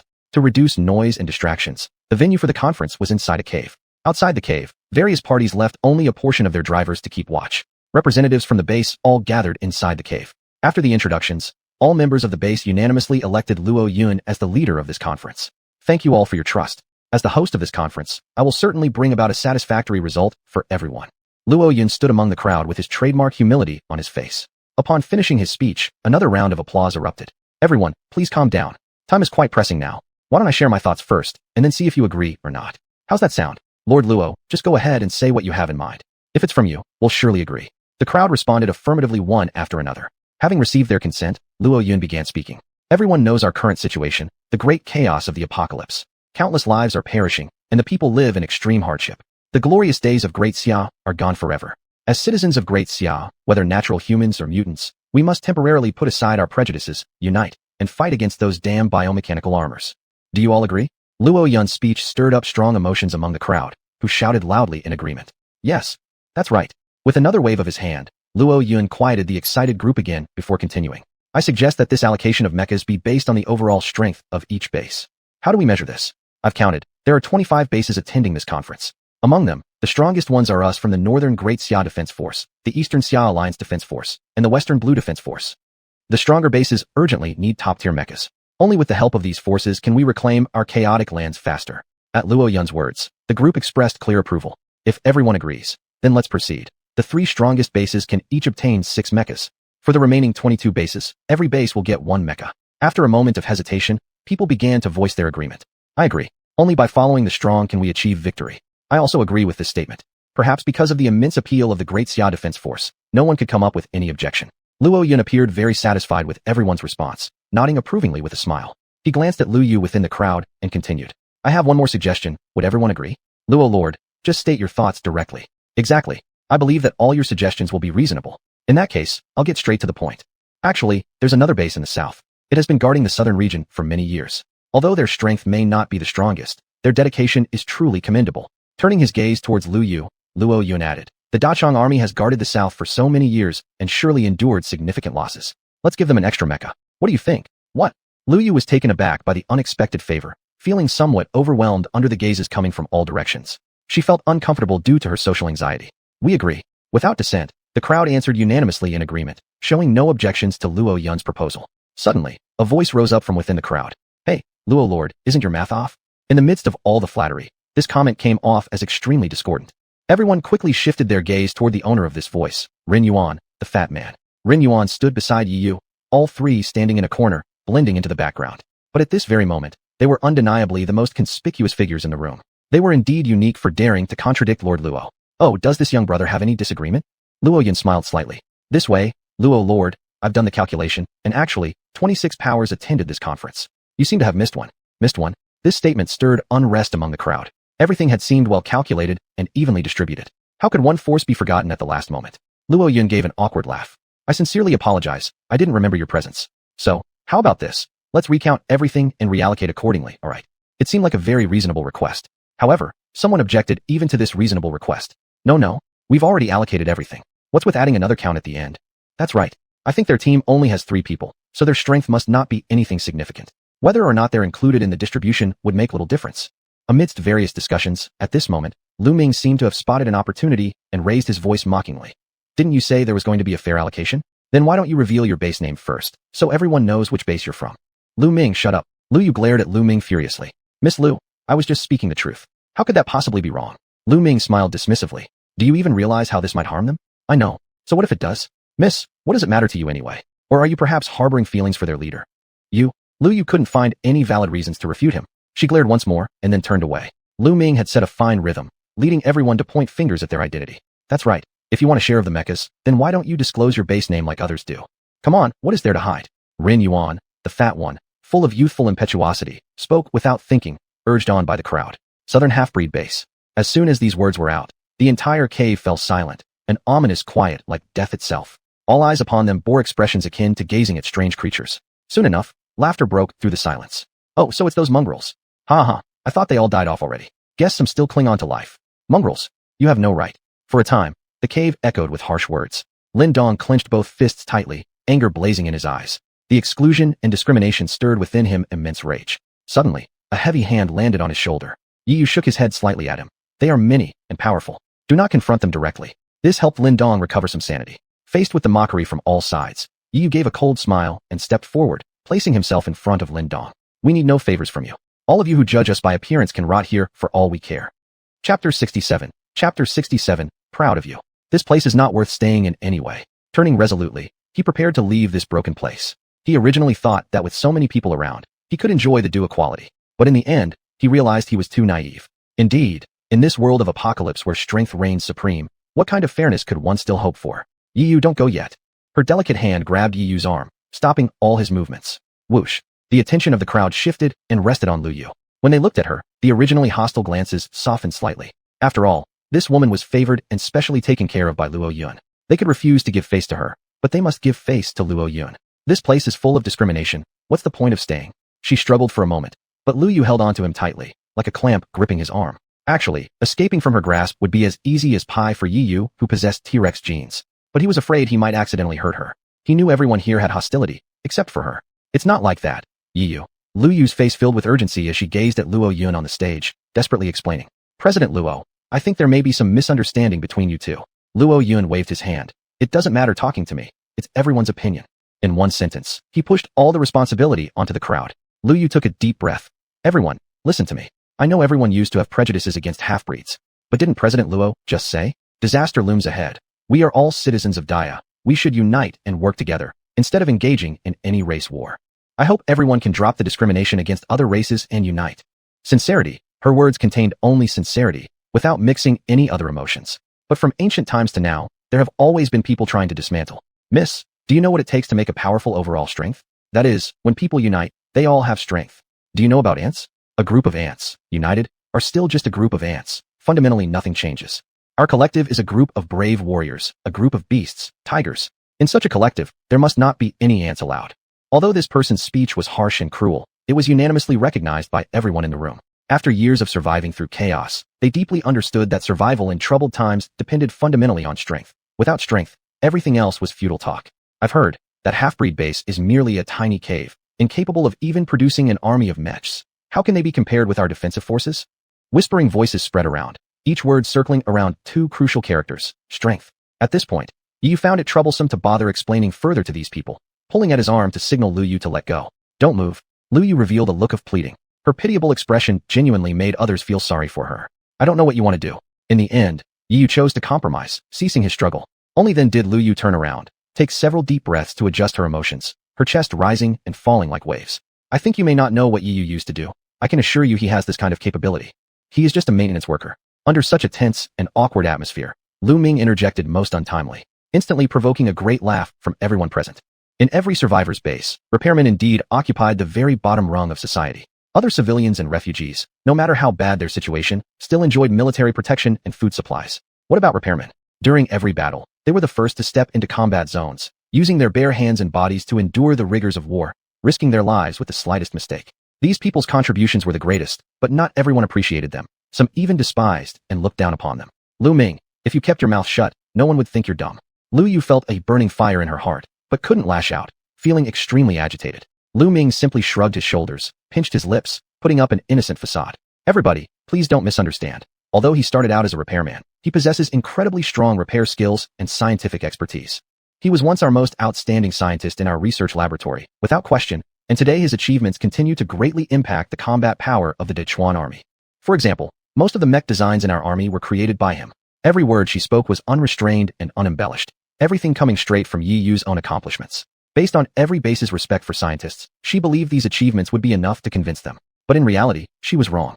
Ho ho ho. Miss Lu, I know you want him to stay, but I'm sorry, the one thing we don't lack in our base are scientists. Do you know how strength is measured in chaotic times? It's measured by the number of mechs. I don't care what kind of technological level they possess. Even if it has the world's top pilot, it wouldn't make any difference. Without mechs, no matter how skilled he is, it's useless. We only believe in what our eyes see. We only see that he owns 3 mech frames, which are not enough to form a base. At most, he's just a bounty hunter. We do not accept bounty hunters here, so my friend, you can ask them to leave. The crowd was talking and arguing, but the conclusion was only one. That was to insistently ask Yi Yu and his companions to leave. Now are you satisfied? Yi Yu shrugged indifferently, noticing Lu Yu's disappointed face, and couldn't help feeling guilty. He forced out a smile, looking at her with a gentle expression. No matter what, thank you. He lightly pulled his arm, this time very easily, without sensing any restraining force. Wait, Luo Yun, right? I have something to ask you. The fat man stepped forward now, staring directly at Luo Yun. Just say it, my friend. I'm inquiring about someone named Renfong. Renfong? The name sounds familiar. After thinking for a moment, Luo Yun suddenly realized he was one of the pilots in our operation this time. What do you want to know about him? I want to know how he died. There was a barely perceptible tremor in the fat man's voice. Oh, when our troops arrived, we encountered a wave of mech corpses. To cover the retreat of the main force, he stayed behind alone to fight the enemy. Although he was just a senior non-commissioned officer, he was truly brave. When I return, I will report his military achievements to the organization and mourn him deeply. At this point, Luo Yun revealed a touch of sorrow, a genuine sorrow from within. Thank you. The fat man turned around, took a deep breath, as if calming some emotions. In the end, he muttered softly, Brother, our whole family is proud of you. Chapter 68, The Fugitive Bounty Hunters. The 3 left the cave and quickly arrived in front of their mechs. Under the strange gaze of the guard soldiers, they started the engines. Amidst roaring sounds, the 3 mechs soared into the sky, heading towards the east. Inside the cockpit, Yu opened the map given by the system. Having left the cave, they needed to find a new place to stay. Thinking about it, he felt like he had lost out this time. After finally finding a cave to rest, it was occupied by those disdainful bastards. In the perilous 10,000 Great Mountains, how easy was it to find a completely safe place to settle? His eyes roved over the map, drawn to a red dot in the lower left corner. There weren't many red dots on the map, which meant the area was relatively safe for now. The red dot in the lower left was only 10 kilometers away from their team. Adhering to the principle of proximity, Yu adjusted the team's direction of travel and flew towards the location marked by the red dot. The location marked by the red dot was called the Demon Subduing Peak. This peak's altitude was second only to the main peak, making it the second highest peak in the 10,000 Great Mountains. This location offered an advantageous terrain advantage, allowing most of the surrounding areas to be seen clearly. Therefore, bounty hunters had established a resting point here. Every bounty hunter who came into the 10,000 Great Mountains to conduct business would inevitably pass through here. Demon Subduing Peak? Boss, I heard from Mei Mei that this place is a stronghold of the bounty hunters. Fatso adjusted his headset and shouted to Yi Yu. Hearing the voice coming from the earpiece, Yi Yu nodded expressionlessly. Can't we enter just because it's the bounty hunters' territory? It's not that simple. It might not be wise to go there. I've heard that bounty hunters generally detest survivor bases. In the wilderness, most bounty hunters attack isolated base teams. I've also heard this is an unwritten rule. Where did you hear all this? Yi Yu chuckled, finding it somewhat ridiculous. Mei Mei told me. She's my girlfriend. She wouldn't lie to me. So, it seems you're doing pretty well. I thought it was just a matter of mutual benefit between you two, but it seems there are actually some feelings involved. Yi Yu's teasing words made Fatso feel somewhat boo-foo cheap, unconvinced/defensive. For God's sake, we are in a free love relationship. No talk of mutual benefit. Haha, okay, it's free love. However, boss, Aren't you worried that those damn bounty hunters will covet our 3 mechs and sneakily attack us? Fatso's tone carried a bit of worry. Yi Yu smiled. Stop worrying so much. With our current team strength, can ordinary bounty hunters be our match? The leader is right. Lin Dong, usually silent, also chimed in with an impassioned remark. I say, if they dare trouble us, then perfect. I have plenty of anger pent up inside, and I want to vent. The experience earlier in the cave had filled Lin Dong with rage that needed an outlet. He wanted nothing more than a battle. Boom. Suddenly, a thunderclap reverberated through the air. It was noon, yet clouds had inexplicably gathered overhead, silver lightning flickering. The atmosphere turned dark and oppressive. It felt like the prelude to a storm. A 10-kilometer journey was merely a few minutes' travel for a mech. Breaking through the cloud layer, a patch of charred earth came into view. This place seemed ravaged by war. Entire peaks were scorched land, littered with mechanical parts, and the severed limbs of biomechanical units. Not far away stood a dilapidated building on the barren land. Yi Yu adjusted the screen to zoom in. After magnification, he saw 5 or 6 worn-out tanks parked beneath the building along with 2 severely damaged mechs. He could even see the clear bullet holes remaining on the tanks. It was evident that this place had recently endured a fierce battle. What exactly happened here? Isn't this supposed to be an absolutely safe place? Everyone was deeply perplexed and sensed an impending crisis. Just as they deliberated whether to descend, the radar within the mech cockpit suddenly went off. Di. The radar showed red dots surging from all directions. Each red dot represented a biomechanical unit, and there were at least 15 of them on the radar. 15 biomechanical units surrounded the mountain in an encircling posture, monitoring every possible escape route. Boss, shall we fight or flee? Fatso's urgent voice came through. Lin Dong clenched the control stick tightly in his right hand. He was ready to charge into battle in his mech, at Yi Yu's command. Having just escaped one peril, they were now ensnared in another trap. Yi Yu shook his head helplessly. Couldn't they just get some rest? Boom! With a tremendous roar, a streak of fire cut through the darkened clouds. The decrepit mechs parked beside the building began to move. At the same time, a team of about 20 people walked out from the dilapidated building. They raised their rifles high and continuously fired at the biomechanical units hovering in the air. This was absolutely the first time Yi Yu had ever witnessed such a scene. People fighting biomechanical units with only their flesh and blood. Fatso, we can't just sit here doing nothing. Lin Dong, you've been itching for a fight, haven't you? This is your chance. Humph, that's great. I won't hold back then. Lin Dong stared at the biomechanical units on the screen, his eyes gleaming like a hunter's as he locked onto his prey. Hey Lin Dong, how about we make a bet to see who can take down more biomechanical units? Fatso was equally excited, relishing the sensation of combat. With the bet set, the 2 mechs split up and left. Fatso's mech pulled out the plasma cannon. In the cockpit, Fatso's chubby fingers rapidly danced over the keyboard. Each keystroke locked onto a new target. You bastards. Try this full artillery bombardment mode. Boom! Fatso's mech opened all its missile launchers simultaneously and fired in an instant. The biomechanical units struck by the missiles scattered like frightened rabbits. According to the radar, these biomechanical units were all mid-level human rank. If it were one-on-one, they wouldn't stand a chance, but too many of them could still be troublesome. Compared to Fatso's mech bombarding targets, Lin Dong's War God mech leaned more towards straightforward and brutal close-range attacks. The War God mech swiftly drew the massive anti-ship sword from its back. As fiery red flames erupted from the engines on its back, the cold gleam of the sword flashed through the gloomy sky due to its incredible speed. Yi Yu had no intention of participating in the battle. He controlled his mech, flew over to the edge of the dilapidated building, and gently descended. The highly strung ground troops immediately aimed their weapons at the mech. If Yi Yu were to step out of the cockpit recklessly now, he'd probably get riddled with bullets. Instead, he reached back and activated the communication system, speaking to the ground forces. I'm sure you can see that I mean no harm. Where's your captain? Bring him out. Chapter 69. Let's do some business. Upon hearing the call, the soldiers of the ground force couldn't help but be stunned. Being always on high alert, they mistakenly thought that this mecha was also a part of the biomechanical forces. When they heard Yi Yu's voice, they realized this mecha might be on their side. Regaining their composure, they noticed there were no identifying marks on this mecha. Ordinarily, mechas are engraved with the emblem of their home base to represent identity on the battlefield and prevent friendly fire. However, this mecha had none. Could it be that this mecha is also a bounty hunter?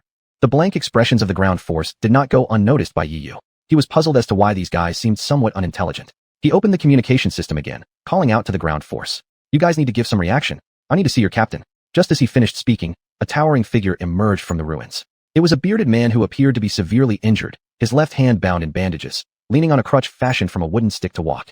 Cough. Who operates this mecha? Would it be convenient to meet face to face? His weak voice was captured by the mecha's communication system and conveyed intact into the cockpit. Yi Yu smiled slightly, opening the cockpit and leaping down from 10 meters above in the air under everyone's gaze, landing steadily in front of the middle-aged man. With the power of maintenance, Yi Yu could reach any part of the mecha at will. Of course, he could only function through the mecha. Without it, he could barely jump a few meters high with the T-Rex gene alone. Are you there, Captain? Yi Yu humbly smiled and extended his left hand in friendship. The bearded man was clearly startled. Though accustomed to various storms over the years, he soon reacted. Hello, my name is Chen Feng. May I ask who you are? Saying so, the bearded man also kindly extended his right hand, shaking hands with Yi Yu before exchanging smiles. My name is Yi Yu. You are bounty hunters too, right? Chen Feng asked. If they weren't on the same side, they wouldn't have a reason to help him. I think you've got it wrong. I am not.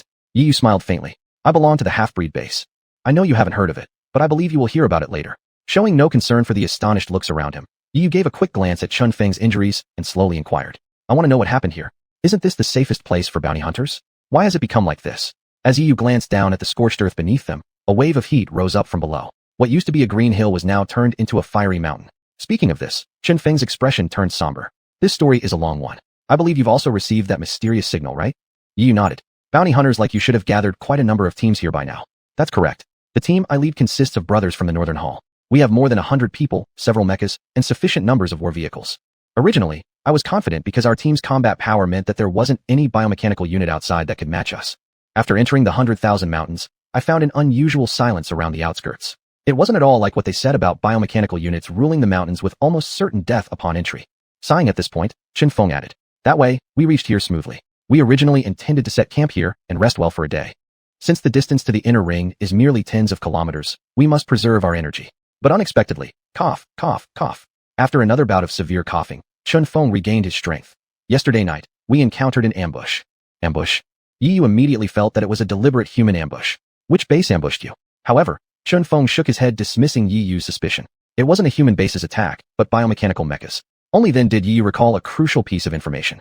These lower-level biomechanical mechas were all implanted with wisdom crystals, meaning they knew tactical coordination. A simple ambush was, for biomechanical mechas capable of tactical coordination, child's play. These biomechanical mechas are very different from the usual ones. They don't compare at all. They understand teamwork well. Our warriors, having fought many battles, still struggled greatly under their coordinated attacks. One night of fighting resulted in most of our soldiers either dying or getting injured, and I suffered heavy wounds. Our mechas were heavily damaged too. If it weren't for your arrival, we would likely have already perished. Chen Feng sighed, recalling the hellish scene from last night, and he felt a rare sense of fear. His recounting made Yi Yu's heart tighten once again. It seemed like he could smell the scent of conspiracy, but he was still uncertain about the intentions of these biomechanical mechas. What exactly were they up to? For now, all they could do was repel the mechas in front of them, observe how things develop, and then decide whether to retreat or advance. The battle continued in midair. The sounds of cannons firing and explosions echoed across the charred mountaintop, with dark clouds showing small cracks due to the artillery impacts. Under the coordination of Fatso and Lin Dong, it wasn't long before 10 mechas were quickly defeated. The remaining 5 biomechanical mechas joined forces, preparing to stand together against their enemies. Looking at the 5 biomechanical mechas gathered on the screen, Fatso displayed a mocking smile. You bastards have learned what it means to offend Master Ren, haven't you? Stop yakking. Let's finish them off. Lin Dong urged impatiently. Fatso waved his hand, pushed the control lever, and launched an attack on the stage biomechanical mecha first. As Lin Dong controlled the war god mecha to launch a head-on attack, the massive warship-slicing blade swung like the scythe of death, mercilessly reaping. With 5 consecutive explosions, the battle concluded. Fatso's mecha and the war god mecha slowly descended from the sky. In the headphones came their cheerful voices. Boss, ain't I badass? Leader, I've proven myself as expected. It's just that I'm not yet satisfied. More would be better. TSK, don't go around planting flags recklessly. Flag? What does that mean? That's what the boss told me. You should ask him. Hearing the clamor in the earphones, Yi Yu couldn't help but smile helplessly. He had originally thought that the two would expend much energy battling the biomechanical mechas, but it turned out he was overly worried. These two guys were still full of energy. So, what are you planning to do now? Yi Yu asked Chen Feng again. Chen Feng looked up at his team, then turned to glance at the broken mecha. We'd better retreat. There's too much complexity here, beyond our ability to handle. But I want to do some business with you. Chapter 70, The Rebel Team. Let's make a deal. Chen Feng said lightly. Oh, Yi Yu looked at him with interest, slightly surprised. This bounty hunter team was already on its last legs. What conditions did they have to make a deal with him? I'm curious, what kind of condition do you have to do business with me? Of course, I have an important piece of news. With this information, it will be more beneficial for your operations. Chen Feng smiled mysteriously. What kind of news is so important? Chen Feng. Then, are you interested in our deal? Yi Yu. If you say so, I'm quite interested. Tell me, what do you need or what do you want me to do? The way of talking through the file was exactly what Chen Feng needed. I need you to help me find a person. Chen Feng said. Yi Yu said. Worth exchanging for such crucial news? So this person should not be ordinary. She's my sister, my biological sister. Chen Feng's expression became somewhat sorrowful, even with a sense of guilt. In such a vast world, how can you expect me to find your sister? Yi Yu directly pointed out that fishing in the sea for a needle indeed wasn't worth his effort. In these times, leaving the base into the wild brought countless dangers, and each trip came with great costs, let alone searching for someone. Chen Feng sighed. She is the only family member left in my world. Back then, I tried hard to stop her from joining the operation, but I eventually couldn't resist her soft persuasion. Yi Yu understood his meaning. Are you saying your sister is in the 10,000 mountains? Yes, she went on the mission with me, and just a few days ago, while we were entering the mountain range, we encountered a wave of mech corpses, and we got separated. We attempted to send her signals and tried to contact her, but the messages disappeared without a trace like stones thrown into the sea. You can't find her mech location now. I don't even know if she's alive or dead. Chen Feng's eyes were full of self-reproach and sorrow. Analyzing the clues in Chen Feng's words, Yu couldn't help but frown. Why does this sound familiar?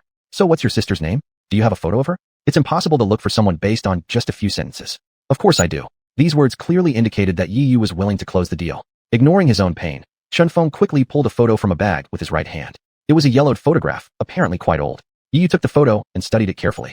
He felt increasingly familiar with the person in the photo. Is your sister's name Chen Mei? Boom. The two words, Chen Mei, exploded in Chen Feng's mind like a thunderclap, causing stormy waves of thought. How do you know my sister's name? Have you met my sister? Is she still alive? Overwhelmed with joy, Chen Feng seemed to forget about his injuries as he grabbed Yu's shoulders with both hands. This sudden movement triggered a surge of excruciating pain that rippled through him. His mouth twisted in agony. You shouldn't get so excited. Yes, I've indeed seen your sister, and I can guarantee your sister is still alive. Yu replied calmly. So where is my sister now? Ouch, it hurts.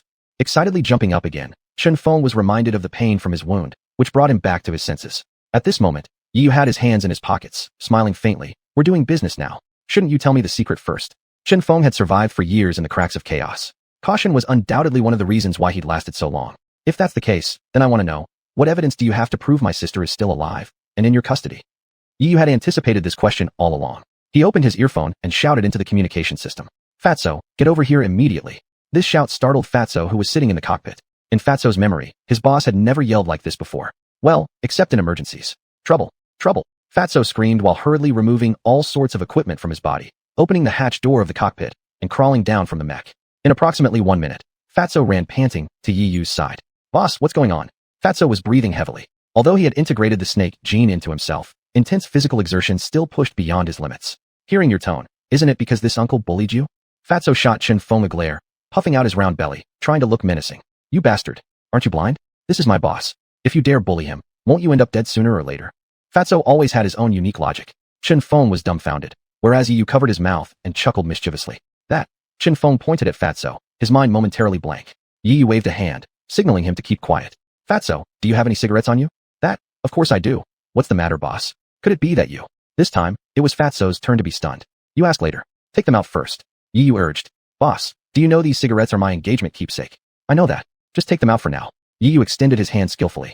Fatso's heart started racing. It couldn't be that the boss wanted to share cigarettes with these people, could it? He looked around and noticed there were 20 people standing behind him. If each person got one, wouldn't all the cigarettes be gone? But it was the boss's order. The boss has always been so good to me. I can't be this selfish. After an intense internal conflict, Fatso eventually gritted his teeth, took out a pack of red-labeled cigarettes from his pocket, and very reluctantly handed them over to Yu. Yu accepted the cigarettes satisfactorily and then swayed them in front of Chen Feng. You should recognize this cigarette, shouldn't you? This. Seeing the red pack of cigarettes, a series of images flashed through Chen Feng's mind. He clearly remembered that when his sister went on her first mission and performed excellently, he had specially rewarded her with a pack of these cigarettes. As for why cigarettes? Because his sister didn't like smoking, this item would remain by her side, constantly motivating and reminding her. Where is my sister? Chen Feng asked again. Now, do you believe me? Tell me first. Yu handed the cigarettes back to Fatso and motioned for him to leave. This move puzzled Fatso, but since it was an order, he had to comply. He quickly stuffed the cigarettes back into his pocket and left as if fleeing. Yu smiled as he watched Chen Feng. Chen Feng ultimately decided to tell the truth. This time among those involved in the mech heist in the 10,000 mountains, another force has intervened. Something you wouldn't expect. Yu, who are they? Chen Feng, the rebels. Chapter 71. No, thank you. Rebels? Upon hearing the word rebels, Yu fell silent and, after a moment of thought, couldn't help but smile as if it were only natural. Most bases received that mysterious signal, so the rebel base must have received it too. It's not strange at all that they've come to meddle in this chaos. Through his contact with the rebels, Yu had deeply felt the ambition of this army. The powerful force hidden deep within the vast mountains would naturally be something the rebel forces yearned for. No, their participation is quite unusual. Chen Feng directly refuted Yu's thoughts. They seem to be in alliance with the biomechs. In alliance with the biomechs? What do you mean by that? Yu had an ominous premonition. Chen Feng's expression darkened, his words tinged with a trace of fear. Alliance with biomechs, literally. They appear to get along well with the biomechs. I saw it clearly that day. There were members of the rebels among the biomechs. They're commanding those biomechs. What? Even the usually steady Yu couldn't suppress a startled cry upon hearing this news. Are you sure about what you said? Yu frowned as he questioned, desperate to know the truth of the matter. Facing the serious inquiry, Chen Feng nodded nervously. I saw it with my own eyes. It's absolutely true. Although the rebels also have mech bodies, most of their structure remains human, and they are smaller in size, so they are easy to recognize. Shenfeng pointed towards a small hill to the northeast. That day, it was exactly at that location where I saw a small 5-member team of rebels. They were directing passing biomechs. Wherever they pointed, those biomechs would depart in that direction, seeming obedient to their commands. The scene was bone-chilling and utterly bizarre. Yi Yu felt as though his mind was a mess due to the involvement of the rebels. Clues originally clear now seemed tangled together, inseparable. At this moment, he had many more questions on his mind. Why could the rebels command the biomechs? What are they commanding the biomechs to do? Is there a certain inevitable connection between the rebels and the biomechs? These questions, like a nightmare, weighed heavily on his heart. That's the information I'm telling you. We're the first group to encounter them, and it seems I'm the only one who knows. Chunfeng sighed. The teams entering the 10,000 mountain range later probably don't yet know this news. By being careless, they might fall into their trap. Yi Yu nodded, suddenly a shadow of worry crossing his mind. He didn't care about those snobbish bastards. He just worried about the girl who cared for him and loved him. It seems things are getting murkier and murkier. Brother, can you tell me now where my sister is? Chunfeng asked. Of course, she's at our base, at Tianlong Mountain. After you leave the 10,000 mountain range and go east for 150 kilometers, you can contact someone. He'll naturally send your sister to you. Yi Yu said nonchalantly. Who should I contact? Bai Xing. At some cave on the outskirts of the 10,000 mountain range. The distribution conference was held successfully, and ultimately, all members of every base unanimously passed the plan. Everyone will work together to find mechs, then return to the safe zone, and distribute them accordingly. Everyone agreed without dissent. Of course, except for Yi Yu and his 2 companions. Why do you want to do this? Don't you know this could harm Yi Yu? What if they decide not to let Yi Yu off easily, and end up killing them? Do you still have a conscience? After the meeting dispersed, Lu Yu, brimming with anger, confronted Lu Ming with a tirade of scolding. Huh, conscience? Madam, you're actually talking about conscience with me. Faced with the accusations, Lu Ming burst out laughing instead, his disdain growing even stronger. Madam, stop being naive, alright? Is there such a thing as conscience left in this apocalypse world? Does conscience have any value? Oh no, money isn't even valuable anymore. I should ask if conscience has any strength? Ha ha. Lu Yu was momentarily speechless. The apocalypse is a great excuse. Any crime, any cruelty, can use the apocalypse as an excuse. When she was very young, she once said something to others. Even in the apocalypse, we must remain kind as humans. Her words resulted in countless ridicule, even though she was the daughter of the general commander. I don't want to hear your twisted reasoning anymore. Lu Yu put away her usual look of helplessness, replacing it with a determined gaze. Your behavior just now constitutes insubordination. I don't want to see it happen again. Otherwise, after this mission is over, I will certainly report your actions to the general commander. By then, you won't need me to tell you what the consequences will be. The tables have turned. This time, it's Lu Ming who's seething. Just the 2 words, military order, are enough to overpower everything. Who let him be the deputy team leader anyway? Knowing he's in the wrong, Lu Ming left with a few team members, claiming to repair the mech, but actually going to find a place to slack off. Lu Yu patted her chest to calm the tumultuous emotions within. Suddenly, she heard a voice calling her from behind. Miss Lu. This voice was filled with humility, and Lu Yu remembered it quite clearly. President Luo, how are you here? She greeted while turning around and tidying herself up. Do you have something for me? Luo Yun gave his signature humble smile. Why? Can't I come see you without a reason? No, that's not what I meant.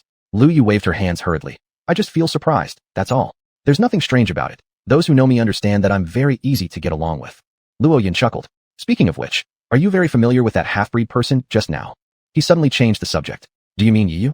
That's right. I noticed you were strongly defending him earlier. There seems to be something more between the 2 of you. Lu Yu nodded, but then shook her head. In the past, we were colleagues. I thought he was a decent person, and his maintenance skills and tech levels are quite outstanding. But now, we're just friends. A fleeting shadow of sadness passed through Lu Yu's eyes. The careless Luo Yun didn't notice it. Ah, I see. However, I do think, Miss Lu, that you'd better keep your distance from them. Why? Lu Yu frowned slightly, her tone becoming colder. Luo Yun continued on his own. You can trust me. They're the races eliminated by the times. Even if the world is pacified in the future, these guys will undoubtedly face a purge. I'm only saying this for your good. I don't want you to be implicated. If it were anyone else, I wouldn't bother telling them. But because it's you, Luo Yun's gaze became somewhat ambiguous. I don't need it. Thank you for your concern. Is there anything else? I have some work to do. With these 2 sentences, Lu Yu's tone grew increasingly icy. Of course, our troops brought sufficient resources, and we're currently holding a luncheon. Would you like to honor me with your company and have a meal? Luo Yun gave a confident smile. No thank you, I'm not hungry. I'll be leaving then. These calm words felt like a bucket of ice water poured over Luo Yun from head to toe, extinguishing his passion entirely. Chapter 72. Mech Corpses Flood. Luo Yun stared coldly at the retreating figure of Lu Yu, and then sneered. Pretty individualistic, huh? I like it. He turned around and noticed a soldier approaching. What do you want? His tone was icy towards his subordinate, completely different from the courteous gentleman he had been just moments ago. Our radar has detected that about 5 kilometers away there seem to be biomechanical mechs approaching, said the soldier with some tension in his voice. Luo Yun's lips curled with disdain. Worthless. There are only a few low-level biomechanical mechs. Do you need to be so anxious? It's not that, Captain. The number of these biomechanical mechs might be quite large. Worthless. Do you know who we are? We are Dia Defense Forces, the strongest warriors. These mechs are nothing to worry about. After cursing once more, Luo Yun finally gave orders as a captain should, especially considering his position as an alliance leader facing a biomechanical threat. Inform everyone to prepare fully. At the time of the fight, let's remain passive initially and allow those mechs to exhaust themselves fighting among themselves. There's no need to waste our energy. Though he gave such commands, his expression remained righteous. The soldier hesitated for a moment, nodded, and then turned to leave. Very soon, alarms blared throughout the entire cavern. A long alarm rang out from each mech, waking up nearby drivers who ran back to their cockpits with heightened alertness. The ringing alarms indicated an urgent warning about an enemy force, confirming a massive troop movement nearby. Everyone must be ready to face the enemy. DRRT, DRRT, DRRT. In the cockpit, radars kept issuing incessant warnings. Although they had driven mechs for years, this abnormal radar alarm was still a first-time occurrence for them. Could it be that the oncoming group exceeds the radar detection limit? At this thought, every driver gripped their controls tightly, sweat soaking their palms without realizing it. This would undoubtedly be a tough battle. Staring at the bizarre radar readings, Lu Yu's heart tightened as well, filled with concern. Yu, I hope you're safe. The sky grew darker, thick clouds covering the whole sky. Crack! A bolt of lightning split the heavens. The dazzling flash lit up the ground momentarily before vanishing instantly. Yu gazed into the distant sky and, amidst the flashes of lightning, seemed to catch sight of a shadowy figure. That figure possessed an unusual form. Its body was made of steel but had a human-like head, currently standing atop the shoulder of a biological mech. As Yu stared, the shadow also returned his gaze. Even at such a distance, Yu could see clearly the deep black eyes like a bottomless abyss. Boss, what should we do now? There's a huge flock of biological mechs closing in around us. These damn things never end, came an urgent cry over the headset from the fatso. Yu snapped back to reality as the situation became urgent, forcing him into action. Half an hour after the bounty hunter left, Yu's team encountered another round of mech attacks. Wave after wave, they fought fiercely, yet these mechanical creatures were as tenacious as cockroaches, regrouping despite their defeats. It had already been 15 waves since half an hour earlier. Yu rushed back to his mech quickly. Upon entering the cockpit, he activated the radar immediately and froze at the sight of countless red dots densely filling the screen, unable to swallow dry. We might be in trouble. He took a deep breath. What is it, boss? I believe we're encountering the most terrifying mech corpse tide ever. A mech corpse tide. Both Lin Dong and the fatso echoed in unison, digging through their memories for information related to mech corpse tides. Fatso, mech corpse tides occur seasonally. Based on expert records from the past, corpse tides appear once every season, thus 4 times annually. The most formidable mech corpse tide happens in the great mountainous regions where tens of thousands of mechs gather, and when it erupts inside the mountains, interior mechs flee to the outskirts. That means even the stronger ones will participate, so the biomechs we face may become progressively powerful. His voice trembled slightly. Regardless of how many come, all we have to do is destroy them. Lin Dong's eyes were bloodshot. After half an hour of intense fighting, the godly handling of the war god mech had him utterly absorbed. The sensation of battle is absolutely magnificent, he said with an air of enjoyment. The power systems of the 3 mechs, improved by Yu, can use nuclear energy which lasts incredibly long. Even if for days without rest, they could continue fighting. So, they faced the impending mech corpse tide confidently. Boss, we're surrounded by the mech corpse tide. Should we try to break through? The fatso made a suggestion. This was exactly what Yu had in mind as well. The mech corpse tide was fraught with unknown dangers, and he didn't want to linger here for even a second. See the west? That's the weakest point of their encirclement. Let's make a full effort to break through to the west. He issued orders through his headset, knowing success or failure rested on this one move. Boom! A cannon blast reverberated across the heavens. Almost 100 mechs in the battalion launched an immediate attack against the tide of mech corpses. Lu Yu's Red Dragon mech, equipped with the most advanced power system, soared to the highest point first to scout out the battlefield. At first glance, it wasn't too alarming, but then it struck terror into her heart. The radar inside the cockpit was filled entirely with red. Each red dot represented a biomechanical mech, but now there were so many that the concept of individual dots was meaningless. Instead, it was just red, a sea of red. The Red Dragon mech adjusted its vision continuously, only to see terrifying biomechanical mechs filling every inch of the screen. They spread everywhere in an overwhelming flood. Those biomechanical mechs behaved like ravenous wolves hunting for food, driven solely by one goal: to consume. One mech unleashed powerful firepower to suppress the biomechanical mechs in front. However, even the strongest artillery systems needed time for cooling down and reloading. As soon as the cannons began cooling, hundreds of biomechanical mechs saw their opportunity and surged forward en masse. They tackled the mech, opening their monstrous jaws to gnaw furiously. These exceptionally intelligent biomechanical mechs tore open the cockpit, grabbing the pilot inside with their sharp teeth, ripping him apart into pieces before chewing and swallowing him. Explosions and screams of agony quickly filled the air. Inside the cavern, Luo Yun watched the sky above with a grim expression. The current situation was not developing as anticipated. Leader of the Alliance. We need support. There are far too many of these biomechanical mechs. Without more resources, I'm afraid we won't be able to hold out. The first line of defense has collapsed. SOS calls echoed incessantly through his headset. Chapter 73, The Encirclement. Luo Yun took off his headphones and turned to walk into the cave. His own team was waiting inside the cave. The 30 team members sat in different corners with strange expressions on their faces. Even when the captain entered, they remained silent. Each of them held a strangely shaped badge in their hands. Some placed the badge on their chest and mumbled as if praying. Some kissed the badge, while others stared at it blankly. What are you all doing? Get your spirits up. Luo Yun walked into the cave and shouted loudly, drawing everyone's attention back to reality. We are needed outside. He had originally thought that this was just an ordinary zombie wave, and that the troops outside could hold it off. But Luo Yun never expected that a force of over 100 people and hundreds of advanced mechs couldn't stop a group of mindless biomechs. It had come to this extent, and as their leader, he would look bad if he didn't offer support immediately. Get ready everyone.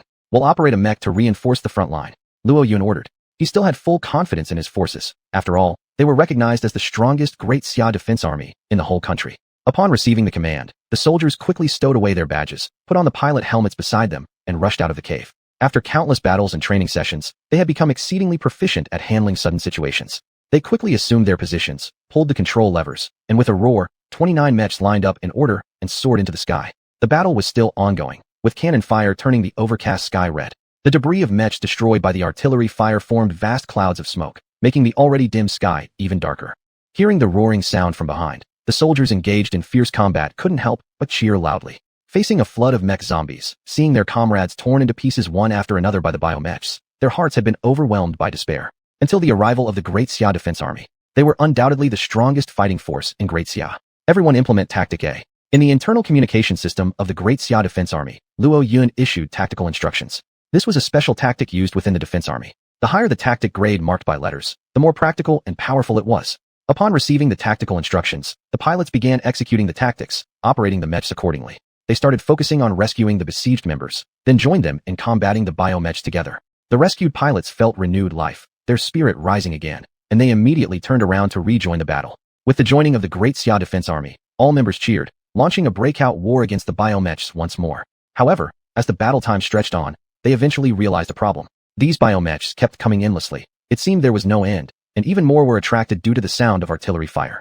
The situation of the battle had reversed from a breakout war to a protracted war, a war of attrition. Of course, the biomechs were wearing them down. Once their power was depleted, these over 100 mechs would have no place left to rest in peace. Sensing the imminent danger, Lu Yu also smelled the signs of crisis. She realized that, if things continued like this, she too might lose her life here. There was only one way now to resolve this crisis, and that was to break through the encirclement. But breaking through wasn't easy with the mechs surrounding them from all sides. At this moment, she thought of someone. Without hesitation, she immediately opened the communication system and contacted the communication signals of the Great Xia Defense Army. A crackling noise came through the earphones, which gradually became clearer. Lord Luo. She suppressed the panic in her voice with great effort. Are you, Miss Lu? There was a note of surprise in Luo Yun's voice. He hadn't expected that this girl would reach out to him. The situation is critical now. If we keep going like this, we'll all die here. Lu Yu cut straight to the point. Luo Yun sighed. I know that. So do you have any strategies we can use? Luo Yun, breakthrough. Lu Yu couldn't help but breathe a sigh of relief. It seemed that Luo Yun had the same idea as well. I thought the same. However, we need to ensure this breakthrough point is feasible. If the breakthrough fails, our frontline mechs may not be able to sustain their power after several rounds of combat. The importance of breaking through naturally did not require much elaboration from Lu Yu. As a strategist, Luo Yun had already realized this. Don't worry about that. I've already ordered my team members to check for breakthrough points. They will certainly find them. Receiving Luo Yun's reply, Lu Yu's heart relaxed slightly. Soon, the pilot investigating the breakthrough points at the front lines replied to Luo Yun. Captain, in the southwest, those biomechs have relatively weaker forces. If we make our move there, the chances of success would be higher. Good. Immediately adopt Tactical Level B. Tactical Level B prioritizes offense, focusing on attacking the enemy's most vulnerable parts with fierce assaults to create a breakthrough point. This tactic is typically used for breaking through encirclements. Luo Yun was also a strategist. Through reconnaissance, he discovered that this mech zombie wave was not impenetrable. In the southwest direction, the biomechs there were relatively weaker. If they launched an intense assault there, they could certainly carve out a way to break through. The teams belonging to the Great Xia Defense Army continuously launched attacks toward the southwest. However, the offensive of just these dozens of mechs was far from being ferocious enough. He had to gather everyone and simultaneously launch a fierce attack on the southwestern point. With that in mind, he immediately opened the public frequency signal and contacted all the pilots. Everyone, this mech zombie wave seems extraordinary, and we have our mission here. Our primary goal is to find top-tier mechs, not waste our energy fighting with these creatures. So we must leave here now. To safely leave here, we need to break through their encirclement. Follow our great Xia defense army and launch a strong attack towards the southwest. I believe in the strength of all of us. Together, we can definitely carve out an opening. In times of peril, what's needed most is someone to step forward and take command. After Luo Yun issued his orders, he turned and left the cave, returning to his mech. Meanwhile, on the other side of the mountain range, dozens, even hundreds of biomechs kept surging from all directions, quickly surrounding the entire hill. Within the encirclement, 3 mechs held their weapons, constantly on high alert back-to-back. The surrounding biomechs bared their fangs and claws, closing in with each roar, gradually squeezing their space for survival. Inside the cockpit, Yi watched the monitor with a serious expression. How do these damn things keep coming? Fatso's voice came through, filled with anger. They had been battling for nearly half an hour, yet there was no sign of retreat from the biomechs. Instead, the more they fought, the more they appeared like cockroaches. By now, they had been completely surrounded. What made it worse was that due to the intense battle, their mech's nuclear power cores had entered a cooling state. Chapter 74, Transaction. Damn it, why does the nuclear power source have to cool down just at this moment? Lin Dong couldn't help but complain. Though nuclear power has a strong ability to sustain operations, continuous output accelerates its consumption, leading to a short period of cooling for the nuclear power source.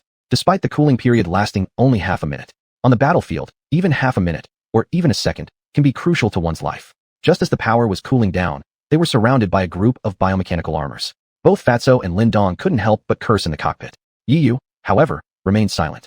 The engine installed in the Greedy Wolf mech underwent his special modifications, and combined with his rational allocation of skills during combat, he didn't fall into the cooling phase. But with only him operating his mech, breaking through this encircling fortress of steel would likely be an impossible feat. Nevertheless, he believed that these biomechanical suits wouldn't harm them. Because, after more than 10 seconds had passed, the group of biomechanical suits merely surrounded them without launching any attacks. This odd behavior sufficiently explained that the biomechanical suits intended no harm. Their nature dictates they consume both mechs and humans, and within this encirclement were 3 human mechs, a veritable appetizing hors d'oeuvre. And yet, faced with this sumptuous dish, the starving biomechanical suits chose not to devour it. Why? In the cockpit, Yu magnified the scene on the screen, whereupon a human figure came into view. That figure had a bright red metallic body, yet retained a human appearance. He stood atop the shoulder of a towering biomechanical armor, smiling at the lens. Even separated by the lens, Yu felt like the person was looking directly at him. Taking a deep breath, Yu slowly opened his mouth. Who are you? Without any communication system present, shouting at the screen ensured that the other person couldn't hear him. Yet, Yu clearly saw that the man also spoke. Who I am doesn't matter. A slightly hoarse voice echoed inside the cockpit. Stunned, Yu immediately checked the communication system, but strangely, it showed normal operation. It seemed that all of Yu's actions were fully visible to the man. Don't bother searching. You won't find anything abnormal, the man said with a hint of mockery in his raspy voice. The feeling of being spied upon spread uneasily across Yu's heart. It wasn't a pleasant sensation. Sitting upright, Yu asked seriously, what do you intend to do? Let's cut to the chase. I didn't expect you to be so straightforward. With a smile, the man lifted his right hand and waved it slightly. Instantly, the advancing biomechanical suits halted their motions. You're controlling them? Yu was greatly astonished. He'd never seen anyone who could manipulate biomechanical suits before. The man shook his head lightly, showing no interest in answering Yu's question. Let's return to our original subject. The man chuckled, appearing somewhat aged, yet his features were refined, his facial structure clear-cut. Despite being middle-aged, traces of his former youthful vigor remained.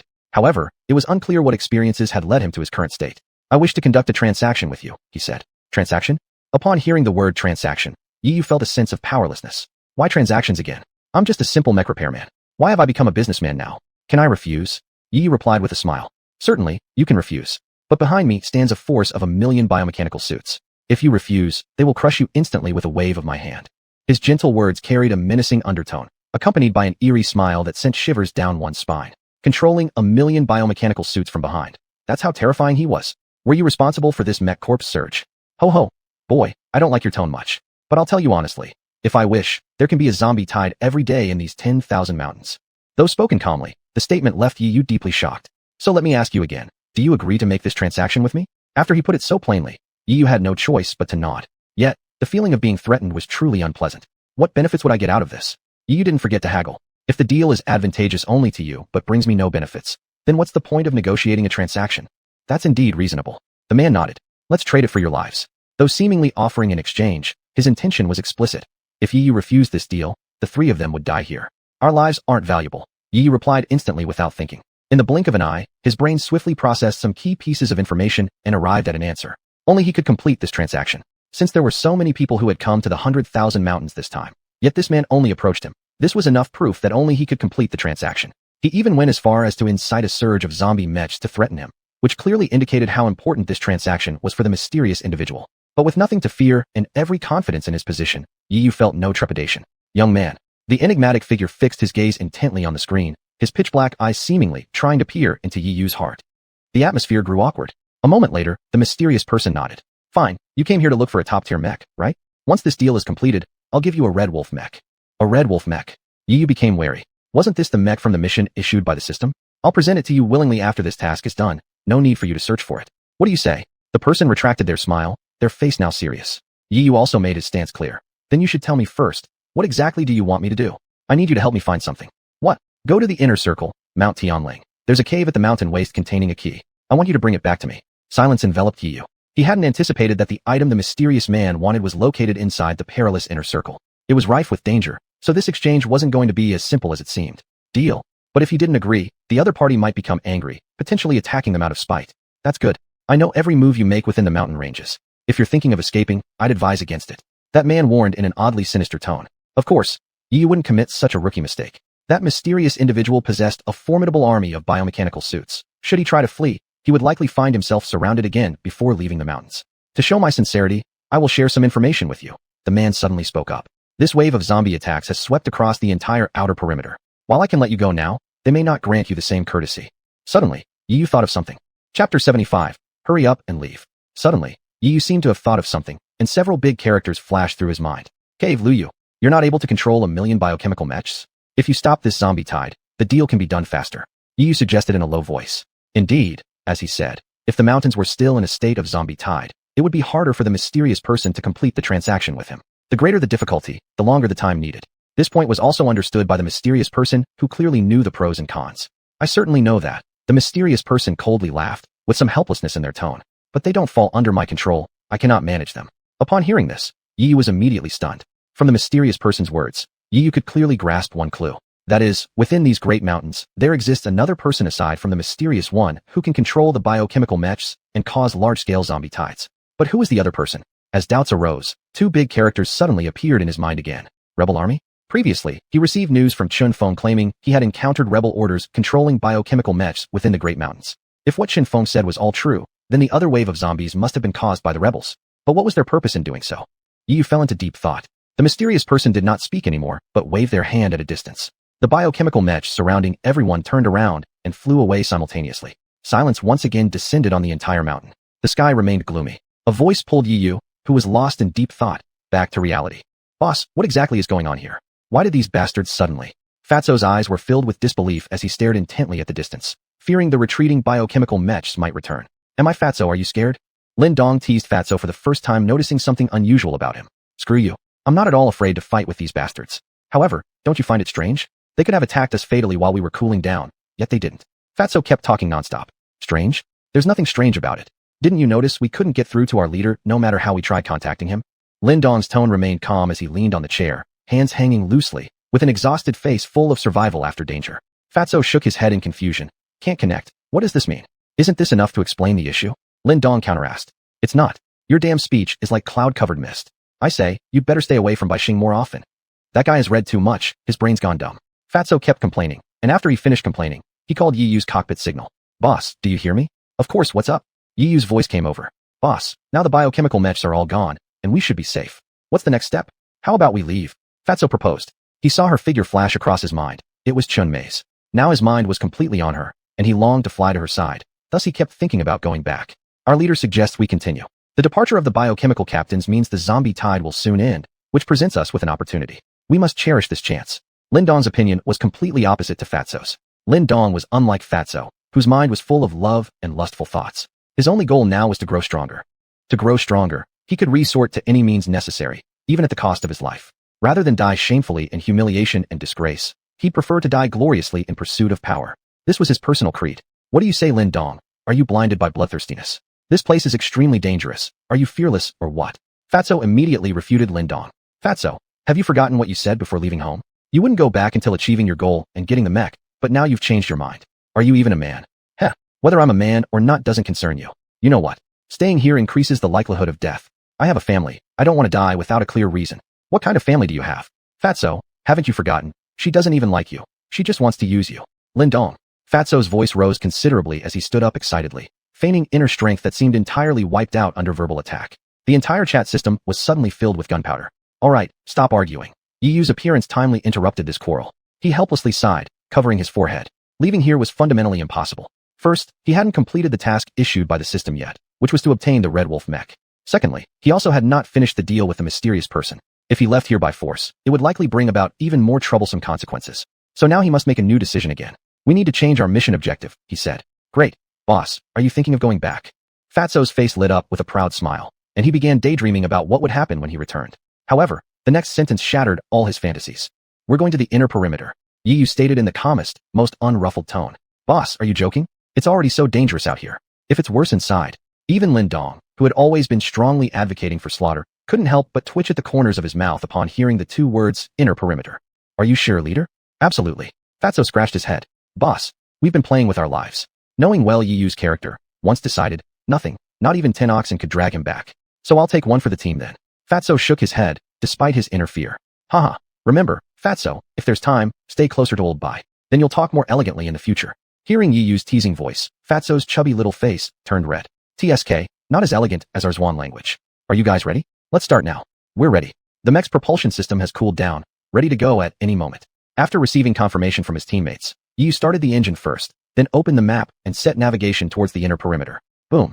Flashes of fire soared across the sky, dazzling and splendid. Chapter 76, Disable them. Flying eastward, the distance on the map gradually shortened.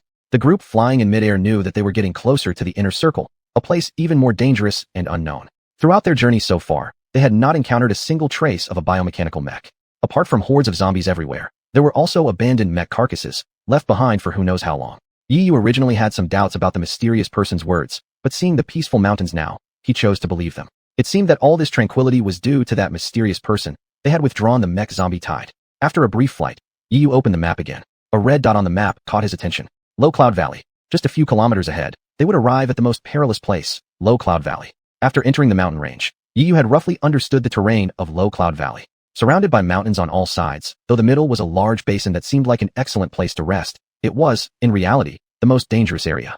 Yiyu conducted a tactical simulation. If human troops rested in the valley while biomechanical mechs launched a siege from the four surrounding peaks, then those resting humans would be as vulnerable as fish on a chopping block, ready to be slaughtered. To enter the inner circle, Low Cloud Valley was essentially a must-pass location. Soon, they got closer and closer to Low Cloud Valley. Boss, take a look, it seems like there's something happening. Following the Fatso's voice, Yiyu glanced at the screen. It showed dense lights glowing ahead at Low Cloud Valley. Meanwhile, every now and then, mechs could be seen patrolling in midair. Yiyu couldn't help but furrow his brows. Could it be that someone is resting in Low Cloud Valley? He wanted to get closer to better understand the situation in Low Cloud Valley. But just at that moment, the patrol mechs up ahead discovered them and swiftly intercepted Yiyu. Two massive mechs blocked their path.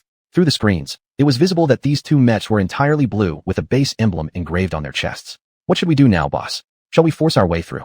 Based on previous memories, Fatso didn't have any good impressions of this human base. Don't be so reckless. Yiyu interrupted Fatso. He pulled up the communication system, successfully connecting to the two mechs. We mean no harm. We are merely passing through, Yiyu said politely. The place ahead is the resting spot for the joint army. All irrelevant people must leave immediately. The captain responded calmly. While approaching Yiyu and his group, he had already analyzed the mechs they were driving. Though these mechs were equipped with high-grade features, they bore no distinctive emblems. This meant that this team did not belong to any human base, but rather were bounty hunters. At any time, bounty hunters were always unwelcome. In their eyes, bounty hunters were nothing but greedy wolves disguised nicely. At best, mercenaries. So-called bounty hunters, for a trifling gain, might even bring harm to fellow humans. Bounty hunters, you'd better leave quickly or else don't blame us for being impolite. Another member's tone was quite harsh. I want to know, is your so-called united military under the command of Luo Yun as leader? Yiyu directly ignored the rude tone. That's right. Now hurry up and scram. The captain's tone became somewhat irritated. From the words of the pilot, Yiyu confirmed the identity of this army. For Fatso or Lin Dong, they found the attitude of these two pilots very unpleasant. If they could, they wouldn't hesitate to crush these two mechs. Yiyu suddenly remembered something. If this group stayed here and were ambushed by biomechanical mechs, then they would be like turtles trapped in a jar with no means of escape. Yiyu had little liking for these guys either. He didn't intend to intervene in their matters, nor cared about their lives or deaths. But then he thought of someone. You two listen carefully. I need to speak to your Luo leader now. Let me pass. A straightforward voice echoed. What kind of thing are you? Can you simply see Luo leader as you please? That pilot remained arrogant. They did not believe that a few bounty hunters could offer any help to the campaign. I'll give you 5 seconds to decide, or don't blame me after that. What? The pilots couldn't help but sneer. He guaranteed that these were the most audacious bounty hunters he'd ever met, none like it. 5 seconds passed in the blink of an eye. Yet the two mechs blocking the front did not show any signs of retreating. Yu turned off the communication signal and informed Fatso and Lindong. You wait for me here, I'll be back soon. However, before that, these two fellows are handed over to you. Remember, disable them. After giving some reminders, Yu pulled the control lever, fully powering the engine. Boom. The Mantis mech driven by Yu shot towards the low cloud valley like a meteor. How could the two mechs responsible for patrol agree to let this uninvited guest pass? Just as they were about to intercept, they were suddenly startled by an unexpected pop-up on their screens. Warning, warning, severe damage to the rear engine. Warning, warning, severe damage to the right arm of the mech, unable to move. Warning, warning, power system has failed. A string of alarms echoed inside the cockpits. They looked at their screens in shock. Everything happening on those screens filled them with despair. Then they watched helplessly as two mechs attacked them at lightning speed. Caught between astonishment and despair, they witnessed their mechs being chopped into sticks. If it weren't for the boss's orders, I'd have shredded you bastards today. After taking care of the two mechs, Fatso still seemed unsatisfied. While dealing with his dissatisfaction, he wondered why Yu was acting this way. If Yu disliked these arrogant individuals, then why even bother talking to them? Meanwhile, in the low cloud valley, after enduring another wave of mech zombie attacks, everyone resting in the valley was utterly exhausted.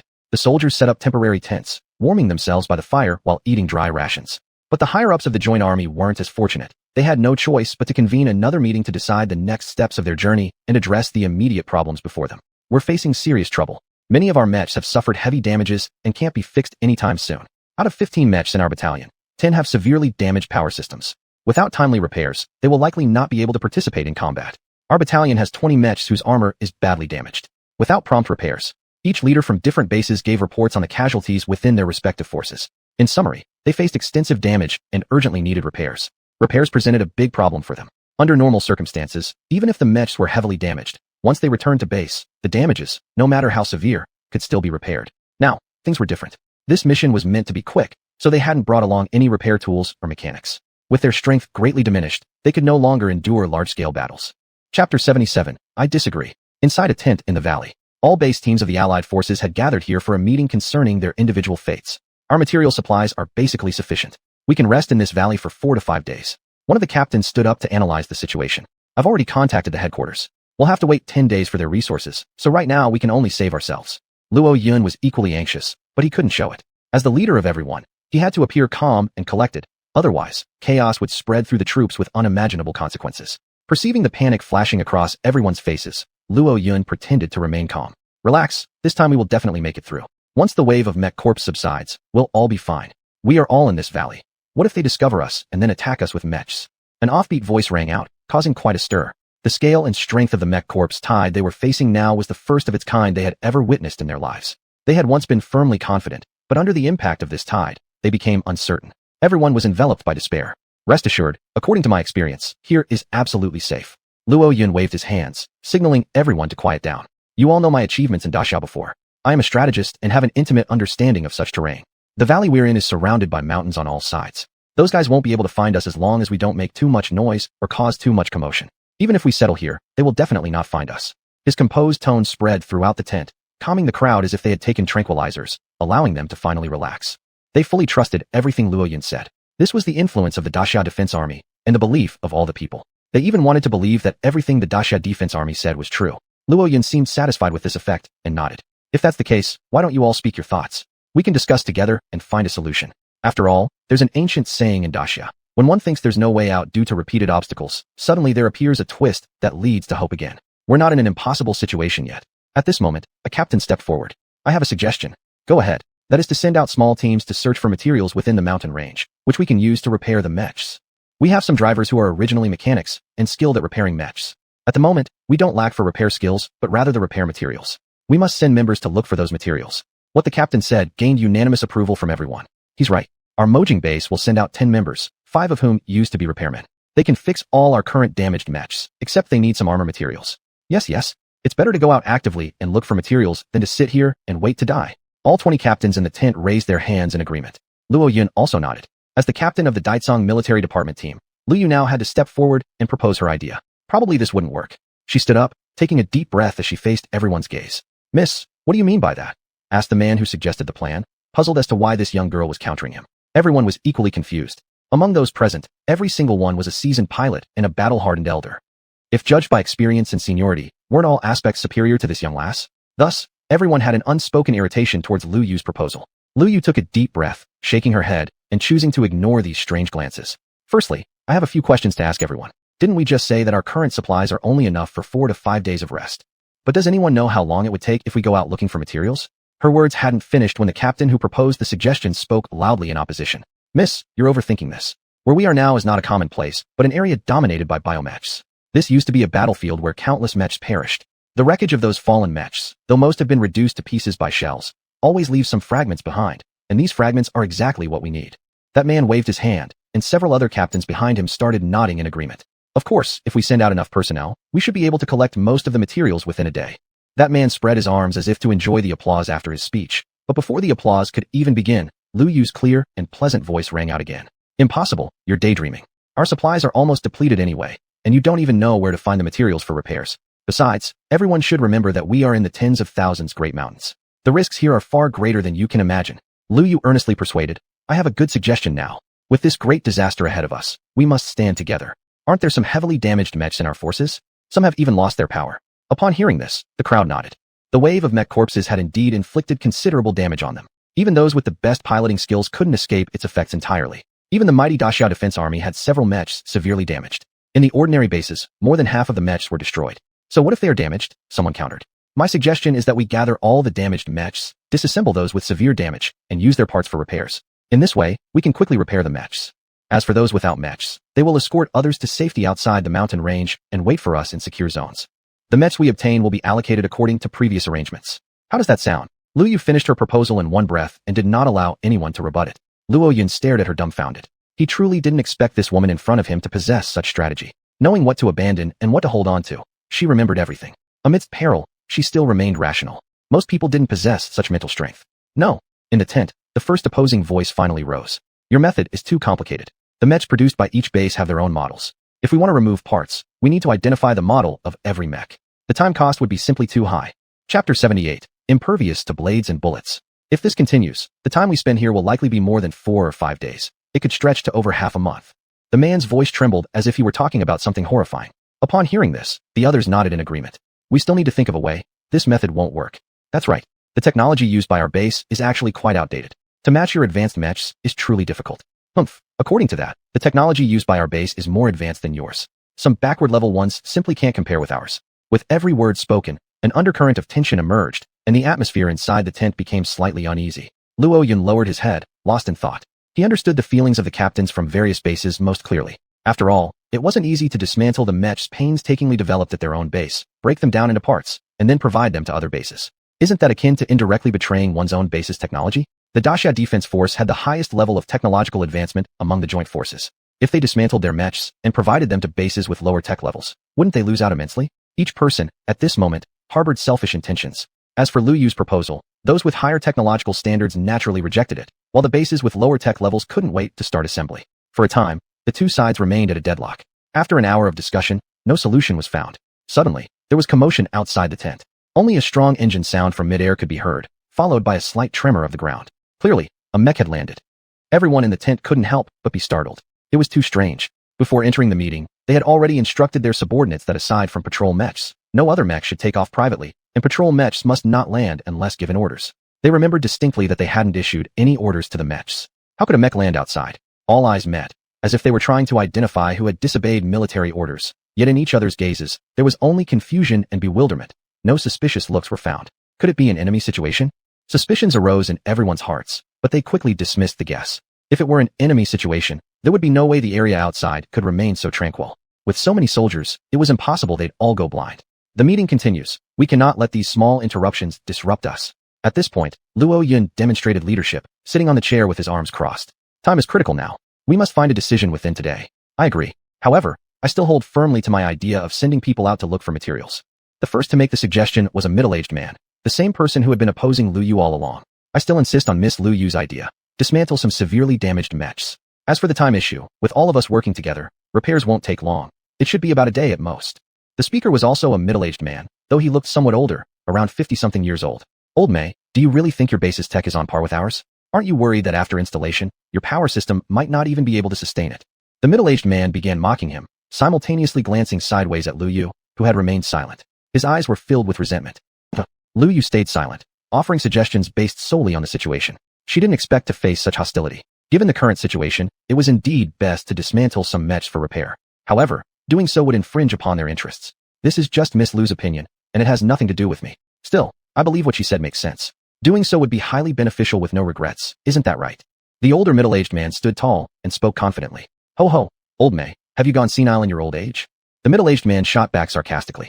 That girl is just a child. What does she know about tactics? What does she understand about battlefield distribution? What she just said, you could just treat it as a joke, right? Why be serious? You're just as childish and naive as a kid. In a few words, the entire blame was pushed toward Lu Yu, placing her on the verge of conflict. Even though Lu Yu was female, having spent much time in battle and with a fiery personality, how could she possibly endure such provocation in the face of someone blatantly challenging her? I may be young, but I am confident that my strategies are no worse than those of any of you present. You ask yourselves, am I not speaking the truth? Being rebutted by a young girl, the man immediately felt humiliated and enraged. He was about to curse loudly. Suddenly, there was a commotion outside the tent. You can't go in. They're having a meeting inside. If you dare to go in, don't blame us for being rude. Fire. Then came the sound of machine guns firing, along with the clanging noise of impacts. It sounded as if all the bullets had struck steel plates. What's happening out there? Luo Yun furrowed his brow slightly and pulled out his communicator to contact the troops outside. An urgent voice came through the communicator. It's bad, very bad. There's someone causing trouble outside. Because the speaker was on loudspeaker, everyone could hear it. Here in this barren wilderness, who would dare to cause trouble? Are they bounty hunters? Luo Yun's expression turned gloomy, and he immediately blamed the bounty hunters. It doesn't seem like them. It might be that half-breed who attended our meeting earlier. The soldier's voice carried a hint of uncertainty. The half-breed who attended the meeting? Upon hearing this, everyone thought of one person, Yi Yu. What does he want? Luo Yun's expression darkened even further. We don't know. We asked him, but he wouldn't answer. We tried to stop him, even fired at him, but even through the communicator, the soldier's fear was palpable. But what happened? Luo Yun urged impatiently. That man, he seems invulnerable to bullets and blades. Our bullets didn't cause any damage to him at all. His skin reflects bullets. Our attack team has even been injured by ricochets. The soldier's words grew increasingly filled with fear, spreading an atmosphere of dread within the tent. They had seen mutants before, and also half-breeds, but they had never heard of anyone who was completely impervious to weapons. Only biomechanized humans, who had fused their bodies with metal, were capable of such resistance. Yet, they had all seen Yi Yu. Clearly, he was flesh and blood. How could he possibly be impervious to bullets and blades? Chapter 79, Leave with me. The sound of the communicator echoed throughout the tent, everyone's face filled with fear and uncertainty. They glanced at each other, as if trying to confirm that this was a dream. He is trying to break in now. Sorry, officer, there's no way we can stop him. As soon as the words were spoken, a hand lifted the curtain of the tent. Then a figure slowly walked in. Swish. All eyes gathered on that figure, wearing a white shirt. But at this moment, his white shirt was covered with countless tiny holes. They knew these were the small holes made by bullets. What amazed them was that the person's skin was completely unharmed, showing no sign of being shot. Could it be that what the soldier said was true? This man really was invulnerable. That person was Yi Yu. Yi Yu stepped into the tent and took a quick look around. For some reason, those who met his gaze dared not make eye contact with him, fearing that one more look would cause an explosion, and getting closer would melt them. Yi Yu, you left already, why come back? Luo Yun wasn't afraid. He stared directly at Yi Yu, his tone questioning and angry. In front of so many people, forcibly entering the tent was clearly a provocation to his authority. As the leader of the Allied forces and representative of Dasha Defense Army, he wouldn't allow someone to challenge him like this. I came back for a person. Yi Yu replied calmly. Soon, among the crowd, he found the person he was looking for. He quickly approached the person. I finally found you. Let's go now, leave this cursed place. While speaking, he grabbed the person's arm and tried to pull them out of the tent. Yi Yu, what are you going to do? The sudden change made Lu Yu's mind somewhat confused. He didn't understand why Yi Yu had returned, nor did he understand why he wanted to take him away from here. You don't need to ask so much right now. Let's leave here quickly. Yi Yu urged again. This scene thoroughly stimulated the crowd, harming their soldiers, breaking into the tent, and kidnapping someone right in front of everyone. How could they bear it? You'd better not be too outrageous. Yi Yu, let go immediately, and leave right away, or don't blame us for not being polite. The cries around were rising incessantly, but Yi Yu showed no intention of letting go. Staring deeply into Lu Yu's eyes, his lips moved gently as he whispered a question. Do you trust me? Do you think I would harm you? Lu Yu's body trembled slightly. She was taken aback at this moment. I believe you won't harm me. But you should give me a reason, right? Now my troops are in deep trouble. How can I just leave like this? Lu Yu said softly. Forget about your troops. You can't even save yourself. Do you know? This low cloud valley, no matter how hidden it is, will eventually be discovered by the biomechanical armor. When that happens, they will all be attacked and none of the people in Low Cloud Valley will survive. Yi Yu actually could have chosen to stay out of it. Out of friendship, he could ignore anyone else, but he couldn't ignore Lu Yu. If it hadn't been for her saving him by the river years ago, he wouldn't be where he is today. The grace of saving someone's life outweighs everything. Why am I in danger? What is going to happen here? Lu Yu continued to ask questions. Yi Yu sighed, realizing that unless he clarified things today, this girl wouldn't leave with him. After taking a deep breath, he started explaining slowly. According to what I know, This mech zombie wave is under someone's control, and those biomechanical armors now also possess intelligence. I suspect they intentionally drove you guys into this valley and are preparing to launch an attack. This valley seems safe, suitable for resting, but in reality, it's extremely dangerous. If you're attacked again, with mountains on all sides, you'll have no way to retreat. You'll only be able to die here. If you want to leave now, there's still time. Though his voice was light, in the quiet tent, everyone heard it clearly. Their views were completely turned upside down. What Yu said was drastically different from what they admired about Commander Luo's statement. According to Commander Luo, here with mountains on all sides, enemies won't easily find them. It's a secret and safe place, suitable for rest and recuperation, as well as camping. However, what Yu said was that this was a good place for an ambush. Once caught in the enemy's trap, they wouldn't even have a chance to struggle. Sensing everyone's strange gaze filled with doubts, Luo Yun gave a cold laugh. Yu, don't scare people anymore. The zombie mech outbreak isn't controlled by humans, it's seasonal. Every season, it breaks out once. I'm sure it's just coincidence that we encountered it. And what you said about biomechanical armors having intelligence, right? That's completely ridiculous. According to our observations, in the mech zombie outbreak, there isn't even one king-class armor. They're all human-level biomechanical armors and definitely don't meet the condition of possessing intelligence. This theory dispelled many people's doubts. That's right. Everything Yu said went against common sense and the experiences passed down by their ancestors. It was simply impossible. Luo Yun's theory was based on references. However, Yu's theory sounded like it was fabricated out of thin air. By comparison, they preferred to believe Luo Yun's version. Yu, stop spouting nonsense here. Since you're a compatriot of ours, we won't make things difficult for you today. Just leave quickly. Yeah, leave fast. If you keep pestering us, we will resort to violence. The crowd tried to dissuade him repeatedly. Whether or not you believe me has nothing to do with me. I've already said what I need to say. After speaking, Yu turned his head and looked at Lu Yu. Do you trust me? Their eyes met, and she felt sincerity in his gaze. For some inexplicable reason, she nodded. But I still can't leave, because my team is still here. If I leave alone, according to Dachong Military Department regulations, I'll be considered a deserter. Once I return, military law will certainly punish me. In Lu Yu's eyes, Yu could see a trace of worry. So, if that's the case, bring your troops and leave with me. Yu suggested. It still won't work. Why? Because my team's 5 mech suits were severely damaged during the zombie mech assault, so there's no way we can go anywhere. Lu Yu's eyes dimmed, which was also why she desperately needed to find a solution. She wanted to fix her mech suits as soon as possible. Don't worry about this. Leave it to me. Yu patted his chest confidently. This offhand remark, however, sent shockwaves throughout the tent. Chapter 80, Miracle. Someone vigorously cleaned their ears, suspecting they had misheard. Did you hear what that guy just said? Of course, he said he's going to repair 5 mechs. And not just any mechs, the heavily damaged ones. Haha, he must be joking. But this joke isn't funny at all. It's stupid beyond belief. You're right. Repairing mechs is no easy task. We don't even have materials here. Even a top-notch mechanic wouldn't be able to do it, let alone. Well, it would take a god himself to fix them. Maybe this kid has been scared out of his mind by the war. Around them, bursts of mocking laughter echoed, and not a single word supported Yu. Even Luo Yun was trying hard not to laugh. To him, Yu's idea was simply too naive. Yu, I know your intentions are good, but our situation is extremely urgent right now. You'd better leave and stop delaying our work, Luo Yun said in a tone filled with sarcasm.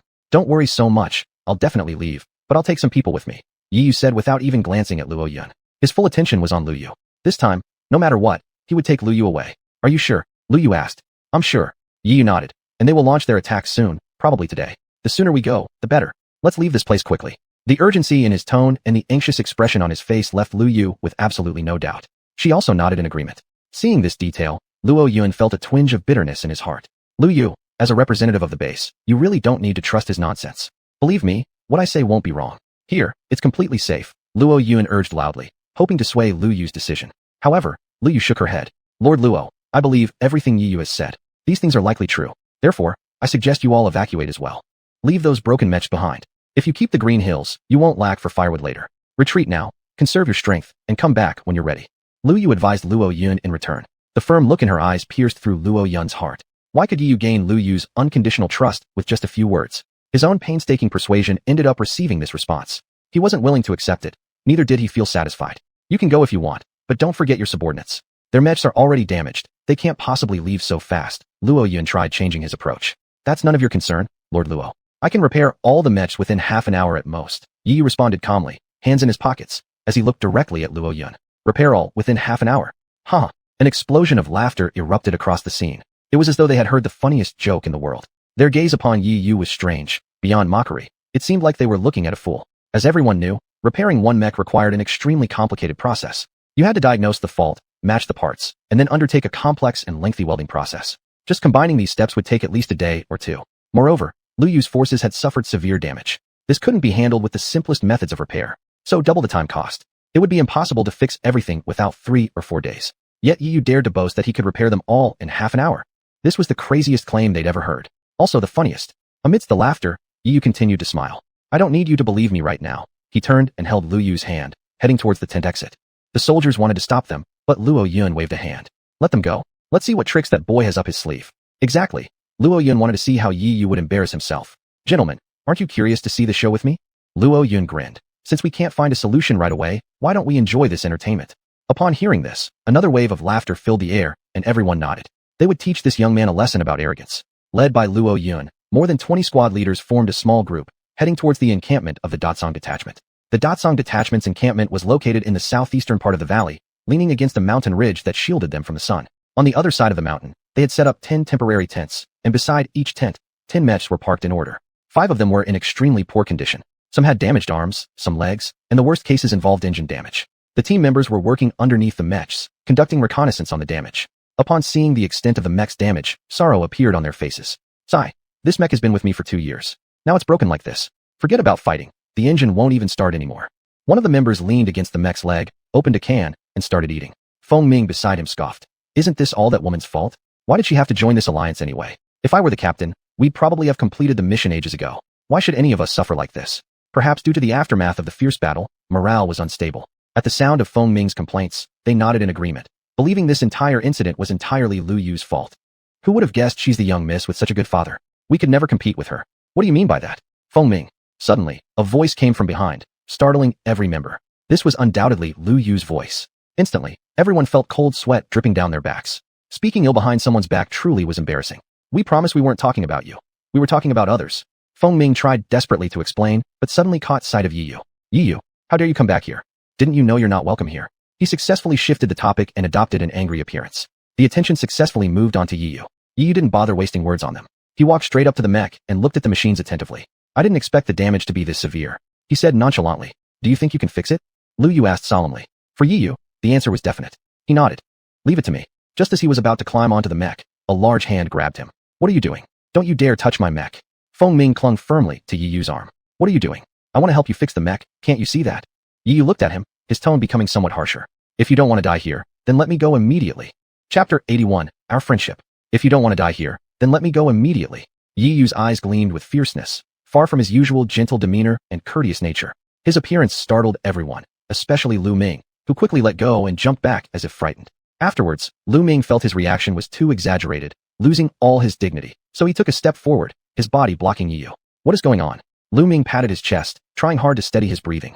There's no time to explain now. What you need to do is move aside from my way and not interfere with any of my work. Got it or not? Because of the series of conflicts beforehand, Yi Yu had almost lost all his goodwill towards Lu Ming, never giving him a proper look, harboring no affection whatsoever. At the sight of Lu Ming's face, Yi Yu felt somewhat nauseated. However, this action appeared to Lu Ming as an insult. As a veteran driver with decades of experience, he used to run rampant in the military department. Even the commander-in-chief gave him some face. But what about Yi Yu? Was even someone like him entitled to treat him with contempt? I won't budge one step unless you clarify everything to me today. Lu Ming scowled, standing directly in front of Yi Yu. Friends, he wants to mess with our mecha. Should we allow an outsider to touch it? Isn't that tantamount to saying we're cowards? Do you agree with that? Under Lu Ming's provocation, among the 10 team members, 4 pilots actually chose to stand on Lu Ming's side. Lu Big Brother makes a good point. We guys are all maintenance workers by trade, capable of handling such small issues easily. No need for your showboating here. That's right, I feel the same way. They're just minor problems. We can deal with them ourselves without needing your concern. Each sentence hit Lu Yu's boiling point. What do you think you're doing? Are these damages to your mechas still considered trivial problems? Rolling her eyes, Lu Yu glared at Lu Ming. This deadbeat could offer absolutely no help, and instead threw her under the bus. No matter how much she resented, she understood that if she couldn't get them back safely, her reputation within the military department would be ruined completely, possibly even being accused of betraying allied troops. The situation is urgent now. In a little while, this place will undergo another wave of mecha corpses. If your mechas aren't repaired soon, it's likely all of you will remain here as buried sacrifices. Lu Yu stated the most terrifying thing in the calmest voice possible. Those opposing her first froze momentarily before bursting out laughing. Obviously, their reaction implied disbelief. Where did you hear this news? Lu Ming placed his hands on his hips, smirking as he gazed at Lu Yu. Yi Yu told me. What? Say that again, Lu Ming asked. Lu Yu's expression turned grave instantly. Lu Ming's arrogant expression made her seethe with anger internally, longing to lunge at him and tear his face apart. Still, she managed to suppress her anger. Regardless, only he can fix your mechas right now. Quickly move out of the way. Sorry, I can't let him touch our mechas for such a ridiculous reason. Lu Ming scoffed disdainfully. This is an order. Lu Yu raised her voice slightly. Miss, don't forget, Yi Yu is no longer one of us. He's half alien now. Perhaps this is part of his diabolical plan. He just intends to steal the secrets of our base. I hope Miss doesn't fall for his tricks. Otherwise, you'll become an eternal disgrace. Lu Ming's words met agreement from the few people behind him. Yes. Lu Big Brother is right, Mississippi. Please don't lose your head. Doing so would endanger our entire military department. Lu Yu pointed her finger at Lu Ming, trembling with rage throughout her body. This Lu Ming disobeyed her commands not only during the journey, but also continuously contradicted her every move. The crux was, there was nothing she could do about it. The smile on Lu Ming's face only fueled his arrogance further. Yi Yu always despised these sorts of overbearing individuals relying on someone else's power. Don't want me to repair it, huh? Then I won't help you fix it. Yi Yu turned around quite decisively. Lu Yu, seeing your hesitation, let me give you a suggestion. For those unwilling to let me repair the mechas, let them stay here. There's no need for us to waste words on them, letting them delay our time. How does that sound? Lu Yu fell into deep thought, and after a moment, she nodded heavily. What Yi Yu said made sense. Since these people were reluctant to leave and refused to believe in herself or others, not even a deity could save them. After receiving permission, Yi Yu turned around and went to the mechas of a few other team members, ready to begin repairs. At this moment, the sightseeing group, led by Luo Yun, finally arrived here as well. Wow, are you about to get your hands dirty and start repairing?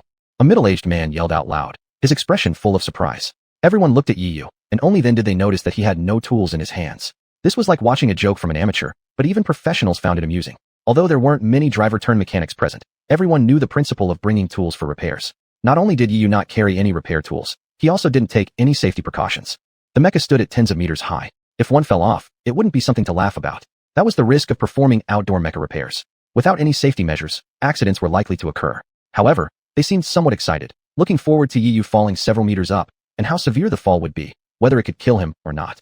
TCH, a bunch of snobbish bastards. Lu Yu shook her head disdainfully. During normal times, Yi Yu always completed his mecha repairs within his own exclusive hangar. Because of the urgency of time, Yi Yu couldn't care less now and decided to go ahead without delay. He took a deep breath, summoned the system panel, and confirmed his repair abilities. Then, he whispered into his mind to Chi-Chi.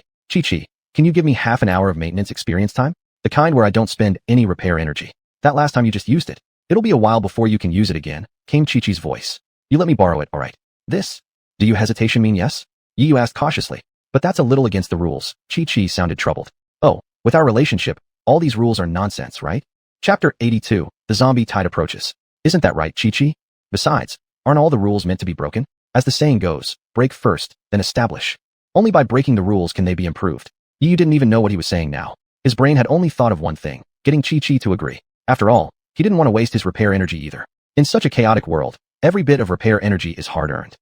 But rules are still rules. They cannot be broken easily, dear. Chi-Chi's voice remained sweet. Feeling how firm Chi-Chi's attitude was, Yi Yu took a deep breath. It looked like he would need to bring out his ultimate move again. Chi-Chi, this mission is extremely dangerous. If I don't complete this task soon, I fear I might end up buried in these mountains just like them. Chi-Chi, we've been together for so long, and I haven't asked you for anything yet. Now I beg you for one last favor. At this point, Yi Yu's voice choked with grief due to extreme sorrow. If I die, please burn my body to ashes and scatter the ashes to every corner of the world. Ever since I was young, I have always envied the birds, envied how they can go anywhere they want. So, I hope you burn me into ashes. Dear, please don't. Yi Yu. Oh, and if possible, I would like you to take my soul back to Earth. It's where I was born and raised. Even after death, I do not wish my soul to remain in this alien world. Husband, you shouldn't talk like that. I will definitely ensure nothing happens to you. Chi-Chi's voice became abnormally resolute. So does that mean you agree? Yi Yu cautiously inquired, trembling in his voice, fearing that Chi-Chi would suddenly change her mind. Yes, husband. Forget about half an hour. Even if it takes an hour, 2 hours, I will follow your request. I'll make sure nothing happens to you. That's great, Chi-Chi. You really are the one who loves me the most. He portrayed his emotions vividly in full bloom at this moment. Ding, received a 2-hour repair experience card. Within 2 hours, repairing items will no longer consume any repair energy. Hearing the echoing voice in his head, Yi Yu couldn't help but display a confident smile.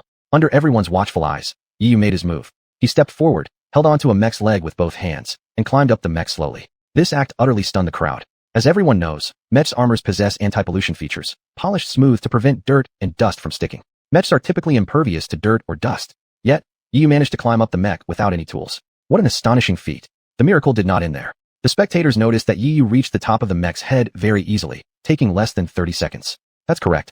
For a 20-meter-tall mech, climbing its head within half a minute without any tools matched the speed of an elevator. Amidst the astonished stares, onlookers below wore expressions filled with shock, fear, and disbelief. Apparently, they found it hard to accept this reality.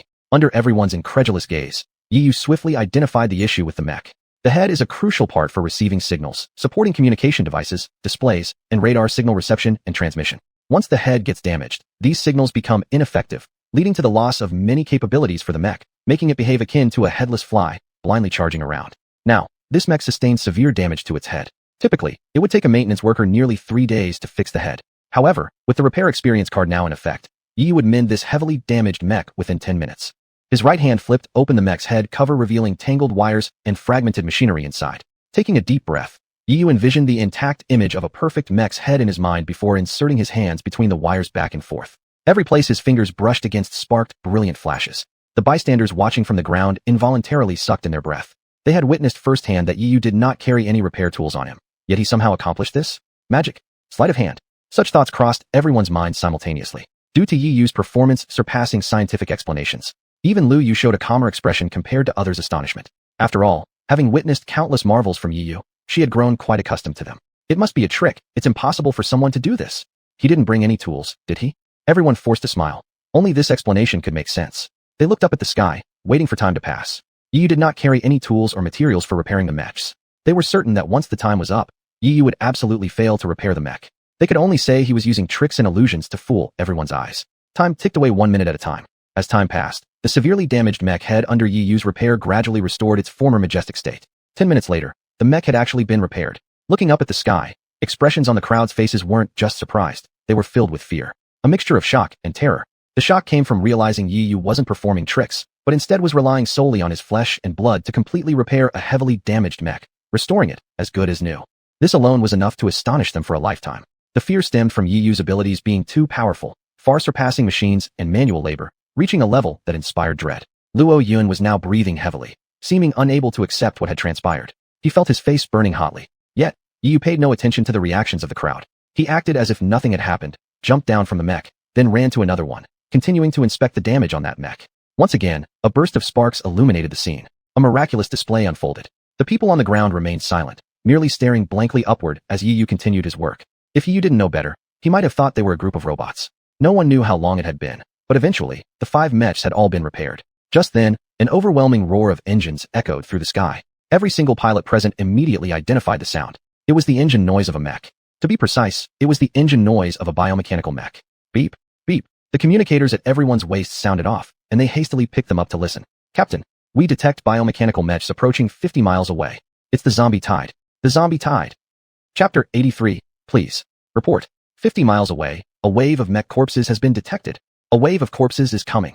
The voice in the communicator was urgent and filled with fear. On the other side, the patrol team members gathered in midair. After assembling, they began to head towards the direction of the mech corpses wave. As members of the patrol team, their main task was to monitor the surrounding environment and detect enemy situations. Their judgment on this wave of mech corpses was only based on the radar readings. They found that the radar was filled with countless red dots, just like the last time they encountered the mech corpses wave. So they decided to approach those red dots and see what was really going on. Only by providing an exact attack route could they help the main force make a decision. The 3 mechs of the patrol team were flying in the air. The thundering sound of the mech engines reverberated in their ears, getting closer and closer. After crossing a mountain, they found a high point. What they saw could only be described as hell on earth. To the east, or the inner direction, a black mass of mech armies was surging forward. Due to the large number, the red glow in the eyes of each biomechanical unit formed a continuous line, making them look like demons crawling out from hell. Rushing toward the valley without hesitation, a sudden sense of fear and helplessness arose. The patrol team quickly transmitted this image to the valley. Looking at the image in midair, all the members in the valley had gloomy faces. The hope that had barely risen was now completely destroyed. It's over, it's over. How could we possibly escape? How infuriating. If my mech wasn't damaged, I would have wiped these bastards out to the last one. Now who even wants to fight? I just want to go home. Amid the discussions, there was fear, anger, and some people secretly crying in the corner. Meanwhile, at the resting place of the Dachang army, Yi Yushio finished repairing the last mech, then jumped down from the mech. Repairing these 5 mechs only took him more than 10 minutes, which showed his repair speed had improved significantly compared to before. Upon landing, he immediately saw the image transmitted back by the patrol team. Seeing everyone absorbed in watching the image, he did not interrupt, but quietly came to Lu Yu's side and spoke softly. I told you so. Just didn't expect their speed to be so fast. Well, young lady, we'd better hurry up and leave. The whisper woke Lu Yu from her daze. Her movements and expressions seemed somewhat flustered upon regaining consciousness. But what? Let's hurry up and go. Yi Yu turned around and looked at those several patrol members. Are you leaving? If not, stay here and get buried with them. This sentence awakened not only those few patrol members, but also the audience who had been focused intently. Previously, the expressions on the face of the tour group were full of arrogance, but when they learned that the biomechs were approaching, their faces looked worse than crying. They stared fixedly at Yi Yushio, with an indescribable strangeness in their eyes. The strange looks made Yi Yushio involuntarily shiver. Why are you looking at me? What should we do now? You should ask your Luo Mengzhu. Under Yi Yushio's reminder, all eyes turned toward Luo Yun. Luo Yun also shuddered. Their looks were too bizarre. One glance contained several hues such as resentment and regret. Even professional actors couldn't replicate it. Luo Mengzhu, what should we do now? Yes, Luo Mengzhu. Our unit's mechs are heavily damaged. If we encounter the corpse wave again, how should we counterattack? Luo Mengzhu, please give us a reply as soon as possible. The formerly unbending middle-aged man became weak now. It was as if pitiful, weak, and helpless were carved on his face. Luo Yun's face was dark green. He crossed his hands behind his back, and his eyes never left Yi Yushio. Yi, he slowly opened his mouth. At this moment, Yi Yushio was preparing to fine-tune the mech, making preparations for the team to take off, and had no intention to deal with him. Without any response from Yi Yushio, Luo Yun got angrier. Given his current status, whether in the headquarters or outside, no one had ever disrespected him like this. But right now, he didn't dare to react violently. He forced a smile and slowly approached Yi Yushio. Yi, can I ask you for a favor? Sitting under the mech, Yi was adjusting the mech's performance. His eyes were focused solely on the wiring of the mech, without even turning his head once. Can't you see I'm busy? He said. The meaning was very clear. Rejection. That Yi, don't be like this. We're all compatriots. Shouldn't we help each other? Shouldn't we offer more help in critical moments? Luo Yun forced a smile. Nonsense. Yi's straightforward response slapped Luo Yun in the face. You didn't say that before. At this moment, Yi turned around and glanced at the people behind him. What did those guys just say? That I'm a half-breed and don't deserve to stay here? Fine. If you said so, then let's go our separate ways. We have nothing to do with each other, alright? I came here just to take my friend away. I don't want my friend to be caught up in this crisis. It's not my fault for not telling you, but none of you wanted to believe me anyway. After speaking, Yi continued to turn his head and check the wiring of another mech. His cold tone was as sharp as their words just now. Yi didn't make any exaggerated actions. Using others' tactics against them was Ye's belief in life. Since they were so cold towards him, he wouldn't treat them kindly either. The adjustment is already complete. Lu Yue, tell your team members to follow me. Yi clapped his hands and looked at the several team members behind him. The excitement on their faces couldn't be concealed. They felt grateful inside, grateful that they didn't side with Lu Ming to provoke Yi earlier, otherwise their outcome would be unimaginable. As for those who had opposed Yi earlier, they now regretted it bitterly, especially Lu Ming. If he had known that what Ye said was true, he would never have stopped Ye. But now, knowing everything is too late. Ye, we were wrong. Can you help us? Lu Ming was the first to step forward and admit his mistake, and the arrogance on his face had vanished completely. Instead, there was nothing but pity and pleading on his face. Lu Ming's leading move caused the remaining team members to also look like they were begging. Please Ye, help us. Ye sneered. What's the point of asking me now? I already asked you before. Besides, she is your captain. Only she can decide your direction. After saying that, he glanced at Lu Yue beside him. In an instant, all eyes focused on Lu Yue. Chapter 84. Neil, what about you? You want to leave? Then ask your captain. With just one sentence, all attention was shifted onto Lu Yue. Once again becoming the center of attention, Lu Yue still seemed at a loss. This is none of my business, right? Captain, I was wrong. Please forgive me. Lu Ming's expression changed instantly. His face showed signs of grief. I know it was my fault earlier. I kept disobeying orders, not following your commands. I now realize how wrong that was. I deserve to die. I really do. But now, when the military needs people most, although I've made countless mistakes, I still have a sincere heart, and I'm willing to sacrifice myself for the army. So please take me with you. I will definitely not make such stupid mistakes again. As Lu Ming continued, tears streamed down his face, and snot ran from his nose. His weathered face was full of shame. Yi couldn't help but roll his eyes, silently criticizing in his mind. Never have I seen someone so shameless. Of course, except for me. Lu Yue looked somewhat troubled as Yi had personally refused their request. Lu Ming gave some subtle gestures to several team members behind him. They had perfect rapport with him, instantly understanding what was implied. Captain, we admit our mistakes. Please forgive us. That's right, Captain. We're all citizens of Ditsong. Why torment each other? After hearing this, Lu Yue eventually sighed. He walked toward Yi, conflicted. Yi, could you? Of course, no problem, as long as you don't regret it. Such a straightforward answer surprised Lu Yue. After all, Yi had already repaired 5 mechas for her. If he were asked to repair another 5, it might seem excessive on her part. But what she didn't expect was that Yi didn't even hesitate before agreeing. Relatively speaking, Yi truly didn't care either way. But don't forget, the 2-hour repair power experience card still remained active. While the card was in effect, any tool repairs wouldn't consume repair energy. During these 2 hours, let alone 10 mechas, even 100 would be no issue. He completely had the ability to fix all the mechas in the valley, yet he didn't intend to do so. Their attitudes angered him. That's a lot of trouble for you. Lu Yue patted Yi's shoulder. Yi smiled faintly, turning to look at Lu Ming and his group. I'm warning you bunch. If next time I see you going against the captain, I'll dismantle your mechas in seconds. Do you believe me? The cold words shocked them all. Yes, sir. They saluted solemnly. Just as Yu was about to repair the mechas for them, he noticed after careful observation that their damage wasn't serious. The only issue lay within the power systems, which slightly affected propulsion. At his current speed, it wouldn't take more than a few minutes for all 5 mechas. Yu, could you also help us, please? Any arrogance on Luo Yun's face had vanished. Please, just consider this as me begging you. A middle-aged man stepped out. Following Lu Ming's example, his face displayed signs of sorrow. Haha, you're truly a pack of chameleons. Think of how you treated me just moments ago. Yu ignored them completely. Suddenly, he felt something wrap around his leg. Instinctively, with the gene fusion of Tyrannosaurus Rex, he lifted his leg, intending to crush whatever it was forcefully when he realized it was a human hand grabbing him. The middle-aged man had hugged onto his leg tightly. Wah, please help me, big brother. Brother Yi. Yi saw clearly. This middle-aged man was crying. The sound of engines overhead grew closer. Everyone's psychological barriers began breaking down. Following the middle-aged man's weeping, their final psychological defense collapsed entirely. Thud, thud, thud. Echoes of heavy sounds reverberated through the valley. It was the sound of knees hitting the ground. All of them knelt down in front of Yu, abandoning their pride. They knew only Yu could save them. Only Yu could quickly repair all the damaged mechas. And only with those mechas could they safely escape here. There were nearly 25 people in Luo Yun's tour group, and almost all of them were kneeling now. Please, brother Yi, have mercy. Help us. We've all admitted our mistakes. We won't make them again in the future. Even their apologies sounded exactly alike. However, Luo Yun was the only one who did not kneel. His expression was incredibly complicated, filled with fear, reluctance, and remorse. His tightly clenched fists trembled slightly. Having more than 20 people kneeling before him was a first for Yu. Quite a spectacular scene with over 20 people on their knees. Yu's previously bad mood slightly improved. This is what a proper attitude looks like when asking for help. So, big brother Yi, does this mean you agree to help us? I just think your attitude is alright, but I haven't agreed yet. Yu shook his head. The crowd instantly felt as though they had fallen into a valley. At that moment, Yu smiled. Anyway, even if I agree, what use would it be? Your leader is Lord Luo, and if he doesn't let me touch your mechas, then it wouldn't matter anyway. With crossed arms, Yu looked at Luo Yun with interest. Whoosh. Everyone's gaze shifted once again, this time landing on Luo Yun. Now Luo Yun was also their savior. Lord Luo, we need you to make a statement. We've all spoken up. Now it's your turn. Those who were close to Luo Yun reached out to tug lightly at the corners of his clothes. Luo Yun fell deep in thought.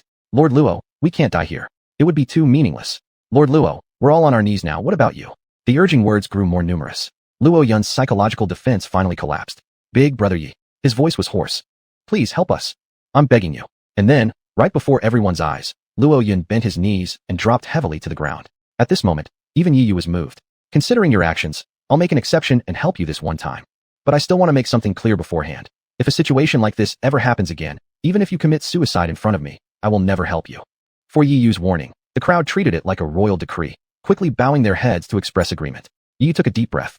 With the Tower Repair Experience card active, repairing these mechas would actually be pretty simple. But there was one thing worrying him now. That was the mech zombie tide. Chapter 85, City Wall Defense. Indeed, I can help you repair your mechs. However, I need you to ensure one thing. Yu looked at Luo Yun. Luo Yun knew what Yu referred to, and this was also what he worried about. I'm afraid it will be a bit difficult, Luo Yun said with a troubled expression. Don't worry, I'll give you assistance. Yu spoke confidently. I don't need you to repel the mech zombie wave. All I need is for you to cover me for half an hour. I'll do my best to repair all your damaged mechs within that half hour. Cover for half an hour? Everyone's face showed shock, doubting if they had heard correctly. It's half an hour, not half a minute. It's half an hour, not half a minute. With their current strength, even resisting for half a minute would be almost impossible. Resisting for half an hour would be nothing short of a myth. From the screen, the number of mech zombies was enormous, in the thousands, forming a massive dark horde. Fear spread across each pilot's face as they recalled their own struggles trapped in the mech zombie tide before, despair gradually enveloping them. Half an hour. I doubt we could manage it. Luo Yun regretfully lowered his head. This was the first time Luo Yun lowered his proud head, facing such an immense army of mechs. He had no confidence at all. Moreover, he clearly remembered that this large-scale predicament was directly linked to his decisions. If only he hadn't rashly decided to station the troops here, they wouldn't have been attacked by biomechs. He accepted most of the responsibility for this incident himself. But this time, my team will fight with all our might. Biting his teeth, Luo Yun made this decision finally. Making amends through merit was their respected rule. No matter how grave someone's mistake, there must be an effort to redeem oneself. Without that awareness, that person's existence would serve no purpose. Upon hearing this decision, Yi was somewhat surprised, and his attitude toward Luo Yun shifted slightly. To acknowledge one's fault and correct it is commendable. Although Luo Yun was detestable, his awareness was relatively high. Nevertheless, rest assured, I'll find a way to help you too. Subsequently, Yi opened the communicator and contacted Fatso and Lin Dong, who were still in midair. Big brother, has something unexpected happened? No matter what, big brother, we should leave already. My radar detected an approaching wave of mech zombies. As soon as the communication device opened, Fatso's anxious voice came through. Regarding this situation, Yi naturally understood. We can't leave yet. Could you come over and give us a hand, he said. Whatever Big Brother needs, just say the word. Fatso pounded on his chest while pulling the joystick, preparing the mech to land. Help me divert the attention of these biotechnological mechs. Upon hearing this command, both men were taken aback and then became dissatisfied. Big Brother, are you crazy? Why would you help these people? That's right, Chief. I really can't understand why you would act this way. Their minds simultaneously flashed back to the past when they were shunned and looked down upon. The anger from back then still lingered vividly. The memories were crystal clear. They had let those guys live already, and now they were supposed to help them? In fact, it's simple. I want to give them one last chance. Yi Yu's voice sounded. Give them one last chance. The two were astonished. You can be assured that if they show no gratitude next time, I'll fearlessly oppose them all, even if I end up being their enemy. Yi Yu's voice was equally resolute. After a moment of silence, the two eventually nodded in agreement. Though they had become semi-humans, mutants, they always remained human, keeping the sincere hearts of humanity. It would be truly hard for them to watch more than 100 people die here without any action. But Big Brother, even with the two of us, we can't possibly distract them. These waves of mech zombies seem to have very clear targets. They're heading straight for this valley. I'll come up with a plan for you, Yi Yu answered. At the same time, a familiar voice rang out in his mind again. Husband, are you really determined to do this? Doing so may put yourself in danger as well. Chi-Chi's sweet voice was filled with anxiety. Although Yi Yu couldn't see her face, he could imagine the perfect beauty full of concern. Relax, love. Such a minor situation won't scare me. Besides, I don't plan to go to the battlefield. I won't be in any danger. Yi Yu continued speaking in his usual tone, unhurried, as if not realizing any sense of crisis. But in fact, it was intentional on his part. You can stop trying to fool me. I'm your system, and I know you best. You're planning to take a big risk, aren't you? If it works, they'll have a high chance of escaping. But if it fails, you plan to fight them to the death. But either way, neither outcome is good for you. You're putting yourself in great danger. Chi-Chi's tone became agitated. Just relax. Yi Yu remained calm, not sensing any fear of losing. The voice in his mind fell silent for a moment. Then she spoke again. I can help you, honey. At first, Yi Yu slightly hesitated. Then he firmly shook his head, refusing her offer. You've helped me enough already. If you make another exception, it might affect you too. Yi Yu recalled Chi-Chi once saying that too many exceptions would shorten the lifespan of the system. Even though the system could last an incredibly long time, it won't affect me much at all. Just trust me. Chi-Chi replied lightly. A system could live thousands or even tens of thousands of years. Even if you die someday, I'll still be alive. But now I feel like, if you were to die, my existence would lose its meaning. So no matter what, I cannot let you die. Anyway, I will definitely help you. Chi-Chi's determination was firm. Unable to reject further, Yi Yu accepted her assistance reluctantly, yet he couldn't shake off a slight sense of unease deep inside him. This uneasiness wasn't about himself. So, Chi-Chi, how exactly do you plan to help me? Ding! The system notification chimed. Congratulations, host, for obtaining temporary city wall defense functionality. This defensive function integrates all the most powerful global defensive mechanisms, but as it is a fusion mechanism, it can only last 1 hour. Upon hearing the system notification, Yi Yu felt curious. Isn't this city wall defense function just the same as our base's defenses? How can it possibly hold back this wave of mech zombies? Chapter 86, Preparing to Retreat. Isn't the function of the city wall defense the same as that of our base? How can it possibly stop this wave of mech zombies? After a quick look at the system interface, Yi Yu discovered that the city wall defense function was almost identical to the city defense function in the semi-human base. Chi-Chi chuckled and explained. The difference is quite big. This isn't an ordinary city defense function. The city defense function in our base is just one of the strongest defense systems currently in the world, but it's only one. And now this city defense function, it integrates all the most powerful city defense functions. It means it is a consolidation body that possesses the capabilities of all strong city defense systems. So this function now is much stronger than what we have in our base. With a hint of pride in her voice, you could almost see Chi-Chi proudly lifting her head in front of him. A city defense system integrated with all powerful functions. Its power was something Yi Yu couldn't even dare to imagine. How about giving me one someday? Yi Yu said half-jokingly. Don't be frivolous. Hurry up and get back to your work, or you won't have time when the mech zombie tide comes.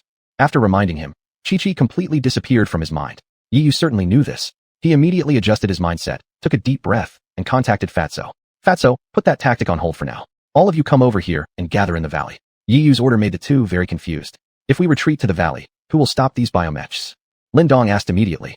We don't need to stop them anymore. Just let them come. Everyone couldn't help but be surprised. This valley was surrounded by 4 large mountains. If the biomechs arrived, they would surely encircle them, leaving them no escape. This issue had also crossed Yi Yu's mind. According to his plan, he would activate the city defense function, temporarily resist the bioarmy, then strive to repair all the mechs within half an hour. As long as everything was completed within half an hour, the biomechs wouldn't manage to surround them. By that time, he could find a breakthrough point and lead everyone away. It was a foolproof strategy. Upon receiving the order, the two under Fatso's command didn't dare to hesitate and all manipulated their mechs, landing in the valley. Due to Yi Yu, everyone here had undergone a tremendous change. The attitude before and after seeing Fatso and Lin Dong was entirely different. Now, everyone's face was filled with respect and awe. Fatso seemed quite satisfied with their attitude. With a high bun hairstyle, he reached a campsite and loudly shouted, "Do you have anything to eat here?" "Yes, yes, yes." The captain nodded repeatedly and then turned around to order his subordinates to bring some resources. Not long after, a box of canned food was brought out. Lin Dong gave Fatso a disapproving look beside him. "Look at how greedy you are." "Yeah, I just don't agree with your attitude. Show off if you can avoid eating." While speaking, Fatso was about to raise his hand and grab the can placed in front of Lin Dong. "Roll away. Don't touch my stuff." Lin Dong grabbed back the canned food, opened it forcefully, and began tasting. On the other side, Yu summoned the system interface in front of everyone with a wave of his hand. A light screen projected into the midair, and everyone could clearly see it. However, they were not surprised at all. Living in this era of advanced technological civilization, they were already accustomed to such scenes. After all, each person carried a communicator, and achieving this wasn't difficult at all. What they didn't know was that what Yu was operating wasn't a communicator, but a system that accompanied him. Yu opened the system panel and clicked to start the strongest city defense system. Suddenly, the earth trembled. When the function started, everyone felt the ground shaking violently, the sky spinning, and afterward, they saw the 4 great mountains begin to collapse. Everyone covered their heads and fled everywhere, only to suddenly discover that the falling rocks seemed blocked by an invisible barrier in midair. When the stones came into contact with the barrier, they instantly turned into mist. Simultaneously, the collapsing peaks began forming a city wall, and this wall kept spreading endlessly, eventually creating a circle. This circle covered a vast area, perfectly surrounding the entire valley. Everyone also noticed various kinds of unprecedented and never-before-seen new weapons arrayed on the wall. From the collapse until the transformation into the wall, the whole process lasted less than a minute. Lifting their heads and gazing at the city wall resembling a protective barrier, they dared swear that this was the most unbelievable thing they had ever witnessed in their lives. It was like a miracle. Only then did they realize that the person controlling all of this was Yiyu. Lu Yu had once seen Yiyu's wonders, thinking she could remain unsurprised and adapt to everything. However, upon witnessing this scene today, her once established worldview collapsed yet again. What kind of dark tech is this? What level of technological advancement could create such an impenetrable wall in such a short time? She wasn't the only one with this thought. Yiyu had become the center of attention for everyone present. Most people at the Great Cyan Army Rest area were base captains, each representing a base. They hailed from different bases and had seen various levels of technology. The highest level of technology they had encountered was that of the Great Xia Defense Army. But even Luo Yun, as part of the Great Xia Defense Army, hadn't seen such terrifying technology. He moved his lips, wanting to ask how Yiyu managed this. Yiyu, I don't have time to explain all of this to you right now. You should also get moving, check the surroundings. I'm afraid there might be some weaknesses in this wall. After giving instructions, Yiyu turned and headed back to the rest area to continue repairing the mech. Regret filled his heart, but Luo Yun forced a smile and rallied himself. Did you hear that, everyone? Let's get moving. At this crucial moment, we shouldn't cause any more trouble. Many others agreed with Luo Yun's point of view and promptly returned to their respective teams, taking stock of the numbers, assessing the damaged parts of the mechs, and determining the extent of the damage. On the other hand, the massive tide of mech zombies showed no signs of disorder. Instead, they were neatly arranged, as if trained. Behind the tide of mech zombies, several rebel-driven mechs hovered in the air. HMPTH. I didn't expect them to actually listen to our commands. In one mech, a middle-aged man wore a look of satisfaction on his face. Huang Feng brother, let's hurry up and complete the task, or our leader will punish us again. From another mech came a raspy voice, sounding like that of an elderly person. Chapter 87, The Rebel Leader's Decision. Hey old man, why are you still so talkative? Even after becoming a cyborg, you're still the same, huh? The middle-aged man mocked. After more than 30 years, I didn't expect that your speech is still as harsh as ever. Don't forget, back then, if it wasn't for my suggestion, you would have died with that cursed physical body long ago. The elder showed no friendliness either. After all, their statuses were on par, and considering past favors, there was no need for him to be polite with Huang Feng. Now isn't the time to talk about old memories. Don't forget we have a mission, Huang Feng said with a calm demeanor. Do you even have the audacity to mention these things to me? What did our leader tell you at first? Quickly eliminate the enemy. There's no point in delaying and losing the momentum of attack. But look at what you're doing now. An hour ago, our biomechanical army could have easily crushed the people of Diyun Valley. But you ordered them to advance slowly. I really don't know what you're planning, the elder said breathlessly, adjusting his breathing out of frustration. Isn't it more entertaining to torture them slowly? Huang Feng laughed. His steel-built body, made from white gold, gleamed under the lights. Ho ho, torturing them may indeed be amusing. But I believe if you fail to complete the leader's mission, you'll enjoy being tortured just as much. The elder's tone remained sarcastic. That annoyed Huang Feng greatly. You old geezer, just relax. These guys will definitely not escape. Elder, that's good then. The leader has warned us. Anyone entering the 10,000 Great Mountains to search for mech suits must not leave alive. If anyone does manage to leave alive, you know the consequences. Regarding the elder's warning, Huang Feng merely chuckled. No need for you to remind me, just wait for the show. Huang Feng glanced at the time, noticing they were nearly running out of it.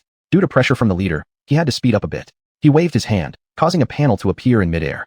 As his fingers moved across the panel, he issued an absolute order to all biomechanical mechs. All units accelerate your advance. Attack the humans in the valley. Leave none behind. Under Huang Feng's command, the biomechanical mechs, which had previously advanced slowly, instantly turned ferocious, rushing madly towards the valley. Boom, boom, boom. Engine sounds filled the skies. The biomechanical army raced through the last mountain ridge, leaping like hungry wolves toward the valley. But at this moment, a barrier appeared in the sky. It forced the biomechanical mechs jumping down to stay outside. Blocked by the barrier, the biomechanical mechs roared furiously, pounding relentlessly against the aerial barrier. Yet no matter how hard they hit, the barrier stood firm without any damage. In their minds, there were only the humans below and visions of devouring them. Desire dominated their hearts. Even though they were implanted with intelligence crystals, at this point, they couldn't control the beastly nature and greed within them. Regardless of everything, they activated deadly weapons on their bodies, attacking the barrier relentlessly. But the immense power of their weapons created waves that killed their own nearby comrades. They showed no intention of stopping, continuing to fire upon the barrier. People on the ground looked up into the sky, their eyes full of fear. What are those creatures doing? It seems they're attacking their own companions. Not exactly. They're simply desperate. They want to hunt us, completely ignoring the ones beside them. These biomechanical suits are truly nothing but beasts. The people on the ground tightly gripped their hands, cold sweat drenching their palms. Although their faces seemed calm, worry overwhelmed their hearts. They were quite concerned about this barrier. Would this thin layer withstand the fierce attacks from the biomechanical suits? If it broke, when the biomechanicals fell from above, there would be no way out for them. At the moment, despite their anxiety, all they could do was watch helplessly, because Yi was repairing the mechs for them. Sensing the incoming attack from the biomechanicals, Yi also quickened his repair speed. Now he could fix 2 mechs per minute. Yet, even this peak efficiency wasn't enough. After all, there were 70 or 80 mechs awaiting repair in the entire valley. All told, it would take roughly 40 minutes. It remains unknown whether this barrier can hold out for 40 minutes. He gritted his teeth and continued to focus on the repairs. Due to the barrier's obstruction, the large contingent of biomechanical mechs could not advance further. Huang Feng, commanding from the rear, couldn't help but feel puzzled. What exactly happened at the front? Why aren't they attacking the valley? While questioning, he waved his hand to pull up the footage from the front lines. Upon closer inspection, he was greatly alarmed. The screen showed a massive white barrier hovering directly above the valley, encasing it in a perfect 360-degree seal that left no gaps. No matter how the biomechanical mechs attacked, the white barrier remained completely unaffected. This scene caused Huang Feng's blood pressure to skyrocket. If they didn't breach that white barrier soon, then within half an hour, they would absolutely fail to complete the mission assigned by their leader. If they went over time, he knew he couldn't withstand the leader's fury. At this moment, he finally became anxious. Damn it, hurry up. All of you, find a breakthrough point and attack with all your might. I don't believe we can't tear open even a single gap. There is no such thing as an impenetrable wall in the world. Huang Feng believed that by concentrating their efforts on one spot, they would surely be able to open a way through. This order was transmitted into the minds of each biomechanical mech. The irrational biomechanicals finally calmed down at this moment, their wisdom crystals driving their bodies back to rationality. They began to form formations, focusing their eyes on a corner in the northeast direction. The concentration of the white barrier there was lower, so they judged it to be the weakest point of the entire barrier. By concentrating their attacks there, they were certain they could create a breakthrough. Hordes of biomechanical mechs flew toward the northeast direction, drawing out their most powerful weapons to aim at the area with the thinnest color and unleash their attacks. Boom! A crimson beam composed of countless projectiles slammed violently against the barrier. Immediately, the ground shook violently, trembling underfoot, nearly causing the people in the valley to lose their balance. Chapter 88, Self-Detonation. The bright red light, like a blazing sun, illuminated the entire valley. Everyone lowered their heads or used their hands to shield their eyes, to avoid being blinded by the dazzling red light. When the red light faded, and seeing that the barrier was unscathed, everyone sighed in relief. However, some sharp-eyed people noticed a problem. They saw a barely perceptible fine crack appearing on the barrier. This was an ominous sign. It foretold that the barrier would ultimately be unable to withstand their attacks, and would eventually be breached by the biomechanical mechs. It was just a matter of time. Right now, it was as if they were sitting ducks waiting to die. Every person here was a veteran pilot, and for them, nothing was worse than sitting idly and awaiting death. Even though they were fearful, they wished to fight with all their might and meet death without regret, rather than watch helplessly as the barrier broke down and be eaten alive piece by those biomechanical mechs. How about we go out there and fight? One person suggested. Another captain immediately refuted the suggestion. Don't be so rash. We have only fixed a few mech suits so far. If we rush out and attack recklessly, we will be utterly annihilated. That's right, someone else chimed in. We've already promised Brother Yi. No matter what happens, we have to wait for his signal, follow his command. Most of the team members, despite the urge to fight, had received Yi Yu's orders. If Yi Yu hadn't given any instructions, everyone was supposed to stay put. No one dared to defy Yi Yu's orders, not even Luo Yun, who was once the leader of the alliance. The capable shall take up the position. This principle he understood well. Given the current situation, Luo Yun couldn't handle it. Yi Yu was the only one qualified to lead. He surrendered his position willingly. Lu Yu, from start to finish, had remained close to Yi Yu. She didn't have much to do at the moment anyway, but inside her heart, she always felt uneasy unless she stayed near Yi Yu, which helped to ease her mind. Yi Yu harbored no aversion or distrust towards her, nor did he push her away. In fact, her presence seemed to bring him an inexplicable sense of peace. Thus, along this road, the two of them remained silent. Yi Yu focused on repairing things while Lu Yu lingered nearby, occasionally offering him water or food. Sitting below, the chubby fellow watched with envy, momentarily halting his canned food consumption, forgetting that his stomach still growled from hunger. If only Mei Mei and I could be like this. A pair of divine lovers. Just imagining it is wonderful. The chubby fellow fell into a reverie, envisioning himself and Chun Mei living together peacefully, finding a secluded place, practicing farming and sewing together, and then sharing one room. Unconsciously, a droplet appeared at the corner of the chubby fellow's mouth. Lin Dong rolled his eyes at the chubby man, as he certainly wasn't as sentimental or lustful as the fat guy. His attention was entirely focused on the white barrier. Of course, Lin Dong had also noticed the cracks in the white barrier, but he was not worried because, based on his understanding, something instinctively told him this barrier wasn't as simple as it seemed. Indeed, when the crack grew larger, a cannon blast rang out, echoing through the valley. The blast caught everyone's attention, and upon inspection, they found that many new weapons had been set up around the walls, unnoticed until now. These weapons all aimed skyward, and within seconds launched an assault against the biomechanical mechs floating above. People observed that when the projectiles fired by these weapons hit the barrier, they didn't get obstructed like the attacks from the biomechanical mechs. Instead, they penetrated the barrier completely and attacked the enemy outside. Boom, boom, boom. In no time, the sound of cannons boomed throughout the area. A strange scene unfolded.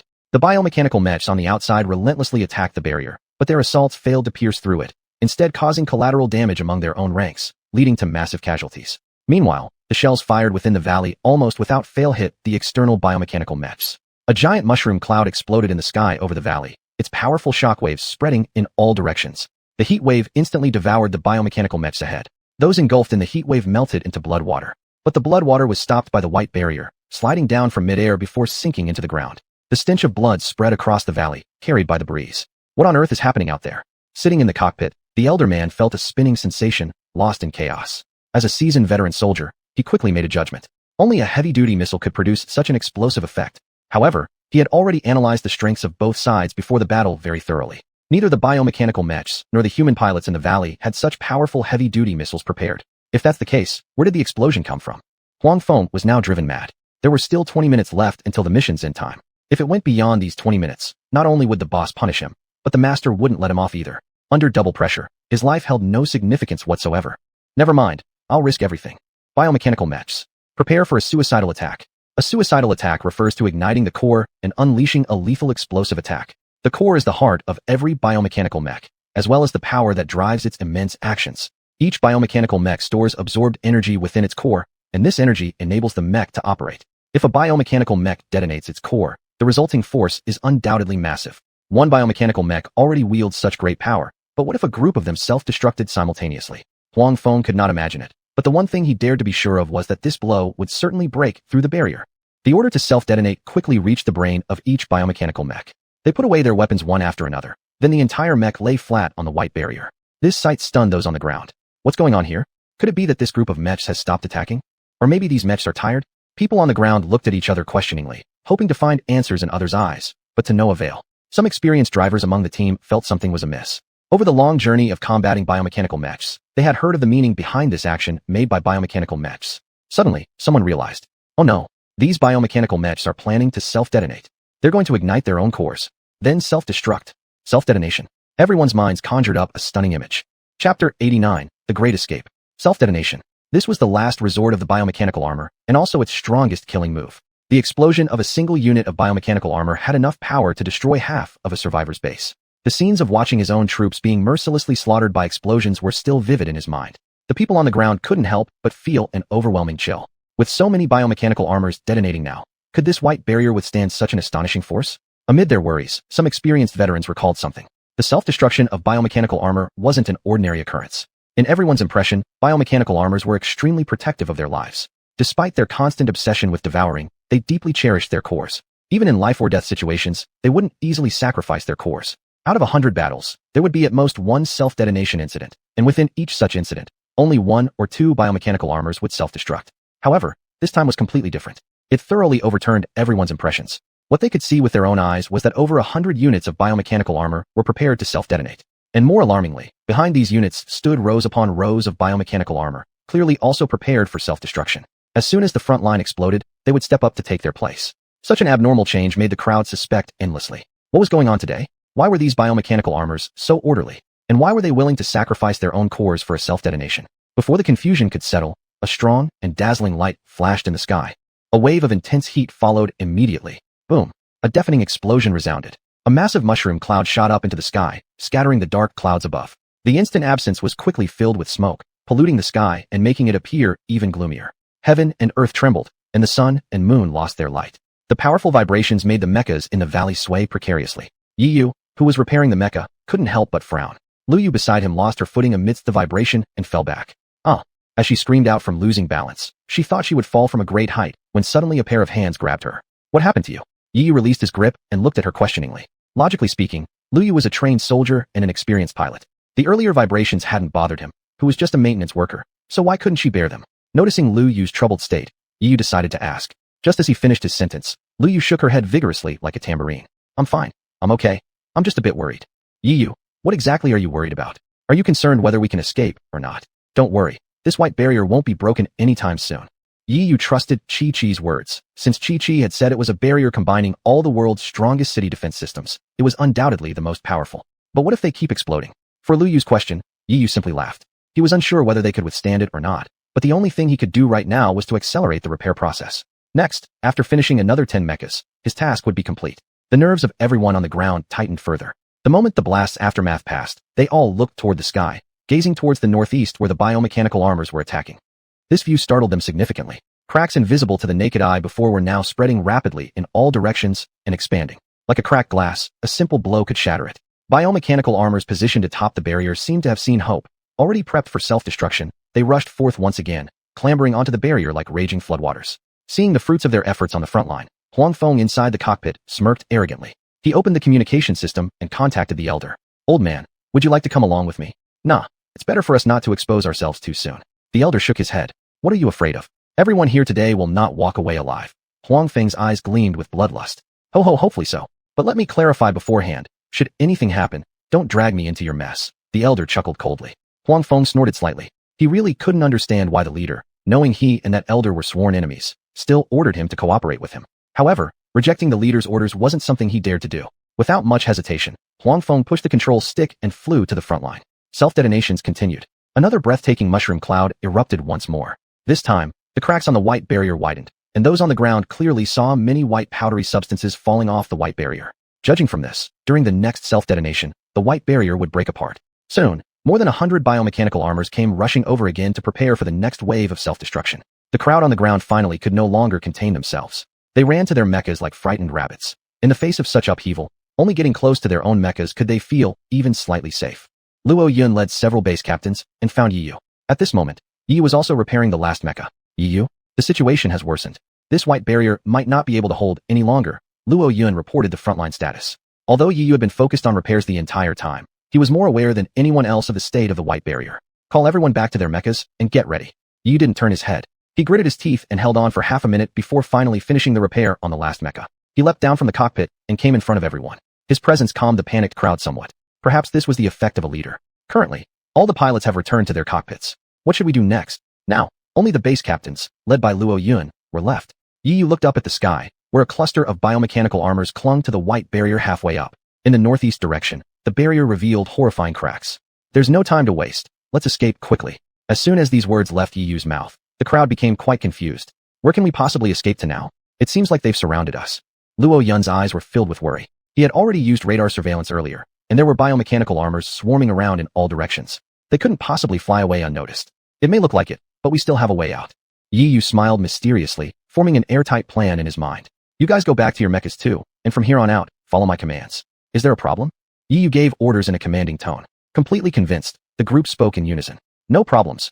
Chapter 90, Stay behind. Following the order, everyone quickly returned to their mechs. They skillfully activated the systems and were met with an unexpected surprise. They found that their systems had been enhanced. No doubt Yi Yu had strengthened them while repairing their mechs. The upgraded mechs had better response capabilities and could make more precise attack judgments in the first instance. Already grateful to Yi Yu for repairing their mechs, they now felt even more indebted after he further enhanced them. They believed that they could never repay this favor fully, even if they worked like oxen or horses. Captain, what should we do now? Seeing their captain return, all the pilots were overjoyed. Holding their breaths, they awaited their captain's orders. Then their captain gave them this command. Wait and observe. Follow Brother Ye's instructions.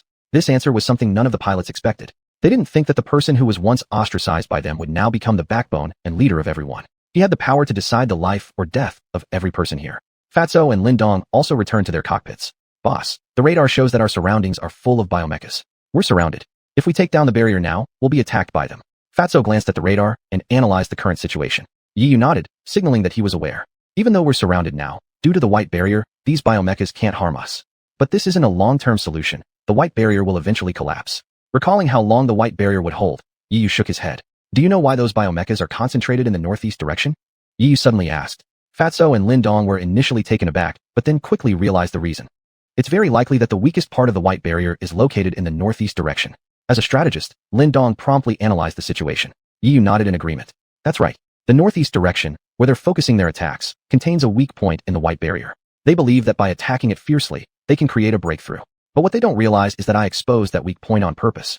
Upon hearing this, both men wore expressions of shock. Holy crap, boss, what you're doing is dangerous. If they break through the barrier, won't we all perish in this small valley? Fatso exclaimed in disbelief. Lindong shared the same concern, thinking Yiyu's strategy was too risky. In response to the doubts, Yiyu just smiled lightly. You're underestimating me. Have you even thought to ask why I'm doing this? Boss, what exactly is your plan? Divert attention, feint east, and attack west. Yiyu gazed at the screen, which displayed numerous biomechas. Divert attention, feint east, and attack west. Both men said simultaneously, clearly unfamiliar with these Chinese idioms. Yiyu didn't intend to explain the meanings of the idioms to them, instead going straight to explaining his plan. In a moment, I'll deliberately open a breach in the northeast direction, allowing these biomechas to enter. What? You're letting them in? Fatso shouted, startled. Just let me finish speaking. Yiyu sternly interrupted. Forcing himself to calm down, Fatso listened as Yiyu began to explain. When I allow the mechs to enter, we must pretend to attack. During this time, I'll coordinate with the new weapons on the city walls to cover everyone. However, everyone must remember that our main goal this time is not to attack, but to retreat. The moment the battle starts, biomechas from outside will flood into this breach in droves, dispersing the surrounding encirclement. At that time, when their encirclement breaks apart, we seize an opening and retreat with full firepower. Having explained the tactics, Fatso and Lindong burst out in admiration. This idea is truly brilliant. Boss, you're a genius. Yiyu also chuckled, then relayed this tactic to everyone else. If everything went smoothly, all present could evacuate safely. Soon, everyone was ready, and according to the tactical plan, Yiyu opened a gap in the northeast direction. With the third wave of self-detonations, a large breach appeared in the northeast sky. Biomechas beyond the barrier saw hope. The greed that had been suppressed deep in their hearts erupted again, this time overpowering the wisdom crystals in their minds. Like beasts, they charged towards the breach. A small opening, made even narrower due to the biomecha's scramble. The people on the ground held their breaths. Their hands tightly gripped the control rods as they focused all their attention. When the biomechas landed, they took out their mech's strongest weapons and opened fire at the gap. The battle was about to break out. All ground forces launched artillery attacks. From a distance, they bombarded the biomechas without stepping back from their positions. Because of the small gap, only a limited number of biomechas could pass through at once. With the firepower suppression of the ground forces, they quickly fended off the first wave of attacks. At this point, the biomechas were entirely overtaken by greed. They only wanted to rush through the gap and devour all the mechs and humans inside. The sound of cannons firing completely drove the surrounding biomechas mad, causing them to surge toward the gap in the northeast. This scene was captured by Yiyu's monitor. He knew that the moment was ripe. Everyone head west now. That's the best route out of the mountains. He shouted loudly into his communication system. Those in the back rows should retreat first, while those in the front rows cover the last wave of attacks. As soon as these words came out, there was silence throughout the communication system, for everyone knew that staying behind to provide cover would likely mean sacrifice. Is there anyone willing to stay and defend against this attack? Yiyu prompted everyone again over the system. Yet once more, the response was deafening silence. In this post-apocalyptic world, the fear of death had become commonplace. Yiyu naturally wouldn't risk his life for these people. Regardless of whether anyone stayed to hold off the attack or not, he would lead his team to escape here at the fastest speed possible. With the upgraded engines installed by him, none of these mechs could keep up with his speed. As for Lu Yu, Yiyu had already placed her in the last row. Once the retreat began, she would be among the first to evacuate. Let us stay behind and cover your retreat. At this moment, a voice suddenly broke the silence over the previously quiet communication system. Chapter 91, Fallen for the Trick. This time, let us stay behind. Luo Yun's voice echoed in the public chat. Everyone couldn't help but tremble slightly at the unexpected decision. No one had anticipated that Luo Yun would be the one to volunteer to stay. As a member of Dai Defense Force, he didn't have to do this. Yet he chose to. Everyone, please leave with peace of mind. The Dai Defense Force is the strongest combat team. We may not be able to counteract the zombie wave alone, but if we are tasked with covering your retreat, we can definitely accomplish it 100%. Am I right, brothers? As soon as Luo Yun finished speaking, other voices joined the public chat. They were all members of the Dai Defense Force. The captain is correct. We will certainly succeed. That's right. After so many missions, there has never been a task we could not finish. I believe we'll complete this mission too. Let us stay behind and handle the rear guard. The voices of 30 members continuously sounded through the headphones, and respect shone in everyone's eyes. Indeed, the reputation of Dia Defense Force was well-deserved. Fatso and Lin Dong, who usually disliked Luo Yun, now started to see him differently. Who would have thought? This group actually has a pretty strong sense of justice. Fatso smiled faintly, though the meaning behind his smile was complicated. Lin Dong, what do you think? Although I dislike these guys a lot, I can't deny that they indeed possess a strong sense of justice. But I still don't like them. Boss, are you planning to let them stay? Fatso then asked Yu. After analyzing the situation, Yu maintained his own opinion. To ensure our smooth retreat, we must have someone stay behind to cover us. Their team has the strongest combat power currently. If they remain to block the biomechanized units, there should be no risk. Then Yu contacted Luo Yun. Luo Yun, are you ready? Through the headphones came Luo Yun's indifferent response. We are always prepared, ready to start anytime. Yu truly admired the discipline of Luo Yun's team. After the main force retreats, under no circumstances are you allowed to linger in combat. I've left a passage behind this barrier for your use. Once you leave, the entire barrier will collapse, buying you some extra time. Understood, we know exactly what to do. After replying briefly, Luo Yun focused on the screen, ready to enter battle at any moment. Under Yi Yu's coordination, the mech forces adjusted their formations once again. All members of the Dia Defense Force stood at the front, unleashing overwhelming firepower to seal the gap and lure the external biologics. Behind the Dia Defense Force, all mechs kept retreating, waiting for Yi Yu's order. Everyone remember, I will open a channel soon. When that happens, evacuate in an orderly fashion. As soon as we step out of the protection of the white barrier, we must be ready to deal with contingencies. No matter what happens, remember one thing, leave. Leave safely. After the orders were issued, silence fell over the headphones as everyone braced for action. Yi Yu opened the system panel and selected to activate the emergency passage in the white barrier. Instantly, the previously impermeable white barrier opened up a hole in the southwest area. There was nothing visible from the opening, and the biomechanical units that had surrounded them moved away after hearing noises from the northeast. Upon confirming the situation outside, Yi Yu sighed in relief, realizing that their strategy of luring the enemies away had succeeded.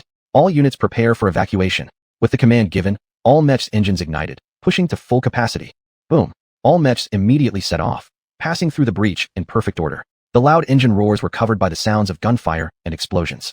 Once outside the white barrier, all mechs activated their maximum thrust and flew towards the outer region of the mountain range. At the same time, at the northeast section where the white barrier had another gap, Huang Feng sat inside his mech hovering midair, watching the swarming biomechanical units on his screen with admiration. He suddenly remembered the cries of human victims and their struggles filled with pain. If only he could witness it in person, it would be such a thrill. Huang Feng, how is the situation ahead? The old man's voice came through the headphones. Huang Feng chuckled smugly, pride evident in his tone. It worked flawlessly. Those humans are so naive, thinking they could stop us. Isn't it just a broken barrier? To destroy it, it's as easy as pie. Is that so? The old man's voice showed slight surprise. Have you confirmed the results? I haven't personally gone down to confirm. Those biomechanical units swarm like starved ghosts. I barely got a chance to act. But I'm confident about the result. After hearing Huang Feng's description, I feel a bit surprised. I just looked at the frontline situation, and I felt that the sound seemed off. Is the sound off? What do you mean by that? Huang Feng was confused. Did you hear the cries of humans too? No, not cries, but explosion sounds, artillery fire sounds. From what I know, there are at least 100 mechs inside the white barrier. Judging from the sounds earlier, only 20 or 30 mechs were attacked within the white barrier. The numbers don't add up. Hey, what are you talking about? Old man, aren't you overreacting? Huang Feng showed no concern and even mocked him. After the last mech zombie wave, most of their mechs have been damaged. Now that we launched a surprise attack, they naturally couldn't fix them all. Isn't it normal that those mechs didn't join the fight? The old man fell into deep thought. Huang Feng's reasoning made sense, but he still had this nagging feeling that things weren't so simple. Time passed second by second. 10 minutes later, the huge white barrier in the air suddenly cracked, then shattered like glass into countless pieces. Biomechanized units waiting patiently in the sky descended into the valley like a flood of beasts. But the moment they stepped into the valley, they froze. There was nothing in the valley except for some tents, completely empty of any people. Not only were there no mechs or humans, there wasn't even a single ghostly figure. The biomechanized units went wild, searching everywhere without success, and unleashed their frustrated roars, causing strange noises to echo across the sky. Huang Feng in the sky finally realized the severity of the situation. We've been tricked. This is terrible. Realizing they had fallen for a trap, Huang Feng immediately tried to come up with a plan. He quickly turned on his radar, stretching its maximum range to investigate. Sweat poured down his forehead as he imagined the angry faces of his superiors and his punished comrades who failed to complete missions. Chapter 92, Battle to the Death. Damn it. These guys are playing tricks on me.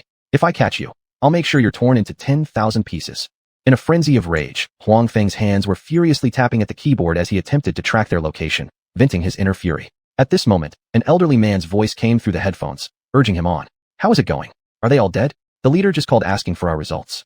Leader, Upon hearing these two words, Huangfeng felt his scalp tingling with fear. Just give me a little more time. Tell the leader that I will give him satisfactory results. Sensing something was off in his voice, the old man questioned suspiciously. What exactly happened at the front?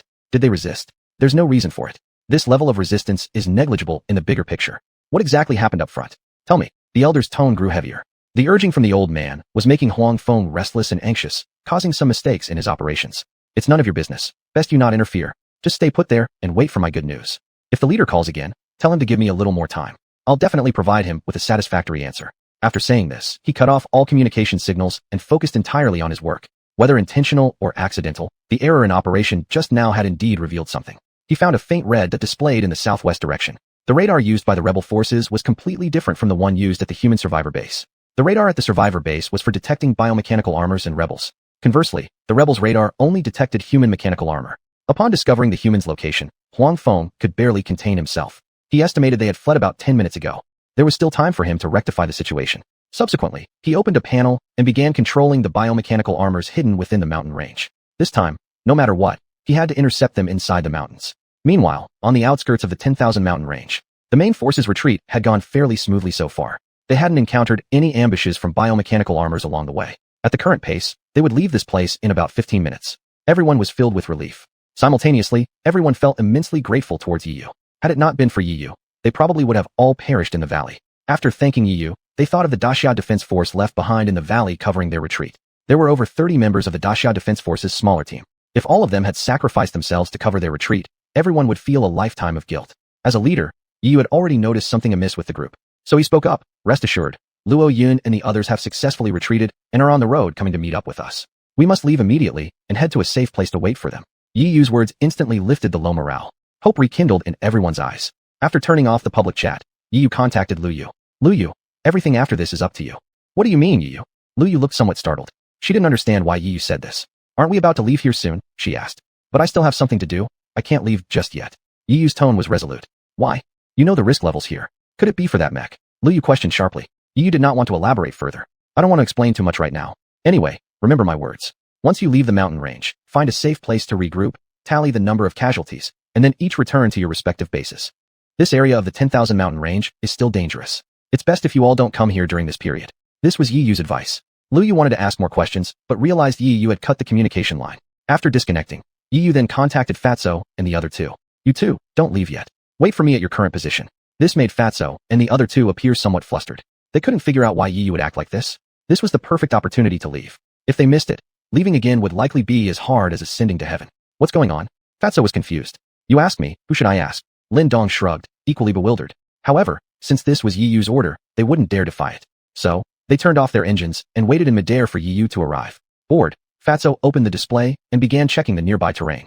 Suddenly, amidst a mountain, he caught sight of a strange figure and a machine resembling a biomechanical armor. That strange figure was standing on the shoulder of the biomechanical armor, gazing up at the night sky. Following the person's gaze, Fatso realized that this individual was staring directly at him.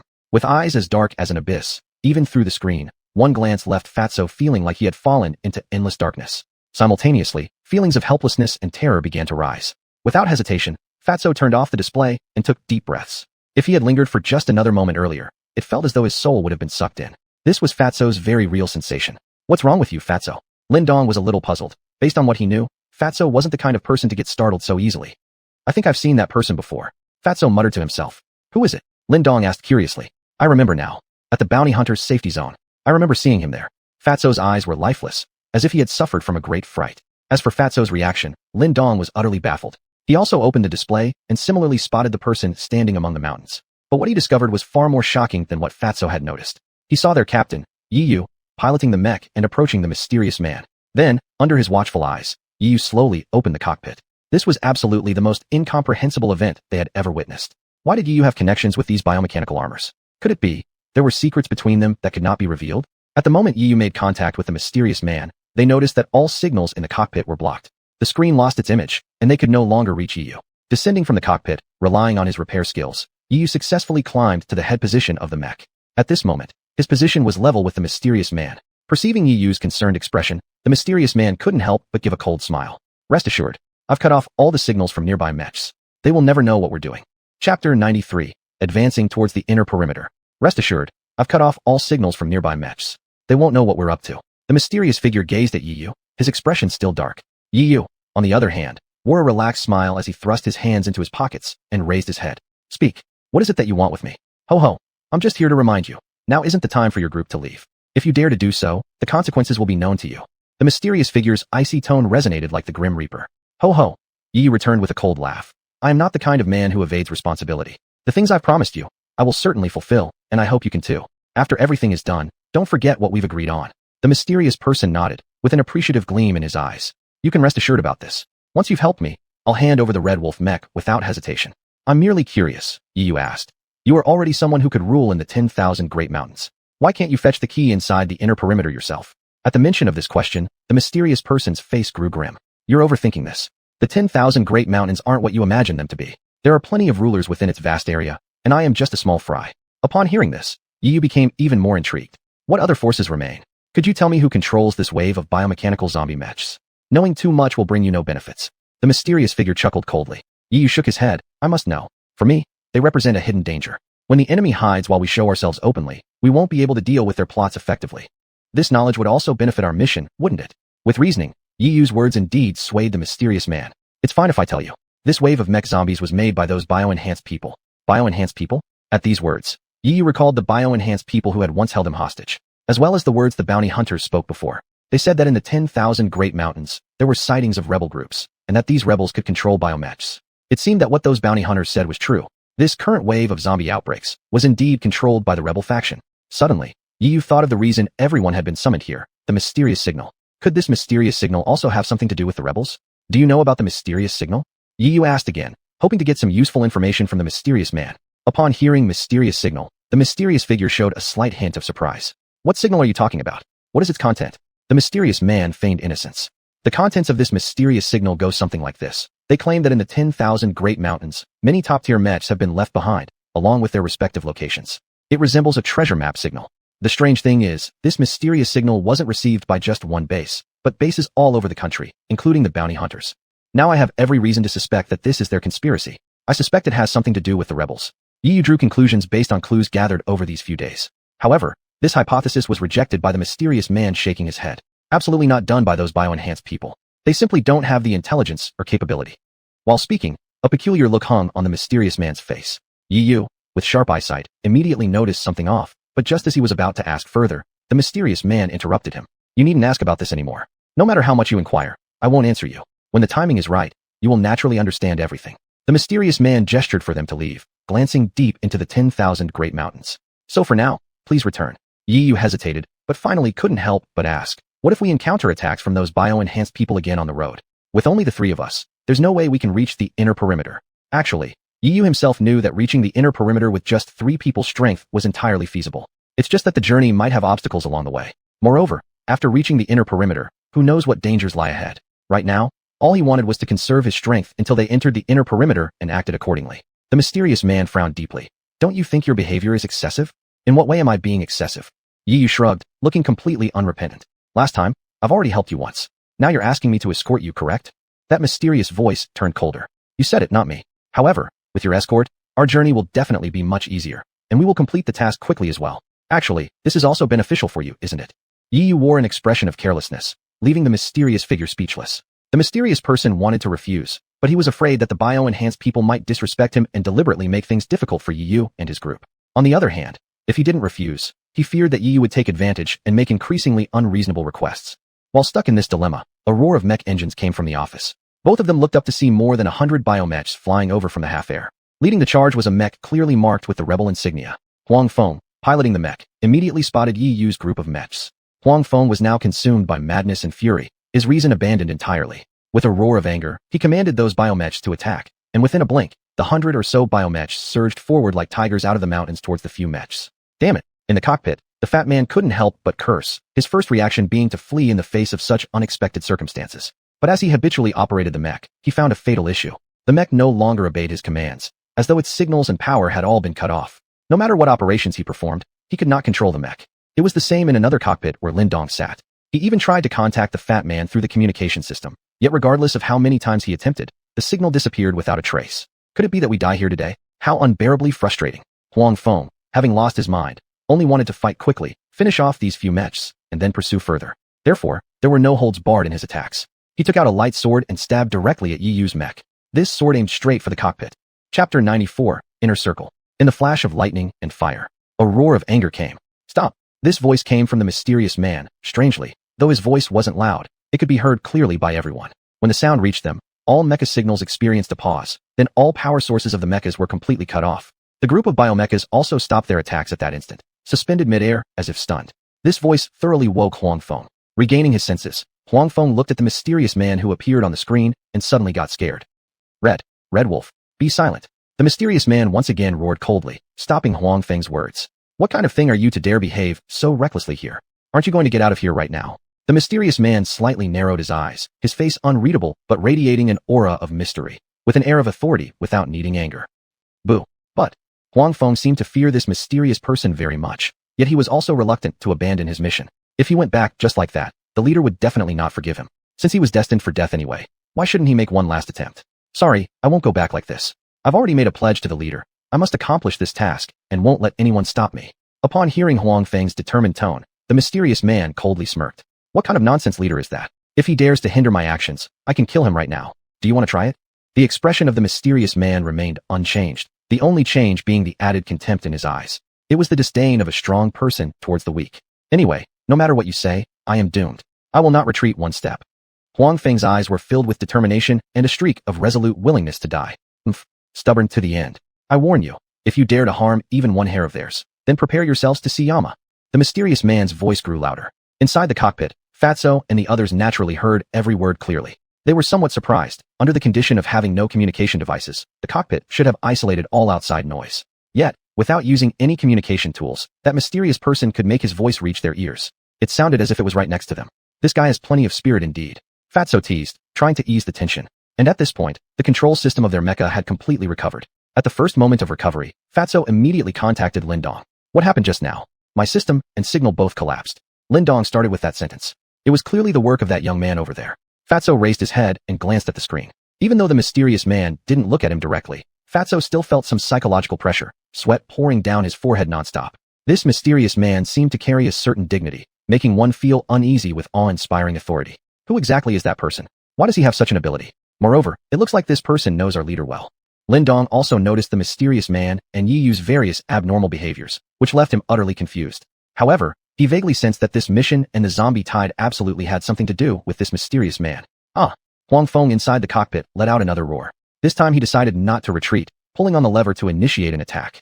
But his mecha remained stationary, unable to ignite its engine. He knew this was definitely the doing of that mysterious man. He had seen this operation before. That supercomputer used the same method to force him into submission, so this time, he would try with all his might to break free from the mysterious man's control. His body was already controlled by the supercomputer, he absolutely wouldn't allow his mecha to be controlled by someone else too. Another roar erupted. It seemed as if the mecha could sense his anger.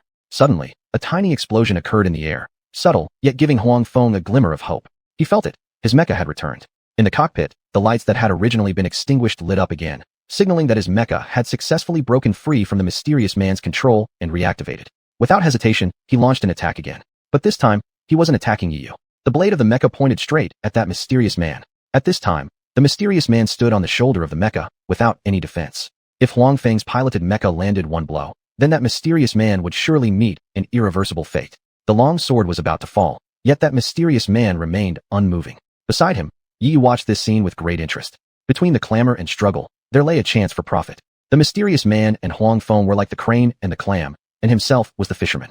No matter what the outcome of their fight was, whether they injured each other or engaged in a fierce battle, it would bring no harm to Yi Yu.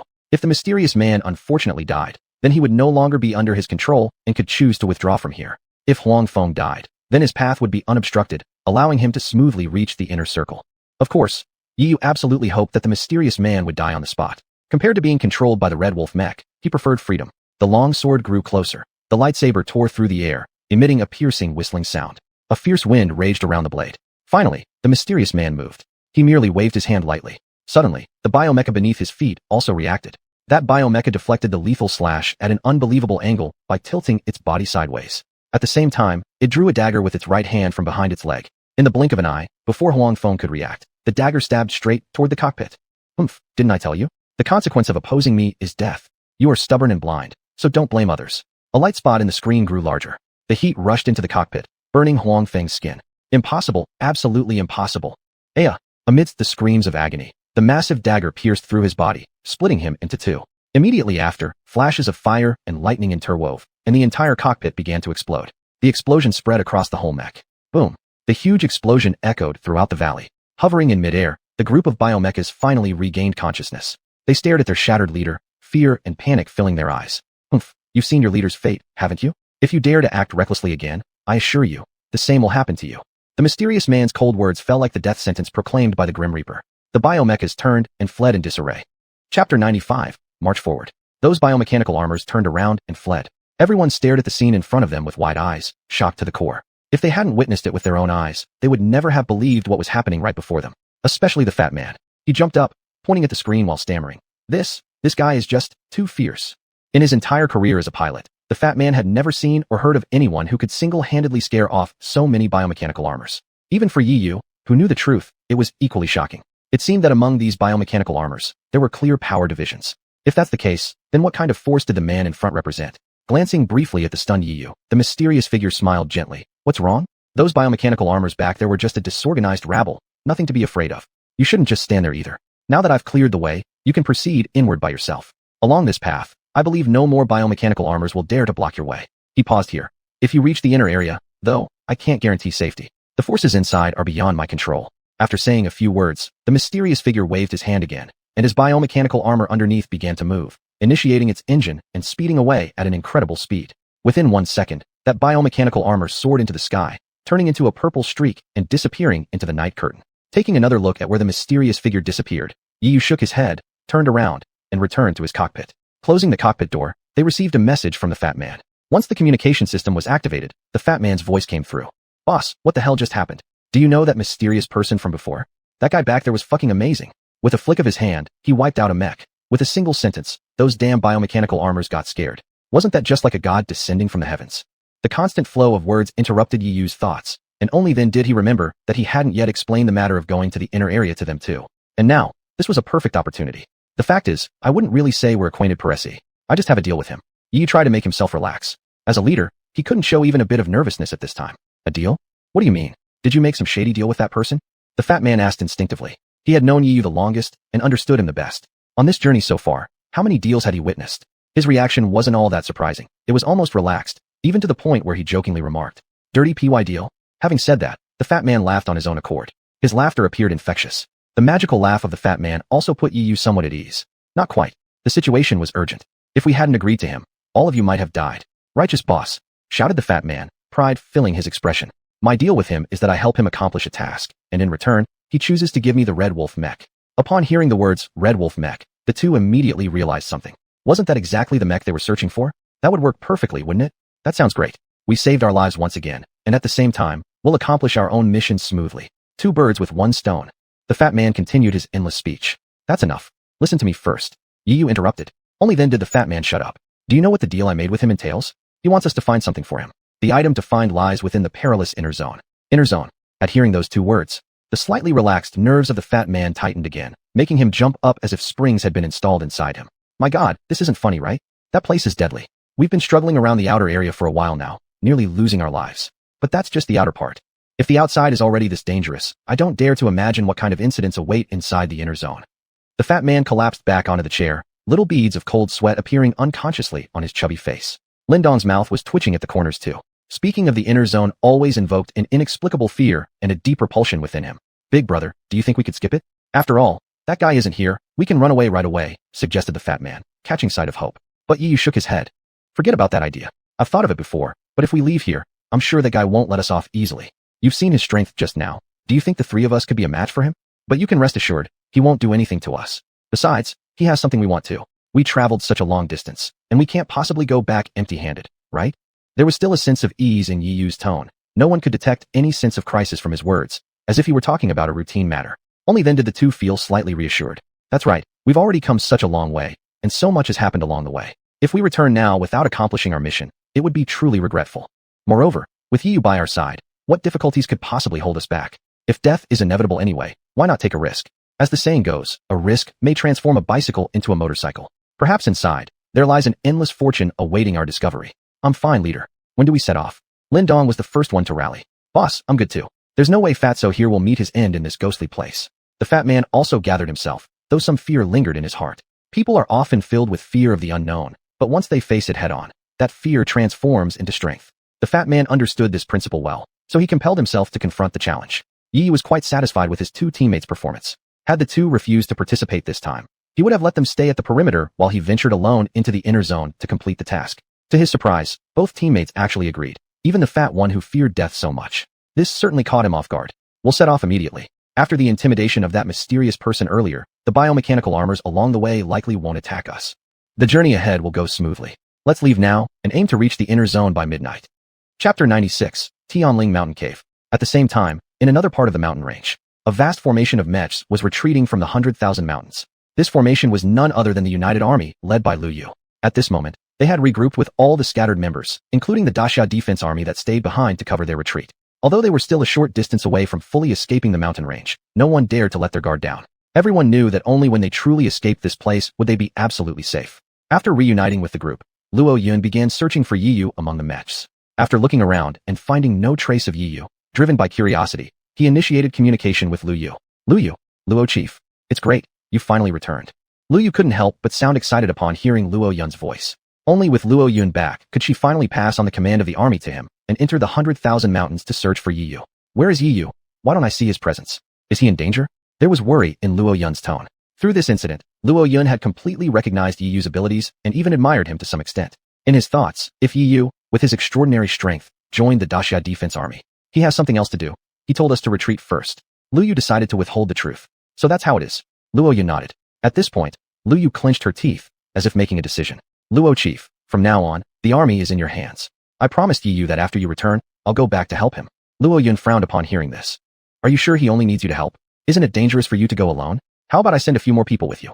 No need, no need. His mission requires secrecy. Bringing too many people might alert the biomechs, which is what he least wants. Do you understand what I mean? Lu Yu said. Sensing the unusual tone in Lu Yu's voice, Luo Yun wanted to ask more, but the communication system was cut off by Lu Yu at this moment. Meanwhile, within the troops retreating from the 100,000 mountains, a red mech suddenly turned and flew back towards the mountains. As the red mech departed, the main force seemed almost ready to escape. Suddenly, the rumbling of engines filled the sky, dense sounds accompanied by clouds of dust. A large formation of mechs blocked the path ahead of the main force. Every single mech in this formation was ferocious in appearance. Biomechs, each one of them. This can't be possible. The immediate reaction of everyone seeing the biomechs was one of disbelief. They were clearly left behind, and were so close to the exit. Logically, there should be no way so many biomechs could appear here. According to the radar display, the number of these biomechs matched exactly with the zombie wave they previously encountered. It's impossible, absolutely impossible. Just when they thought they'd escaped death, they found themselves in grave peril again. Everyone's mental state began to waver. At this moment, the biomech formation slowly parted, revealing another mech coming forward. This mech was completely different from the biomechs. It was evidently man-made. More notably, a prominent emblem was emblazoned on its chest. Traitor Army. It was the emblem of the Rebel Army. Everyone's minds were full of giant question marks. How could the Rebel Army be connected to the biomechs? If there was any connection, it was that they were both monsters made of steel, their only common feature. What was going on? When did the world become so alien? Doubt and fear intertwined in everyone's hearts. They saw clearly from the screen that the Rebel mech waved its hand, seemingly giving orders to the group of biomechs. Suddenly, the biomechs on standby sprang into action. They emerged en masse, forming a black cloud stretching endlessly, blocking the setting sun in the west. How infuriating. These guys have gone too far. Brothers, we will fight to the end with them. With nowhere left to run now, everyone prepared for one final battle. A desperate fight where either side's survival hung in the balance. The battle was imminent. Of course, Yi Yu, on the other side of the mountain, had no knowledge of this horrific battle. Thanks to their advanced engines, they soon reached the inner ring. The Tianling mountain he marked on the map was right before him. Tianling mountain, one of the few high mountains in the inner circle. The structure of the 100,000 mountains was quite peculiar. The inner circle had very few high mountains, while the outer circle was filled with towering peaks, some reaching altitudes of 5,000 to 6,000 meters. Indeed, the flight thus far had gone exactly as the mysterious person had said. No biomechs had emerged to obstruct their movement. Even when they flew past the biomechs territory, those creatures only looked up to observe without taking any real action. This caused everyone to speculate about the identity of the mysterious individual. Tianling Mountain stood approximately 5 kilometers tall in total. According to the mysterious person, hidden within Tianling Mountain was a cave that contained something he sought. But then came the problem. At over 5,000 meters high, how could they possibly find a single cave? Very soon, Yi Yu figured out a method. The sonar detector. This was an essential instrument on every mech. The sound waves emitted by the mech would hit the terrain and use the feedback to map it. It was a commonly used instrument on each mech, but also one that people easily overlooked. We need to scan this entire Tianling mountain from top to bottom. Yiyu's words made both Fatty and the other person realize immediately. The three of us will keep circling around Tianling mountain as we ascend, releasing the mech's sonar instruments continuously. If either of you discovers anything unusual, report immediately. If a cave is found, we must enter to take a look. Upon receiving Yiyu's orders, neither Fatty nor the other man wasted any time. They quickly pulled the control levers, activating their mechs.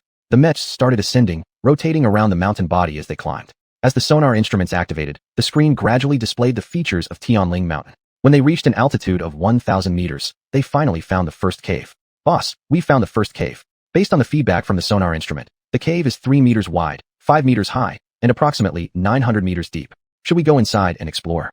Fatty reported his findings. Yiyu nodded without hesitation. We can't afford to miss any cave this time. Let's go check it out.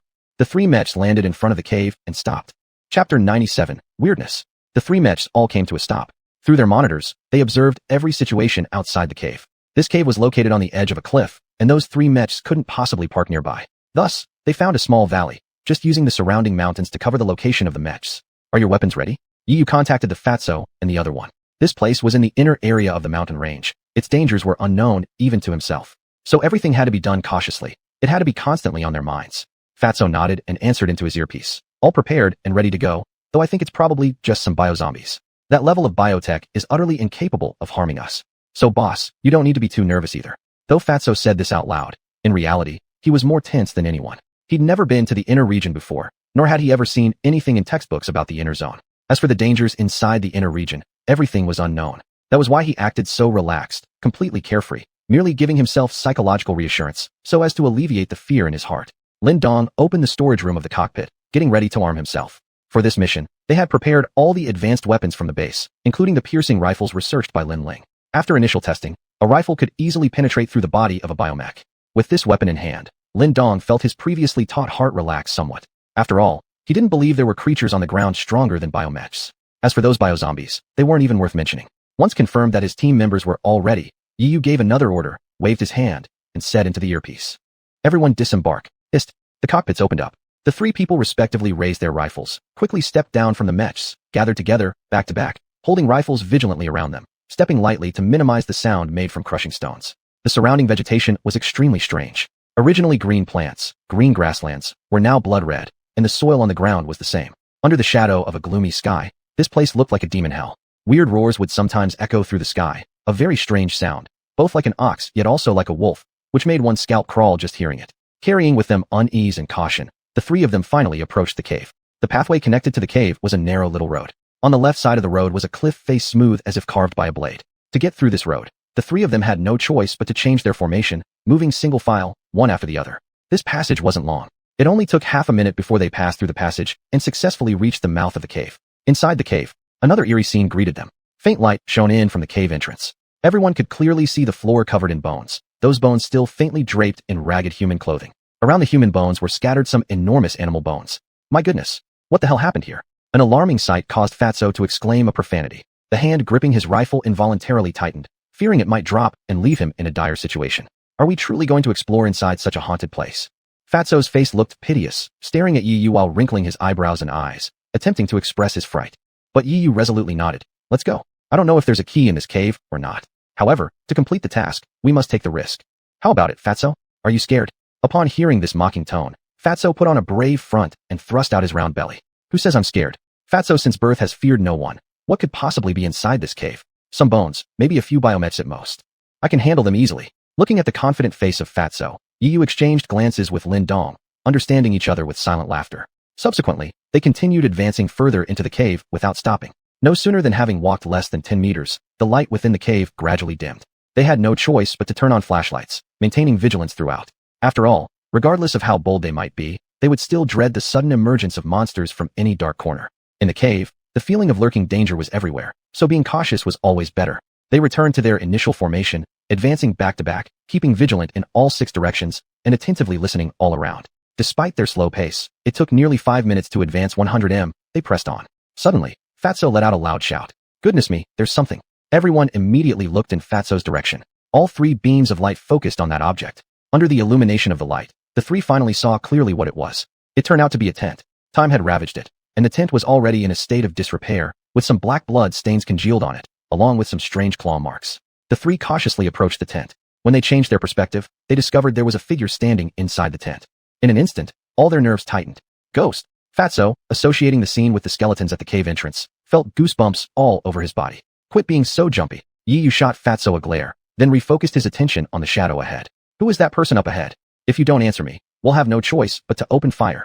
All three rifles were aligned and aimed at the figure. Facing the lethal threat, the figure up front stood still, completely unmoving. Just as Fatso was about to fire, Yiyu stopped him. Don't shoot yet. Something doesn't feel right. What's not right? Let's empty the clip first. We've brought so many bullets. Wouldn't it be a waste if we didn't use them? Fatso insisted on shooting, but Yiyu forcefully pushed his rifle down. Then he slowly approached the tent right in front of the two others. Only then did he get a clear view of the figure inside the tent.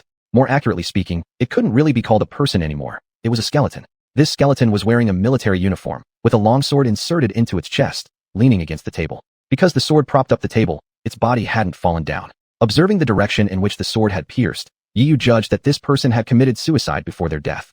Who is this person? Lin Dong asked curiously, looking at the skeleton's clothing. The clothes this person wears seem somewhat familiar. Do you recognize it? Yiyu questioned. Just somewhat familiar. I think I've seen it somewhere before. Chapter 98. The Past. Fatso, just look around in this tent. Yiyu turned and looked at the fat man, the flashlight beam shining on him, casting a huge shadow in the cave. Why does it have to be me searching? Going through a dead person's stuff sounds awfully unlucky. Fatso's face still carried an expression of fear. Damn it. How do you expect us to complete the mission without you doing your part? I've already said it. If we don't find the key, none of us are going back. Do you really want to stay here with these biomechanical machines? Yiyu's words gave Fatso a bit more courage, so he walked into the tent, holding the flashlight and illuminating the items inside the tent. Scattered across the tent were several skeletons lying in disarray. Judging from the situation, they seemed to be the enemies who had attacked the tent and were killed by the general standing before them. Behind the general, there was a dusty box, which the general's hand guarded protectively. What are you waiting for? Open it, and take a look, Yiyu urged impatiently. Not that. There are so many of you people. Why must I be the one to open it? Fatso swallowed hard, praying silently in his heart. Are you joking around? Didn't you see us searching for clues? Yiyu patted a machine on the table. This machine is likely the communication device from that time. I'll check if this communicator can still work. Or maybe it retains some information from back then. The things we're doing are far more challenging than what you've done. Yiyu gestured dismissively. Alright, I understand, but let me catch my breath first. Fatso kept taking deep breaths, his eyes focused on the box. Do as you please. With that answer, Yiyu turned and glanced at the machine. The machine was about the size of a small box, silent and still for countless years, covered in dust. After blowing off the accumulated dust and causing it to fly about, the original color of the machine was finally revealed. A dark black exterior, strange and odd structures. Judging from its appearance, Yiyu concluded this machine should be around 100 years old, originating precisely from the outbreak period of the apocalypse. Do you think this machine can still function? Lin Dong asked beside him. I'm not sure, but maybe I could fix it. No way, you can repair this too? Lin Dong was quite astonished. A machine from 100 years ago could certainly be considered an antique. Many parts are no longer manufactured today, and some parts he hasn't even seen before. How could someone undertake the repair of a machine under circumstances where principles aren't understood? His doubts were quickly resolved by Yiyu.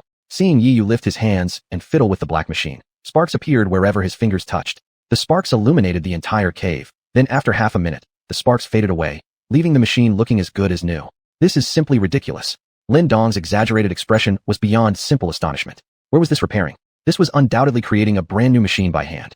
This isn't surprising. Yiyu shook his head nonchalantly. Then, he shifted his focus onto the black machine. He was eager to figure out what exactly happened in the cave. And the only solution to unravel the mystery lay solely with this black machine right in front of him. He started studying how to use this black machine. After studying for a while, he realized that this machine indeed was a communicator, exactly matching his initial judgment.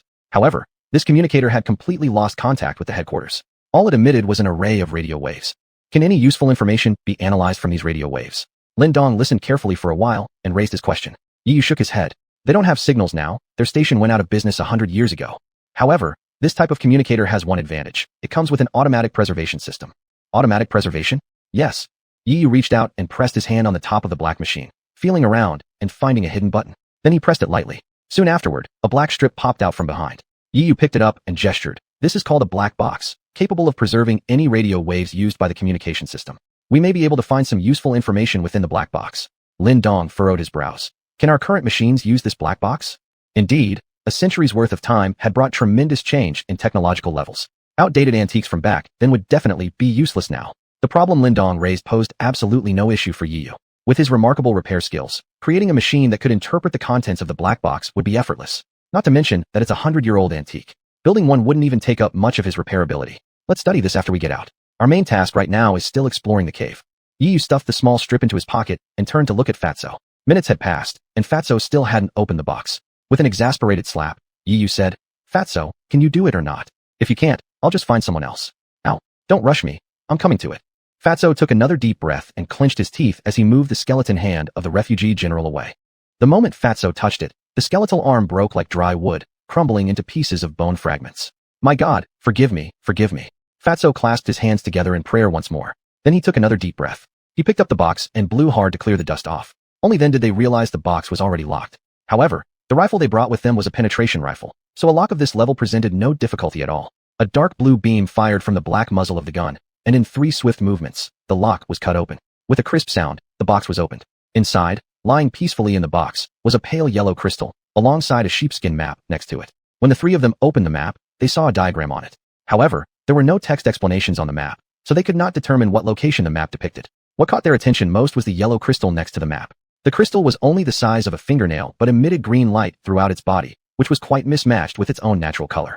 Yiyu picked up the crystal and examined it closely. He could feel an indescribable power emanating from this crystal. Just one glance, and one would be lost in it. Could it be that the skeletons inside the cave were people who perished while competing for this crystal? What on earth is this thing? To have such incredible allure. Chapter 99, Monster.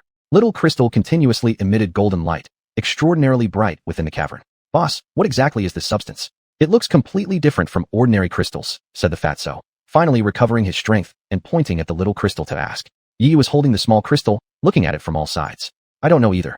Could it have a structure similar to a wisdom crystal?" Lin Dong recalled the wisdom crystal he had obtained from a biomecha's body back then. Despite being just a small crystal, the wisdom crystal possessed the power to awaken a biomecha's consciousness. Perhaps this tiny crystal also had such a function. This remains unknown. Yiyu attempted to use the same method to break down this crystal's function and determine its properties. However, when he opened the system panel and chose absorb, the system actually displayed that this type of crystal couldn't be absorbed. Based on the information provided by the system, Yiyu became even more curious about the origin of this crystal. However, now is not the time to study this crystal. We must continue exploring this cave. "Do you remember our mission?" "To find a key," Yiyu reminded everyone and tucked the yellow crystal into his own bosom, shifting the flashlight forward. The flashlight illuminated the entire cave. Fatso and Lin Dong nodded their heads and also refocused their attention ahead. They once again formed up, with 3 of them back-to-back advancing carefully. Their progress this time was faster than before, covering a distance of 100 meters in only 4 minutes. As they ventured deeper into the cave, they saw a different scene. The bones littering the ground near the cave entrance were fewer as they advanced deeper inside. At the 200-meter mark in the cave, they discovered a rotting corpse. They pinched their noses to endure the stench and used the flashlight for illumination. They found obvious signs of animal bites on the corpse. Upon closer inspection, they determined that this corpse was not human, but rather a biozombie that had undergone mutation. "My God, what's going on here?" Lin Dong's expression turned complex. Even after having been through cruel wars, seeing this corpse filled him with an unshakable chill. The state of this corpse was simply too ghastly. It had clearly been savagely chewed by animals. Observing carefully, Yiyu noticed that these corpses were biozombies. This isn't a human corpse, it's a mutated biozombie. You can tell by carefully examining the pupils and the nails. Is that even possible? Fatso, upon hearing this, was curious since he had never heard that one could differentiate between humans and biozombies by these features. Yiyu nodded and began his analysis. Don't human pupils always look black? After turning into a biozombie, they lose their humanity, so their pupils turn grayish, displaying some wild animal traits. They gradually shrink and become pointed. While explaining, Yiyu directed the beam of his flashlight onto the corpse's head, focusing the light entirely on the corpse's pupils. Both endured the stench and involuntarily stepped closer for a look. Indeed, as Yiyu had said, the corpse's pupils were grayish, and they were sharply pointed like a wildcat's. These were beast-like pupils. How do we identify the nails? Lin Dong raised his question. He also wanted to see this knowledge he had never studied before. A confident smile crossed Yiyu's lips. He lowered the flashlight in his hand and focused the light on the corpse's fingers under the illumination. Under the flashlight, the corpse's nails were glowing an odd shade of yellow. The growth rate of human nails is quite slow, usually taking around a week to reach a certain length. However, biozombies are different. Their nails only grow after consuming an entire human. Judging by the length of its nails, this biozombie died without ever truly biting a human. In addition to judging by growth speed, there's also the color of their nails. Normally, our nails are pinkish red, but these zombies, due to the influence of blood rain and changes in their bodily functions caused by certain special elements, have extremely peculiar nail colors, just like the current yellow. Yiyu gestured towards the corpse's nails, and the two leaned in for another close look. Only then did they discover that the nail color was indeed yellow. The two viewpoints expressed by Yiyu were unprecedented and greatly shook their worldview. Boss, you're really fucking amazing, knowing even this kind of knowledge. Our scientists don't even know these things. The fatso was not stingy with his compliments. Yi Yu smiled. That group of scientists wouldn't pay attention to such things. All their efforts are focused on equipment and mechas. Let's continue inside. There's no need to waste time here. After being reminded by Yi Yu, the two finally remembered the main task at hand. They nodded and resumed their formation once more. On their way forward, they discovered more and more corpses, and these corpses appeared fresher, the bite marks on them becoming increasingly evident. My God, what in heaven's name happened here? Who could be hunting these biozombies? Boss, shouldn't we retreat quickly? The sights along the way deepened the fear in Fatso's heart. He grew more terrified of the unknown within the cave, afraid that whatever monster resided inside would be beyond his ability to handle. We've come all this way. How could we return empty-handed? Yi Yu activated his display screen, checking his team's position inside the cave. They had already advanced 600 meters and were just over 300 meters away from the bottom of the cave. At this point, there was no way he could abandon the mission. With Yi Yu's determination, Fatso's fear, and the strange mood of this three-person team, the morale of the group became rather peculiar. Only 100 meters left to the bottom of the cave. Everybody be ready. As Yi Yu's voice rang out, everyone rallied their focus. An unknown terror awaited at the bottom of the cave, and they had to confront it. When only 50 meters remained, an eerie roar suddenly echoed through the cave.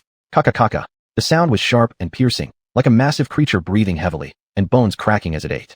Both sounds intertwined and clearly reached the ears of everyone. Attention, everybody. A monster is up ahead. The three stood side by side, rifles pointing forward. Under the flashlight beams, a monstrous silhouette loomed into view. Chapter 100, the former defense force. Under the illumination of the flashlight, a massive figure gradually revealed itself to everyone. It was a humanoid monster. He possessed human limbs and human skin, but now he had mutated into a monster.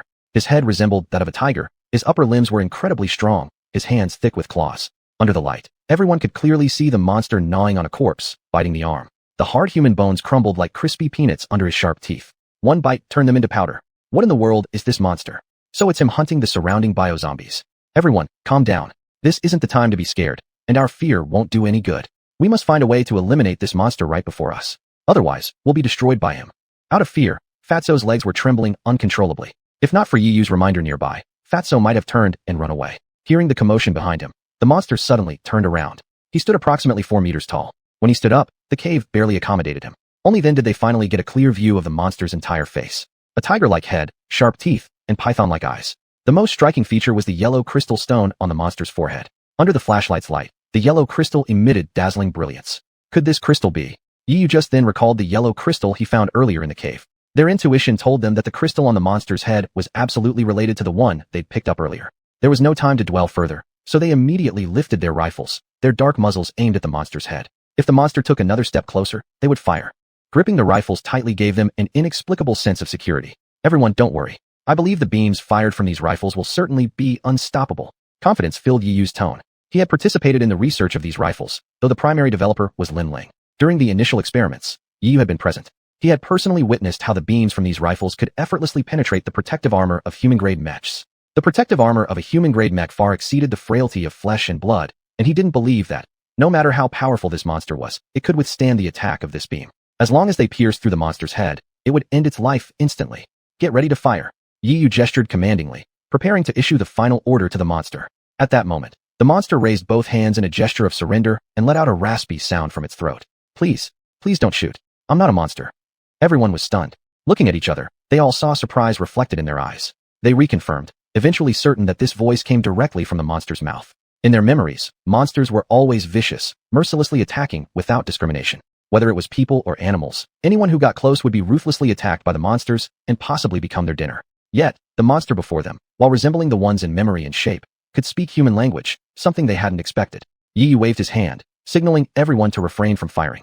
Though they didn't fire, they maintained their aiming positions. Any movement from the monster would prompt them to unhesitatingly pull the trigger, allowing the beam to mercilessly pierce through the monster's head. Are you man or monster? As soon as the words left his mouth, Yi Yu felt his question redundant. What else could the monster in front of them be but a monster?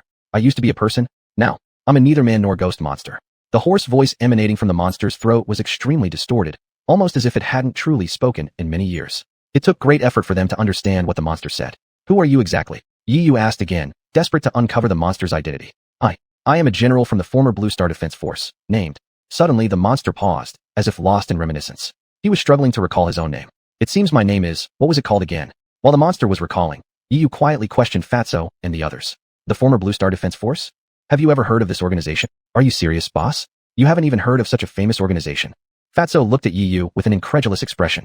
Boss, with your smart brain, How could you be confused at a time like this? Raising his hand, Yu slapped Fatso directly. Can you still joke around at a moment like this? Cough, cough. Then let me explain it to you. The former Blue Star Defense Force was actually the military force formed by all the Blue Star nations before the apocalypse outbreak. After the disaster struck, the Blue Star Defense Force began dealing with the biozombies and developing mechs. The first army to launch a crackdown on the biomechs was none other than the Blue Star Defense Force. At that time, they almost wiped out the biomechs, which would have ended the chaos. Unbelievably, later, the biomechs counterattacked, and the Blue Star Defense Force collapsed in the counterattack. After hearing Fatso's account, Yu finally understood what had happened. It turned out that all the skeletons in the cave belonged to soldiers from the Blue Star Defense Force. This cave had once been their defensive base, and the officers inside the tents commanded the battles from here. However, for some unknown reason, they all died in the cave. Now, there was only one person who could answer all these questions, and that was the monster standing before them. What exactly happened here? Why did all of you die here? Yu asked again. The monster was stunned. He fell into silence for several minutes. Just as everyone was about to lose patience, the monster finally spoke up. What happened back then was truly horrifying. Even after so many years, I still cannot forget. The monster raised his head, his python-like eyes flickering with deep fear. Back then, our Blue Star Defense Force used nuclear-powered mechs. The powerful propulsion quickly overwhelmed the biomechs, compressing their survival space step by step. Later, all the biomechs within Daxia's territory fled to the 10,000 Great Mountains. Chapter 101, Enhancement. The creature lifted its head, and the python-like eyes gleamed with deep fear. Back in the day, our Blue Star Defense Force used nuclear-powered mechs. With great power, we swiftly exterminated the biomechs, continuously shrinking their living space. Later on, all the biomechs within the Daxia territory fled to the 10,000 mountains.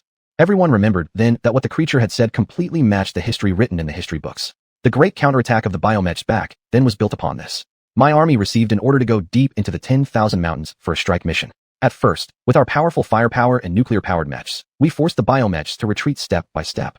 It took only 3 days and 3 nights to fight from the outer rim straight to their inner core. We were just about to reclaim the 10,000 mountains, but an accident still happened. There was some sense of loss in the eyes of that creature. The events of that night, so many years ago, remained vividly clear in his mind. When our troops were ready to capitalize on our victory and wipe out the biomechs entirely, the headquarters transmitted a confidential order. They mentioned there was a crystal in the 10,000 mountains possessing enormous energy. At the front line, some biomechs had already transformed due to these crystals and became the primary combat force there. They began to counterattack us. Our army was given a secret mission, which was to secretly destroy these enhancement crystals. As the creature spoke, it sat down, its huge body resembling a small hill. Is the enhancement crystal you mentioned just now the one on your forehead? Yu asked while pointing at the monster's head. On the monster's head, the yellow crystal embedded in it was emitting faint golden light. After a brief silence, the monster finally nodded, agreeing with Yu's statement. Yes, it's exactly these enhancement crystals. These crystal stones indeed contain an unimaginable power. They can cause significant changes to the human body, granting superhuman strength. If these crystals are attached to a mech, the power displayed will be even more astonishing. I have personally witnessed a biomech mutating relying on a yellow crystal. A dying biomech accidentally merged with this yellow crystal, and then began mutating. An ordinary person-level biomech instantly evolved into a king-level mech.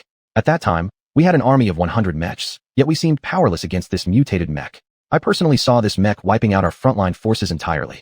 After the failure, all our ground forces withdrew, gathering in this cave to plan our next move.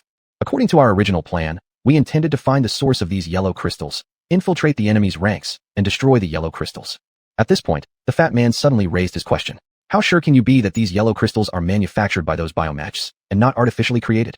Besides, biomechs rarely possess intelligence. Given their level, can they really produce these yellow crystals containing mutation energy?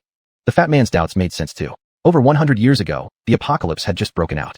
Both human mech technology and biomech technology were at their infancy. If, according to the standards of 100 years ago, biomechs could create such powerful yellow crystals, then 100 years later, the world of humans would no longer exist. However, facts have proven that biomechs aren't as capable as imagined. Facing the questions, the creature emitted a sound similar to human laughter, hoarse and full of mockery. This piece of information was obtained at the cost of our soldiers' lives. After receiving orders regarding the yellow crystals, our commander organized a suicide squad to investigate the inner core. 2 days later, that suicide squad sent back messages from the front line. They discovered a camp of biomechs in the inner core. In the camp, there was a machine resembling a human brain, controlling various processing machines, producing one yellow crystal after another. Our suicide squad attempted to destroy it, and then lost contact. When we encountered them again, all members of the suicide squad had turned into zombies. So, this information is absolutely true. A machine resembling a human brain. Hearing this title, everyone felt the entire matter becoming mysteriously unclear. Could it be that all biomechs were controlled by this machine that resembles a human brain? If that's the case, then the entire apocalypse is because of him. Did your plan succeed later? Yu continued to ask. He also wanted to know the outcome. At this point, The monster just shook its head. It wasn't exactly a success. We followed the plan. We did manage to infiltrate the camp mentioned by the suicide squad, but when we got there, the camp had already been dismantled. Apart from the scattered yellow crystals on the ground, we didn't see any machine resembling a human brain. We collected all the yellow crystals on the ground and planned to take them back to the base for research. Little did we know that this would be the beginning of a nightmare. The monster's voice was filled with fear. We brought the yellow crystals back to the cave, and strange things happened that very night. The previously retreating biomechs, as if they smelled the scent of the yellow crystals, gathered together and headed towards our cave. Under the urgent orders of the commander, reinforcements were continuously sent from headquarters, but these biomechs were much harder to deal with than usual. Our frontline mechs gradually couldn't hold up. Right when we were about to abandon the cave and retreat, those monsters attacked us. Monsters? Yu asked. Were they monsters like you? Those monsters were even more terrifying than me. They evolved from biozombies, a higher-level monster than the biozombies. Their infiltration slaughtered all the soldiers in our cave. In a moment of crisis, the commander issued his last order. He ordered me to bring the crystal back to headquarters, but I failed him. I was surrounded by a group of monsters, and the yellow crystals on my body scattered everywhere. Those monsters went mad trying to grab the yellow crystals. I also accidentally swallowed one of the yellow crystals while escaping, which resulted in me turning into this monstrous form. After the monster finished speaking, it sat down and gasped for breath, as if reliving the battle with the other monsters in its memories. Chapter 102. The 9 Layers of Tianling Mountain Caves. He ordered me to bring the crystal back to headquarters, but I still let him down. I was surrounded by a group of monsters, and the yellow crystals on my body fell all over the ground, allowing those monsters to crazily fight for the yellow crystals. I also mistakenly swallowed a yellow crystal during my escape, which ultimately turned me into this current appearance. After that monster finished speaking, it sat on the ground panting, as if recalling memories were like fighting another monster. The battle left him battered and bruised. Everyone couldn't help but feel sorrowful. It had been a full 100 years since the incident described by the monster. Have you stayed in the cave all these years? Haven't you ever thought about returning to the human tribe and informing your superiors about this important information regarding the yellow crystal? Lin Dong furrowed his brows. In his heart, he actually did not agree with the monster's actions. As a soldier, shouldn't one bravely face reality and be loyal to one's organization? What difference is there between what you did and desertion? Perhaps Lin Dong's words had just struck a nerve within the monster. I no longer deserve to be called a soldier, or perhaps even a human. When I underwent the transformation due to the yellow crystal, I already knew that human society would never accept me again. If I returned to human society, they would surely treat me as a monster. They would study me, and when necessary, dissect me to end my life. This was my original idea. The monster lifted its head and sighed once more. But after 100 years have passed, living in this cave without sunlight for an entire century has made me think more clearly the longer I live. I await the arrival of people destined to find me in the cave. I believe that someday someone will come to this cave, and at that time, I can tell them what I've discovered. It would also be my final contribution to human society. After the monster spoke, his face showed only composure. It's unimaginable how you've survived for 100 years. The fat man shivered involuntarily as he recalled the corpses on the ground. I'm human too. Even though I've gone through this mutation, I still need to replenish energy, I still need to eat. Although I'm not as monstrous as those biochemical humans who need to gnaw on machines or humans.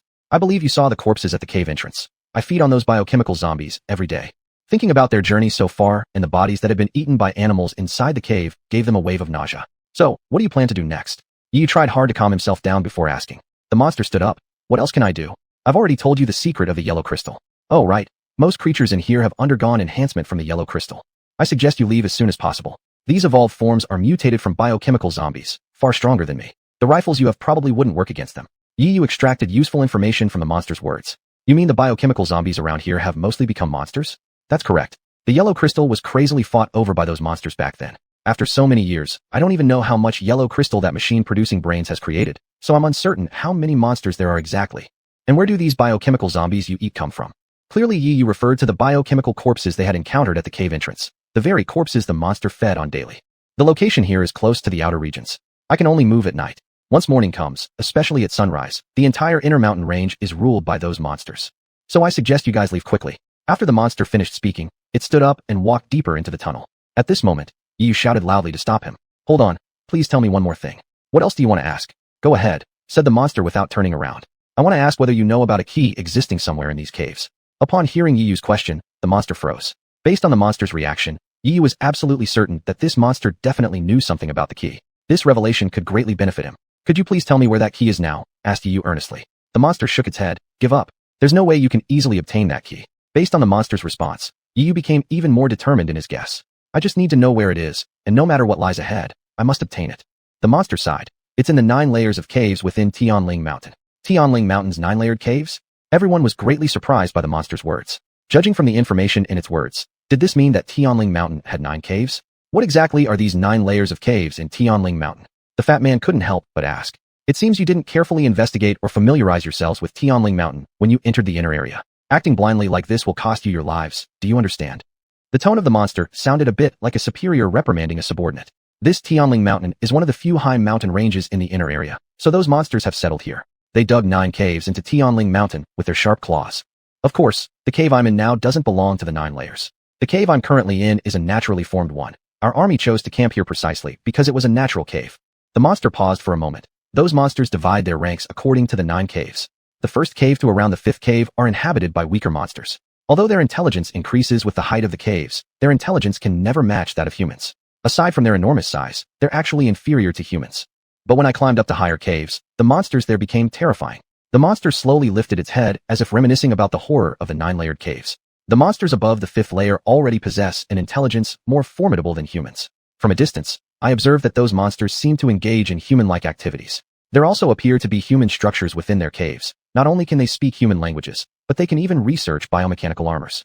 Listening to the monsters' words, everyone was astonished, their jaws almost dropping. This was absolutely the most shocking thing they had ever heard. They couldn't believe that such terrifying creatures existed in the interior of the mountain range. Chapter 103, Crisis. Monsters beyond the 5th level cave have already possessed a wisdom more terrifying than that of humans. I observed them from afar in the past, and it seems those monsters are engaging in human-like activities. There even appear to be human constructions within the caves. Not only can they speak human language, but they may also be researching biomechanical armors. While shocked by the words of the monster, everyone present believed its words without question. This was absolutely the most shocking thing they had ever heard. They never expected such terrifying creatures to exist within the inner perimeter of the mountain range. So you'd better retreat quickly now. The key you're talking about is a treasure for those monsters. If you dare to touch it, those creatures will attack you at all costs. The monster was trying to dissuade them, with fear and awe permeating every word. It was as if the 9-level caves hidden something the most horrifying in this world. But for them, as long as there were things they needed, no matter how terrible the place might be, they must take the risk to explore. You don't need to worry about that. Do you know where that key is? I once did hear about it, 50 years ago. The monster fell into deep thought again. In the past, the monsters in this area would go hunting everywhere. But since an unusual event happened here 50 years ago, one morning, I personally saw 10 biomechanical armors escorting a girl over here. Then, the leader of these biomechanical armors spoke a few words to the leader of those monsters and handed over the girl. From that morning onward, a rumor spread among the circle of monsters within the inner perimeter. Rumor? What kind of rumor? Yu asked curiously.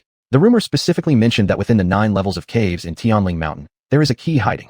That key leads to a treasure place, where a princess is waiting for you. Every bounty hunter who came to look for the key said the same thing. However, none of them found the key. Could that key be fake? The fat man expressed his doubts. I am not quite sure either. The monster shook its head. I only know that none of the bounty hunters who came to look for the key managed to survive. While speaking, the monster pointed to a corpse in a distant corner. Following the direction of its finger, Yu, with his sharp eyesight, noticed a pendant hanging on the chest of that corpse. Yu had seen this pendant before in Shunmei. It was undoubtedly the symbol of bounty hunters. It turned out that those who came to look for the key eventually became biozombies. Looking at the corpse, the fat man couldn't help but take a step back. Fatso, are you scared again? Lin Dong mocked from beside. You quit your nonsense. Would I be afraid of such ordinary monsters? The fat man puffed up his chest, showing a fearless demeanor. This strategy of provocation worked perfectly on the fat man. Lin Dong raised his lips, gave a faint smile, stopped talking, and was awaiting orders from Yu. Naturally, Yu would not retreat. He cleared his throat and said, then let's go take a look. Their failure doesn't mean we'll fail too. Regarding your attitude and courage without fear of death, I feel great respect. So, I wish you a smooth journey. With that, the monster turned and walked into the cave, disappearing in the dark depths after a few seconds of hesitation. All questions had been asked. Perhaps the disappearance of the monster was the best conclusion. What should we do with that monster? Lin Dong asked abruptly. It hasn't caused us any harm, poses no threat to us, and even provided help. In that case, there's no need to make things difficult for it. Let it live peacefully in this cave. Turning his head, Yu adhered to this philosophy. People do not offend me. I do not offend people. People who offend me, though far away, must be punished. The monster respected Yu's personal creed, so he wouldn't break his own principles to attack the monster. Well, then let's leave here first. Since this cave does not belong to the 9-level caves, there's no need to waste more time. Led by Yu, the trio swiftly evacuated the cave and immediately opened their communication devices to locate their mech's position. Just as they were about to return, the ground suddenly trembled. The three, always on high alert, reacted promptly. They lay down instantly to avoid being hit by falling debris from the mountain body. Immediately after, they saw 3 biomechanical armors flashing through the high sky. The destination of these 3 armors was a red armor not far away. That red armor was located at the foot of Tianling Mountain. The state of that armor looked very strange. At first glance, the armor did not seem to have any damage. yet the armor had no movement whatsoever. Boss, why does that armor look so familiar? The voice of the fat man sounded by their ears. At first, Yu felt this armor was familiar, but due to the great distance, he couldn't see it clearly. The fat man's reminder made him realize it immediately. This was none other than the red dragon armor driven by Lu Yu.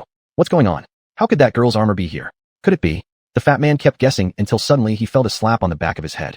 With your wooden brain, do we even need to think? She's definitely come to find us. Yu opened the communication system again, locating his mech. What should we do then? Why ask so much? Quickly get back to our mechs and rush over to support her. After locating his position, Yu stood up swiftly and headed toward his mech. Meanwhile, at the foot of Tianling Mountain, inside the cockpit of the red dragon armor, Lu Yu was staring intently at the observation radar, her hands swiftly moving across the keyboard as if calculating something. According to the data shown, those three should have escaped in this direction. But why are they nowhere to be found when I've reached here? It seems the data needs to be more accurate. She continued to tap the keyboard, trying hard to analyze the clues she had gathered in order to figure out the movements of the trio as soon as possible. But right at that moment, the radar system, which had been silent for a while, suddenly emitted an urgent alarm sound. Ding ding ding. Having piloted this armor for many years, Lu Yu naturally knew what these sounds represented. It meant that biomechanical armors were approaching, and it also meant she was about to face a fierce battle. Damn it. You guys dare to bother me now. Watch me blow you to pieces. Already feeling irritated, Lu Yu's fighting spirit had now reached its peak. Chapter 104, Departure. At this moment, her fighting spirit had reached its peak. If she didn't vent it out thoroughly, it would be hard to ease the hatred in her heart. She looked down at the radar and found that it only showed 3 red dots, which also proved that only 3 biomechanical mechs were approaching from ahead. Just 3 mechs?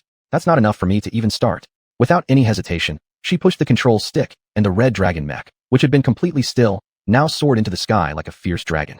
The 3 biomechanical mechs fell from an altitude of 2 kilometers, while the red dragon mech on the ground flew towards the sky with all its might. They met at an altitude of 500 meters. In midair, 3 strangely shaped mechs surrounded the red dragon mech. Their shapes were extremely bizarre. Their bodies were half mech, half animal flesh, 2-headed snakes, white-fronted tigers. Their flesh seemed embedded in steel, terrifying and revolting. They grinned as they approached the red dragon mech, the red flames spewed by their engines resembling blood. Something's off. Lu Yu detected the difference in these 3 biomechanical mechs. Ordinary biomechanical mechs lacked any rationality. As soon as another mech appeared, they would recklessly charge forward. However, these 3 biomechanical mechs were warning Lu Yu instead. Just as she was curious, the previously silent communication system suddenly buzzed with static. Then, the screen in the cockpit lit up, and a monstrous figure appeared on the screen. It was a huge monster sitting inside the cockpit of a biomechanical mech. It had a monster's head, human limbs, and blood-red eyes glaring fixedly at the screen. Being stared at by those blood-red eyes, Lu Yu couldn't help but get goosebumps. What kind of monster is this? She had fought in many battles, against biomechanical mechs, or even biomechanical zombies, but she had never seen such a strange monster. Even more shocking, this monster was actually sitting in the cockpit of a biomechanical mech. After all, a biomechanical mech was a fusion of animal and machine. Its actions depended entirely on the animal's brain. It shouldn't have a cockpit. What exactly were these 3 biomechanical mechs? With curiosity came fear, the instinctive fear of the unknown. What kind of monster are you? She couldn't help but shout out loud, looking at the screen. That monster smiled, his mouth instantly splitting to his earlobes, his blood-red mouth looking exceedingly frightening. I warn you, leave here immediately. Otherwise, don't blame us for attacking you. The monster's tone was unusually polite. This was surprising. How could monsters let go of the opportunity to attack mechs driven by humans? I assure you, I mean no harm. I just need to find a few people. Lu Yu's voice was filled with caution, fearing that the slightest misstep would enrage these monsters, and before finding those people, she'd already meet her end. That would be too much of a loss. Upon hearing Lu Yu's words, the monster burst into sarcastic laughter. What? You actually came here to find people? How absurd. I've been guarding here for so many years, and it has been a long time since I've seen a living person. Besides, if there really were living people who ventured in, by now, they'd already be corpses. So, I warn you, leave here immediately before entering Tianling Mountain, otherwise, your end will be very tragic. As the monster spoke, his eyes flashed with blood-red light, like a bloodthirsty devil. Could it be that you haven't noticed that 3 people entered this mountain range? Lu Yu asked again, confirming this possibility. At this moment, she preferred to trust these monsters. The monster on the screen shook its head but then seemed to remember something. Could there be intruders in Tianling Mountain? That monster's eyes instantly became savage, glaring viciously at Lu Yu on the screen. Damn it, I believe you must be an accomplice of those invaders. Since that's the case, there's no way I can let you live either. The monster's attitude changed like the weather, unpredictable and fickle. He gave deadly orders to the other 2 biomechanical mechs. Attack that human mech. Tear it into pieces. Understood. In the cockpits of the other 2 biomechanical mechs, there were also 2 monsters. In midair, the 3 biomechanical mechs launched an attack on the red dragon mech. Each of them tore a piece of bone from their legs, which immediately transformed into a giant sword upon being torn off. This was the most common offensive method of biomechanical mechs. Of course, Lu Yu, as the pilot, had the confidence to deal with them. She pulled the control lever, and a jet of flame shot out from behind the Red Dragon mech. The entire mech turned into a fleeting shadow. The incredible speed allowed her to narrowly avoid the attacks of the three mechs. As their fatal blows missed, the three biomechanical mechs, naturally unwilling to let go, continued their assault on the Red Dragon mech. Luyu was never one to sit back and wait for death. Humph, come at me if you dare. It happens that I'm in a bad mood too. Die for me. The Red Dragon mech was always renowned for its artillery. In the Datsang military district, just hearing the sound of the Red Dragon's cannon fire made countless biomechanical mechs tremble with fear. Full cannon array firing system activated. The cockpit echoed with the system prompt, while the screen constantly flashed alternating red and white light. This indicated the Red Dragon mech's artillery system was charging up. All cannons were opened, their pitch-black muzzles aimed straight at those three biomechanical mechs. Yet, those three biomechanical mechs failed to realize the severity of the situation. One of them had moved too close, unable to dodge in time as the Red Dragon mech fired its shells. A searing plasma beam pierced right through the cockpit of that biomechanical mech. The monster inside the cockpit was instantly melted into a puddle of blood. Damn it! Helplessly watching its comrade turn into blood, the other monster fell into an uncontrollable rage. No matter what today, it would tear this human mech apart into pieces. Without hesitation, it activated its strongest killing move. Self-destruction. Looking at the two mechs suspended motionlessly in midair, glowing ominously with a red light emanating from their chests. Luyu instantly understood. This was clearly the prelude to the biomechanical mech's explosion. They planned to detonate the core inside the biomechanical mechs to destroy this human mech. There's no way I'm letting them explode. Otherwise, I'll be caught in the explosion's backlash too. Luyu knew she had to stop this explosion. But how easy was stopping an explosion? The explosion process of biomechanical mechs only lasted 10 seconds. And within these mere 10 seconds, she had to achieve killing both mechs without damaging the cores inside them. That was nearly impossible. Chapter 105, Rescue. The explosion process of the biomechanical armor lasted only 10 seconds. In these short 10 seconds, he must manage to destroy two sets of armor without damaging the core of the biomechanical armor. Even the top-ranked pilot in the world would find it nearly impossible to achieve this. Moreover, with only one suit of armor under his control and considering her current piloting skills, it was simply unachievable. From the cores of the two biomechanical armors, constant mechanical beeping sounds could be heard. These reminders left no doubt in Luyu's mind that an explosion from the two suits of armor was imminent. Should she flee now? Absolutely impossible. If those two suits exploded, they would do so in a matter of seconds. Her mech's engine did not possess such speed as to outrun the blast. To instantly escape the range of the explosion, unless equipped with a light-speed engine that could propel the armor away at the speed of light, everything else was out of the question. With all options exhausted, Luyu appeared to have let go of everything. With only a few seconds left, she released the control stick. The fleeting moments of her life flashed by in her mind like a lantern show. Born into turmoil, her mother left her when she was 3 years old. Following that, her father took her into the military where rigorous training day and night became part of her life. She started learning from scratch, until she was 13, finally able to touch the mecha she had longed for. In just 5 years, battling fiercely on the battlefield, her inner strength grew immensely. Her piloting skills became formidable, surpassing all her contemporaries within the military department. During one mission, she discovered a young boy by the river and brought him back to the military base. All those subsequent memories remained vivid in her mind. Leaning back against her seat in the cockpit, her facial expression was incredibly relaxed. Living through chaotic times had been exhausting. Was death really not a form of relief? Once freed, there would be no need for worry anymore. One could finally sleep soundly. She slowly closed her eyes, waiting for death to come. Although only a few seconds remained, she had never felt that a few seconds could drag on so slowly. She began taking deep breaths, counting down the time. 1, 2, 3. A full 5 seconds passed, yet the explosion she awaited never came. Doubts filled her mind. It made no sense. A biomechanical armor self-destruct should take only a few seconds. 5 seconds had already passed. Why hadn't anything happened yet? Were these biomechanical armors merely trying to scare her? Had they already left? Driven by numerous questions, Luyu opened her eyes like a curious child. Then what entered the screen were 3 suits of armor. The 3 suits swiftly moved across the sky, so fast that even under the camera's tracking, only their afterimages could be seen. Those 3 suits kept weaving around the 2 biomechanical suits. Each time they passed by, the 2 biomechanical suits sustained damage. Most shockingly, the cores of those 2 biomechanical suits had been completely hollowed out. What? They actually manually emptied out the core of the biomechanical suit. How exactly did they accomplish this? Keep in mind, the core of a biomechanical armor reaches thousands of degrees in temperature. An ordinary suit would surely melt into molten iron upon contact. Still, what occurred right before her eyes was undeniable. Who are these guys? Why are they so fast? Inside one of the biomechanical suit cockpits, the face of the monstrous leader was filled with fury, murderous intent flashing in his eyes. Did you see clearly just now? One suit stole our cores empty. How is this possible? How can human mechas possibly move this fast? In despair and terror, the 2 monsters realized that if they remained, they would surely be destroyed by those 3 suits. Running now might grant them a glimmer of hope. Deciding quickly, the 2 creatures activated the engines of the 2 suits to full power, preparing to retreat. But how could the pilots of the 3 suits let them escape? Fatso, keep them here. I'll dismantle their suits. You remember, we We need these two alive. Don't harm them. Yi Yu's voice came through the communication system, and upon hearing it, Fatso grinned. Isn't that a small issue? Boss, just watch me. Fatso smirked again and tugged at the control stick. The black, Fatso suit once again transformed into a ghostly silhouette, rapidly blocking the way of the two biomechanical suits. Where do you two plan to escape to? Fatso smirked coldly. At the same time, the mech he controlled finally moved. The enormous Fatso mech moved swiftly. He drew a rifle from his leg compartment and fired at the leg of one biomechanical armor. The violet-red beam pierced straight through the leg of the biomechanical armor, which instantly turned into blood water under the intense heat. Before there was even time for astonishment, the Fatso mech moved again. His right-hand rifle was cooling down, but from his left leg, he drew a dagger several meters long. It whistled through the air and pierced straight through the groin of the biomechanical armor. Emerging from the back, the dagger had perfectly pierced the engine of the biomechanical armor. With no power left, this biomechanical armor plummeted from the sky, crashing to the ground in a cloud of dust. Now only one biomechanical armor remained.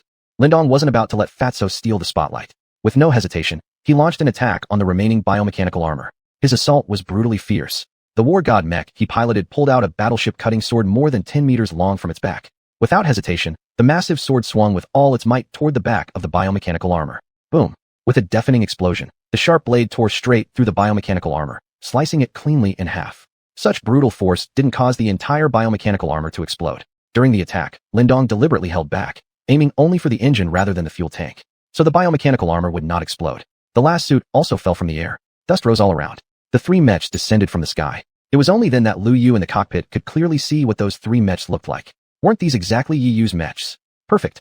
Truly, searching high and low yields nothing, but success comes unexpectedly. Now I've finally found you. With excitement, Lu Yu also guided her red dragon mech slowly descending to the ground. Chapter 106 Research. Isn't this exactly Yi Yu's mech? Perfect. It's truly a case of not being able to find something even if you look everywhere, and then suddenly finding it effortlessly. Now we've finally found you. An elated Lu Yu was also maneuvering her red dragon mech, slowly descending to the ground. Yi Yu. The first thing she did upon landing was to pick up her earpiece and contact Yi Yu, who was in the cockpit. Upon hearing the clear and pleasant female voice coming from the earpiece, Yi Yu couldn't help but smile. That's right, it's definitely me. The male voice in the earpiece was full of magnetism, and when she heard it, it filled her heart with a sense of security. Suddenly, she felt her eyes become a little wet, and her nose became a bit stuffy. You scare me to death, do you know that? I told you to wait for me in the spot, but I never expected you guys would actually leave.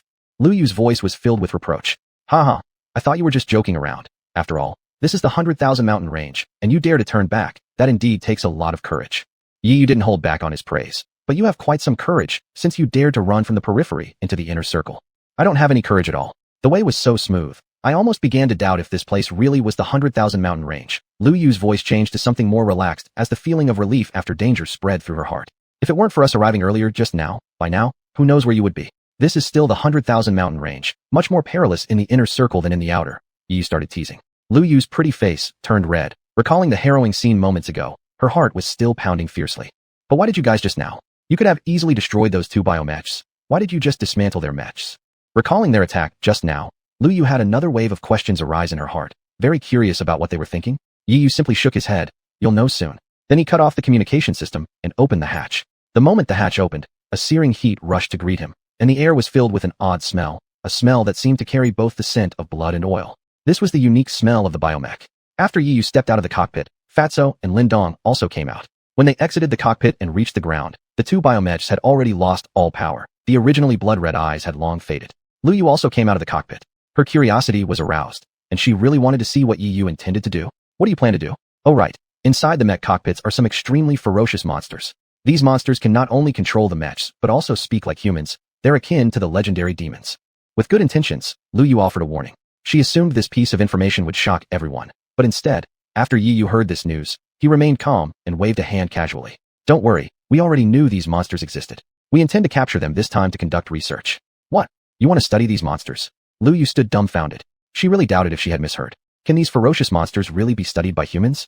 That's correct, and soon, you will see how strange these monsters really are. So what do you plan to do now? Enter the cockpit to catch these monsters? What if they resist? Lu Yu fired off a string of questions, but her eyes never left Yi Yu. All her attention was focused on him. In fact, she was deeply concerned about Yi Yu's safety. If one directly opened the cockpit to capture those monsters, one might be endangered by these creatures. This action was certainly the most dangerous behavior. Yi Yu wasn't that foolish. He wasn't the type to deliberately head towards danger knowing well the risks involved. Risking so much just isn't worth it. When coming over here, he had already formulated a clear plan in his mind. This is something you needn't worry about. I naturally have my methods to make these monsters surrender obediently. Yi Yu waved his hand and stepped forward, starting towards the two biomechs. Behind him, Fatso and Lin Dong wore confident expressions. They firmly believed that their leader's plan would surely allow them to capture the two monsters without issue. Without hesitation, Yi Yu quickly approached another biomech. Relying on his repair skills, he easily made it to the front of the biomech's cockpit. Strange sounds emanated from within the cockpit. Obviously, the monster inside was still alive. Then Yi Yu raised his hands and continuously welded around the cockpit, sealing it completely within seconds. This way, the monster inside wouldn't be able to come out even if it wanted to. Next, we should focus our attention on that biomech. Yi Yu contacted Fatso and the others through the headset. Fatso, who had been prepared, quickly took out his frostbite rifle and began to slowly approach the other biomech. At the same time, there came a series of thumping noises from the hatch of the biomech, and in an instant, the entire cockpit door was kicked off, revealing a giant monster leaping out from inside. Humans, I will kill you all. The crash of the biomech had utterly enraged the giant monster. Standing tall, it reached about 5 meters in height, resembling a colossal miniature mountain. As Yi Yu stared at the roaring monster, his eyes narrowed slightly, scanning something on the creature's body. Finally, his gaze rested upon the monster's chest. There, on the monster's chest, he noticed a yellow crystal flashing with golden light. This was exactly what he needed. Alright, Fatso, now you can make your move. All physical abilities of these monsters are enhanced by the yellow crystal. Attack while avoiding the areas near the crystal. You could try targeting the monster's head, which likely hasn't been reinforced by the yellow crystal. Upon receiving Yi Yu's instructions, Fatso wasted no time, lifting his rifle to aim directly at the monster's head. In the monster's eyes, being targeted by a human machine gun was nothing more than a provocative act. So what if you have a mere rifle? What can you puny humans do to me? With another roar, the monster charged straight at Fatso. You vile monster. Do not underestimate the power of humans. Die now. The trigger was pulled, releasing a beam of light that shot out abruptly. The monster's proud defenses crumbled instantly under the assault. The beam pierced through the monster's forehead, smashing into its brain and shattering its skull instantly, white brain matter splattering everywhere. Boom. The giant body of the monster crashed to the ground with great force, stirring up clouds of dust. Chapter 107, Fear. The light pierced through the monster's forehead, directly penetrating its brain. The skull shattered instantly, and white brain matter was scattered all over the ground. Boom. The huge body of the monster fell heavily to the ground, kicking up a cloud of dust. Aorg, you humans, how dare you treat a deity like this? Despite its head being broken and brain matter spilled everywhere, the monster was still able to emit a voice. Everyone couldn't help but feel astonished, wondering where exactly the sound was coming from. Damn it, what kind of monster is this? Fatso cursed, then quickly stepped forward, picking up the rifle and opening fire indiscriminately at the monster's body. Soon the spare bullets had been used up, yet the monster's corpse continued to twitch uncontrollably. Ye watched everything with furrowed brows. What's going on? Why is this monster so resilient? Lu Yu asked with knitted eyebrows. The monster in front of their eyes was far more powerful than any of the biochemical zombies he had seen before. Regular biochemical zombies would lose all activity once their heads were smashed. However, this monster was different. From the start, its head had already been shot to pieces by the rifle, and even after several more shots, why did this monster resemble a centipede-like insect that wouldn't die despite being crushed? Could it be that they possessed some kind of mysterious power? Lu Yu's thoughts were reasonable, and her line of thinking was indeed the same as Ye's. Ye actually had a very realistic hypothesis. The reason why this monster was like this was largely due to the yellow crystal stone it believed in on its chest, which greatly strengthened its body. Fatso, don't waste the bullets anymore. This won't kill him. Ye stepped forward, pressing down on Fatso's rifle, indicating that he should stop shooting. Fatso looked completely perplexed. Why not just kill this monster? Go up there and take out that yellow crystal from his chest. Ye extended his finger pointing to the glowing object on the monster's chest. Fatso immediately felt nauseous. Because the monster's chest had already been turned into a bloody mess by Fatso's own rifle, the yellow blood and black flesh mixed together, emitting a smell akin to oil and blood. Even getting closer slightly made one's stomach churn. Boss, you're not serious, right? You want me to do something this disgusting? Due to his intense revulsion, Fatso took a step back. Ye looked sternly at him, then nodded. After years of dealing with Ye, Fatso knew well his personality. Once he decided something, not even 9 bulls could drag him back. It seemed fate had decided for him. He couldn't escape this ordeal. Fatso sighed, placing the rifle on the ground, then slowly approached the fallen monster. That monster was still struggling, crawling forward on the ground with bloody hands moving around in search of something. Suddenly, the monster's hand touched a bundle of dry grass, and in an instant it went berserk, tearing the grass apart with all its strength. In just a few seconds, the strong grass was shredded into fragments. Seeing this scene, Fatso couldn't help but gasp. In his mind, a strange image appeared. He associated this monster with a venomous snake. A snake without a head can still bite and kill, and this monster without a head might easily tear someone apart into pieces. I tell you, leader, why do you always assign the most dangerous tasks to Fatso? Lin Dong suddenly asked a question. Actually, in his heart, he also thought he could take risks himself. As a leader, Ye naturally understood Lin Dong's thoughts very clearly. A subordinate's loyalty towards you often becomes evident only during critical moments, and Lin Dong was no exception. He believed that only during perilous times could one showcase their full talents. No matter how dangerous the task was, Ye always thought of Fatso first. This somewhat disappointed Lindong. He had long considered himself just a little lackey who didn't get much attention from the leader. In Ye's perspective, it was protective behavior, but in others' eyes, it came off as disregard for others. With sharp perception, Ye immediately realized his unease. He smiled and patted his shoulder gently. Don't you think Fatso looks big and strong, but has such a small courage? It's hard to survive in these turbulent times if you are timid.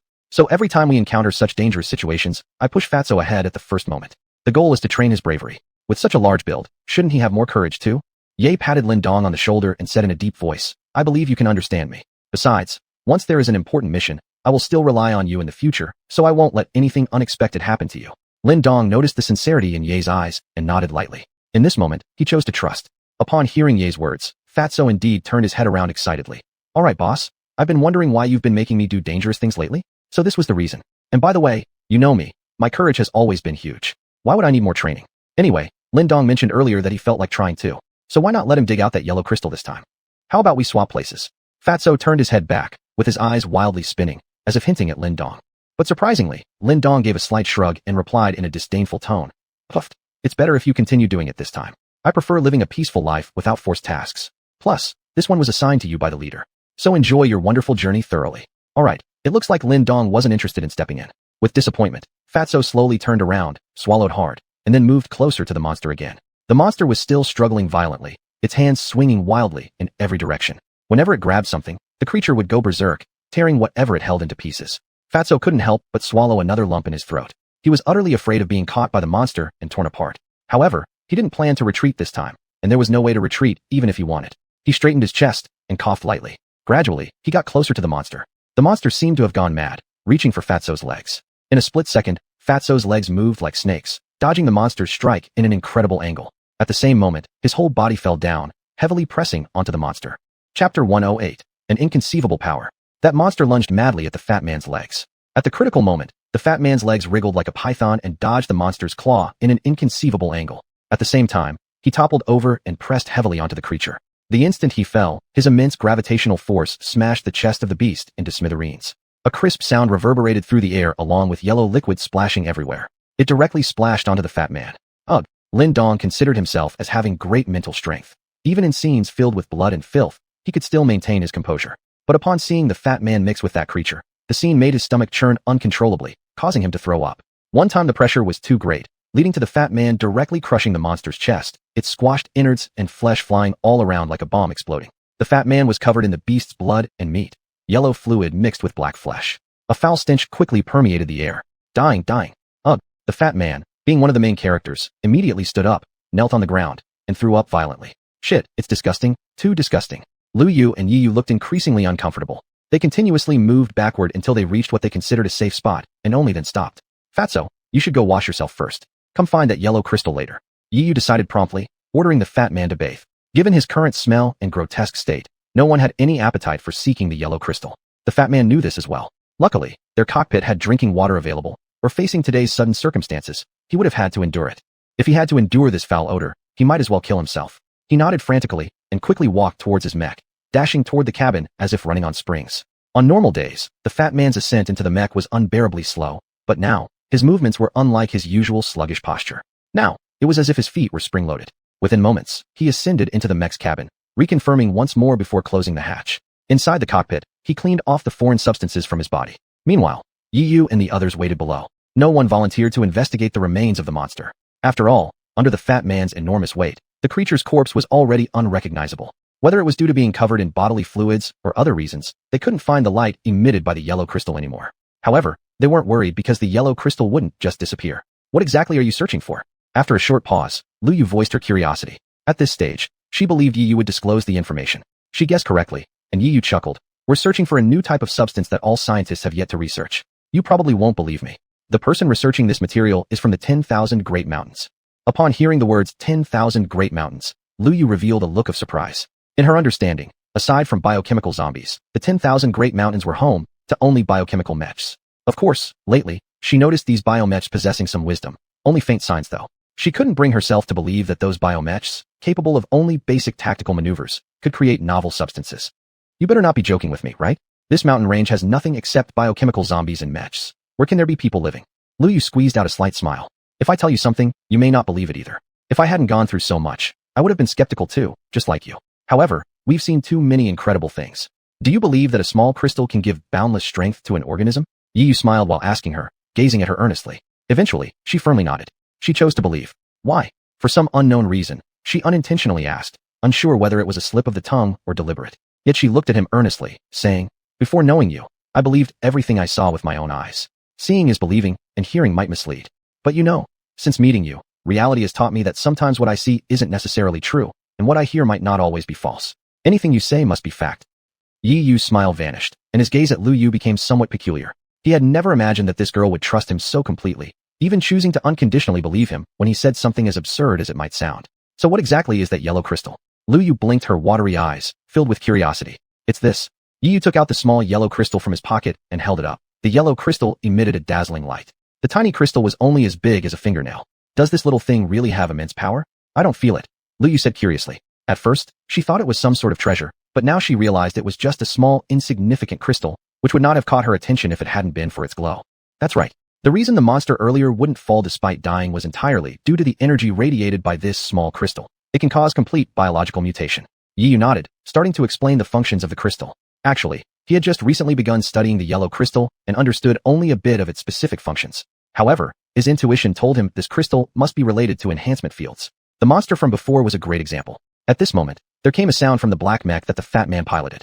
The cabin door, originally tightly shut, slowly opened. The fat man stepped down from the mech. Yet, the fat man looked rather strange now. Although he had changed into a clean set of clothes and washed off the bloodstains, his face was abnormally pale at this point, his eyes lifeless. His gait was also very wobbly as if he could fall over at any moment. With his unstable steps, the fat man struggled towards the group. As soon as he saw them, a hoarse voice emerged from his mouth. I feel terrible. Leader, did I get hit or something?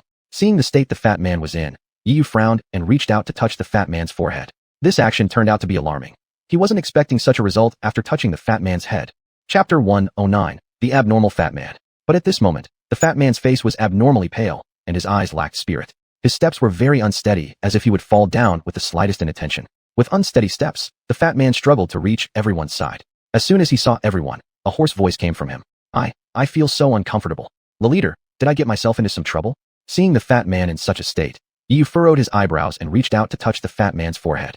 It wasn't much of a problem until the touch revealed a shockingly high fever. The heat from the fat man's forehead was like boiling water, and upon slight contact, one could feel that scorching temperature which even slightly burned his palm. Yi Yu quickly withdrew his hand and stared earnestly at the fat man. The fat man's face was red, and his expression weak. What exactly happened? Could someone have attacked them inside his cockpit? Lu Yu made her judgment first. This possibility was significant since not long ago, the fat man was still fine. He just went in for a shower and ended up like this when he came out. I think it could be the monster's venom that infected the fat man. Lin Dong also made his inference. His assumption also had a great possibility because earlier, the fat man used his own weight to completely crush that monster. During the process, the monster's body fluid splashed everywhere and could have flown into the fat man's eyes, ears, mouth, or nose. So there was a significant chance that the fat man had been infected. Yi Yu stayed silent all the time. He also suspected that the fat man had been infected, but definitely not by the monster's bodily fluids. Fat man, where do you feel unwell now? Yi Yu asked with furrowed brows. The fat man simply shook his head. Now I feel really dizzy, and then everything feels light and floaty. Besides that, I can't feel anything else. So do you feel any particular impulse anywhere in your body? Yi Yu said seriously. The fat man closed his eyes and felt for a while. Then he lifted his left arm. Boss, I feel my left arm is starting to ache faintly, as if there is some kind of power trying to burst out from within my left arm. Upon hearing the fat man's words, Yi Yu suddenly grabbed the fat man's left arm and forcefully rolled up his sleeve. Sure enough, something was discovered. On the fat man's left wrist, there was a small wound. Apart from a bit of blood seeping out, there was also a tiny speck of golden light oozing from the wound. What is going on? Lu Yu looked astonished at the fat man's wrist. Could it be caused by the yellow crystal? But how is that possible? How did the yellow crystal end up inside the fat man's body? Lin Dong was equally surprised. He clearly remembered that their leader had just shown everyone the yellow crystal stone they possessed. So how could that yellow crystal end up inside the fat man? However, upon further thought, everyone realized something was off. Although the crystal stone on Yi Yu's body was still there, the crystal stone on the monster's body might have already disappeared. Upon this realization, Lin Dong immediately turned around and ran towards the monster. Now, he didn't care about the disgusting smell of the creature. For the sake of the fat man's safety, he was ready to take risks. He found a branch on the roadside and quickly approached the corpse of the monster. Then he began searching through the body using the stick. As the stick stirred through the remains, an overpowering stench hit him. Despite the nausea and discomfort churning in his stomach, Lin Dong continued searching resolutely. Very soon, he had thoroughly searched every corner of the monster's corpse. As expected, No sign of the yellow crystal could be found on the monster. It was clear that the strange yellow crystal had embedded itself inside the fat man's body. Oh, boss, am I going to turn into a monster too? The fat man also realized this fact. The sudden fear that arose in his heart made him somewhat agitated. Suddenly, an image of the monster they encountered in the cave appeared in his mind. Its massive size, weird and terrifying features constantly pierced through his thoughts. He feared becoming that way himself. Was he destined to spend his days hiding in caves? For reasons unknown, whether psychological or otherwise, the fat man suddenly felt a wave of intense pain sweeping across his body, originating from his wrist and spreading rapidly throughout like a flood. The fat man collapsed to his knees, holding his head with both hands, shouting loudly in agony. At this point, the fat man was similar to a beast, writhing on the ground identically to how the monster had just before. Leader, please save me. I don't want to become a monster. I don't want to be the same as them. While struggling, the fat man pleaded with Yiyu nearby, because he was fully aware that, at this moment, the only person who could save him was Yiyu. Even if a miraculous doctor were alive, they wouldn't be able to help. Relax, fatty. You're my brother, and I will definitely save you. There's no way I'll let you turn into a monster. Yiyu clenched his teeth tightly. Since arriving in this world, Yiyu had met two good friends. One was the fatty, and the other was Bai Xing. Through countless life and death moments together, they'd become the best of confidants. Although Yiyu wasn't a grand or noble person, he valued friendship deeply. The thought of watching his good friend die right before his eyes, or worse, turn into a monster, was something he absolutely couldn't bear. Chi-Chi, immediately analyze that yellow crystal for me. Check its functions and components. He gave an order in his mind. Chi-Chi, never having seen such seriousness in Yiyu, asked no questions and immediately summoned the system interface to analyze the yellow crystal. The fat man on the ground continued to writhe and cry out in pain as Yiyu stared at the fluctuating numbers displayed by the system. His heart began to churn with conflicting emotions. Soon, the results of the analysis of the yellow crystal came out. This type of yellow crystal clearly doesn't belong to Earth. Most of its materials seem to come from outer space. Its current function appears to induce mutation in living organisms. However, during this process of mutation, this yellow substance will grant immense power to biological beings. Hearing the report from the system, Yiyu nodded. So what will happen to Fatty? He might very likely turn into one of those monsters. I absolutely cannot let him become a monster. Tell me if there is any way to stop it. Yiyu's expression was grave. There is a way, but it's quite difficult. No matter how hard it is, we must try it. I can't just sit here and watch my friend turn into a monster. Just tell me. No matter what, I will try it anyway. Feeling Yiyu's unwavering determination in his tone, Chi-Chi, who had been hesitating up until now, finally made up her mind. Chapter 110, Shared Mutation. I absolutely can't let him turn into a monster. Tell me if there's any way to stop it. Yi looked serious. There is, but it's also a bit difficult. No matter how difficult, we have to try. I can't stand by and watch my friend turn into a monster. Just tell me, no matter what, I must give it a try. Sensing Yiyu's resolute tone, Chi-Chi, who had been hesitating all along, finally made up her mind. The yellow crystal will enhance one kind of energy in a living organism. If ordinary humans come into contact with this type of yellow crystal, the human body will be strengthened physically, and they are prone to turn into huge monsters. But if a mutant comes into contact with this kind of yellow crystal, then this yellow crystal will strengthen the genes of the mutant. For example, if this mutant carries the tiger gene, then this yellow crystal will enhance the tiger gene, thus causing the organism to mutate into a giant tiger monster. So how did the biozombies mutate like this? Yi raised his own question in his mind. Chi-Chi began to answer for him. Biozombies, they are a very special kind of organism. They were originally normal humans. The reason they became biozombies was because they contracted a very strange virus, and this virus also originated from extraterrestrial substances. So when these two extraterrestrial substances meet inside the human body, they will bestow great power on the body. Therefore, the monsters that result from biozombie mutations are even more powerful. Listening to Chi-Chi's explanation, Yiyu seemed to understand. So how can I save my friend? Yiyu began asking about the methods. He has already started to mutate. One side is irreversible. If you want to save him and prevent his mutation, it's truly impossible. But to stop him from turning into a monster, there are ways. Yiyu held his breath, every nerve in his body tightening. Do you remember that your friend became a mutant because of your actions? In response to Chi-Chi's question, Yiyu nodded lightly. Indeed, originally because the two of them discovered they were mutants, so he made them both mutate together. If that's the case, then you can also control their physique. Only this operation is quite dangerous. If there's even the slightest mistake during the process, the yellow crystal might retaliate, giving you 50% of your friend's monstrous constitution. In other words, if it fails, you'll also turn into a monster. There was some reluctance in Chi-Chi's voice. She was afraid you would also become a monster. Don't worry, I certainly won't fail. Believe in me, alright? Sensing the concern in Chi-Chi's tone, Yiyu smiled, confident. The fat one was still struggling, shouting incessantly. At the same time, his left arm embedded with the yellow crystal started mutating. His left arm continuously emitted yellow light. At the same time, veins popped out on his arms, and strange scales began to spread endlessly from the wound. What should we do now, leader? Boss, if I really turn into a monster, please help me with one thing. Even as pain spread throughout his entire body, the fat one managed to say one sentence with his remaining rationality. If I really turn into a monster, please kill me for sure. I don't want to live as a monster, a life without hope. The fat one's painful roar constantly struck Yu's nerves, and he knew he couldn't wait any longer. So he quickly approached the fat one, then summoned the system screen. As soon as the system screen appeared, it turned into a large red exclamation mark. Warning, warning, the organisms are about to undergo mutation. Hearing the warning sound from the system, Yu remained calm. He clicked on the red exclamation mark. Then, the red exclamation mark disappeared, and two options appeared before Yu. The organism is about to undergo mutation. Do not perform the following operations. 1. Force shaping the organism's form. Without hesitation, Yu directly confirmed and chose forcefully shape the organism immediately. Are you sure you want to forcibly shape the organism? This behavior will cause the host and the organism to share the consequences of the mutation. If shaping fails, the host will share the results of the mutation with the organism. Without any doubt, Yu confirmed again. Then, the system screen changed, displaying a set of data. The organism is about to mutate, the body will enlarge. If the exterior is forced to reshape, the pain to be endured will increase by 200%. Is the host willing to bear it? Now, no matter what option the system prompted, Yu would hesitate not a second before confirming. As soon as he confirmed, a surge of intense pain began emanating from his brain, spreading throughout his entire nervous system within a single second. If it were just an average human physique, such agony could never be endured. If reason was lost to the control of pain, then the shape of that human would surely be dominated by the yellow crystal. However, Yu had already been reinforced with the Tyrannosaurus Rex gene, making his physical constitution far beyond that of ordinary humans. For him, enduring such pain was nothing but easy. Thus, he adjusted his capacity for pain and directly chose to take on 150%. The fat one needed only to endure the remaining 50%, but even this half-strength pain made him roll around in agony on the ground. The pain phase is now initiated. 3 minutes of pain will precede the body reshaping phase. The 3-minute countdown begins now. Subsequently, a countdown appeared on the system interface. Beside him, Lu Yu's hands were tightly clasped together, beads of cold sweat rolling down her palms, praying fervently in her heart. Yu, you'll definitely be alright. The process of enduring the pain still continued.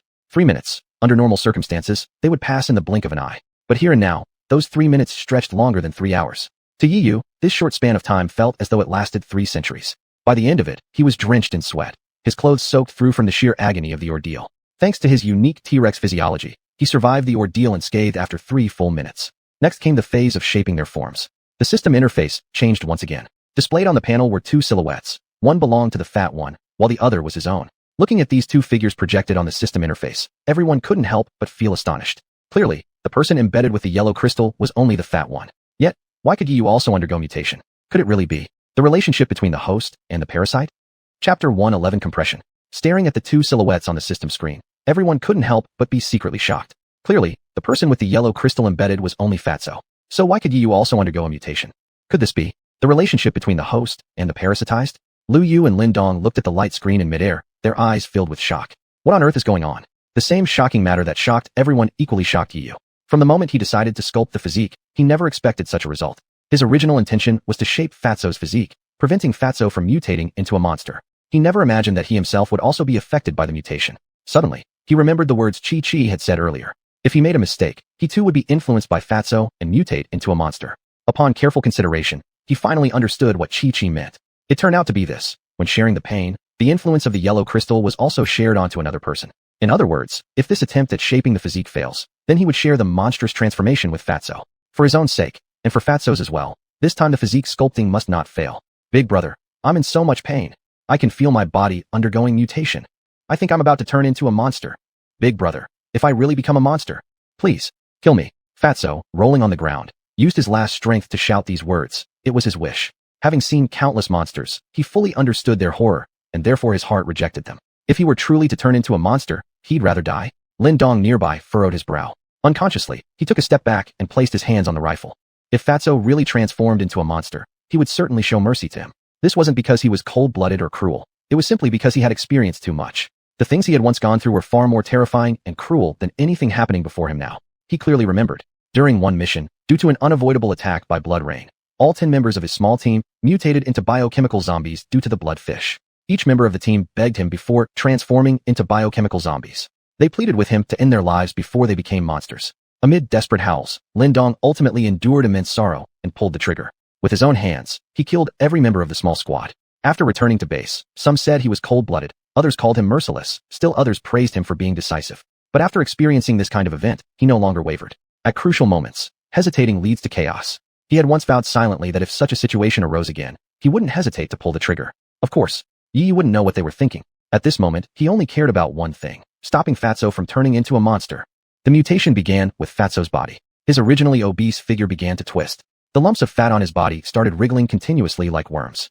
Fatso distinctly felt as though millions of worms were inside him, about to burst out of his skin. The sensations Fatso could feel were naturally also perceptible to Yiyu, and in Yiyu's case, even more strongly. The feeling of something wildly rushing around inside, trying to break out of his body, was truly excruciating. Now there was no time to think about anything else. He had to endure this pain. Only by enduring the pain could he shape the physique. He began operating the screen. A prompt popped up on the screen, asking whether he wanted to compress the body and reshape the muscles. Without hesitation, Yiyu chose yes. Then another light curtain appeared on the system screen, displaying a few lines of small text. Body compression and muscle reshaping means compressing all the explosive power within the body to prevent it from destroying the body shape. Such behavior will intensify the pain endured by the host. If even a tiny bit of collapse occurs during this process, the compressed force within the body will go berserk. Do you want to proceed? Yes. Start quickly. Under Yiyu's urging, the system immediately executed the command according to his instructions. Instantly, a golden glow enveloped Fatso, while Yiyu's body sparkled with light as well. If Fatso's glow was dazzling, then the light covering Yiyu could only be described as blinding. What exactly is going on?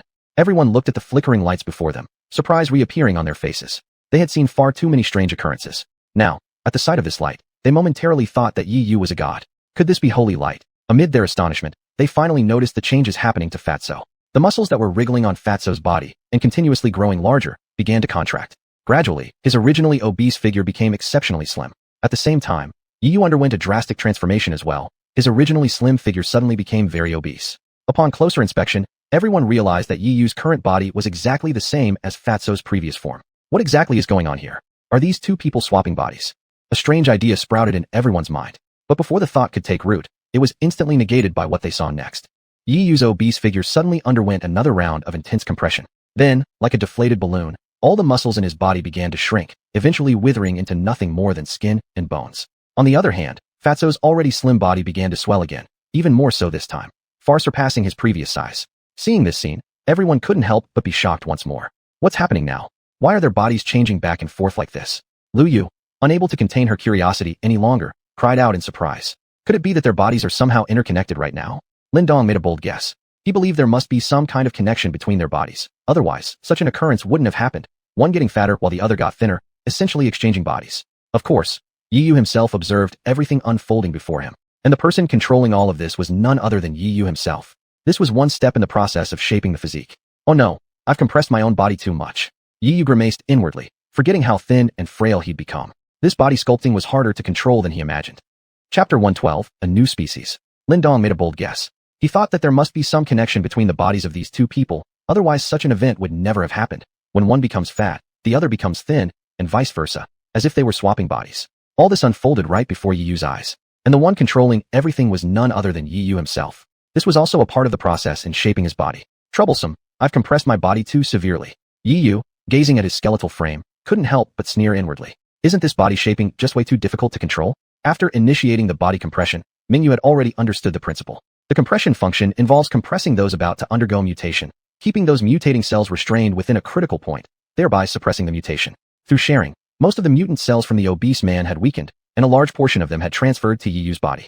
This was done to share his pain and more effectively inhibit the mutation while undergoing compression. What he hadn't expected, though, was how extremely difficult it was to master this system's compression capabilities. The first time, he ended up making himself so fat.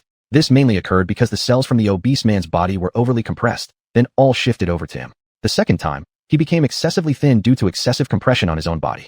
All his cells were completely suppressed and then transferred to the obese man. In order to skillfully control this compression power, he needed to learn timing, and both bodies had to be compressed simultaneously. This way, the mutating cells wouldn't shift onto any one body. Saying less, doing more, without any hesitation. Clutching his teeth tightly, his body endured the suffering caused by the compilation, his consciousness gradually fading away. He bit his tongue hard, the warm taste of blood bringing him back to awareness immediately. Following that, he began controlling the compression force of the system, ensuring that the compression forces distributed across both their bodies were evenly balanced. Onlookers nearby finally noticed the glaring light encircling Yiyu start to dim gradually, while the glow around the obese man started to brighten. Within a few brief seconds, the lights covering both their bodies reached the same level of brightness. This meant the compression forces had now been evenly spread out across both their bodies by the system. Right at this moment, it was exactly the most appropriate time for compression.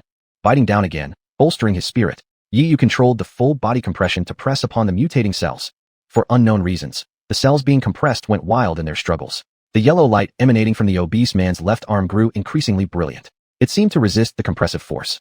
However, against the overwhelming compression force, the struggle of the mutated cells was utterly futile. Time passed, second by second, with the cell compression continuing. The struggling mutated cells slowly lost their strength, fierce resistance turning gentle over time. At this moment, the system prompt echoed again in his ears. Shall the body be reshaped? Yes. With his remaining rationality and consciousness, Yu gave the system its final command. Ding! A system notification rang out. Immediately thereafter, a series of parameters appeared in Yu's mind. These parameters represented various parts of the body. There were 3 sets of data available for selection: normal, smaller, and larger sizes. Each selection was followed by a corresponding difficulty rating for achieving the intended body type. For example, for the obese man, selecting normal size data was considered easy. Choosing a much larger body shape was the easiest option, but uniquely choosing a much smaller one was marked as the hardest difficulty. Being the best friend of the obese man, Yu knew very well that the obese man yearned to lose weight. This might be his best opportunity. However, it came with the highest difficulty. To stop the obese man's mutation this time, Yu had already paid a heavy price, his consciousness waning. If he opted for the high difficulty selection again, he wasn't sure whether this body shaping process would succeed. Therefore, without any hesitation, he chose the simple normal form for the obese man. As a beam of light illuminated him, the obese man's bloated body began to slowly shrink, gradually returning to normal size. And the yellow light on his hand also started to fade, ultimately dissipating entirely. Once the light vanished, everyone could clearly see a small yellow crystal embedded in the obese man's left arm. The group couldn't help but sigh in relief. This signified that the yellow crystal had successfully enhanced the obese man's body. The obese man succeeded. What about Yu? Everyone turned and fixed their gaze on Yu. At this moment, Yu was facing a choice. His body shaping panel was completely different from the obese man's. There was an extra option on his control panel. Would you like to become a new species? New species, the culmination of all current human races on Blue Star. To become a new species, one must possess natural human bloodlines, integrate mutant genes, and incorporate the unique explosive genes of semi-hosts. Lastly, undergo biochemical mutation through the yellow crystal. Become a new species after enduring immense pain. Capabilities of the new species can be drastically enhanced, making it the most powerful race currently on Blue Star. Staring at the words on the control panel, Yi was plunged into deep thought and astonishment. The most powerful race currently on Blue Star? In times of chaos, survival necessitates the pursuit of ultimate power.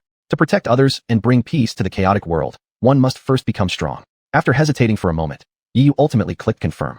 This might be the best opportunity, allowing him to become the first of the world's strongest race. After making the choice, Yi was once again enveloped by light. Witnessing the bright light flash before them again, everyone couldn't help but be startled.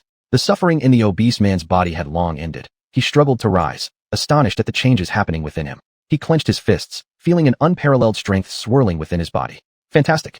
I haven't turned into a monster. Observing his own body, the obese man burst out laughing. He had originally thought there was no escape from this calamity, believing he would inevitably transform into some grotesque monstrosity. Yet, this time he didn't.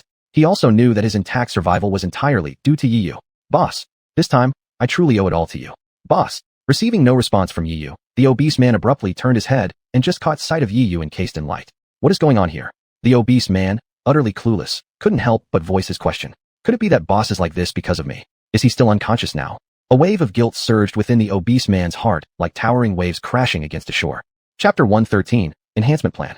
The fat man, who knew nothing about it, couldn't help but ask. Could it be that the boss is like this because of me? Is he still not awake? A sense of guilt swept over the fat man's heart like stormy waves. Why am I fine, yet the boss remains in this state? Could it be that the boss transferred all the mutated cells from my body to his? If that's the case, then isn't my fault enormous? Standing nearby, the fat man was at a loss what to do. What should I do now? Can I just sit here and watch him like this? Hearing the fat man's loud shouting, Lin Dong could no longer bear it. He shouted, so what do you intend to do now? Haven't you understood yet? Is this a situation you can control? Is it one we can help with? Why don't you use your brain and think properly? Lin Dong's reprimand brought the fat man back to his senses a bit.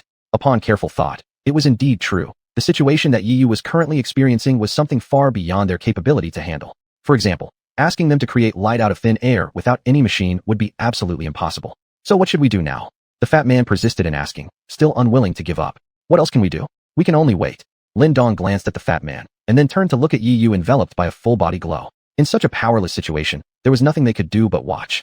Besides, they could only pray silently in their hearts, praying for Yu to return to normal as soon as possible. The fat man, completely unaware of the situation, couldn't help but ask again. Could it be that the boss is like this because of me? Is he still not awake? A sense of guilt swept over the fat man's heart like stormy waves. Why am I fine, yet the boss remains in this state? Could it be that the boss transferred all the mutated cells from my body to his? If that's the case, then isn't my fault enormous? Standing nearby, the fat man was at a loss what to do. What should I do now? Can I just sit here and watch him like this? Hearing the fat man's loud shouting, Lin Dong could no longer bear it. He shouted, "So what do you intend to do now? Haven't you understood yet? Is this a situation you can control? Is it one we can help with? Why don't you use your brain and think properly?" Lin Dong's reprimand brought the fat man back to his senses a bit. Upon careful thought, it was indeed true. The situation that Yi Yu was currently experiencing was something far beyond their capability to handle. For example, asking them to create light out of thin air without any machine would be absolutely impossible. So what should we do now? The fat man persisted in asking, still unwilling to give up. What else can we do? We can only wait. Lin Dong glanced at the fat man, and then turned to look at Yi Yu enveloped by a full-body glow. In such a powerless situation, there was nothing they could do but watch. Besides, they could only pray silently in their hearts, praying for Yi Yu to return to normal as soon as possible. "Yi Yu, you will surely be alright. I believe you will definitely be alright." Lu Yu clasped her hands together and murmured prayers continuously. She had just found Yi Yu, never expecting to once again witness something happening to him. It was the outcome she least wanted to see. At this moment, the light surrounding Yi Yu grew more intense, and the pain that had already dissipated came back, starting from his head and spreading all over his body. He felt as though his body were being torn apart, every nerve, every cell splitting at an incredibly fast speed. He felt himself turn into some kind of monster, his entire body growing enormous. But when he looked down, he found that his size hadn't changed at all. All that existed was a patch of golden light covering his chest. In the place covered by the golden light, it felt as if thousands of needles were pricking his skin. His heart felt pierced by countless arrows. He was very clear in his mind. To gain stronger power, he must endure double the pain. To obtain immense strength, he must bear this suffering. As his body cells split and fused again, this continued for nearly half an hour.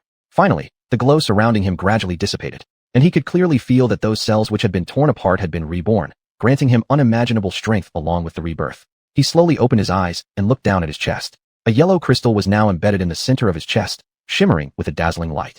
This confirmed that the yellow crystal he had carried had completely merged with him. It had enhanced his body. He gently clenched his fists and felt an incomparable surge of strength rising from his arms. With just a light swing of his fist, a streak of blue light flashed and slammed onto the ground, raising clouds of dust. When the dust settled, a clear imprint of a fist could be seen on the ground. What's going on here? The fat man's mind was already filled with doubts, and upon seeing Yi Yu's current state, his curiosity only deepened. Could it be that you've also mutated, boss? The fat man asked. Yi Yu remained standing still, not because he didn't want to move, but because he hadn't yet adapted to this new body. His body had been enhanced by the system and transformed into that of a new human being. However, despite the questioning, he still mustered the strength to respond. "Fat man, you're right. I've undergone a mutation as well." Upon hearing this, everyone couldn't help but gasp. "Come, let me see your strength, the strength you possess after your mutation." Yi Yu pointed his finger toward the distance. Everyone followed his direction and noticed another mech cockpit. Only then did they remember there was still a monster trapped inside the cockpit, unable to escape. The fat man immediately understood Yi Yu's meaning. "Boss, are you asking me to duel that monster?" In response to the question, Yi Yu nodded lightly. "If I don't do this, I won't be able to truly understand your strength after your mutation. Don't you also wonder what kind of abilities you have after your mutation?" Yi Yu's words ignited the fat man's curiosity. From the moment he escaped transforming into a monster, the fat man knew he possessed unmatched power. But exactly how powerful was that strength? He himself didn't know, so the monster would make for the perfect test subject.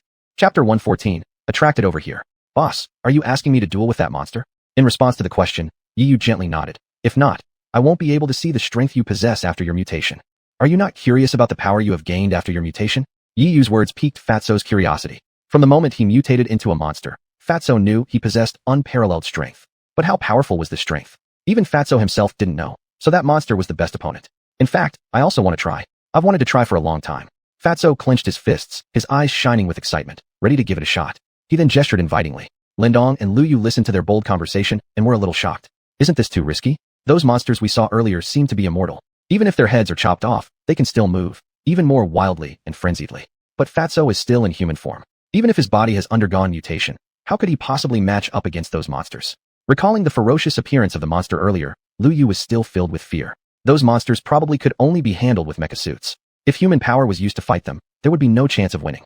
Just as they worried about Fatso's safety, Fatso had already impatiently rushed to the biochemical mech suit. Everyone clearly noticed that Fatso's speed had increased significantly compared to before.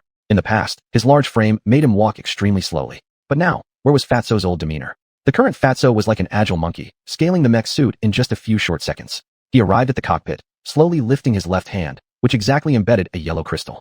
When he clenched his fists, golden light emitted from the yellow crystal. The cockpit of the biochemical mech suit had already been welded shut by Yi Yu with repair power, locking the monster inside. Seeing Fatso raising his hands, everyone was even more astonished. Fatso isn't planning on breaking open this cockpit door with sheer force, right? This is too crazy. Lu Yu, who came from a maintenance background, understood every structure on each mech suit perfectly. The cockpit hatch of a mech suit is composed of a special anti-ballistic device, weighing approximately 3 tons. A weight that heavy would be impossible to handle with human strength alone. Just as everyone was amazed and confused, Fatso moved finally. With meaty fists raised, he used all his might and slammed them onto the cockpit. An echoing sound resonated through the wilderness. Boom! Then came a heavy metallic clashing sound. Under the astonished stares of the crowd, that heavy cockpit door, that firmly welded cockpit door, actually flew out and landed heavily on the ground. It caused a tremor in the ground. Watching all that happened before their eyes, everyone couldn't help but feel stunned and amazed. If it weren't for pinching their hands, the pain from their arms would have convinced them that none of this was a dream.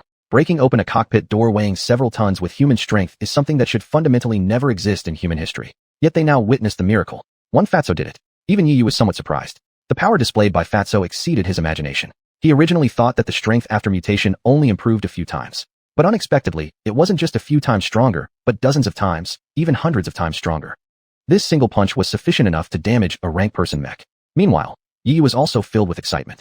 Currently, Fatso was just a mutant, his body only enhanced by the yellow crystal. With just that, he possessed such immense power. As for himself, he was not only a mutant, but also underwent the system's enhancement, becoming a new species, a new human. According to the system, the capabilities of a new human surpasses everything on Earth, even transcending mutants. That meant that the power he possessed far outweighed the power Fatso held. He suddenly felt excited as well. He also wanted to take a couple of punches at the biochemical mech suit, to verify how frightening the power he owned really was. However, his body was still immobilized, he was still adapting. To verify his own strength, he must quickly adapt to his body. Sensing the joy brought by tremendous power, Fatso's face was brimming with smiles at the moment. Haha, I never thought that there would be a day like this for me. He focused his gaze on the monster inside the cockpit. The monster also happened to see Fatso at that moment, his face filled with shock. It wasn't Fatso himself that shocked him. It was the inhuman strength Fatso displayed. How could a human possibly possess such immense power? This must be some sort of trick, right? Interrupting everyone's astonishment, Fatso suddenly shouted loudly. Hey monster, weren't you boasting just now? Come on, come out and fight your grandpa. I'll kill you today. Fatso clenched his fists so hard that the bones made a crisp cracking sound. Damn humans, no matter what kind of strength you have, before our group of mutants, you are all nothing but ants. How could the monster tolerate Fatso's taunts? With one leap, he burst out from the cockpit, tearing it apart with his massive figure. At the last possible second, Fatso sidestepped with remarkable agility, evading the monster's charge. He then somersaulted through the air and landed smoothly. That series of actions was performed flawlessly by Fatso. He seemed weightless while in midair. He was as nimble as a swallow. What an incredible display of agility. Can a fat man really do something like this? Lu Yu stared at Fatso in disbelief. In her memory, Fatso had always been a rather clumsy person. Whenever she called him to repair the mech suits, it would take him half a day just to climb onto the suit. Sometimes he would even gasp for breath. But where was the old Fatso now? This is the first time in my life I've ever seen such an agile fat man. Lu Yu didn't hesitate to praise him highly. She had to admit that the Fatso before her now was no longer the Fatso she once knew. Damn human, why do you have a yellow crystal on your arm? The monster fixed his eyes on Fatso's left arm. Meanwhile, the light emanating from the yellow crystal on Fatso's left arm grew increasingly brighter. Chapter 115, Overwhelming Power. I've never seen such an agile fat guy in my life. Lu Yu was not stingy with her praise. She had to admit that this fat man was no longer the one she used to know. Detestable human, why is there a yellow crystal on your arm? The monster stared intently at the fat man's left arm, and the light from the fat man's left arm grew brighter and brighter. An unparalleled strength began to surge through the fat man's body. With the flickering of the yellow glow, the figure of the fat man started changing. His formerly round body, his obese muscles, became more solid and firm. The lines of his body also became perfect, like those of a fitness coach. Watching the transformation of the fat man, Lin Dong and another could only exclaim at how outrageous it was. Who would have thought that someone who just looked like a pig could, within a few seconds, completely transform into a bodybuilding expert, a muscular powerhouse? This was too outrageous. Apparently, this yellow crystal also had some magical function akin to Sakura from Card Captor Sakura. Seeing the fat man transform into this state, Yu, who was also getting accustomed to his own bodily changes, was similarly shocked. He had never expected that the yellow crystal would possess such monstrous power, enabling the fat man to enter a strange transformation state in a short period of time. Under this transformed state, the fat man could unlock 100% of the enhanced strength brought by the yellow crystal, a force that could rival monsters. With a gentle tightening of both fists, a vast power surged continuously from his nerve cells. Upon seeing the fat man's change, the monster actually also froze in surprise. It suddenly seemed somewhat angry. Why did this human, after being affected by the mutation of the yellow crystal, obtain great strength without turning into a monster? That was far too unfair. It was unfair for them, as monsters. Almost every monster knew that if they wanted to become mutants and gain the power of the yellow crystal, they had to accept the mutation it brought, becoming unrecognizable monsters. Of course, there There were also monsters that were less affected by the yellow crystal. But these monsters were purely accidental. Moreover, they lived in higher caves. Monsters like them, who were from the lower levels, rarely saw such creatures. In the world of monsters, there circulated a saying, the less affected by the yellow crystal, the stronger the monsters. According to legend, atop the 9-tiered cave mountain, the monsters there not only resembled humans, but also possessed human-like intelligence. Not only could they operate mechas, but they could even manufacture mechas and powerful biomechanical cannons. The small fat man standing before them suddenly turned into someone else. This perfectly confirmed what the monster had suspected. The smaller the influence of the yellow crystal's mutation, the greater the power the individual possessed. Thinking about this, the monster couldn't help but feel intimidated. Fear quickly filled its heart. Suddenly, it had a feeling that it wasn't a match for this fat man, and it probably wouldn't last 2 rounds under his attack. Through the mutation caused by the yellow crystal, the fat man seemed better able to understand the monster's inner voice. He now felt the deep sense of fear emanating from the monster. Smirking contemptuously, the fat man raised his fist and stepped closer to the monster one step at a time. Suddenly, the monster seemed startled, jerking backward abruptly. Its pupils contracted sharply. In the monster's eyes, every step the fat man took was extremely heavy. Every step he took was like causing an earthquake, as if heaven and earth were losing their color. Detestable human, don't get any closer. Otherwise, don't blame me for being impolite. But the warnings of the monster sounded funny to the ears of the fat man. What do you mean? Just think of how overconfident your tone was earlier. Now are you backing down? Unless you kneel down and beg me, you'll definitely die today. Suddenly stopping his steps, the fat man gazed interestedly at the monster in front of him. For some unknown reason, the monster suddenly felt unimaginable pressure, as if a giant mountain were pressing on its back, making it hard for him to breathe. In its eyes, the fat man appeared like the Grim Reaper, judging death. What do you think? How about considering your options? Do you really want to die? If you don't want to die, then kneel down. The fat man repeated his demands. Ultimately, the psychological defense line of the monster was completely broken. The monster's legs went limp, and with a thud, it fell to its knees. At this moment, all dignity was nothing in the face of life and death. If the fat man told it to lie prostrate and pay homage right now, the monster would obediently do so as well. Looking at the monster kneeling before him, the fat man couldn't help but smile, as if he were looking at a toy for his own amusement. But even toys get boring after a while. His final laugh carried an air of mystery. Fatso, stop playing around and finish it off already. I need the yellow crystal on its body. Lu Yu urged from the side, also fearing that the fat man might forget their mission amidst his amusement. After all, they were still in the inner perimeter of the 10,000 mountain range. They remained surrounded by danger despite no longer fearing ordinary monsters.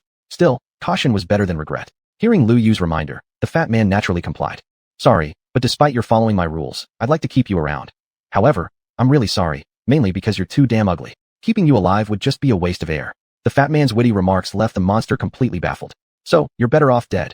Listening to the fat man's words, the monster finally snapped. It suddenly realized that it had been used as nothing more than an object of entertainment. You despicable human. A warrior can die but not be disgraced. Today, I'll fight you to the death. The monster abruptly stood up, gripping its enormous fists tightly. It summoned all its strength and hurled a massive punch toward the fat man. This single blow was infused with every ounce of power. Any regular or common person would be reduced to pieces instantly upon receiving such a punch. But the fat man was no longer an ordinary human. He had once been a mutant. Now he was a variant. Swinging his arms effortlessly, he easily blocked the monster's punch. At the same moment, with one fluid motion, he pushed the monster's fist aside, fending off its attack. Bending his knees slightly, he drove them forcefully upward into the monster's head. There was a thunderous boom. Then came the sound of shattering bones. And then something astonishing happened. The monster's head was crushed into pieces by the fat man's knee strike. Its head burst open like a watermelon, exploding into fragments. Chapter 116, you should try it too. He swung his arms forcefully, effortlessly blocking the monster's punch. At the same time, he waved his arms and deflected the monster's fist, blocking its attack while slightly bending his knees and thrusting powerfully toward the monster's head. There was a thunderous bang. Then came the sound of bones cracking. Next, an astonishing scene unfolded. The monster's head was shattered by a single kick from the fat man. Its head burst like a watermelon, splintering into pieces. With just one kick, it instantly crushed the monster's head. This terrifying force was clearly not something a human could possess. To achieve such an effect, perhaps only a mech could cause this kind of damage. Now, with just one man's strength, the two fat men could shatter the monster. Of course, the monster wasn't an ordinary one. It had been enhanced by the yellow crystal. Even though its head had been frozen and shot through earlier, it still possessed great vitality. Even with their heads shattered, the monsters continued to live on. Despite the broken head, that monster continued moving forward, driven by immense anger, attacking the fat man fiercely. Its hands tore relentlessly as if trying to rip everything in front of it into pieces. After finishing his attack, the fat man didn't have time to dodge, and his chest was grazed by the monster's sharp claws. However, upon contact, what was heard was not the tearing of flesh, but rather the metallic clanging sound. It was as if the monster's claws had struck not soft flesh, but hard metal. In an instant, sparks flew. Everyone turned back sharply and fixed their eyes firmly on the fat man's body. This was simply unbelievable. It appeared that under the enhancement of the yellow crystal, not only was human strength increased, but significant physical reinforcement occurred as well. Previously, the fat man's body would never withstand a monster's claw strike. Yet after being enhanced by the yellow crystal, he could withstand the monster's blow directly, which was indeed too monstrous. Even Yu couldn't help but suck in a breath of cold air. Looking at the fat man, there was written astonishment all over his face. Even under his own powerful T-Rex gene, to withstand this monster's attack was extremely arduous. Although his body wouldn't be torn apart by the monster's strength, he would feel excruciating pain. However, the fat man was different. After taking the blow from the monster, he remained unaffected, with no signs of discomfort, not even a flushed face or accelerated heartbeat.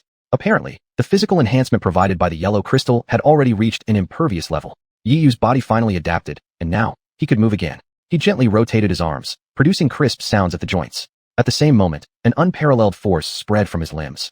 A dull sound followed. His muscles swelled dramatically. His previously slender frame suddenly changed, turning him into a muscular brute.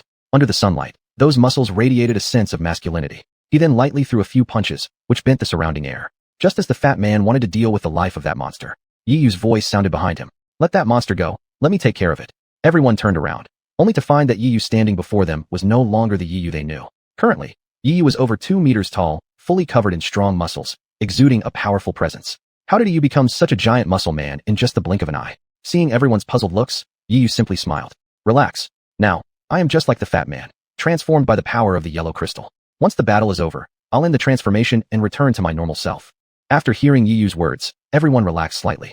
Especially Lu Yu, when she saw Yiyu grow larger, her inner excitement was overwhelming because according to her taste, she favored some muscular men. Yiyu's set of muscles was not only irresistible to Lu Yu, but also to other young women.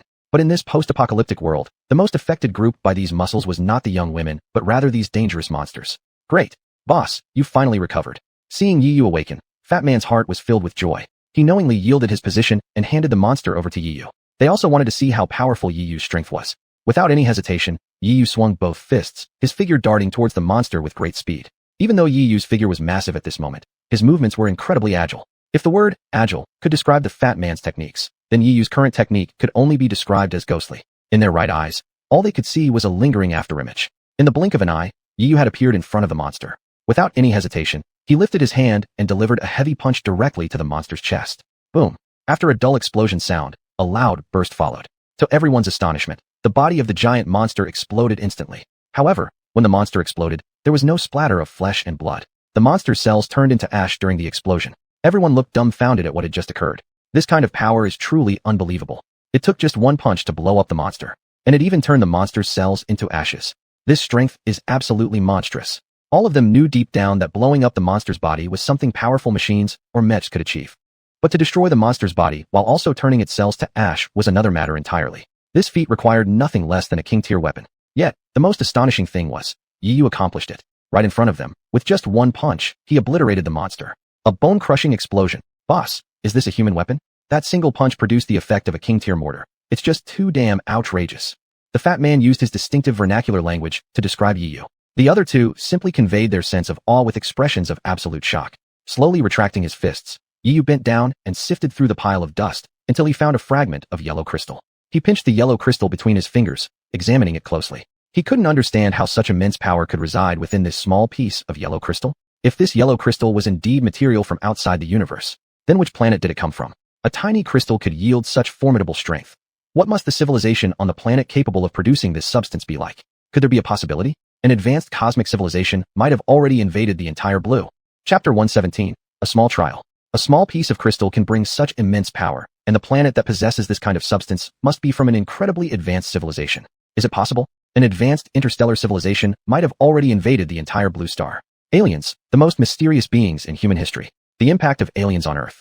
Many people keep talking about whether aliens exist and whether they will come. But if the aliens really arrive, what impact would they have on Earth? The appearance of aliens could trigger various reactions. Some people might feel panic and fear because aliens' appearance and behavior are completely different from ours. However, others might feel curiosity and excitement because it is an entirely new field, and we can learn more knowledge from them. Secondly, if aliens come, they may bring some new technologies and knowledge. This yellow crystal stone is a good example. These technologies and knowledge may change our way of life and future development direction. For example, they might possess more advanced medical technology or environmental protection technology, which will have an important impact on the ecological environment of the blue star. In addition, alien technology may pose challenges to the current physics and astronomy knowledge we hold. However, the arrival of aliens may also bring negative effects. For instance, if aliens carry certain viruses or bacteria, it will pose a threat to our health. Additionally, if aliens are an aggressive species, they might try to control Earth's resources and pose a threat to humans. These are risks we cannot ignore. Holding the yellow crystal in his hand, an unprecedented sense of crisis swept over Yi Yu's heart. At this moment, the fat man walked over and stared at the yellow crystal in Yi Yu's hand, looking somewhat dazed. Did these monsters drop equipment? And there's a yellow crystal, which means we should be able to reinforce one more person. The fat man voiced his opinion while his gaze shifted toward Lin Dong beside him. His intention was quite obvious, to let Yi Yu also reinforce Lin Dong since they were all teammates.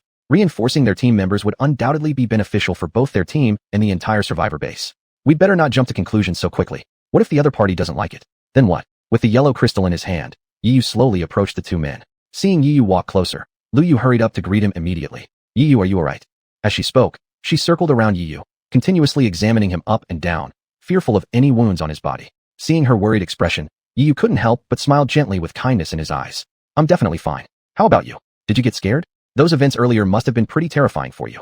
He responded with a question. After all, as a mortal, Lu Yu was neither a mutant nor an alien being. It was likely difficult for her to accept everything that had happened within such a short time.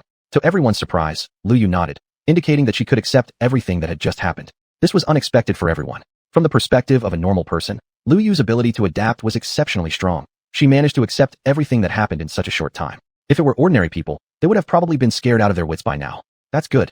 Yi Yu nodded. At this moment, Lu Yu's attention was soon drawn to the yellow crystal shard in Yi Yu's hand. She blinked widely, full of doubt in her eyes. Could all those abnormalities earlier be due to this yellow crystal? Yi Yu took out the yellow crystal in his hand, and Lin Dong also approached. This tiny stone unexpectedly harbors such immense power. That's right. In fact, there's another secret about this stone. The less affected by its changes, the greater the power possessed afterward. This explains why those monsters aren't as powerful as Fatso. The monsters were heavily influenced by the yellow crystal, turning them into monsters directly. In contrast, Fatso's case is different. Thanks to my actions, I suppressed all the mutation cells inside Fatso's body. Thus, he experienced very little influence from the yellow crystal and didn't turn into a monster. Therefore, the strength Fatso obtained is stronger. With his hands in his pockets, Yi Yu explained slowly to everyone about the rules of this yellow crystal. So, does that mean as long as one gets this yellow crystal, there's a chance to gain some degree of power, correct? Lin Dong fixed his eyes intently on the yellow crystal. His eyes were filled with a fervent passion and pursuit of power. This expression was dangerous. Sensing this, Yi Yu closed his palm tightly, putting the yellow crystal into his pocket. He knew what Lin Dong was thinking. He feared Lin Dong might not endure the pain brought by the yellow crystal. Lin Dong also understood what Yi Yu was thinking. Leader, you know what I'm thinking, right? I yearn for power. I know that, but it's dangerous. Do you understand? Yi Yu said mildly. Why? When you were around earlier, wasn't it easy for Fatso to accept the mutation? Why can't I? Lin Dong spoke with some reluctance, knowing it was impossible not to envy the power Fatso possessed. With such a desire for strength already inside him, and now having the yellow crystal in sight, how could he not be tempted? It wasn't as easy earlier. Everyone witnessed Fatso's mutation. He endured immense pain, didn't he? Yi Yu continued. And this kind of thing carries significant risks. If you can't control yourself and are overcome by the agony, then you'll lose your sanity and be completely dominated by the yellow crystal. The yellow crystal will then take over both your body and mind, turning you into a mindless monster. After hearing Yi Yu's explanation, Lin Dong's face turned pale, falling into deep thought. Moments later, he opened his mouth again. Is there any way to reduce these risks? No matter how painful it is, I'm willing to give it a try. Why go to such lengths? For power, I'll proceed without hesitation. Lin Dong lightly clenched his fists, his eyes sparking with a fiery enthusiasm. His life motto has always been, he'd rather die on the road to seek power than live a weak life out of fear for lack of power. Now, there's a way that could grant him greater strength. Even if the path ahead holds danger of death, he is still willing to attempt it. Compared to death, what he fears more deeply within himself is weakness. Chapter 118, Sensation. His life motto was always that he would rather die in the pursuit of power than perish weakly because of a lack of strength. Now, there was a way for him to possess even greater power. Even if the path ahead held dangers of mortal peril, he would still attempt it.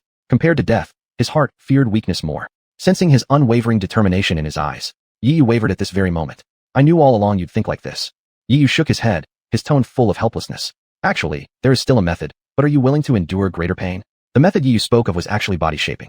However, he had just finished shaping his own body. The pain he endured was so immense that his entire nervous system was currently in an extremely fragile state. If he were to endure such tremendous pain again, he might not be able to bear it. He could even possibly have his thoughts controlled by the yellow crystal, allowing it to dominate his body. Thus, within a short time, he could no longer involve himself in any further body shaping. But Lin Dong's desire for power was far too urgent. To fulfill his wish, Yi Yu had no choice but to restart the body shaping plan. Considering his current physical condition, he had to ask Lin Dong whether he was willing to endure even greater pain. Because during this round of body shaping, he would no longer be able to share any of the pain with Lin Dong. All the pain generated during the process would need to be entirely borne by Lin Dong alone. Upon hearing the word pain, Lin Dong simply shook his head lightly. Everyone thought he opposed it. He was afraid. Yet, at that moment, he suddenly burst out laughing. It's just pain after all, not bullets or spears. As long as it doesn't kill me, it's not enough to knock me down. Gripping his fists tightly, Lin Dong took a step forward. He pulled out a dagger carried on his person and made a slight incision on his wrist. Blood flowed out instantly. Lu Yu was surprised. Only Yu knew why Lin Dong chose to cut his arm with a knife. This was to facilitate the implantation of the yellow crystal. Earlier, the fat man had been accidentally pricked by the yellow crystal, which led to a mutation unexpectedly. This proved that when the yellow crystal comes into contact with human skin, it does not produce any reaction. It only reacts when it enters the body and interacts with the blood inside. After a brief silence, Yu ultimately nodded in agreement. He finally agreed with Lin Dong's point of view. Indeed, as he said, in times of chaos, to survive or to protect those one loves, one must possess stronger power. For the sake of gaining power, enduring suffering was nothing. Even ascending blade mountains and descending fiery seas would be without hesitation. He opened his palm, took the yellow lens from his palm, and gently inserted it into the wound on Lin Dong's wrist. The yellow crystal slowly entered the wound. Instantly, a mutation occurred. When the yellow crystal came into contact with the blood, the originally dimmed yellow light suddenly became brilliant. Simultaneously, as the yellow crystal shone, Lin Dong felt as if his whole body was being pierced by needles, causing unbearable itching. However, he was clear that this was just the first step in obtaining power. As time went on and the steps deepened, this kind of pain would become more prolonged and more intense. Clutching his teeth tightly, he nodded, indicating to the concerned crowd that he could endure it. All right, everyone take a step back. During the mutation process, it needs space to vent its own pain. Yi Yu waved his hand toward the two others, who looked solemn, nodded, and then stepped back. They didn't stop until they reached a relatively safe distance. All eyes turned upwards, staring at Lin Dong undergoing the mutation. At the same time, Yi Yu opened his system control panel, selecting the option for entering the body reshaping phase. He set Lin Dong as the target for body reshaping. In an instant, Lin Dong's figure appeared on the screen. Amidst the flickering light, one could vaguely see Lin Dong's body beginning to change. His muscles began to wriggle, as if thousands upon thousands of worms were crazily drilling into his body. Extreme pain caused him to thrash about in pain on the ground, yet his mind remained clear. Because he knew, once his mind faltered, the yellow crystal would seize the opportunity to consume his thoughts, thereby controlling his body and turning him into a zombie-like monster. Therefore, under no circumstances could he let his belief waver. As he rolled around on the ground, wildly hammering the ground, emitting hoarse cries, the pain inside his body continued unabated and grew increasingly severe. Everyone could see it in their eyes, and despite their efforts, they revealed looks of heartache. The heart-wrenching screams constantly pierced Yi Yu's heart, but he knew that to gain power, one must endure this kind of suffering. He still couldn't start the process yet, to reshape Lin Dong's body, because he had to wait until all the mutated cells from the yellow crystal were produced before entering the reshaping phase. In other words, Lin Dong would have to endure about 10 more minutes of torment before the body element circulation stage could begin. The agony continued to torture him. It lasted for nearly 10 minutes in total. Sweat had already soaked through his clothes, and his throat had become hoarse from excessive yelling. Can you feel the power? In a daze, he suddenly heard a voice by his ear that jolted his fading consciousness back to reality. He abruptly raised his head, just in time to meet a gaze. Yi Yu was also looking at him. That voice had come from Yi Yu. If you feel the presence of strength within you, then follow my guidance. Yi Yu's voice echoed again in his ears. Lin Dong bit his tongue, the warm, bloody taste stimulating his mouth, gradually restoring some clarity to his mind. He calmed down, preparing to listen to Yi Yu's instructions. Can you feel the existence of your arm? If you feel its presence, please clench your left arm. Now, I will reshape your left arm to prevent it from turning into a monster. Hearing this, Lin Dong strained to clench both fists tightly. As he tightened his left arm, the muscles on it suddenly bulged. In just a few seconds, the muscles in both arms expanded almost beyond proportion to his body. At the sight of this, Lu Yu gasped, covering her mouth in surprise and screaming aloud. She thought Yi Yu had failed, but that wasn't the case. Yi Yu intended to fully unleash the mutated cells in both arms to first gauge the destructive power of these mutated cells. Then, just as the cells were about to burst through the skin, he would proceed with the body reshaping. Chapter 119, Offensive. The scene unfolding before her eyes made Lu Yu so surprised that she covered her mouth and let out a scream. She had thought Yi Yu had failed, but the truth was otherwise. Yi Yu intended to fully release the mutated cells in his two arms. He wanted to first witness just how powerful these mutated cells could be. Then, as the mutated cells were about to break through the skin, he would proceed with reshaping his body. Ah! The pain was unbearable. Lin Dong shouted towards the sky, venting the anguish both in his heart and his body. Looking at Lin Dong enduring such agony, the fat man beside him twitched at the corners of his mouth. Seeing Lin Dong's condition reminded him of his own mutation process earlier. He realized that when he endured the pain of mutation earlier, he was in the same state. However, he must have handled it better than Lin Dong. He certainly wasn't as disheveled. Fortunately, he didn't voice his thoughts aloud. Otherwise, he would have surely drawn ridicule from everyone else. During his own mutation earlier, he had performed much worse than Lin Dong. Besides, the pain the fat man endured had been partially mitigated by others, whereas Lin Dong's situation was different. There was no one sharing or alleviating any of the pain he now endured. He had to bear it all alone. Boss, act quickly. After nearly 10 minutes had passed, the fat man spoke up. Yi Yu nodded, once again beginning to operate the system panel for reshaping. He started clicking on Lin Dong's body model. Firstly, he began reshaping Lin Dong's torso because the mutated cells in the body were too prominent, and he had to destroy these mutated cells in Lin Dong's body immediately. Because there were too many mutated cells, they would cause mutations starting from the torso, developing features characteristic of monsters. Under Yi Yu's operation, Lin Dong's originally swollen torso instantly shrank back to its original form. Feeling this shrinking force amidst his suffering, Lin Dong felt an immense surge of excitement. He seemed to suddenly realize something. The greater the pressure he endured, the stronger the power he obtained would be. If gaining strength was this simple, he would willingly endure even greater pressure. Leader, please increase the pressure further. Compress all the mutated cells in my body completely. Absolutely not. If I increase the pressure any further, it might exceed your body's limit. At that point, those mutated cells may even backfire against your body, which would be fatal. So, I absolutely will not allow you to do that. Yi Yu, operating the system panel without turning his head, said, Lin Dong was already enduring 200% of the pain, which was already very close to his limits. If additional pressure was applied to his body, it truly would surpass his limits, causing the pain to backlash against him. The yellow crystal would then inevitably take over his body. At that point, it would be a total loss. But Lin Dong wasn't listening at this moment. Don't be afraid. I can endure it. Actually, I haven't reached my limit yet. Just add another 20%. Let me challenge myself. Even as he spoke, his language remained logical enough, proving that he still retained some measure of reason. The pain hadn't yet shattered his rationality. This clearly showed that he still hadn't hit the peak of the pain he could endure. At this moment, a sentence Lin Dong had spoken earlier suddenly echoed in Yi Yu's ears. I'd rather die pursuing power than perish helplessly due to a lack of it. Clenching his teeth, Yi Yu ultimately decided to follow Lin Dong's wishes. He activated the system control panel, adding 20% more pressure to what had already been applied. Once the 20% pressure was added, the previously 100% pressure used for body remodeling instantly changed. In the blink of an eye, Lin Dong's body trembled violently, then underwent noticeable changes. The muscles, once indistinct, began gradually forming perfect lines, every muscle appearing extremely firm. This was the embodiment of power. Seeing this situation, Yi Yu finally breathed a sigh of relief. This signified that Lin Dong had successfully mastered this pain. He couldn't help but feel a wave of emotion. It turned out that the feeling of gaining power was so refreshing, as if being reborn. Returning from the reshaping, Lin Dong slowly approached Amateur and bowed deeply to express his gratitude. Thank you, leader. If it weren't for you, I wouldn't have such formidable strength. In the future, no matter what commands you give, whether it's climbing mountains of knives or descending into seas of fire, I will risk my life without hesitation. These words indeed came from Lin Dong's heart. While obtaining great strength, he was also impressed by Amateur's incredible ability. He secretly vowed in his heart that he would forever follow Yi Yu. In this post-apocalyptic world, survival is important, but following the right person is also very important. Follow the right leader, and you can gain something even more important than survival, like power. Great job, kid. It seems the influence of the mutation caused by the yellow crystal was smaller on you, and looks like you've gained quite strong power. You've already far surpassed me, haven't you? The fat man smiled all over his face, but there was a hint of jealousy in his words. What's wrong? Are you envious? Lin Dong chuckled, teasing him.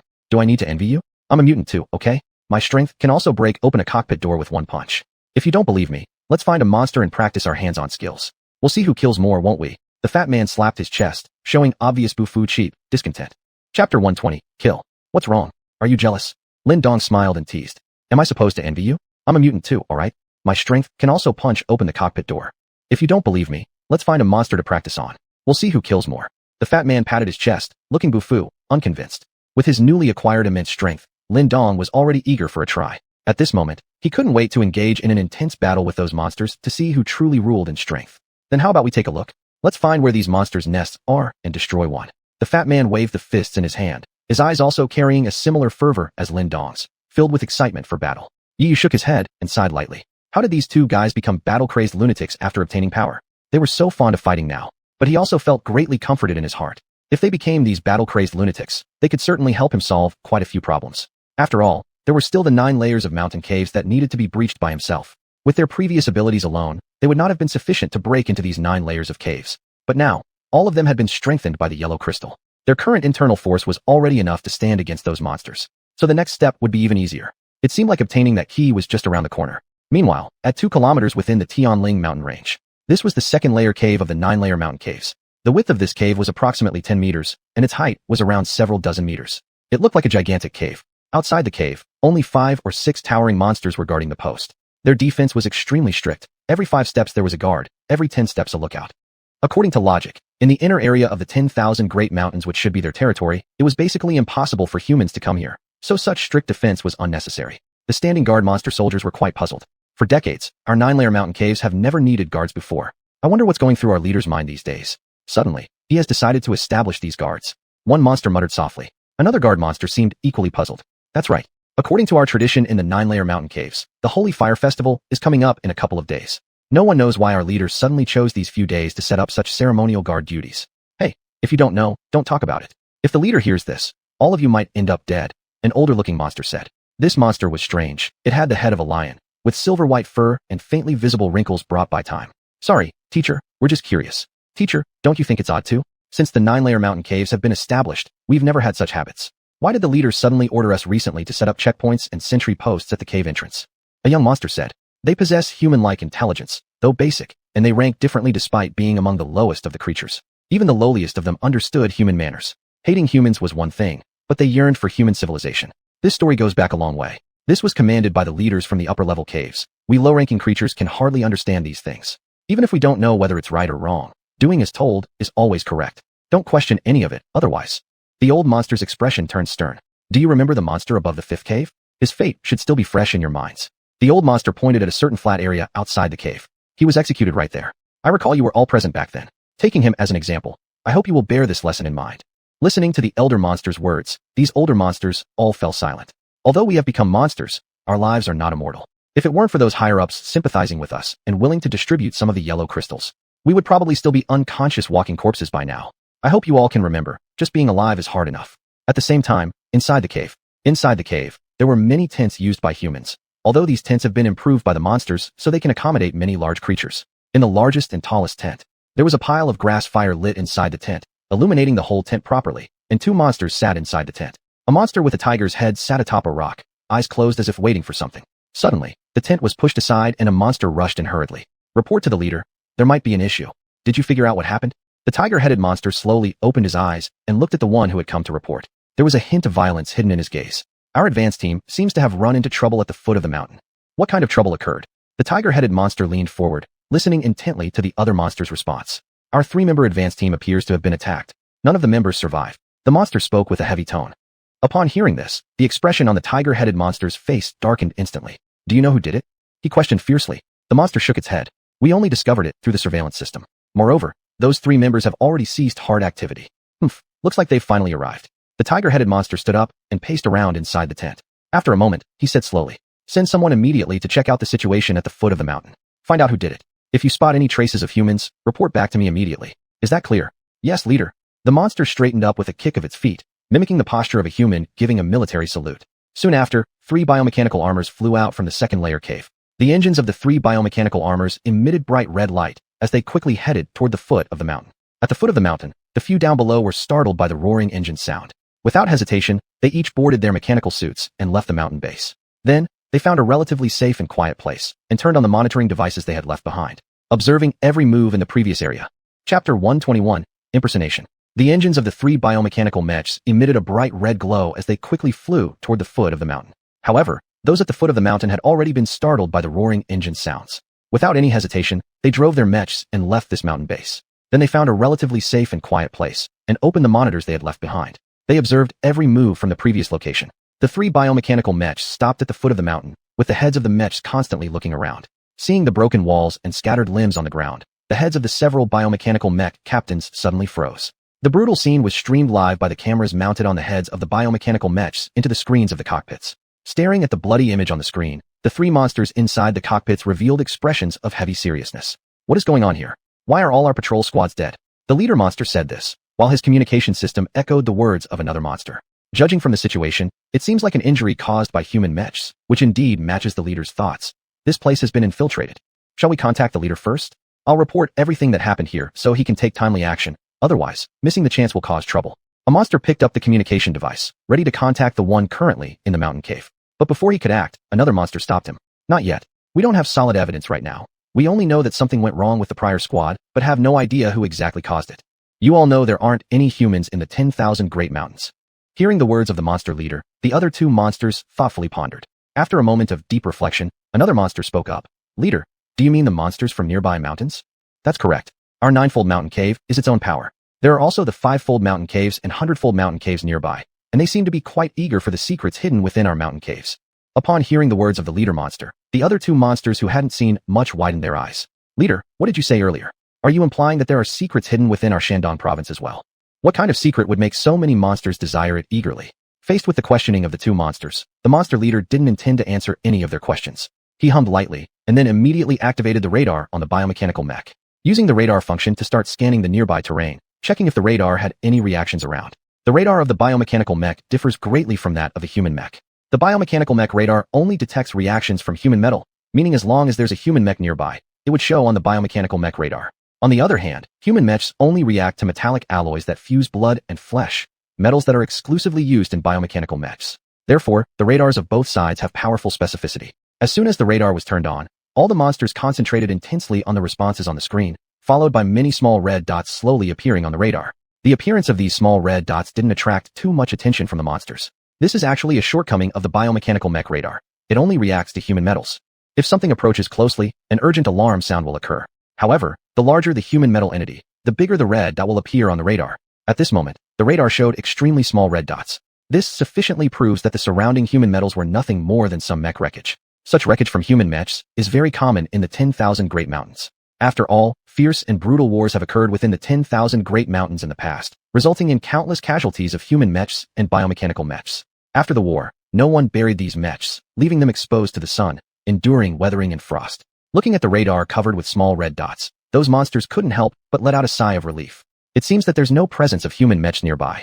In that case, it's likely the work of the monsters from neighboring mountain ranges. Let's report to the leader now. A monster connected through the communication system, contacting the monster leader who was in the mountain cave. Leader, the earlier squad definitely encountered something serious. The reporting monster's voice was respectful. The monster leader was sitting in the mountain cave, looking solemn. Have you found out who did it? Could there be a human invasion? We haven't found any traces of humans at the scene, nor is there any human presence nearby, reported the team member. So what exactly happened? We observed that all the mechs of the squad on site were destroyed, and the pilots of the biomechanical mechs were nothing more than a mess of flesh and blood. We highly suspect that it was the monsters from nearby mountains who did this. While reporting, the team members simultaneously operated the transmission system, broadcasting the bloody scene captured by the biorecorder onto the screens in the mountain cave. Inside the mountain cave, the sky suddenly flashed with a light barrier. In midair, the display showed exactly the gory scene at the foot of the mountain. Gazing at the gory scene hovering in the air, the leader within the cave couldn't help but reveal a look of deep pain. Damn it, if the monsters from nearby mountains did this, I'll make sure they pay the price. You should return first, then formulate detailed plans upon coming back. The chief can't let them off so easily. There aren't many monsters left in our cave. These 3 reconnaissance members have already become one of our scarce fighting forces. The monster on the other end of the communicator appeared agitated.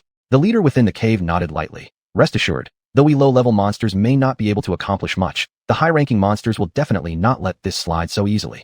Leader, I'm worried they might abandon us. The tone of the monster in the cockpit turned somber. Don't worry, the higher-ups won't forsake us. After all, as long as they still need us for guarding the secret, they'll also need us. Chief, after all these years, what kind of secret have we been guarding? What kind of secret could possibly deserve such numerous sacrifices from so many monsters? We didn't have to end up like this originally. Only because of guarding this secret, we've ended up as neither human nor ghostly creatures. The tone of the monster in the cockpit carried a trace of resentment as he recalled his earlier life. It used to be an animal living through hard times in the apocalypse, at least without any thoughts or worries, just surviving day by day. But after gaining the enhancement from the yellow crystal, acquiring human memory and intelligence, it started worrying about everything. Honestly speaking, he missed the carefree days before all of this when he didn't think too much. Chapter 122. Lurking. We didn't have to become like this. It's all because of guarding this secret that we've turned into something that's neither human nor ghost. The monster in the cockpit spoke with a tone laced faintly with resentment. He thought about his previous life. He was originally an animal, and although living was tough in the apocalypse, at least there were no thoughts or worries. But after being enhanced by the yellow crystal and gaining human memory and intelligence, he started worrying about everything. To be honest, he missed his old carefree days. Rest assured, in another 50 years, when this secret is revealed to the world, we won't have to guard it anymore. We will be free, said their leader from within the cave. At that time, our mission will also be completed. Painting big pictures is always what a leader should do. To be honest, even as the leader of these monsters, he had no confidence in what would happen in 50 years. Will this secret really be revealed in 50 years? He had no certainty, nor any trust in his higher-ups. He felt like everything he did was forced, all just part of his job. After cutting off the communication system, he turned around and opened a device, one granted by the high ranks. The higher-level monsters possess great intelligence and can even develop mechas and machines, so a simple communication system posed no difficulty for them. This level of communicator was merely trash discarded by the upper-level monsters. Upon connecting the device, a deep voice emerged from it. Has something happened? The leader fell silent for a moment before finally opening his mouth and saying, A small team in our cave met disaster. They were wiped out entirely. I suspect the monsters from the neighboring mountain are responsible. Do you have any evidence? Yes. Meanwhile, at the base of Tianling Mountain, inside the cockpits of those 3 biomechanical suits, the monsters began to display expressions of surprise on their faces. It was due to the retreat order issued from headquarters. Aren't we going to investigate the cause of death of these 3 scouts? One of the monsters sounded discontented. With their rudimentary human wisdom, they also knew what compassion meant. They pitted those 3 scouts and couldn't help but obsess over their cause of death. Without investigating it thoroughly, they wouldn't feel content retreating. You stop messing around. This is an order from above. We must carry it out immediately without delay. The tone of the monster leader was quite decisive. This was what a captain ought to do, ensuring the squad's strict execution of orders. Retreat quickly. No excuses. Faced with their captain's command, everyone, though unwilling, did not dare to defy. With this reluctant sentiment, they activated their mecha engines, preparing to take off and return to the cave. Just as they took off, their radar suddenly detected movement. 3 bright red dots suddenly appeared on the radar, flying straight toward their mecha's position. What exactly was happening? The 3 monsters' faces changed drastically. They rubbed their eyes and rechecked the radar to ensure they hadn't made a mistake. As the squad leader, the chief monster reacted first. It might be this trio of mechas who attacked the scout unit. I think they're the main culprits who wiped out the prior group. Hearing their captain's words, the 3 monsters suddenly felt filled with righteous indignation. We can't leave then. We must avenge the scouts. That's right. We need to avenge them. The monsters kept their eyes fixed on the radar, ready every moment for the arrival of the 3 mechas. Once these mechas entered their sight line, their own machines would unleash powerful fire coverage over them. No matter how formidable the enemy, they would surely dissolve under intense bombardment. However, to their surprise, the 3 mechas suddenly stopped, and then on the radar, several small yellow dots appeared. Red dots on the radar represented mechas, while small yellow dots represented humans. 1 yellow dot signified a human, and 4 yellow dots on the radar confirmed that 3 humans had gotten off the mechas. Looking at the terrain displayed on the radar, the 4 humans obviously walked into a cave. So there are indeed humans here. Then aren't they walking straight into our trap? Learning that the 4 humans had entered the cave, several of the monsters couldn't help but smile. After all, they have been living in the caves, and their adaptability to caves can be considered top-notch. No matter what type of cave terrain, it will be the most advantageous terrain for them to launch an attack. Leader, what should we do now? One monster asked. Of course, we need to disembark and go inside the cave to see if we can capture these 4 humans alive. If we bring them before the cave leader, it'll be a great feat, and perhaps the leader might reward us heavily. The captain monster revealed a proud smile, and at the same time opened the cockpit door to set an example for his team members. The other team members also opened their hatches and stepped down onto the ground. They started heading towards the direction displayed on the radar. After walking for just a while, they indeed spotted 4 human mechas. Those 4 intra-cave mechas were parked in front of a strange cave. Moreover, their cockpits were still open, proving that they had just disembarked not long ago. Let's go inside and take a look. We must capture these 4 humans alive. Before entering the cave, the monster leader issued a decisive order to his team. We can cripple those humans, but absolutely cannot kill them, because we need to extract useful information from them. We must ask clearly why they came here. The team members nodded one after another, agreeing with the captain's statement. They began stepping into the cave, searching for traces of the humans. After only taking a few steps, a voice rang out in the cave. Big brother, do you think there are any secrets inside? That voice was extremely sharp, making one associate it with a chubby face full of fat. You're just talking nonsense. What secrets could be inside such a pitch-black cave? Let's enter a little further, check what's inside, and then withdraw in 5 minutes. Another extremely steady voice came through. Upon hearing the sound, several monsters stationed at the cave entrance became exhilarated. How many years has it been since they last saw humans? They began carefully approaching the inside of the cave, meanwhile revealing their claws, ready to enter combat mode at any time. Chapter 123, the terrifying part. Just go ahead and say anything. What secrets could there be in such a pitch-black cave? Let's go in a little further and see what's inside, and then we'll leave in 5 minutes. Another very steady voice came. After hearing the sound, the excitement of several creatures at the entrance of the cave rose. It had been so many years since they had seen humans. They began to cautiously approach the mountain cave, simultaneously baring their sharp claws ready for battle. Despite their enormous size, their movements were rather slow.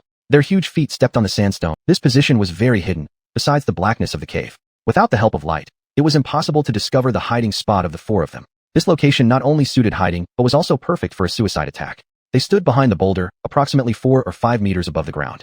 Once these monsters passed here, they could launch an attack from behind the boulder. Each person could target one of the 3 monsters. They were all mutants, tested with mutated strength, giving them sufficient confidence to kill these monsters with 1 hit. I've been ready a long time ago. I'm fucking waiting for them to come. Soon enough, I'll absolutely make them taste the power of my fists. Fatso's eyes were filled with the madness of combat. At this moment, he looked exactly like Lin Dong. Lin Dong was equally full of fervor. Sitting behind the boulder, he was rubbing his hands in anticipation, as if absorbing the yellow crystal had granted him immense strength that heightened his craving for battle. His heart suddenly overflowed with yearning for fighting. He wanted to brutally slaughter those monsters. Suddenly, a blood-soaked, hell-like scene flashed through his mind. Whenever he thought of these scenarios in his brain, his heart thrilled. Feeling the change behind him from the two individuals, Yu couldn't help but sigh, wondering why these two had suddenly turned into battle maniacs. Was it because the yellow crystals had consumed their minds? Or did the overwhelming strength make them lose direction? These things he did not know. What he knew now was that after being transformed by the yellow crystal, they hadn't become monsters and hadn't exhibited any irrational behaviors. Perhaps the yellow crystal had unleashed their inner desire for battle. Bribery, standing nearby, remained silent. She just stood behind Yu, unusually quiet. This wasn't her usual demeanor. Normally, in the face of a fight, she would always rush forward first, strategizing for her team members or leading them into the battlefield. But this time, she chose silence. It wasn't because she was afraid or even tired. She knew clearly that the enemies they faced now were beyond what an ordinary person could handle. Suddenly, she felt useless, feeling her own strength was extremely small. So small that facing a monster alone would cause her to tremble incessantly. Bribery shook her head, suddenly appearing lost in her eyes. She also wished to chase after strength, also desired to possess such formidable power. Perhaps only by owning great strength could she feel less inferior before others. Yet, deep down, she realized this was almost impossible. Everyone be careful, the monsters are coming. Yi reminded everyone again in a low voice. Upon hearing Yi's reminder, everyone began to concentrate. In the darkness, a faint breathing sound suddenly became noticeable. Due to the extraordinary silence in the cave, and having been enhanced by the yellow crystal, they possessed extraordinary vision and hearing. The moment those three monsters entered their line of sight, they instantly spotted them. This was when they finally saw the shapes of the three monsters clearly. All three were extremely tall, about 4 or 5 meters high. Some had the heads of horses, others the heads of snakes. Because of their massive size, they were as tall as the boulder. As long as they passed this rock, the three of them could easily reach the monsters' heads and deliver a fatal blow. Yet, those three monsters were unaware that their impending doom was quietly approaching. Suddenly, the three monsters halted. They looked up and around. They too had been enhanced by the yellow crystal and boasted exceptional vision. However, based on their impressive abilities, what they saw was incredibly strange. We've already reached halfway through the cave. Why haven't we found any trace of the three humans yet? The leading monster muttered softly, his voice full of doubt. Their sight and hearing weren't the only senses that had been heightened. Even their sense of smell was remarkably sharp. They had tracked the humans all the way here not with any advanced instruments, but relying solely on their innate olfactory instincts. They had followed the scent of human presence right up to this spot. But why had the human scent vanished once they arrived? Could it be just an illusion? Perhaps our radar made a mistake? Or maybe we're experiencing some kind of hallucination. One monster glanced around. They reassured themselves again that there truly wasn't a single soul nearby, nor any sign that humans had ever come this way. Let's leave quickly then. I heard this cave used to be a military camp for humans, where over 1,000 people died. The place is filled with bones everywhere. It's terrifying. Suddenly, the monster leader struck one of his underlings with a slap. Useless beast. You have received the power of the yellow crystal, yet you fear such ghostly tales? You are truly disgracing us all as monsters. Chapter 124, Conditions. Could it be that our radar is wrong? Or are we hallucinating? One of the monsters looked around. They confirmed again. There was indeed no trace of any human presence or arrival. Maybe we should just leave quickly? I heard this cave used to be a military camp for humans, where over 1,000 people died. The ground here is covered with skeletons, and it does look quite terrifying. Suddenly, the monster leader slapped him across the face. You useless thing, you've been blessed by the power of the yellow crystal. Are you still afraid of ghost stories? You're disgracing us monsters entirely. The snake-like monster clutched his head, apologized hurriedly, and nodded. Sorry. I just thought of something unpleasant. I was once a bio-zombie, mutated right in this cave. So it's normal that my dormant memories have awakened, and I feel fear for this cave. This remark upset the monster leader. The past is the past. Why are you dwelling on it? Now you serve our leader. You're not human anymore, nor a bio-zombie. You're a monster transformed by the power of the yellow crystal. Have you forgotten who gave you the yellow crystal? Under the monster leader's questioning, the monster team member hung his head in shame. Sensing the monster's regret, the leader didn't plan to pursue the matter further. He sighed, shaking his head. Perhaps it really was an illusion on my part. We shouldn't waste time here either. Let's go back and take a look at the construction of those 4 human mechs. Then you will report everything to our leader, telling them to send someone over to drag away these 4 human mechs. With these 4 human mechs, they might provide some reference for our higher-ups. They ultimately decided on their course, and were about to turn and leave. But their keen hearing picked up something amiss. They detected faint breathing sounds from the boulder above them. Even though the breather was trying hard to suppress it, their ears, enhanced by the yellow crystal, could still hear it clearly. Who's there? Come out immediately. If you don't come out, don't blame us for being unfriendly. The monster leader extended his claws, instantly entering a battle-ready state. If the person hiding behind the boulder didn't appear within 3 breaths, he would without hesitation attack them fiercely, tearing the humans into pieces. Humans, come out quickly. He continued shouting. Although it had been a long time since he'd last seen a human, he was still familiar with their breathing sound. After all, he himself was a mutation from a human. A voice then came from behind the boulder after a moment. It seems I underestimated your abilities. I thought I concealed myself well, but you've discovered me anyway. Yu's voice echoed through the entire cave. Upon hearing this familiar human voice, the monster leader stepped forward, and the several members behind him instantly responded, assuming fighting postures. Soon, Three figures appeared on top of the boulder. I never expected that your bunch of bastards would have such sharp noses, like dogs. A voice also came from Fatso, as he looked down disdainfully at the three monsters below. Despite their physical disadvantage compared to the monsters, none of the three showed any sign of fear on their faces. These three monsters look even more hideous than the three we encountered last time. My fists are already itching to get to work. Lin Dong rotated his wrists, looking down at the three monsters below with scorn. Even though these three monsters had the intelligence of humans, although not highly sophisticated, they could still understand the mockery in their words. What do you mean? Did you kill the advance party? The monster leader questioned loudly. Facing his questioning, the group did not directly respond, replying instead with contemptuous laughter. This is just how I am. People won't offend me if I don't offend them. I'm only here to find something. If you let me obtain that thing, I naturally wouldn't bother any of you.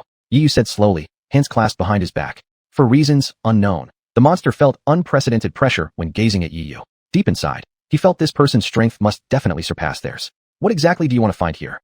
This is the monster's territory, not where you humans belong. If you dare to invade our place, our leaders will not let you go.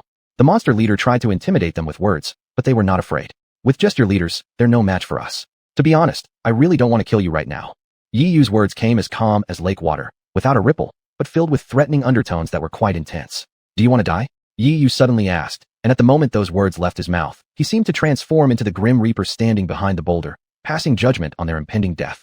The monsters who originally feared nothing now couldn't help but feel a twinge of fear. Their instincts told them this person in front of them had absolute power over their life or death. What exactly do you want? The monster leader suppressed the fear rising in his heart. Being the most experienced among this small squad, he naturally possessed slightly more wisdom than the other members. Facing such a perilous situation, he knew he had to be careful. Yi let out a cold laugh. I have two things to ask of you. First, I want to inquire about whether there's any secret within your cave. At the mention of secret, the monster leader's face changed instantly. Our cave is an ordinary one and has no secrets. Despite the monster leader's denial, Yi noticed the unnatural expression on his face. Any signs of uneasiness shown during critical moments only served to expose the truth they were trying to cover up. You primitive monsters are really terrible at lying. Looks like there truly is something going on in your cave. So next, I will ask you my second favor. As Yi's cold voice continued, the monster leader couldn't resist asking out of curiosity. What is the second favor? That would be borrowing your mechs for a while. Of course, we definitely won't return them. Upon hearing Yi's request, the monsters immediately became furious. The biomechs were their lives, their pride as monsters. How could they possibly hand them over willingly? Chapter 125, Another Mutation. What's the second thing? That is to borrow your mechs for a while. Of course, once we borrow them, we absolutely will not return them. As soon as Yi made this demand, the creatures above instantly became enraged. The biomechs were their lives, their dignity as monsters. How could they just hand them over? Absolutely impossible. Don't even think about it. To give you our mechs? That is absolutely out of the question. The leader of the monsters howled to the sky, his resolute expression rejecting Yi's request. Before, there was still some fear in his heart. However, when it came to their mechs, the dignity as a monster completely obliterated all traces of his inner terror. From the moment they had evolved into monsters and possessed human intelligence, they vowed to defend their mechs at all costs. Unless death claimed them, they would never relinquish their mechs. Although Yi didn't know what these monsters were thinking, from the expressions on their faces, he could tell that they truly cherished their mechs. Borrowing one from them was practically impossible. Thus, he planned to resolve it by force. Whether or not you lend isn't something you get to decide. I'm merely asking politely. You still have a chance to regret your decision. Will you lend or not? Yi stared at the group of monsters, a sly smirk curling at the corner of his mouth. He wanted to see how these creatures with human intelligence would handle this unexpected situation. He intended to judge their IQ based on this event. He had heard before that the monsters in each level of the 9-tiered caves had different levels of intelligence. It was rumored that the monsters in the topmost cave had an IQ even higher than humans. He also wanted to confirm which level these monsters belonged to. Soon, the results of his test were clear. The monsters didn't hesitate at all. Damn humans, we will absolutely not give you our mechs. If you must have them, then first step over my corpse. With the monster's terse command, 3 monsters behind him immediately assumed battle formations, clenching their fists, baring their claws, and instantly entering combat readiness. Their eyes were firmly locked onto the 3 humans perched on the rock. The slightest movement from them would trigger a merciless attack. Despite the instinctive feeling that they might not be their opponent's match, their fighting instinct told them that these humans couldn't possibly be a match for them. Seeing the trio of monsters ready themselves for battle, the fat man behind suddenly burst out laughing. Haha, I told you, boss, these are just a bunch of savages, they don't understand proper etiquette. Didn't you hear what they said just now? To get their mechs, we simply need to step over their corpses. This shouldn't be difficult for us, right? After speaking, the fat man turned his head and looked back at Lin Dong. Being a battle enthusiast, Lin Dong's face was also full of excitement. He lightly swung his fists and glanced at Yi, awaiting his orders. The moment Yi gave the signal, they would attack the monsters without hesitation. They couldn't wait. Since you've made such a request, then we'll fulfill it for you. Brothers, you heard what those monsters said, right? They said if you want their mechs, you have to step over their dead bodies. Can any of you think of ways to turn them into corpses? There was nothing but mockery and amusement in Yi Yu's tone, lacking the tension expected during combat. Not only did Yi Yu himself lack the tension appropriate for a battle, neither did the two people behind him. The fat man even laughed joyfully. Of course there is a way. We just need to beat them to death with our fists. Then they'll become lifeless corpses, right? Am I correct about this? Lin Dong also nodded slowly in agreement. I think although Fatso isn't particularly smart, this time he's right. Using fists indeed is the best way to solve problems. They don't want to give, do they? Then we'll fight until they do. If they refuse to give up their mechs, we'll keep beating them until they die, and if necessary, we'll snatch them anyway. Hearing the words of the three individuals on the rock, the monsters trembled inwardly. For the first time, they realized that humans could be more terrifying than they ever imagined. For some reason, a sudden urge to flee seized them. They wanted to leave this cave and the mountainside as quickly as possible, to escape from the clutches of these humans entirely. However, they couldn't. Do you intend to run away? Unfortunately, I won't let you have your way. With a light wave of Yi Yu's hand, he signaled for the attack to begin. The two men, especially the fat one, had long been itching to move. As soon as they saw Yi Yu give the order to attack, they immediately sprang into action. The fat man led the charge. With a mighty roar, as he clenched his fists, the yellow crystal on his right arm instantly erupted with blinding light. In the moment the light exploded, the fat man's round body began to transform. Enveloped in this radiance, within just a few seconds, when the light faded, the rotund body of the fat man had transformed into that of a perfectly muscled warrior. This wasn't a simple change. It was an entirely qualitative leap. Witnessing the fat man's transformation, the three monsters were stunned in place.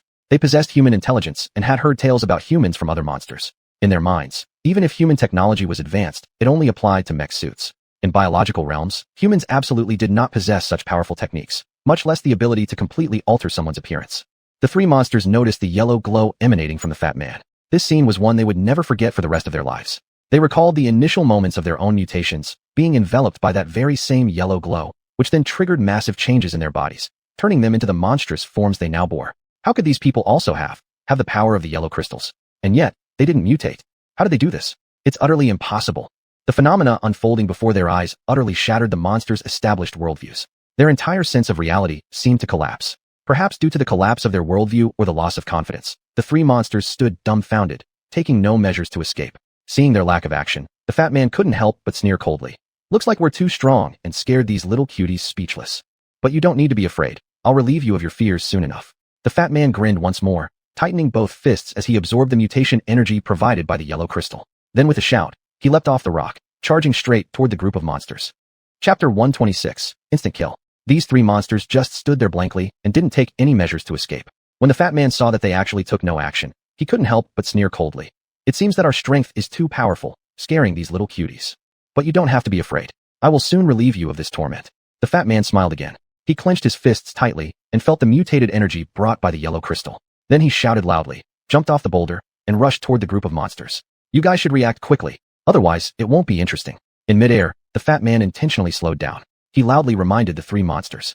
He thought if these monsters lost their fighting spirit or did not enter a battle state, then there would be no challenge at all. Even though he had gained immense strength, which allowed him to instantly kill all kinds of monsters, he suddenly understood the loneliness of those supreme masters. With no one able to match them as opponents, life was dull and tasteless. Therefore, he wanted to stimulate the three monsters, wanting to see what kind of power these monsters possessed. Upon being reminded by the fat man, the three-headed monsters immediately responded. The survival instinct triggered their nerves. This forced them to respond swiftly. They also clenched their fists, and the yellow crystals embedded in their foreheads began to emit light. The brighter the yellow glow, the stronger the forces they possessed at the moment. However, at that point, the yellow glow from the monsters was rather dim, not even 1/3 as bright as the fat man's. The brightness also decided their fate.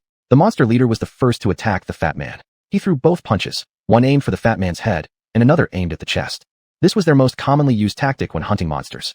Every punch hit the vital points. The first punch aimed heavily at the head could make the prey lose consciousness quickly. The second punch hitting the prey's chest could rapidly end their life responses, thus completing a perfect hunt. But they underestimated the fat man. After all, he was human with an intelligence superior to monsters. Also, his body had been strengthened by the yellow crystal, possessing strength greater than these monsters. Both in terms of intelligence and strength, the fat man was crushing. So before such great strength, the struggles of these monsters were futile, meaningless. The instant the monster launched the attack, the fat man already understood the creature's tactics. Such simple attacks were nothing he worried about. As the monster's fists were about to reach his face, the fat man swerved slightly and twisted his body at an unbelievable angle. Even though he had become a mutant, he still retained the strong memory of a mutant person. That piece of yellow crystal not only enhanced his physical abilities, but also the mutant genes inside his body. Seeing this scene, the monster also froze, wondering if the enhancement power of the yellow crystal was really that strong. Just as he was shocked, An intense whooshing sound reached his ears. It was unmistakably the sound of an oncoming fist breaking through the air. When he turned his head to look, a shadowy punch was coming straight for his face. This was the fat man's fist, moving so fast it appeared as merely a blur. Boom! A loud roar reverberated through the cave. Shortly after, an explosion sound followed. Everyone clearly saw, especially the few monsters closest to the attacked one. They distinctly saw the head fly apart, like an exploded watermelon.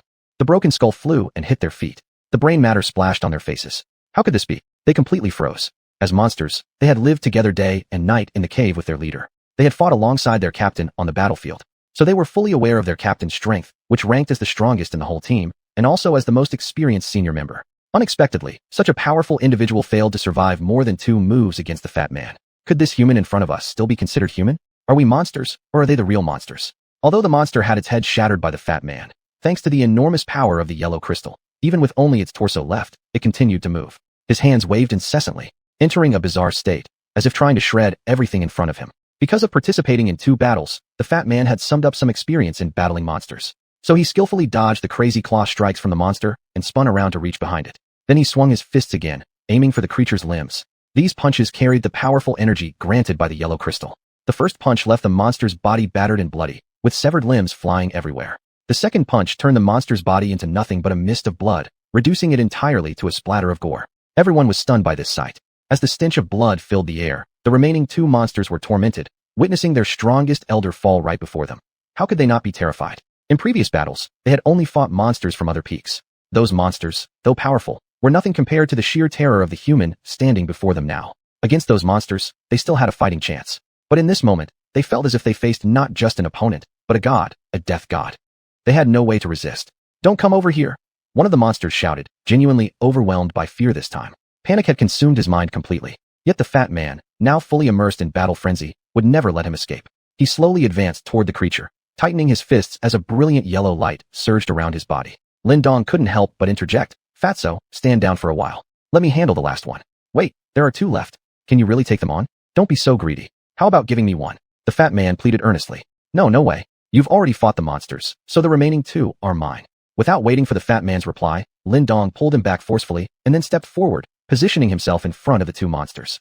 The 2 creatures looked at Lin Dong's slim figure and felt their fear lessen slightly. In a one-on-one fight, they'd be terrified, but they'd clearly heard that this person intended to fight both of them at once. As the saying goes, one pair of fists can't match 4 hands. Even if their strength was formidable, mistakes were bound to happen under a coordinated assault, right? Chapter 127, Absolute Power. No, you've already fought the monsters before. Let me take care of the remaining 2. Lin Dong ignored the protests from the fat man, pulling him back by extending his hand. Then he himself stepped up to face the 2 monsters.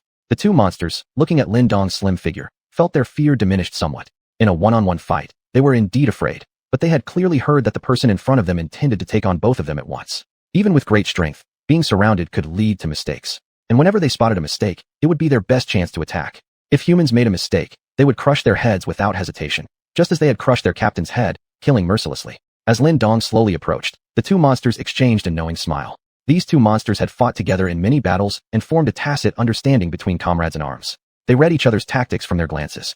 With human-level intelligence, they naturally had also learned common human battle strategies.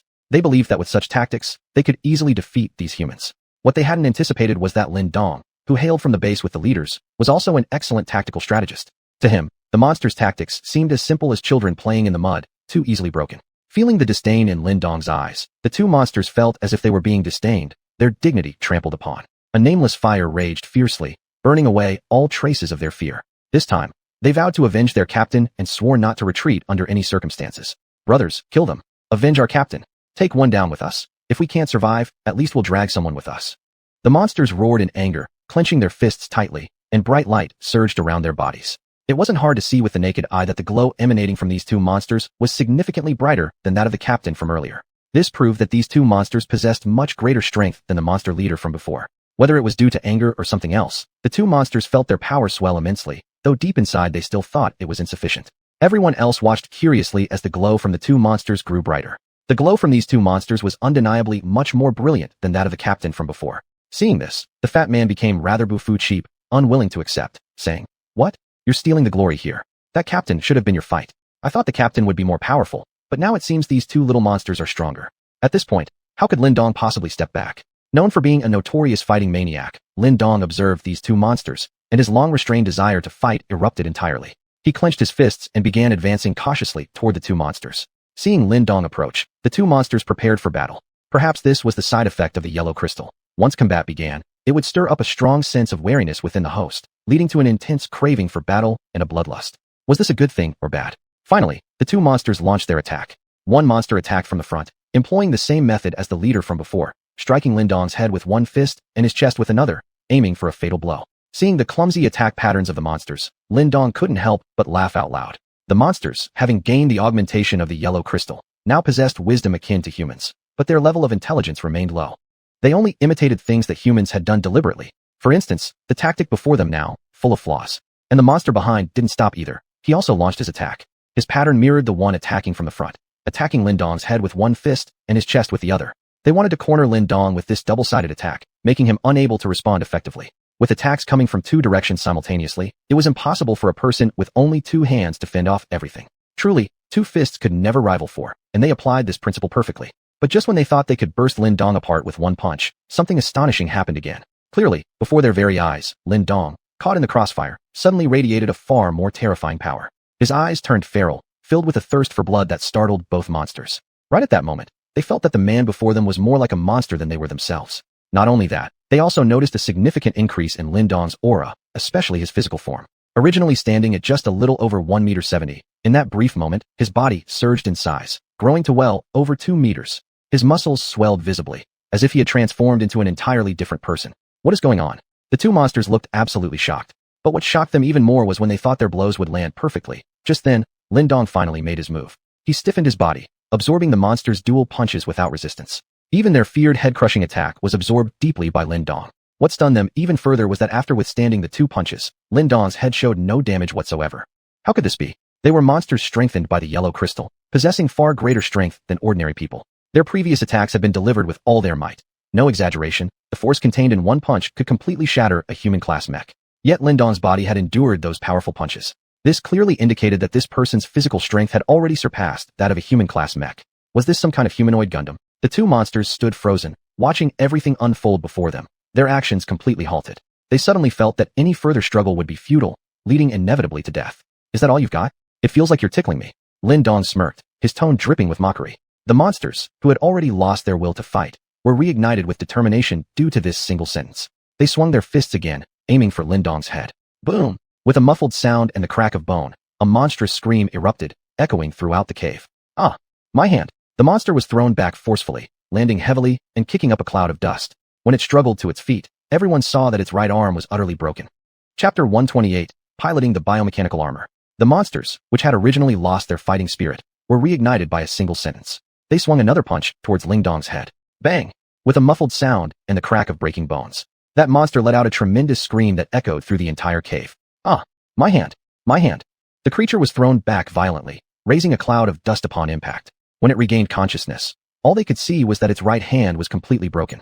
The monster screamed in pain, blood gushing from the broken arm like a fountain. Seeing this scene, Lin Dong shook his head with a smile. You tried to hit me, and actually did, showing absolutely no mercy. Since that's the case, I'll show you no mercy either. Clearly, all the injuries inflicted on the monster were caused by Lin Dong. He slowly turned his head and looked at the other monster behind him with a smirk. You, don't come any closer. As Lin Dong advanced, the monster kept retreating. To the monster, Lin Dong seemed like the Grim Reaper, ready to swing the scythe and take its life. In this way, while the monster kept retreating, Lin Dong continued to close in. Due to the limited distance in the cave, the monster soon hit the wall and had no way to retreat further. Now it only had two choices, die or resist, and then die. Sensing Lin Dong's amused expression, the monster tried to generate more anger to stimulate the yellow crystal on its body, but it found fear had already filled its heart, leaving no room for any other emotion. Yu observed everything silently. For some reason, he thought these two were being too reckless when they could have ended the fight quickly. Teasing the monsters was simply wasting time. Amateur cleared his throat loudly, speaking up. I think you guys should just end this quickly. This isn't exactly a great place, and we should leave as soon as possible. Let's finish our mission, alright? Since Amateur had already urged them, although Lin Dong still wanted to play around with these monsters, he couldn't help but agree since the order was important. Sorry, little brother. Even though I want to keep you a bit longer, we have more important things to do, so we can't play with you anymore. Rest in peace. No, no, please spare my life. The monster shouted at the top of its lungs, instantly falling to its knees, begging for mercy. After the apocalypse, these few people had long since lost their compassionate hearts. In the end times, it's either you kill them or they kill you. Compassion has no place here. Without hesitation, Ling Dong raised his fist and smashed the monster's head in one blow. Subsequently, following the same method used by Fatso, these monsters were dealt with in a few moves, easily eliminating the ones nearby. When solving the problem, they discovered 3 glowing yellow crystals inside the monster's chests. Fatso took the lead this time, pulling those 3 yellow crystals off the corpse and handing them over to Amateur. Boss, these might be useful to you. After receiving the 3 yellow crystals, Amateur couldn't help but laugh. Fatso, what made you so proactive this time? Last time when I asked you to grab the yellow crystal, you refused point blank, didn't you? Haha. Last time I thought they were scary, but this time with such powerful abilities restored, why would I be afraid of them? It's true, though. The smell of those monsters really is disgusting. Fatso scratched his head with a smile. Since the power of the yellow crystals had dissipated, his body returned to the form of a chubby man, looking rather comical.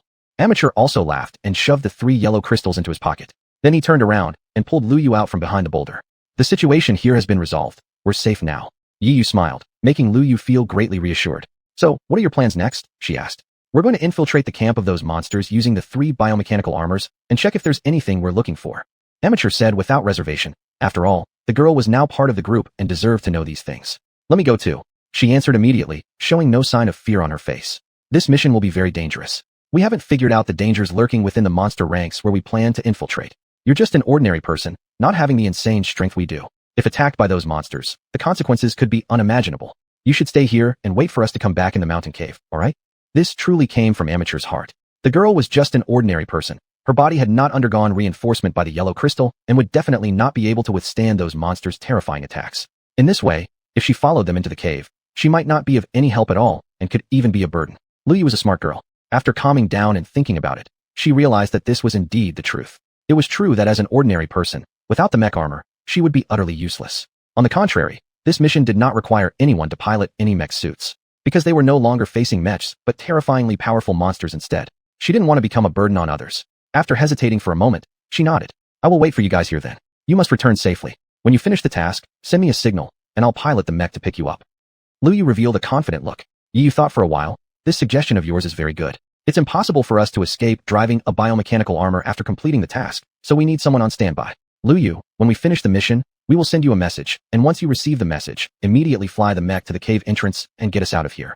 Hearing Amateur's words, she nodded. Rest assured, I will always be on standby. If anything happens, remember, if you can't fight, run. There's no need to leave your lives behind in the cave. Lu Yu turned her head to gaze at the scattered bones all over the cave, her eyes devoid of light. All these bones once belonged to a group of outstanding warriors who, before entering the cave, were proud enough to believe they could conquer this battle and return unscathed. But the result was evident. They ended up being one of the countless bones scattered across the cave floor. Chapter 129, Engine Armor. There's no need to leave our lives behind in this cave. Lu Yu turned her head and gazed at the bones scattered all over the cave, her eyes dull and lifeless. These bones were once a group of excellent warriors. Before entering the cave, they arrogantly believed they could conquer this battle and return unscathed. But the result was all too obvious. They had become one among these piles of bones. Don't worry, we may have big hearts, but we're not stupid.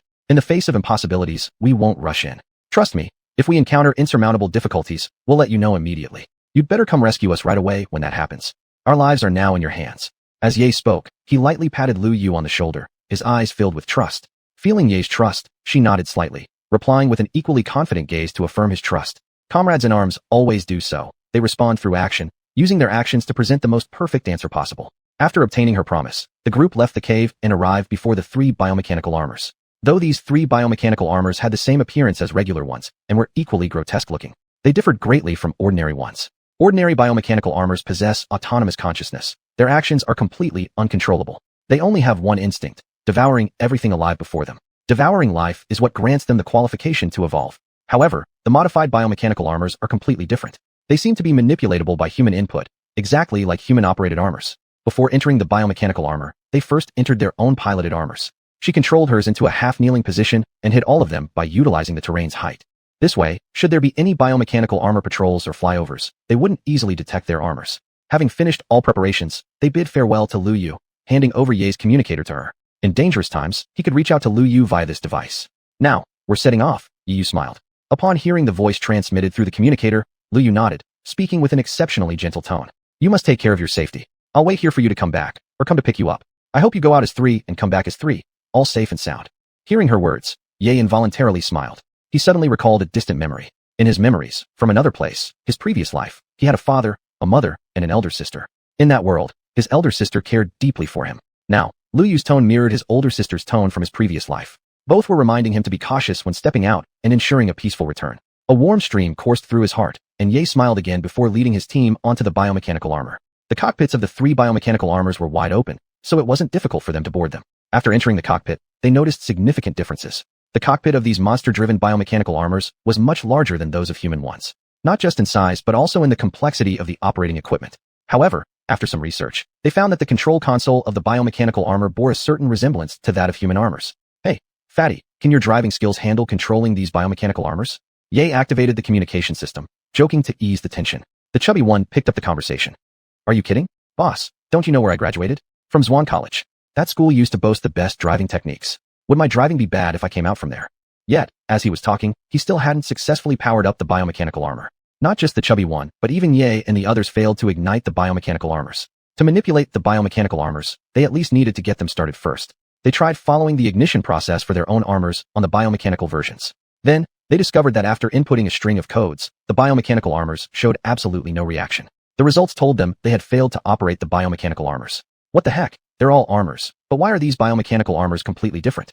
Are the creators of these biomechanical armors all super smart, or what? The fatty made an ill-timed joke. This also triggered Ye's deep contemplation. Indeed, I feel that this biomechanical armor might have undergone some kind of encryption process. Actually, every biomechanical armor and human-operated armor works on the same principle, so their mechanisms should all be interconnected. In that case, it's certain that the manufacturers encrypted the biomechanical armors. They probably did this to prevent humans from studying them thoroughly with advanced techniques. That explained everything. Ye couldn't help but marvel in his heart at how meticulous the creators of these biomechanical armors must have been. But at the same time, he was filled with curiosity about these manufacturers. What kind of people could create such powerful and mysterious mechas? He looked up towards the distant sky where a towering peak pierced through the clouds. At the summit hidden among the clouds, there must be someone who creates these biomechanical warriors. He now had an increasing desire to reach the top of the mountain and see who the creator of the biomechanical records was. Could it be someone with 3 heads and 6 arms, or even a god? Or maybe it was an alien. All of this was like a mystery, shrouding his mind. He shook his head and quickly redirected his focus back onto the mecha. He started decrypting the mecha. Using his strong repair skills, he easily decrypted the biomechanical armor. Then came a system prompt sound as he successfully connected to the power system of the biomechanical armor. This also meant that these biomechanical armors were finally about to start. While operating, the originally inert biomechanical armor engine suddenly spewed out a streak of blood-red flames. The sound of the engine starting echoed in the mountains, clear and distinct, and carried into the fatty's cockpit. Hearing the loud roar of the engine igniting, the fatty was ecstatic. Boss, how did you manage that? You've so quickly understood the operation of the biomechanical armor, and you even managed to start it. Tell me, how did you do it? Chapter 130, Energy Base. As the operation proceeded, the originally dormant biomechanical engine suddenly emitted a streak of blood-red flames. The roar of the engine echoed through the mountains, distinct and clear, and carried into Fatso's cockpit. Upon hearing the thunderous ignition sound, Fatso was overjoyed. Boss, how did you manage to do this? You've so quickly grasped the operation of the biomechanical suit, and you've even managed to start it. Tell me, how did you do it? Lin Dong was equally surprised. He thought he had conducted some research on human mech suits himself and recognized the locks on these biomechanical suits required time to decrypt. He initially thought this would take half an hour or more. Unexpectedly, in just a few minutes, Yu managed to unlock all restrictions on the biomechanical suits. How exactly did he achieve that? Faced with everyone's questions, Yu naturally wouldn't reveal that it was due to the system's provided repair power. However, he could still use the repair power to acquire the decryption codes for them. Is this what you call technical expertise? Do you understand? After finishing everything, Yu didn't forget to brag a little. Under normal circumstances, they might have mocked him, but things were different now. None of them could have achieved what only Yu managed. All they felt was admiration. There was no mockery, no dissatisfaction. Boss, teach us quickly. Fatso displayed a sycophantic smile. By hearing his voice alone, one could picture his demeanor. Yet, Yu quite enjoyed this feeling. To connect with the control panel of the biomechanical suit, gaining access to its propulsion system, encryption must be broken. The creators of these biomechanical suits encrypted them. Without the code, we cannot gain entry. Subsequently, Yu typed out a few rows of digits on the control console, which turned out to be the password for the biomechanical suits. He transmitted it to everyone's communication systems. After obtaining the password, neither of the two wasted any time and immediately started decrypting the biomechanical suits. Once they entered the password, after half a minute of waiting, a system notification sounded. This proved they had successfully connected to the biomechanical suit's propulsion system. With the sound of another engine's rumble, the remaining 2 biomechanical suits spewed blood-red flames from their engines. It was evident they had succeeded as well. Great job, boss. You're not just my idol. No, the word idol doesn't come close anymore. You're my god. The excitement of the two inside the cockpit was obvious and unreserved. Yu smiled contentedly. So let's prepare ourselves. We're setting off. Everyone fasten their seat belts and open the map. In the map recorded by the biomechanical suits, There indeed were markers for the location of the cave. This confirmed the words of the previous monster were true. There were indeed 9 levels of caves within this Tianling mountain. Each level of the cave was significant, with monsters stationed at each entrance. The higher the level, the stricter the vigilance became. With this more precise target identified, they immediately prepared to act. Just then, the communication system suddenly buzzed. The group's hearts suddenly clinched up as they concentrated. After a moment, Yu connected the communication system, but remained silent. Because of the silence, the creature on the other end of the communication began losing patience. What is wrong with you? I told you to go on patrol. You've been gone so long, yet haven't returned after my orders to do so promptly. It's unsafe outside. The voice was extremely hoarse. It undoubtedly belonged to the leader of the monsters. Why aren't you answering me? Are you guys in trouble? Answer me immediately. Hearing Amateur's continued silence on the other line, the monster leader sensed something amiss and began shouting furiously. Yu knew clearly that if he remained silent, it might lead to suspicion from those monsters. If suspected, they could dispatch large forces for investigation, which would severely disadvantage their mission ahead. Taking this into account, Yu pinched his throat and mimicked a raspy voice. Report. We're fine, our patrol is completed, and we are about to return to the base. That monster leader seemed to notice something wasn't right. Why has your voice changed? Why does it sound so terrible? Yu tensed slightly. Nothing's wrong. Nothing's wrong. While patrolling, I found a wild fruit with an unusual shape, wondering if it was edible. Master Yu, I tried it out of curiosity. Turns out, wild fruits by the roadside really shouldn't be eaten. They've damaged my throat. As soon as the words were spoken, the monster on the communication system nodded, completely believing Yu's explanation. You should know well, as a monster, how can we eat human food? Every day, we must consume engine oil or even humans' metal. I warn you, under no circumstances should you eat human flesh. Otherwise, your body will definitely short-circuit. The monster leader said with deep meaning. Well, stop all the chatter. You need to return to the base quickly. I have an important task for you. What is the mission that requires our immediate completion? Yu continued asking in a hoarse voice. Our energy base might be in trouble, and we need to send a few elite warriors to check it out. You and your squad are the most powerful members of our cave. There's no one else I trust besides you to handle this task. Energy base? At the mention of these 4 words, Yu became somewhat curious. Energy base. It's been too long since I've been there. I may have forgotten where it is. Are you crazy? Wasn't it just 6 months ago that you visited the energy base? Have you lost your memory after becoming a monster? The leader began questioning. Yu came up with a quick excuse. I don't know what's wrong with me recently. I feel my memory is deteriorating. There are many things from before that I cannot recall. But then again, both you and I were among the first batch of monsters. Nearly 100 years have passed, and indeed, some things have been forgotten. I doubt whether our bodies can last another 50 years. All right, let's not talk about this. I've already sent the coordinates of the energy base to you. If you don't want to return directly to the cave, you can head to the energy base and see what's happening. Upon hearing this, Yu asked again, what exactly has happened at the base? Just now, a soldier ran over and saw monsters from the opposite mountain heading towards our energy base. The energy base hides a large amount of yellow crystals. If they fall into the hands of the monsters on the other side, it will be a catastrophic blow to our cave. Chapter 131, Boom. As soon as he heard this, Yue continued to ask questions. What exactly happened at the base? Just now, a soldier ran over and saw the monsters on the opposite hill heading toward our energy base. The energy base contains a large amount of yellow crystals. If the monsters take them, it will be a catastrophic blow to our caves. Upon hearing the words of the monster leader, Yue's heart also instantly raced.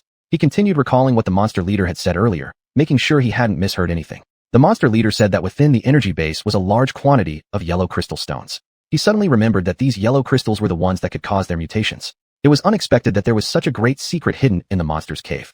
Could the so-called great secret they spoke of refer to the energy base containing the yellow crystals? Yue didn't dare to imagine. However, he also made up his mind. He must enter this energy base. He finally responded to the monster leader, stating that his team would immediately set off for the energy base. After disconnecting from the communication system, Fat Brother quickly connected again. Boss, I just heard everything the monster said. They mentioned that there is an energy base nearby, and this energy base contains a large number of yellow crystal stones. Do you think we should go there? Fat Brother's words were exactly what Yue was thinking as well. Suddenly, Yue had a hunch. He felt that this so-called energy base might actually be a production base. If so, then the people producing these yellow crystals could possibly be hiding in that energy base. He remembered the words of the previous monster who mentioned that the person able to create yellow crystals was like a machine resembling a human brain. Could it be that the energy base is the base the monsters were referring to? His heart was already filled with doubts, and various mysteries continued to envelop his mind. Only by solving all these puzzles could he find peace. Without any hesitation, he issued the final order to his squad. Everyone, prepare yourselves. Let's first head to the energy base and then explore for the existence of the key inside the cave. For the orders given by the captain, they absolutely would not refuse, no matter if it was an abyss ahead or a sea of knives and fire. They had to take the risk. Soon, they activated the mech suits and found the map of the energy base in its system. Energy base maps are usually very confidential, but fortunately, Yue claimed he had forgotten the direction of the energy base. That's why the monster leader sent over the energy base map. Thanks to the energy base map, they quickly determined the direction of the dollar base. The direction of the energy base was precisely in the northeast direction of Tianling Mountain. Unexpectedly, within the biomechs was set an autopilot function. During the drive, they did not need to operate any directions. The biomech arrived at the energy base very quickly. In fact, the so-called energy base was located in a low valley. The ground was covered with yellow crystals. Those yellow crystals acted like floors covering the entire land, emitting a faint glow that illuminated the valley as bright as day. There was a tall building within the valley. Judging from the style of architecture, it was clearly evident that only humans could build something like this. There was no way those monsters could create a structure resembling human style. At the sight of this, Yue was more certain about his thoughts. He believed that there must be someone hiding within this energy base capable of producing the yellow energy. Maybe what the monster said was true. Perhaps the producer of the yellow crystals really was a machine similar to a human brain. Then, could it be that the machine was hidden in this building? Staring at the incredible scene before them, both Fat Brother and Lin Dong were dumbfounded. They had lived in this world for many years and had never witnessed such a magical spectacle. The quantity of yellow crystals on the ground far exceeded their imagination. Naturally, they had a very terrifying hypothesis. If all these yellow crystals were used on the battlefield, they would be enough to turn all the surviving humans on Earth into monsters. Who exactly produced so many yellow crystals? What is their purpose? Could they really want to transform all of humanity into monsters like themselves? This was too frightening. They immediately dismissed this thought from their minds and dared not speculate further because it was truly too horrifying. They parked the biomech at the entrance to the valley, where a few mech suit wreckage pieces were lying around. Judging from the wounds, the injuries on those few biomechs were fresh, and there was a pool of yellow blood beneath their feet. This alone was enough to prove that they should be the monsters mentioned by the monster leader from the opposite hill. Perhaps they intended to invade this energy base, but encountered a powerful host when entering the valley. In the end, they could only meet their tragic end within the valley. Everyone looked at the wreckage on the ground and couldn't help but feel a little uneasy. Fat Brother didn't think much about it. He prepared to operate his mech suit and walk into the valley. Suddenly, amid the light in the sky, a beam flashed over and headed straight for the cockpit of the biomech driven by Fat Brother. If this beam struck, Fat Brother would surely lose his life right then and there. But even though the speed was fast, Fat Brother wouldn't be hit so easily, because he had been enhanced by the yellow crystal, giving him reaction abilities beyond ordinary humans.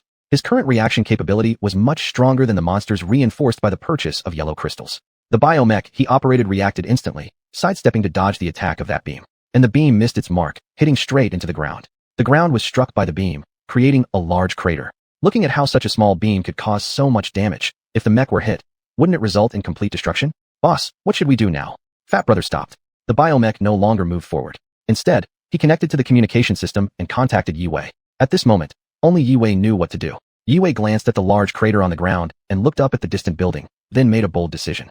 It seems this valley doesn't welcome us advancing with our mechs. Since that's the case, let's disembark and go directly on foot. As soon as these words were spoken, Fat Brother was utterly shocked. You've got to be kidding, boss. That biomech couldn't withstand the attack of the beam just now. Won't walking in like this be way too risky? Chapter 132. What the hell is this place? Yu glanced at the large pit on the ground, then looked up toward the distant buildings and made a bold decision. Looks like this valley doesn't welcome us advancing with mechas. In that case, let's get out of the mechas and walk across directly. As soon as these words were spoken, they frightened Fatso so much he turned pale. You can't be serious, boss. Even the mecha couldn't withstand the beam attack before. Isn't it too risky for us to just walk across? Fatso swallowed hard. This action was truly dangerous. Recalling the speed at which the yellow beam struck earlier, it was truly too fast. Had it not been for the mecha's powerful thrust, enabling it to react immediately, he might not have had time to respond. Even though the human body had undergone extensive modifications, giving it great reflexes, what if there were powerful traps within the valley? Or what if the beams coming later weren't just one? What would happen then? Fatso recalled the wrecked remains of the mecha lying in the valley and could not help but draw a sharp breath. Even the mecha could be completely destroyed by that beam, let alone their own bodies. To resist the power of those yellow beams with only flesh and blood, isn't this madness? It's absolutely impossible, right? All he hoped was that Yeyu would know when to retreat instead of rushing into certain death. Regardless of whatever secrets the three kingdoms held, judging by that yellow beam alone, it was already something far beyond their reach. This beam clearly served as a warning, notifying all mechas heading into the valley to turn back or face a miserable end. Such warnings could dissuade other biomechas or regular human mechas. But to Yeyu, such warnings were useless. He trusted his instincts, believing this was definitely some kind of defense system in the valley. As long as mechas came near, it would activate instantly. It would clear out intruding mechas with rapid strikes. However, Yeyu noticed that there weren't any animal skeletons here, proving this defensive mechanism did no harm to animals. Animals could enter and leave this valley safely. This was Yeyu's intuition, and he believed in it. Just trust me once. We've known each other for so long. Have I ever harmed you? No, right? So trust me this time. Let's all get out of the mechas and prepare all our weapons. Let's prepare to explore this valley. Hearing Yeyu's words, Fatso's heart sank. It meant Yeyu would not change his mind. Knowing Yeyu's temper well after knowing him for so long, Fatso understood that once Yeyu made a decision, even 10 oxen couldn't drag him away from it. Since it's like that, fine. I'll risk my life accompanying you. If something unexpected happens, at least we'll die together, which won't be bad. Since the fact couldn't be changed, Fatso could only accept it.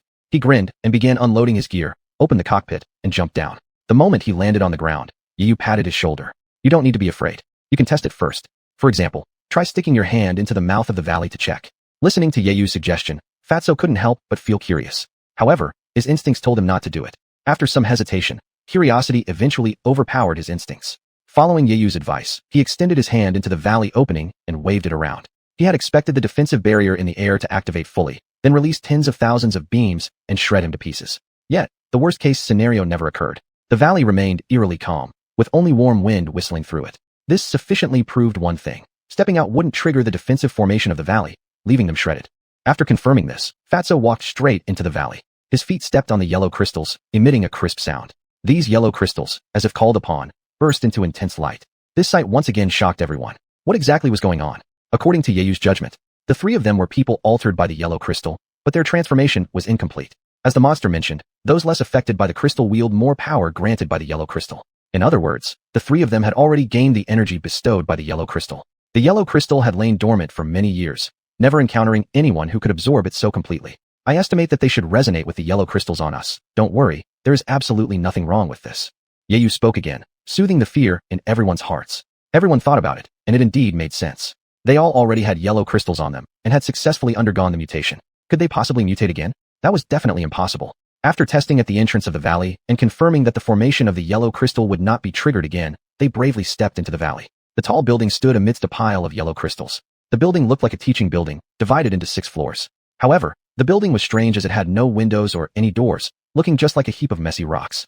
But when they approached, they found that there was indeed a massive door made of black metal located right at the center of the first floor. As the two got closer, they discovered that the black metal door was unlocked. Out of curiosity, Yeyu reached out to touch the black door. He tried to push it gently, but found it very difficult to move. It turned out that the weight of this black door was extraordinarily heavy. Then his intuition told him that this door must be used to prevent those humans from mistakenly entering. Only monsters strengthened by the yellow crystal, or certain humans, could easily push this door open. Interestingly enough, this heavy door effectively blocked ordinary humans and biozombies from disturbing. Upon realizing the logic behind this door, they exchanged glances tacitly. They then began to stimulate the energy of the yellow crystal within their bodies. With a dazzling light, they instantly transformed into muscular men. The three of them extended their hands to grasp the handle of the black door, and after shouting 3, 2, 1, they exerted all their strength together.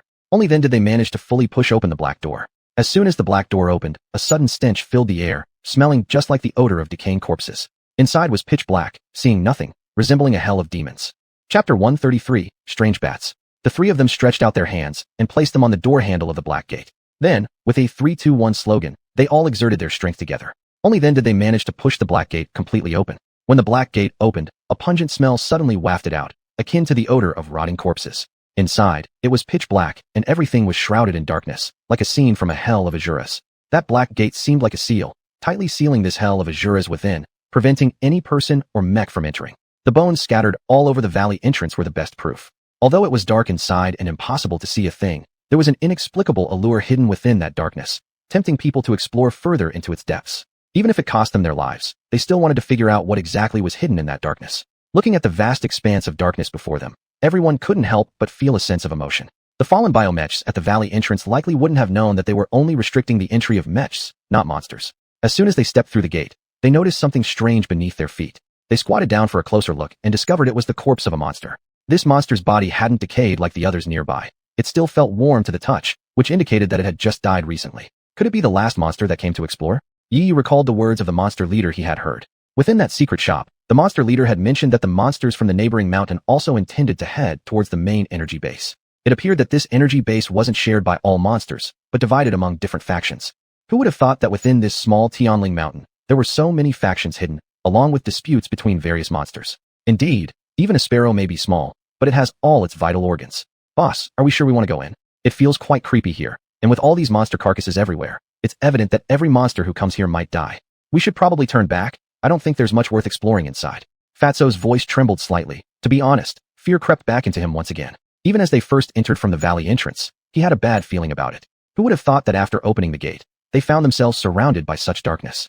Such a setting exacerbated his fear greatly. He had always been terrified of the dark. In his memory, his parents had perished in the dark, evoking painful memories for him. With fear filling his heart, how could he possibly act? But Yu didn't share the same sentiment. At this moment, going back was absolutely unimaginable for him. He had barely reached this place, and the area brimmed with mystery.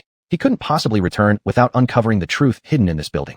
Don't be afraid. Have you forgotten? We've all been enhanced by the yellow crystal, possessing greater strength than these monsters. It's no surprise that these monsters perished here. Look at their current state. Yu crouched down and lifted one of the monsters with a single hand. With the faint light shining from the valley entrance, everyone could see the outline of this monster.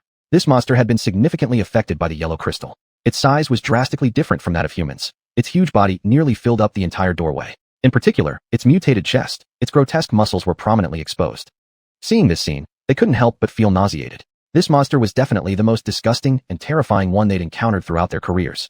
I believe you've all seen it by now. This monster has been heavily influenced by the yellow crystal, which suggests that its contained power is extremely minimal, and it might even lack human consciousness. Lin Dong's thoughts were quick, and he quickly identified another issue. In that case, it seems the monsters from the neighboring mountains haven't yet attained human intelligence. They're probably driven by the yellow crystals. Is it possible that their purpose in coming to this energy base is simply to acquire more yellow crystals? Their actions may just stem from instinct, similar to the biomechs, evolving through consumption. These monsters and those biomechs crave to consume more yellow crystals in order to gain more strength and evolve their bodies. Listening to Lin Dong's analysis, Yu nodded lightly in agreement, thinking similarly within himself. Otherwise, why would these monsters keep heading here? Let's continue forward. If we leave without figuring out the secrets here, it will be truly regretful. Yu issued an order to his squad. Although Fatso was very scared, he never dared to disobey Yu's orders, so he would just complain without taking it seriously. He took out the flashlight he carried with him, turned it on, and shone it forward. Ahead was a large passage filled with many monster carcasses. The passage had a huge room at regular intervals. From those rooms, occasional screams of pain could be heard, making it look like an uninhabited ghost house. Fatso took a deep breath and forcefully stretched his legs. His foot landed right on the bones of a monster. Whether it was due to his weight or the fragility of the bones, this step crushed them completely. The crack sound echoed throughout the building. Before Fatso had time to celebrate, a strange noise came from the room. They looked up and found swarms of bats emerging from the channel. These bats also seemed to have been enhanced by the yellow crystal, being larger than ordinary bats. Especially their fangs. The long ones had pierced through their chins, exposing their pointed teeth. Their bloodshot eyes stared at the three as they rushed over. Hurry up and lie down. As Yu continued issuing commands, he lay down at the same moment.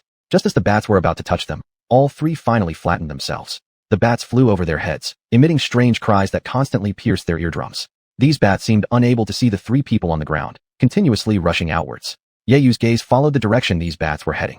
These bats were constantly circling in the air but didn't leave the valley. They hovered for a while. Then they landed, using their claws to grab the yellow crystal stones on the ground. Each bat clutched 4 or 5 yellow crystals in its hands. This scene left everyone stunned. What exactly were these bats doing? Why did they want these yellow crystals too?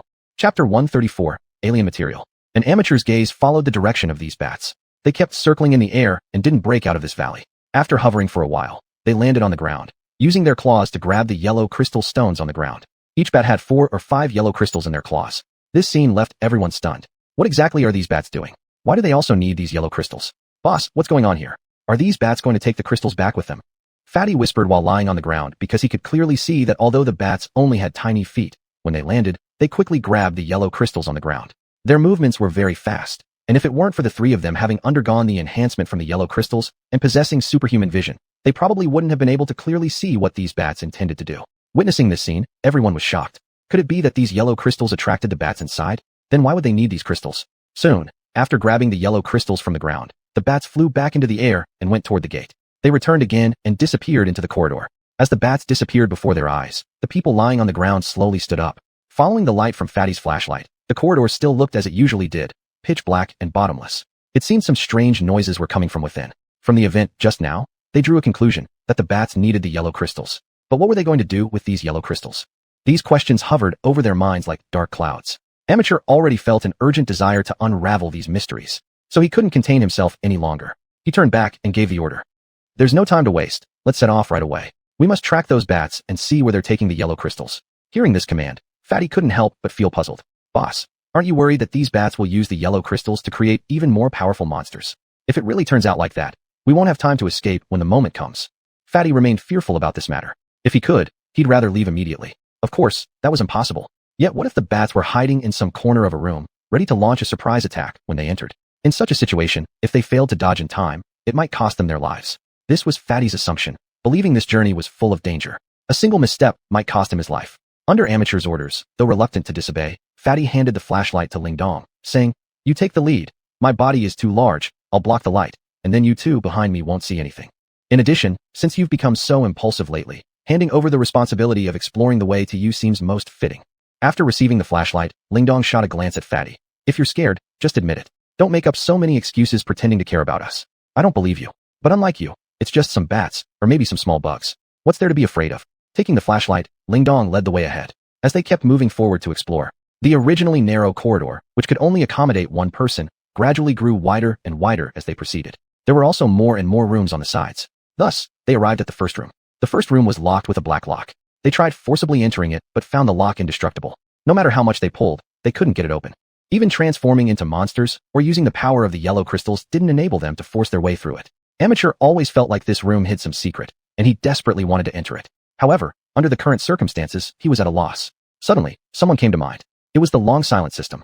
He started shouting in his mind, "Chi-Chi, how should I unlock this lock?" Unlocking this lock is actually quite simple.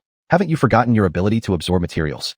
According to my system's analysis, this lock has a very strange structure. Its material doesn't seem to be from Earth, but rather from outer space.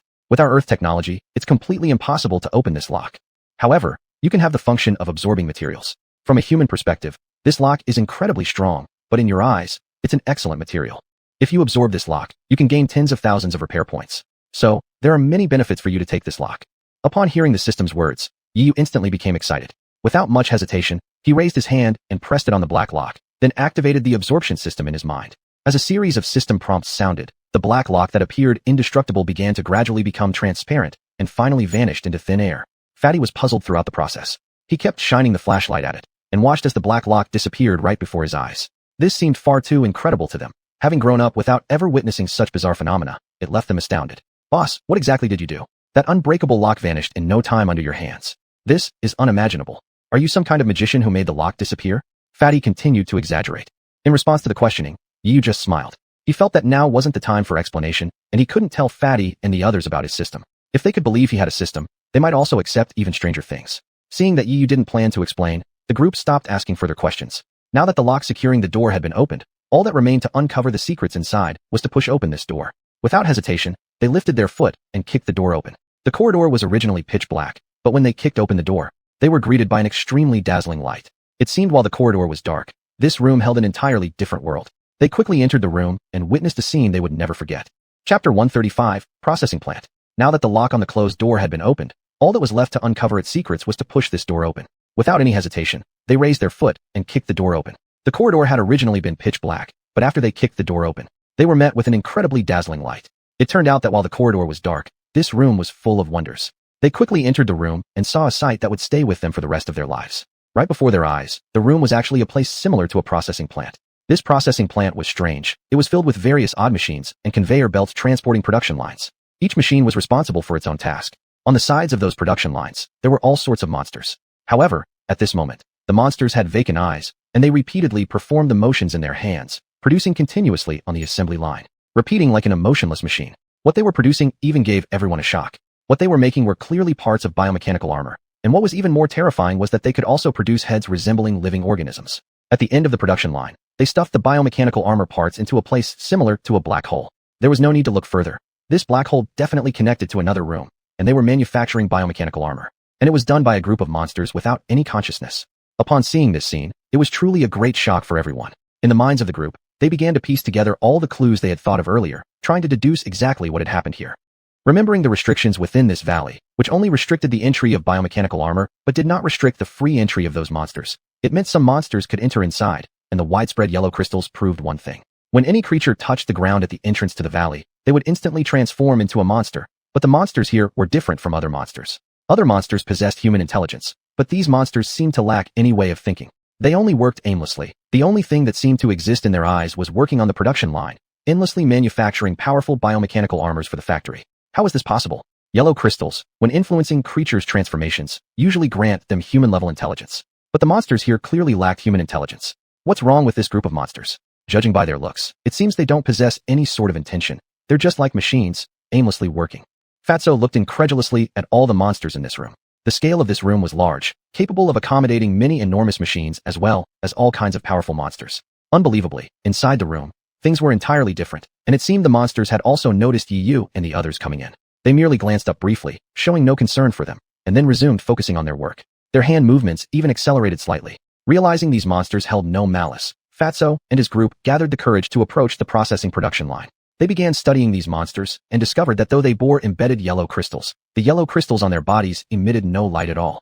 According to the rules about yellow crystals, the brighter the color, the stronger the power. And since these monsters' yellow crystals emitted no light at all, this sufficiently proved that these monsters' mutation wasn't really intended for combat.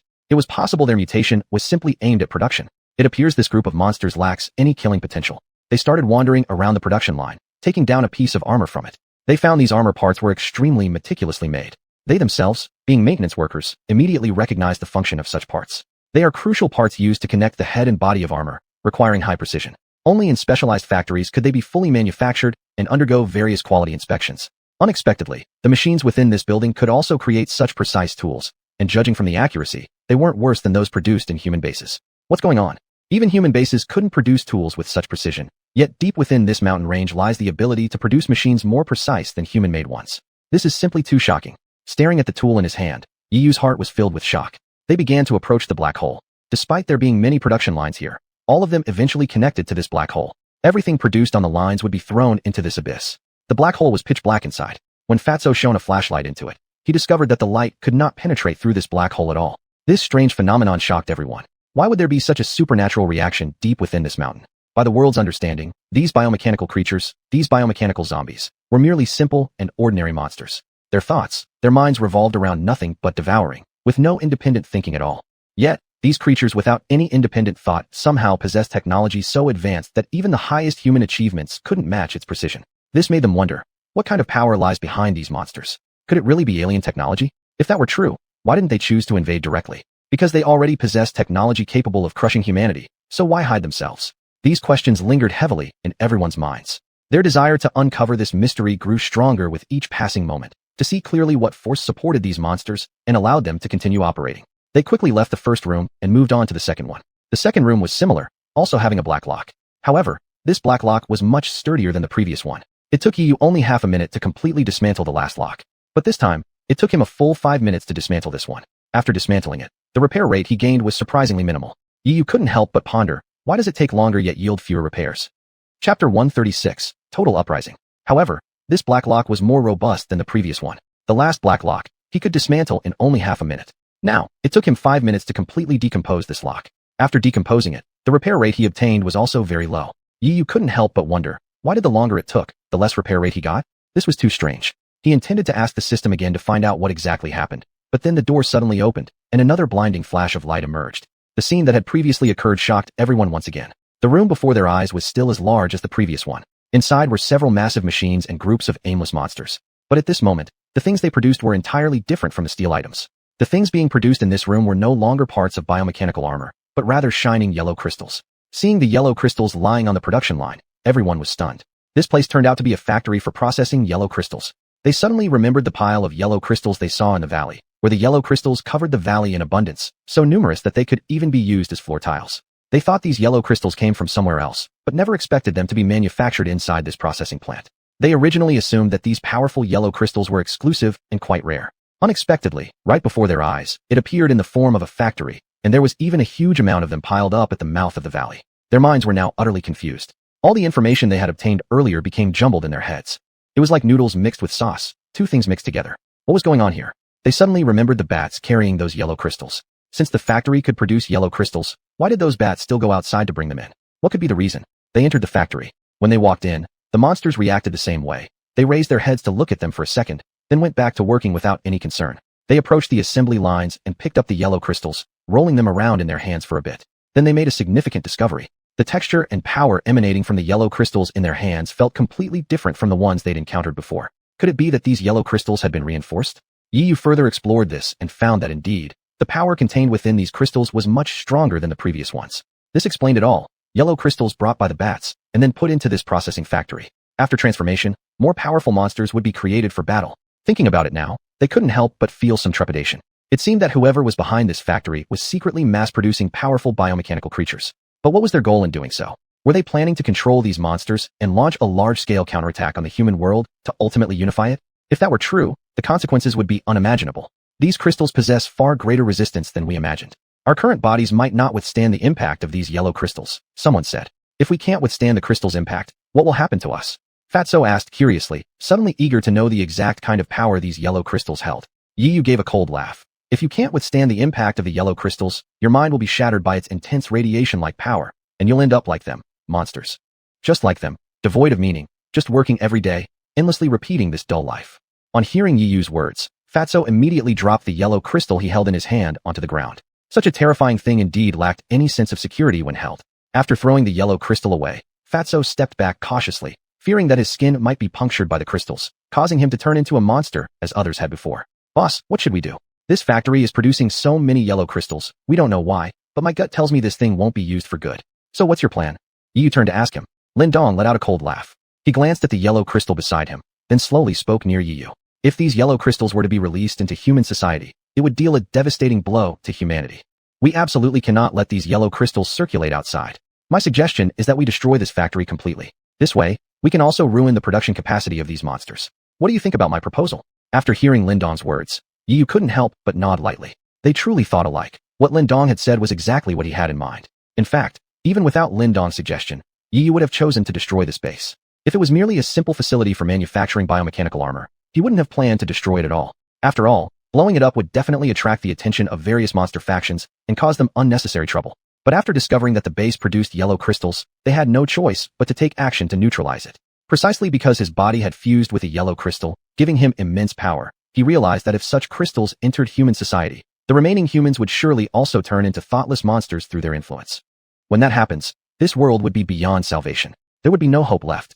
So, their decision to destroy the entire processing plant was wise. What they didn't know was that this choice would play a significant role in humanity's rescue plan. It would also make those forces hiding in the shadows far more hesitant to underestimate humans. With the plan confirmed, the next question was how could they destroy this place? Everyone's minds raced rapidly. Suddenly, an idea struck Yiyu.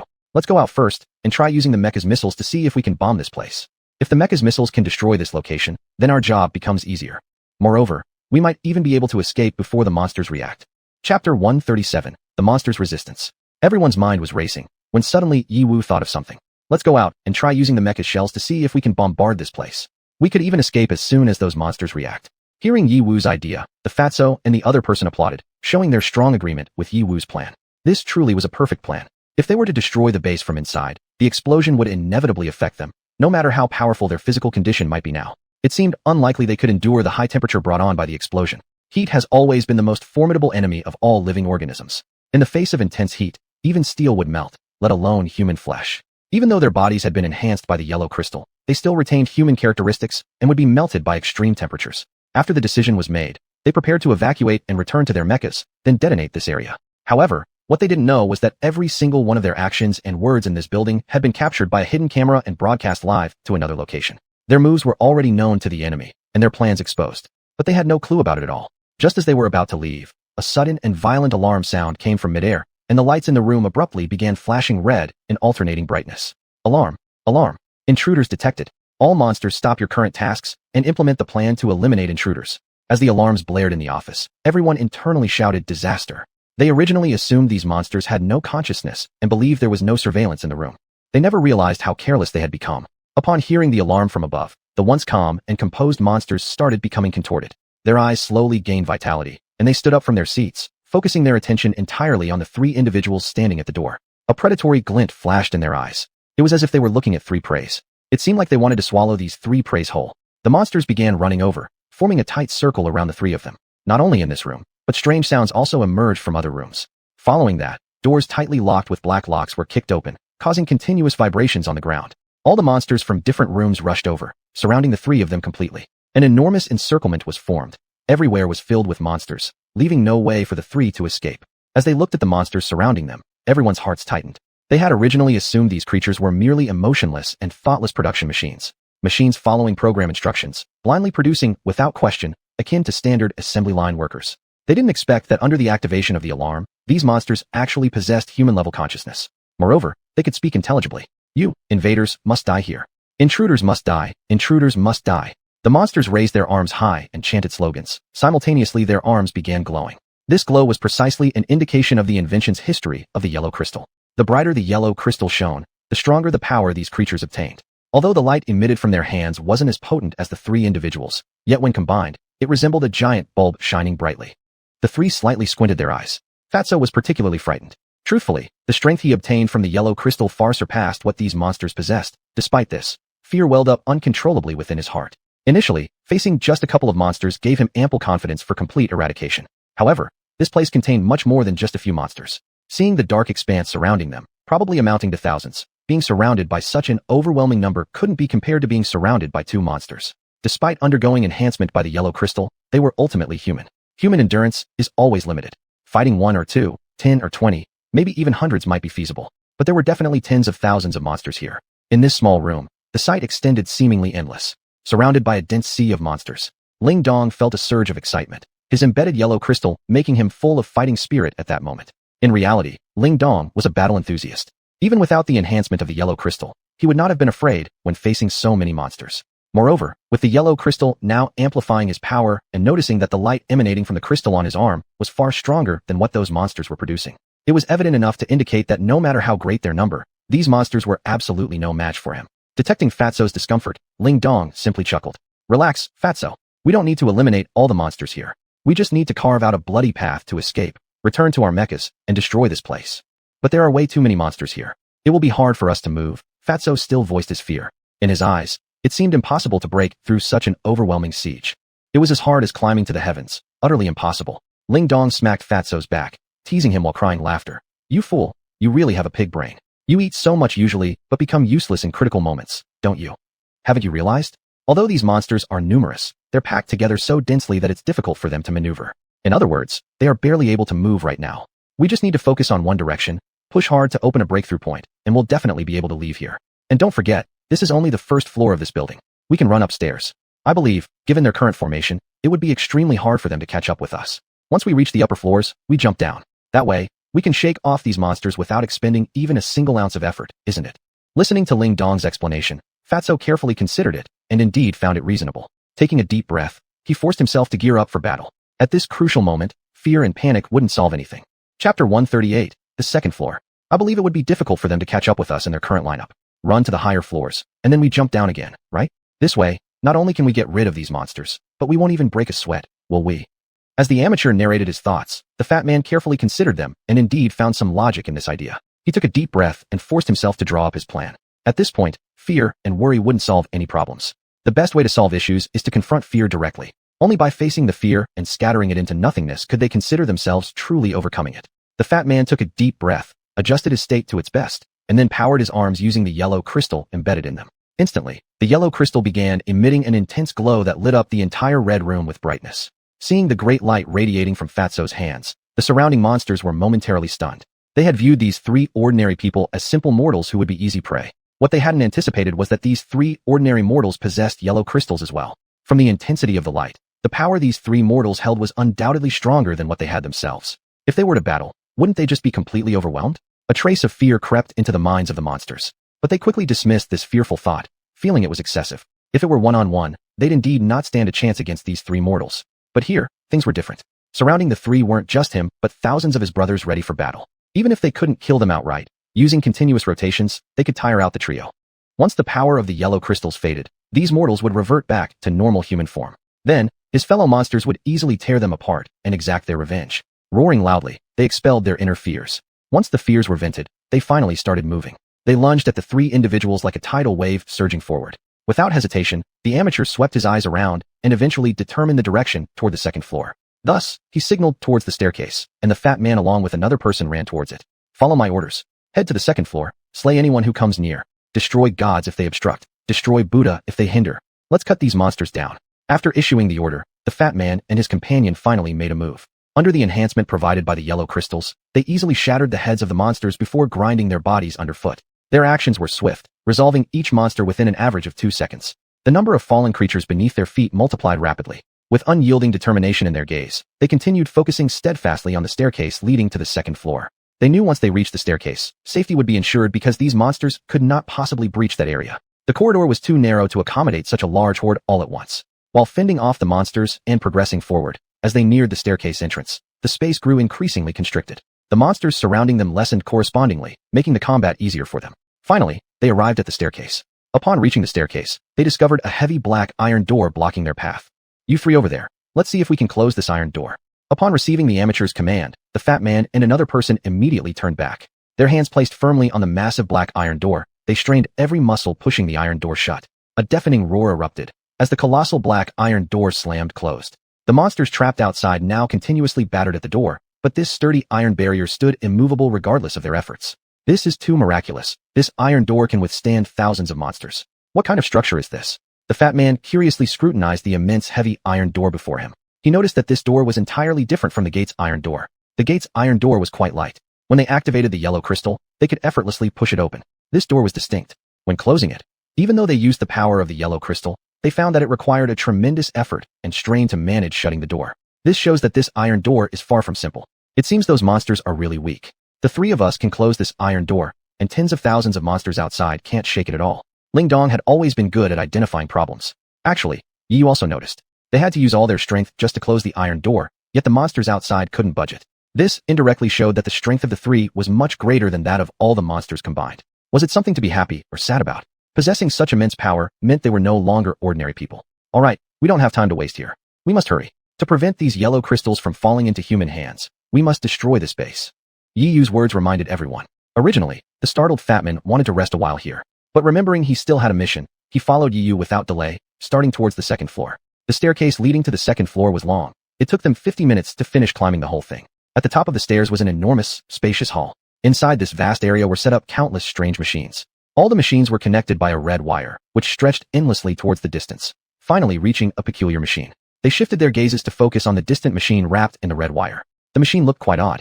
It seemed to be a device for cultivation, inside which lay a huge thing resembling a human brain. If it were a human brain, it was too large. If it weren't like a human brain, its structure was certainly similar. Suddenly, Yi remembered a phrase spoken by the monster in the cave. He had said he once saw, inside a base, a machine like a human brain that was mass-producing those yellow crystal stones. Chapter 139 Noah's Replica. If he is the human brain, then he is far too large. If he doesn't resemble a human brain in size, his structure indeed looks very much like that of a human brain. Amateur suddenly remembered a phrase spoken by the monster in the cave. It said that it had once seen a machine resembling a human brain in a base, crazily producing those yellow crystals. According to everything described by that monster, it matched perfectly with the machine resembling a human brain in front of him. This could mean that the people who produced those yellow crystals were likely made by this machine. Then how does he control it? What's the situation with this machine? Especially the huge brain surrounded by glass. What kind of structure does it have? Who created it? And its wisdom surpasses even human intelligence. Even with the current human intelligence, it cannot produce those yellow crystals. But this machine, which looks like a human brain, can manufacture all these crystals. And it can be put into mass production, which is truly incredible. Is there anything else Amateur can think of? Could this brain also belong to alien levels, alien technology? It's very possible that he is an alien. Impressed, Amateur couldn't help but step forward, wanting to observe closely the structure of this human brain. As he approached, another shrill alarm suddenly sounded from the second floor. Alarm! Alarm! Someone has intruded into the central control room, and the strongest defense system will be activated. Upon hearing this shrill sound, everyone involuntarily became anxious. Since the strongest defense system is about to be activated, the creatures that appear next may not just be similar to those on the first floor. They could possibly be more powerful than the first floor's monsters, or even far exceed their strength. The three looked at each other in bewilderment. They were stuck where they were with no way out. They could only wait for the alarm system to activate. Can you guess what might come out? At this moment, the fat man was still amusing himself, seemingly feeling no tension. I think it's probably some kind of monster as well. After all, this is the biggest monster manufacturing base. Besides producing monsters, I can't imagine what else it could produce. If it can produce a person, that would probably be quite miraculous. Lingdong unexpectedly started making jokes for the first time.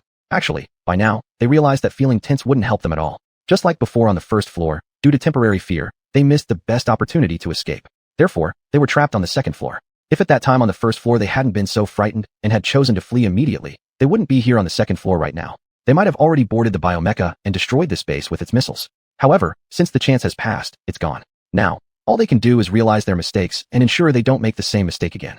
Thus, their expressions were calm, chatting and laughing, even exchanging jokes with each other. The amateur standing beside them saw this scene and felt greatly comforted. It's often said that one learns after going through war, gaining experience after every failure. With the continued experiences, they would inevitably grow into top-tier warriors, exactly the kind needed. Having high-quality warriors means a stronger survival base. So looking at the changes in these few individuals, the amateur didn't find it surprising at all. Had it not been for the events in the mountains of 100,000 and the numerous encounters, including the yellow crystals and the previous mecha zombie wave, these people wouldn't have undergone such transformation. They might have stayed the same as before. The alarm in the second floor kept ringing, growing louder and more urgent. Suddenly, a door opened in room 2. A brilliant blue light streamed out from the crack. All of a sudden, they heard a loud roar inside the room. The sound was somewhat like a wolf howl, yet mixed with something akin to a tiger's roar. By simply hearing this cry, they could imagine how terrible this monster must be. The gate opened. The monster slowly walked out. It was a gigantic creature, with a body shaped like a wolf, but with a tiger's head. Its height almost equaled that of a mech, nearly 10 m tall. This was the first time they had seen such a colossal monster.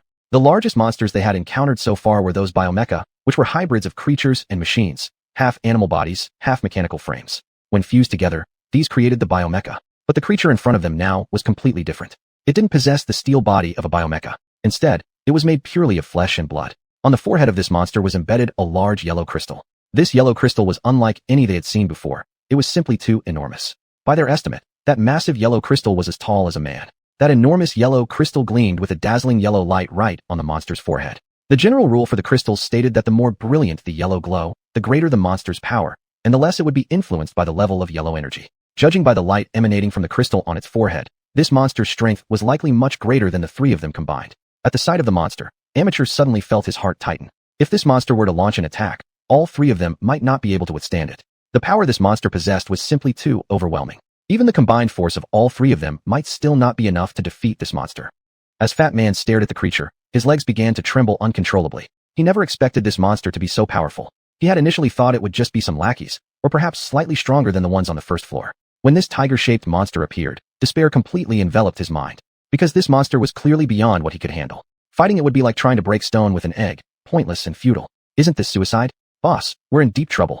It's all our fault. There's no way we can beat this thing. Let's run. This isn't a joke. This is serious. I've never felt this kind of despair before. But now, seeing this monster, I really am hopeless, Fat Man exclaimed.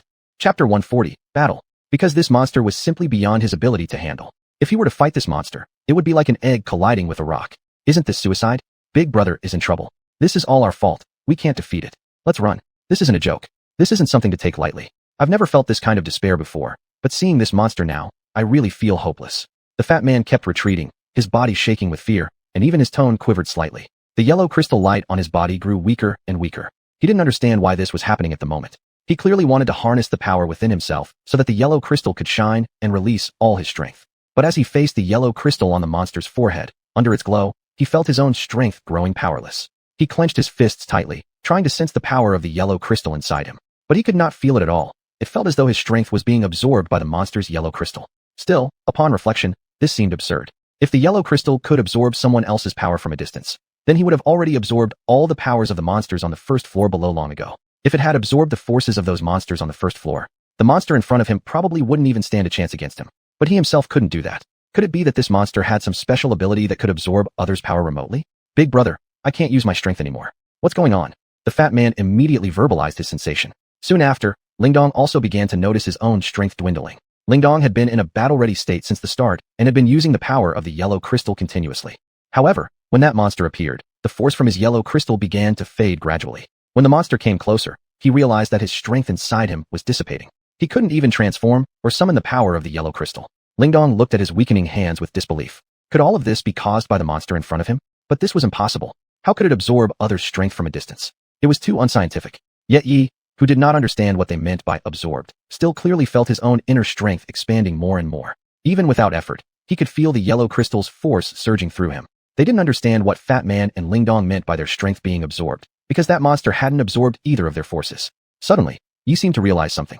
Could it be that it wasn't the monster absorbing their strength, but rather, himself? He took a deep breath and gently clenched his fists. Suddenly, two powerful forces surged within him. This exactly confirmed his guess. It wasn't the monster that absorbed their strength, it was himself. Why was this happening? Why, at such a crucial time, would he absorb the strength of Fat Man and Lingdong? Doing this would undoubtedly push them towards death. He started asking the system in his mind. Why am I absorbing their forces right now? What's going on? Isn't the yellow crystal's power supposed to be relatively stable? Why am I absorbing all of their strength? In response to Ye's questions, the system miracles gave him the following answer. Because both of them gained their mutations only through your intervention, the yellow crystal powers in their bodies are partially yours. Once they encounter a greater power, the yellow crystal power, they will transfer their internal energy back to you. Their yellow crystals have a special memory to converge together and form an even stronger force to defeat the current strong enemy. So due to their transformations being caused by your involvement, their strength transfers to you in critical situations. Now, your yellow crystal already possesses 3 different kinds of power. Although that monster has immense power, it only carries one kind of mutation. If you fight it, there might actually be a chance. After hearing the system's explanation, Ye's heart settled like a stone dropped into water, calming down somewhat. First, no matter why the strength coalesced in him, absorbing their power made sense for the moment. If, as the system said, he had the ability to fight that monster after absorbing the strength of these two people, then it would be a stroke of luck in their misfortune. If I absorb their strength and after the battle, will the power return to them? The answer is quite obvious. The yellow crystal is embedded in their bodies. It's just because of the emergency that their strength has transferred to you. Once the crisis is over, their strength will return to their own bodies. So you don't need to worry about this situation at all. Besides, they both have yellow crystals embedded in their bodies, and the power of these yellow crystals is infinite. Even if they are temporarily depleted, they will regenerate in a short time. If you use up all the strength from their bodies, they will fully recover within half a day or a day. So you shouldn't have any reservations. Fight freely. With the system's words, you finally calmed down. The fat man and Ling Dong standing behind him revealed fear in their eyes. As the monster approached step by step, you still remained silent. Big brother, I suspect that monster is absorbing our energy. Do you feel anything strange happening to your body? The fat man was still concerned for Yi at this moment. But you wouldn't feel anything at all, because the one absorbing their energy wasn't the monster, it was himself. Now he already possessed 3 powers. According to what the system said, he now had the full ability to contend with that monster. He even felt confident he could kill it. You two stop worrying about this for now. Go find a safe place to hide. He turned and said to the 2 people behind him. The fat man looked worried. Then what about that monster? Can you handle it alone? Chapter 141, The Endgame. For now, don't worry about this. Find a safe place to hide. Yi turned around and said to the 2 people behind him. The fat one looked worried. Then what about that monster? Can you defeat it alone? Rest assured, with just this mere monster, I am very confident in my ability to deal with him. Yi clenched his fists and began channeling the power he had absorbed from them. The power absorbed from them was incredibly strong. He only felt an expanding sensation in his body, as if the powerful energy within would burst out at any moment if there were more. The fat one and the other, watching Yi clenching his fists, were deeply worried. Based on their feelings, they judged that Yi had no strength at this moment, meaning Yi would have to use his flesh and blood to face this overwhelmingly powerful monster. The fat one was so afraid that he wanted to say something, but was gently pulled on the shoulder by Lin Dong beside him. Absolutely do not disturb him. He will find a better way. But the monster is too powerful, isn't it? How can he possibly deal with it? The fat one's voice trembled slightly. Lin Dong, however, shook his head lightly. Have you forgotten? Along this journey, we've encountered countless hardships and difficulties, yet hasn't our leader been continuously creating miracles? So you should also firmly believe, this time, our leader can certainly create another miracle, leading us out of here alive. Lin Dong's words hit like a thunderclap on a sunny day, shaking the fat one's heart profoundly. That's right. Throughout this journey, they had indeed encountered too many doubts and difficulties. In every perilous situation where he thought he would die for sure, Yi always came up with an unexpected solution that brought them a sliver of survival. Sometimes even bringing unexpected gains. So why shouldn't he trust him this time? Of course, Yi, who had already thrown himself into battle mode, naturally wouldn't sense the genuine thoughts of the 2 people behind him. No matter what happens, he must try his best to protect everyone. Looking at the monster in front of him, Yi couldn't help breaking into cold sweat. Even though he had absorbed all the power from 3 people, this monster in front of him seemed far from ordinary. There was a large yellow crystal on the monster's head. He knew even a small piece of yellow crystal contained an immense force, let alone the giant yellow crystal embedded in the monster's head. With such a big yellow crystal, the power the monster could possess would likely be unimaginable. Roar! The monster lifted its head high, issuing a deafening roar that made the entire building tremble. Just the sound of his cry carried such immense power, and when considering actual combat, how could he possibly stand against such a powerful opponent? At this moment, fear finally surfaced in his heart. As he hesitated, the monster launched the first attack, its sharp claws streaking towards Yi Yu's head at supersonic speed. It seemed the monster went all in. If it hits, even if Yi Yu's body strength is great, he'd be beaten until bloodied and bruised. Even being bloodied is a small thing. What if he underestimated the monster's strength, and this direct blow caused him to perish on the spot? Without hesitation, Yi Yu gritted his teeth, squeezed the erupting strength from within, and drove himself to retreat quickly. In the nick of time, Yi Yu avoided it. But the price was significant. Although the monster's claw didn't injure his head, it still managed to cut across his arm. Blood gushed forth. He looked at his own bleeding arm in surprise. It had been a long time since he had last felt the rush of blood washing over his skin. Compared to the pain, what filled his inner being was more fear and astonishment. How could it be like this? Why was the monster able to break through his defense? Keep in mind, his body has merged the genes of 3 human types, greatly enhancing his defense. Firstly, he possessed the Tyrannosaurus gene, which reinforced his skin, making it one of the hardest in the world. Secondly, he became a semi-species with berserk abilities. Under berserker mode, his physical abilities jumped significantly. With both these enhancements, his defenses should have been among the strongest in the world. Yet, this monster effortlessly tore through his skin. While distracted, the monster attacked again. This time the attack speed was considerably increased. Just now, he was still able to dodge its attacks, but now, with this increased speed, there was no way he could avoid it. As the monster's claws got closer and closer, Yi Yu felt as if time around him was slowing down, while his hearing became increasingly acute. He could even hear his own breathing and the beating of his heart. What was going on here? Confusion filled Yi Yu's mind.